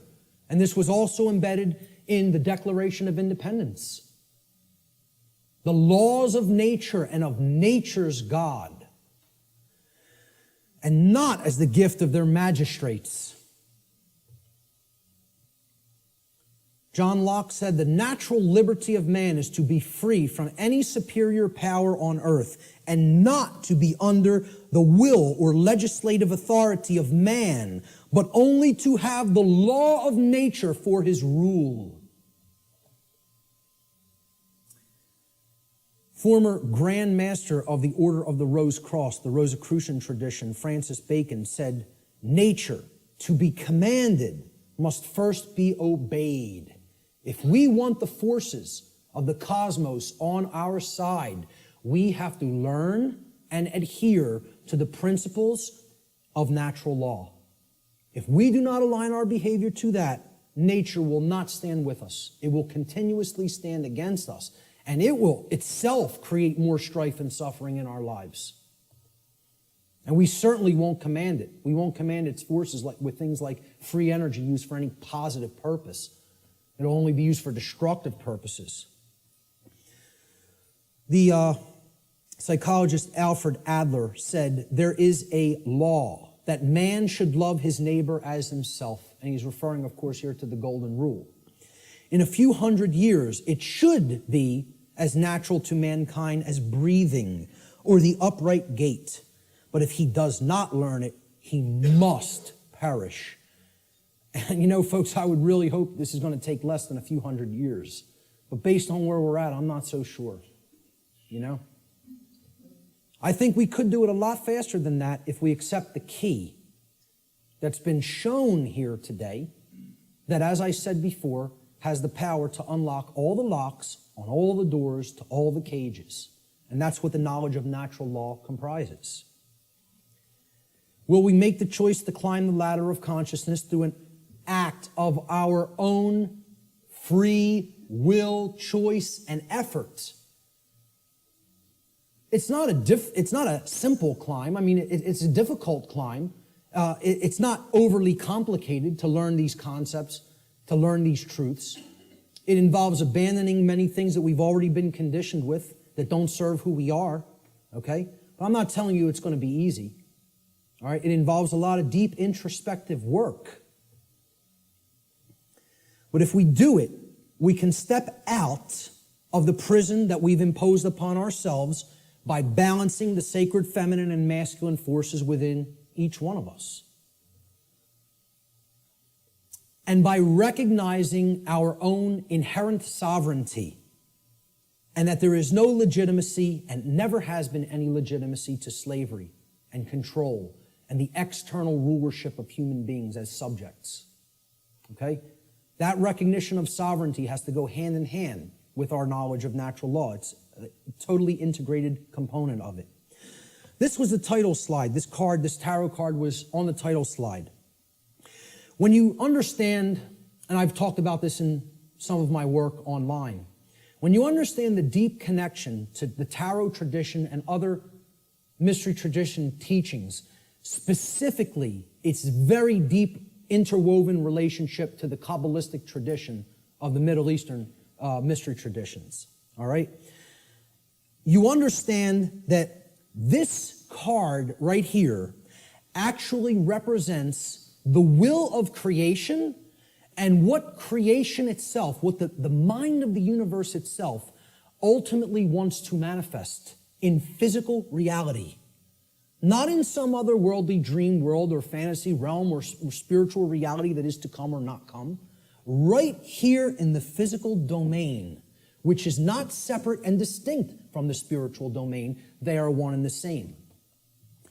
This card is known as the Justice card. Okay? And it's based on the Latin word ius, which means right or law. Okay? That's where we get the English word justice. This card represents balance between the pillars, as you see on the right side of the king, holding the sword of truth in hand, and the scales of truth and justice have been perfectly balanced and are in the other hand. And it represents sovereignty. And it represents alignment with natural law. And most of all, it represents alignment with truth and the manifestation of order. That can only happen when we align our behaviors to the principles of natural law.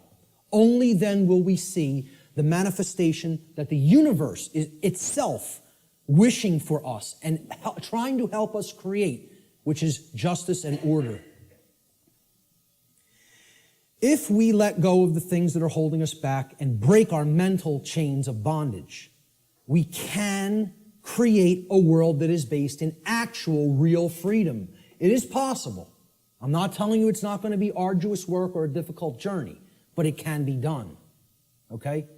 If we choose to do that, we're going to see advances and things that are going to be created that the world is going to look so drastically different if we go down that middle path to the truth and to order and to justice through the understanding of natural law and actually applying it and living it in our lives, that the changes we're going to experience are going to be so positive and so transformative that we can scarcely even imagine what the world will be like on the other side of that work, on the other side of that transformation. Will that be done? Maybe. Maybe not. The answer will come from what you see in the reflection of that device right there. That's what will determine it. Nothing else. It's up to each individual. Ladies and gentlemen, thank you so much for your kind attention today.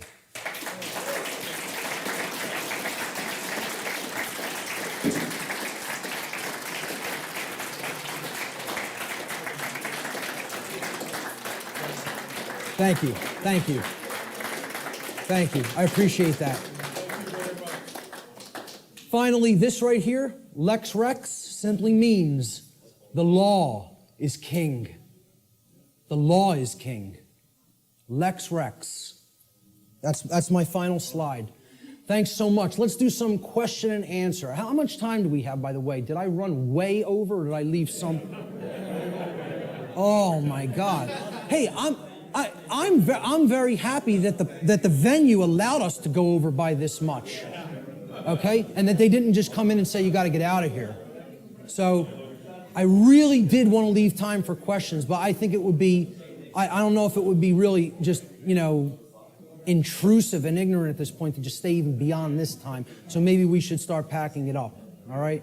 I apologize for going so far over. I think the information speaks for itself and is worth it, and I hope I was clarified on that. Listen, I'll tell you what. If anybody has specific questions, since there's no time for questions, let me just get this across, okay? Since there's no time for questions, I'll make a personal effort, and I rarely tell people I will respond to email questions.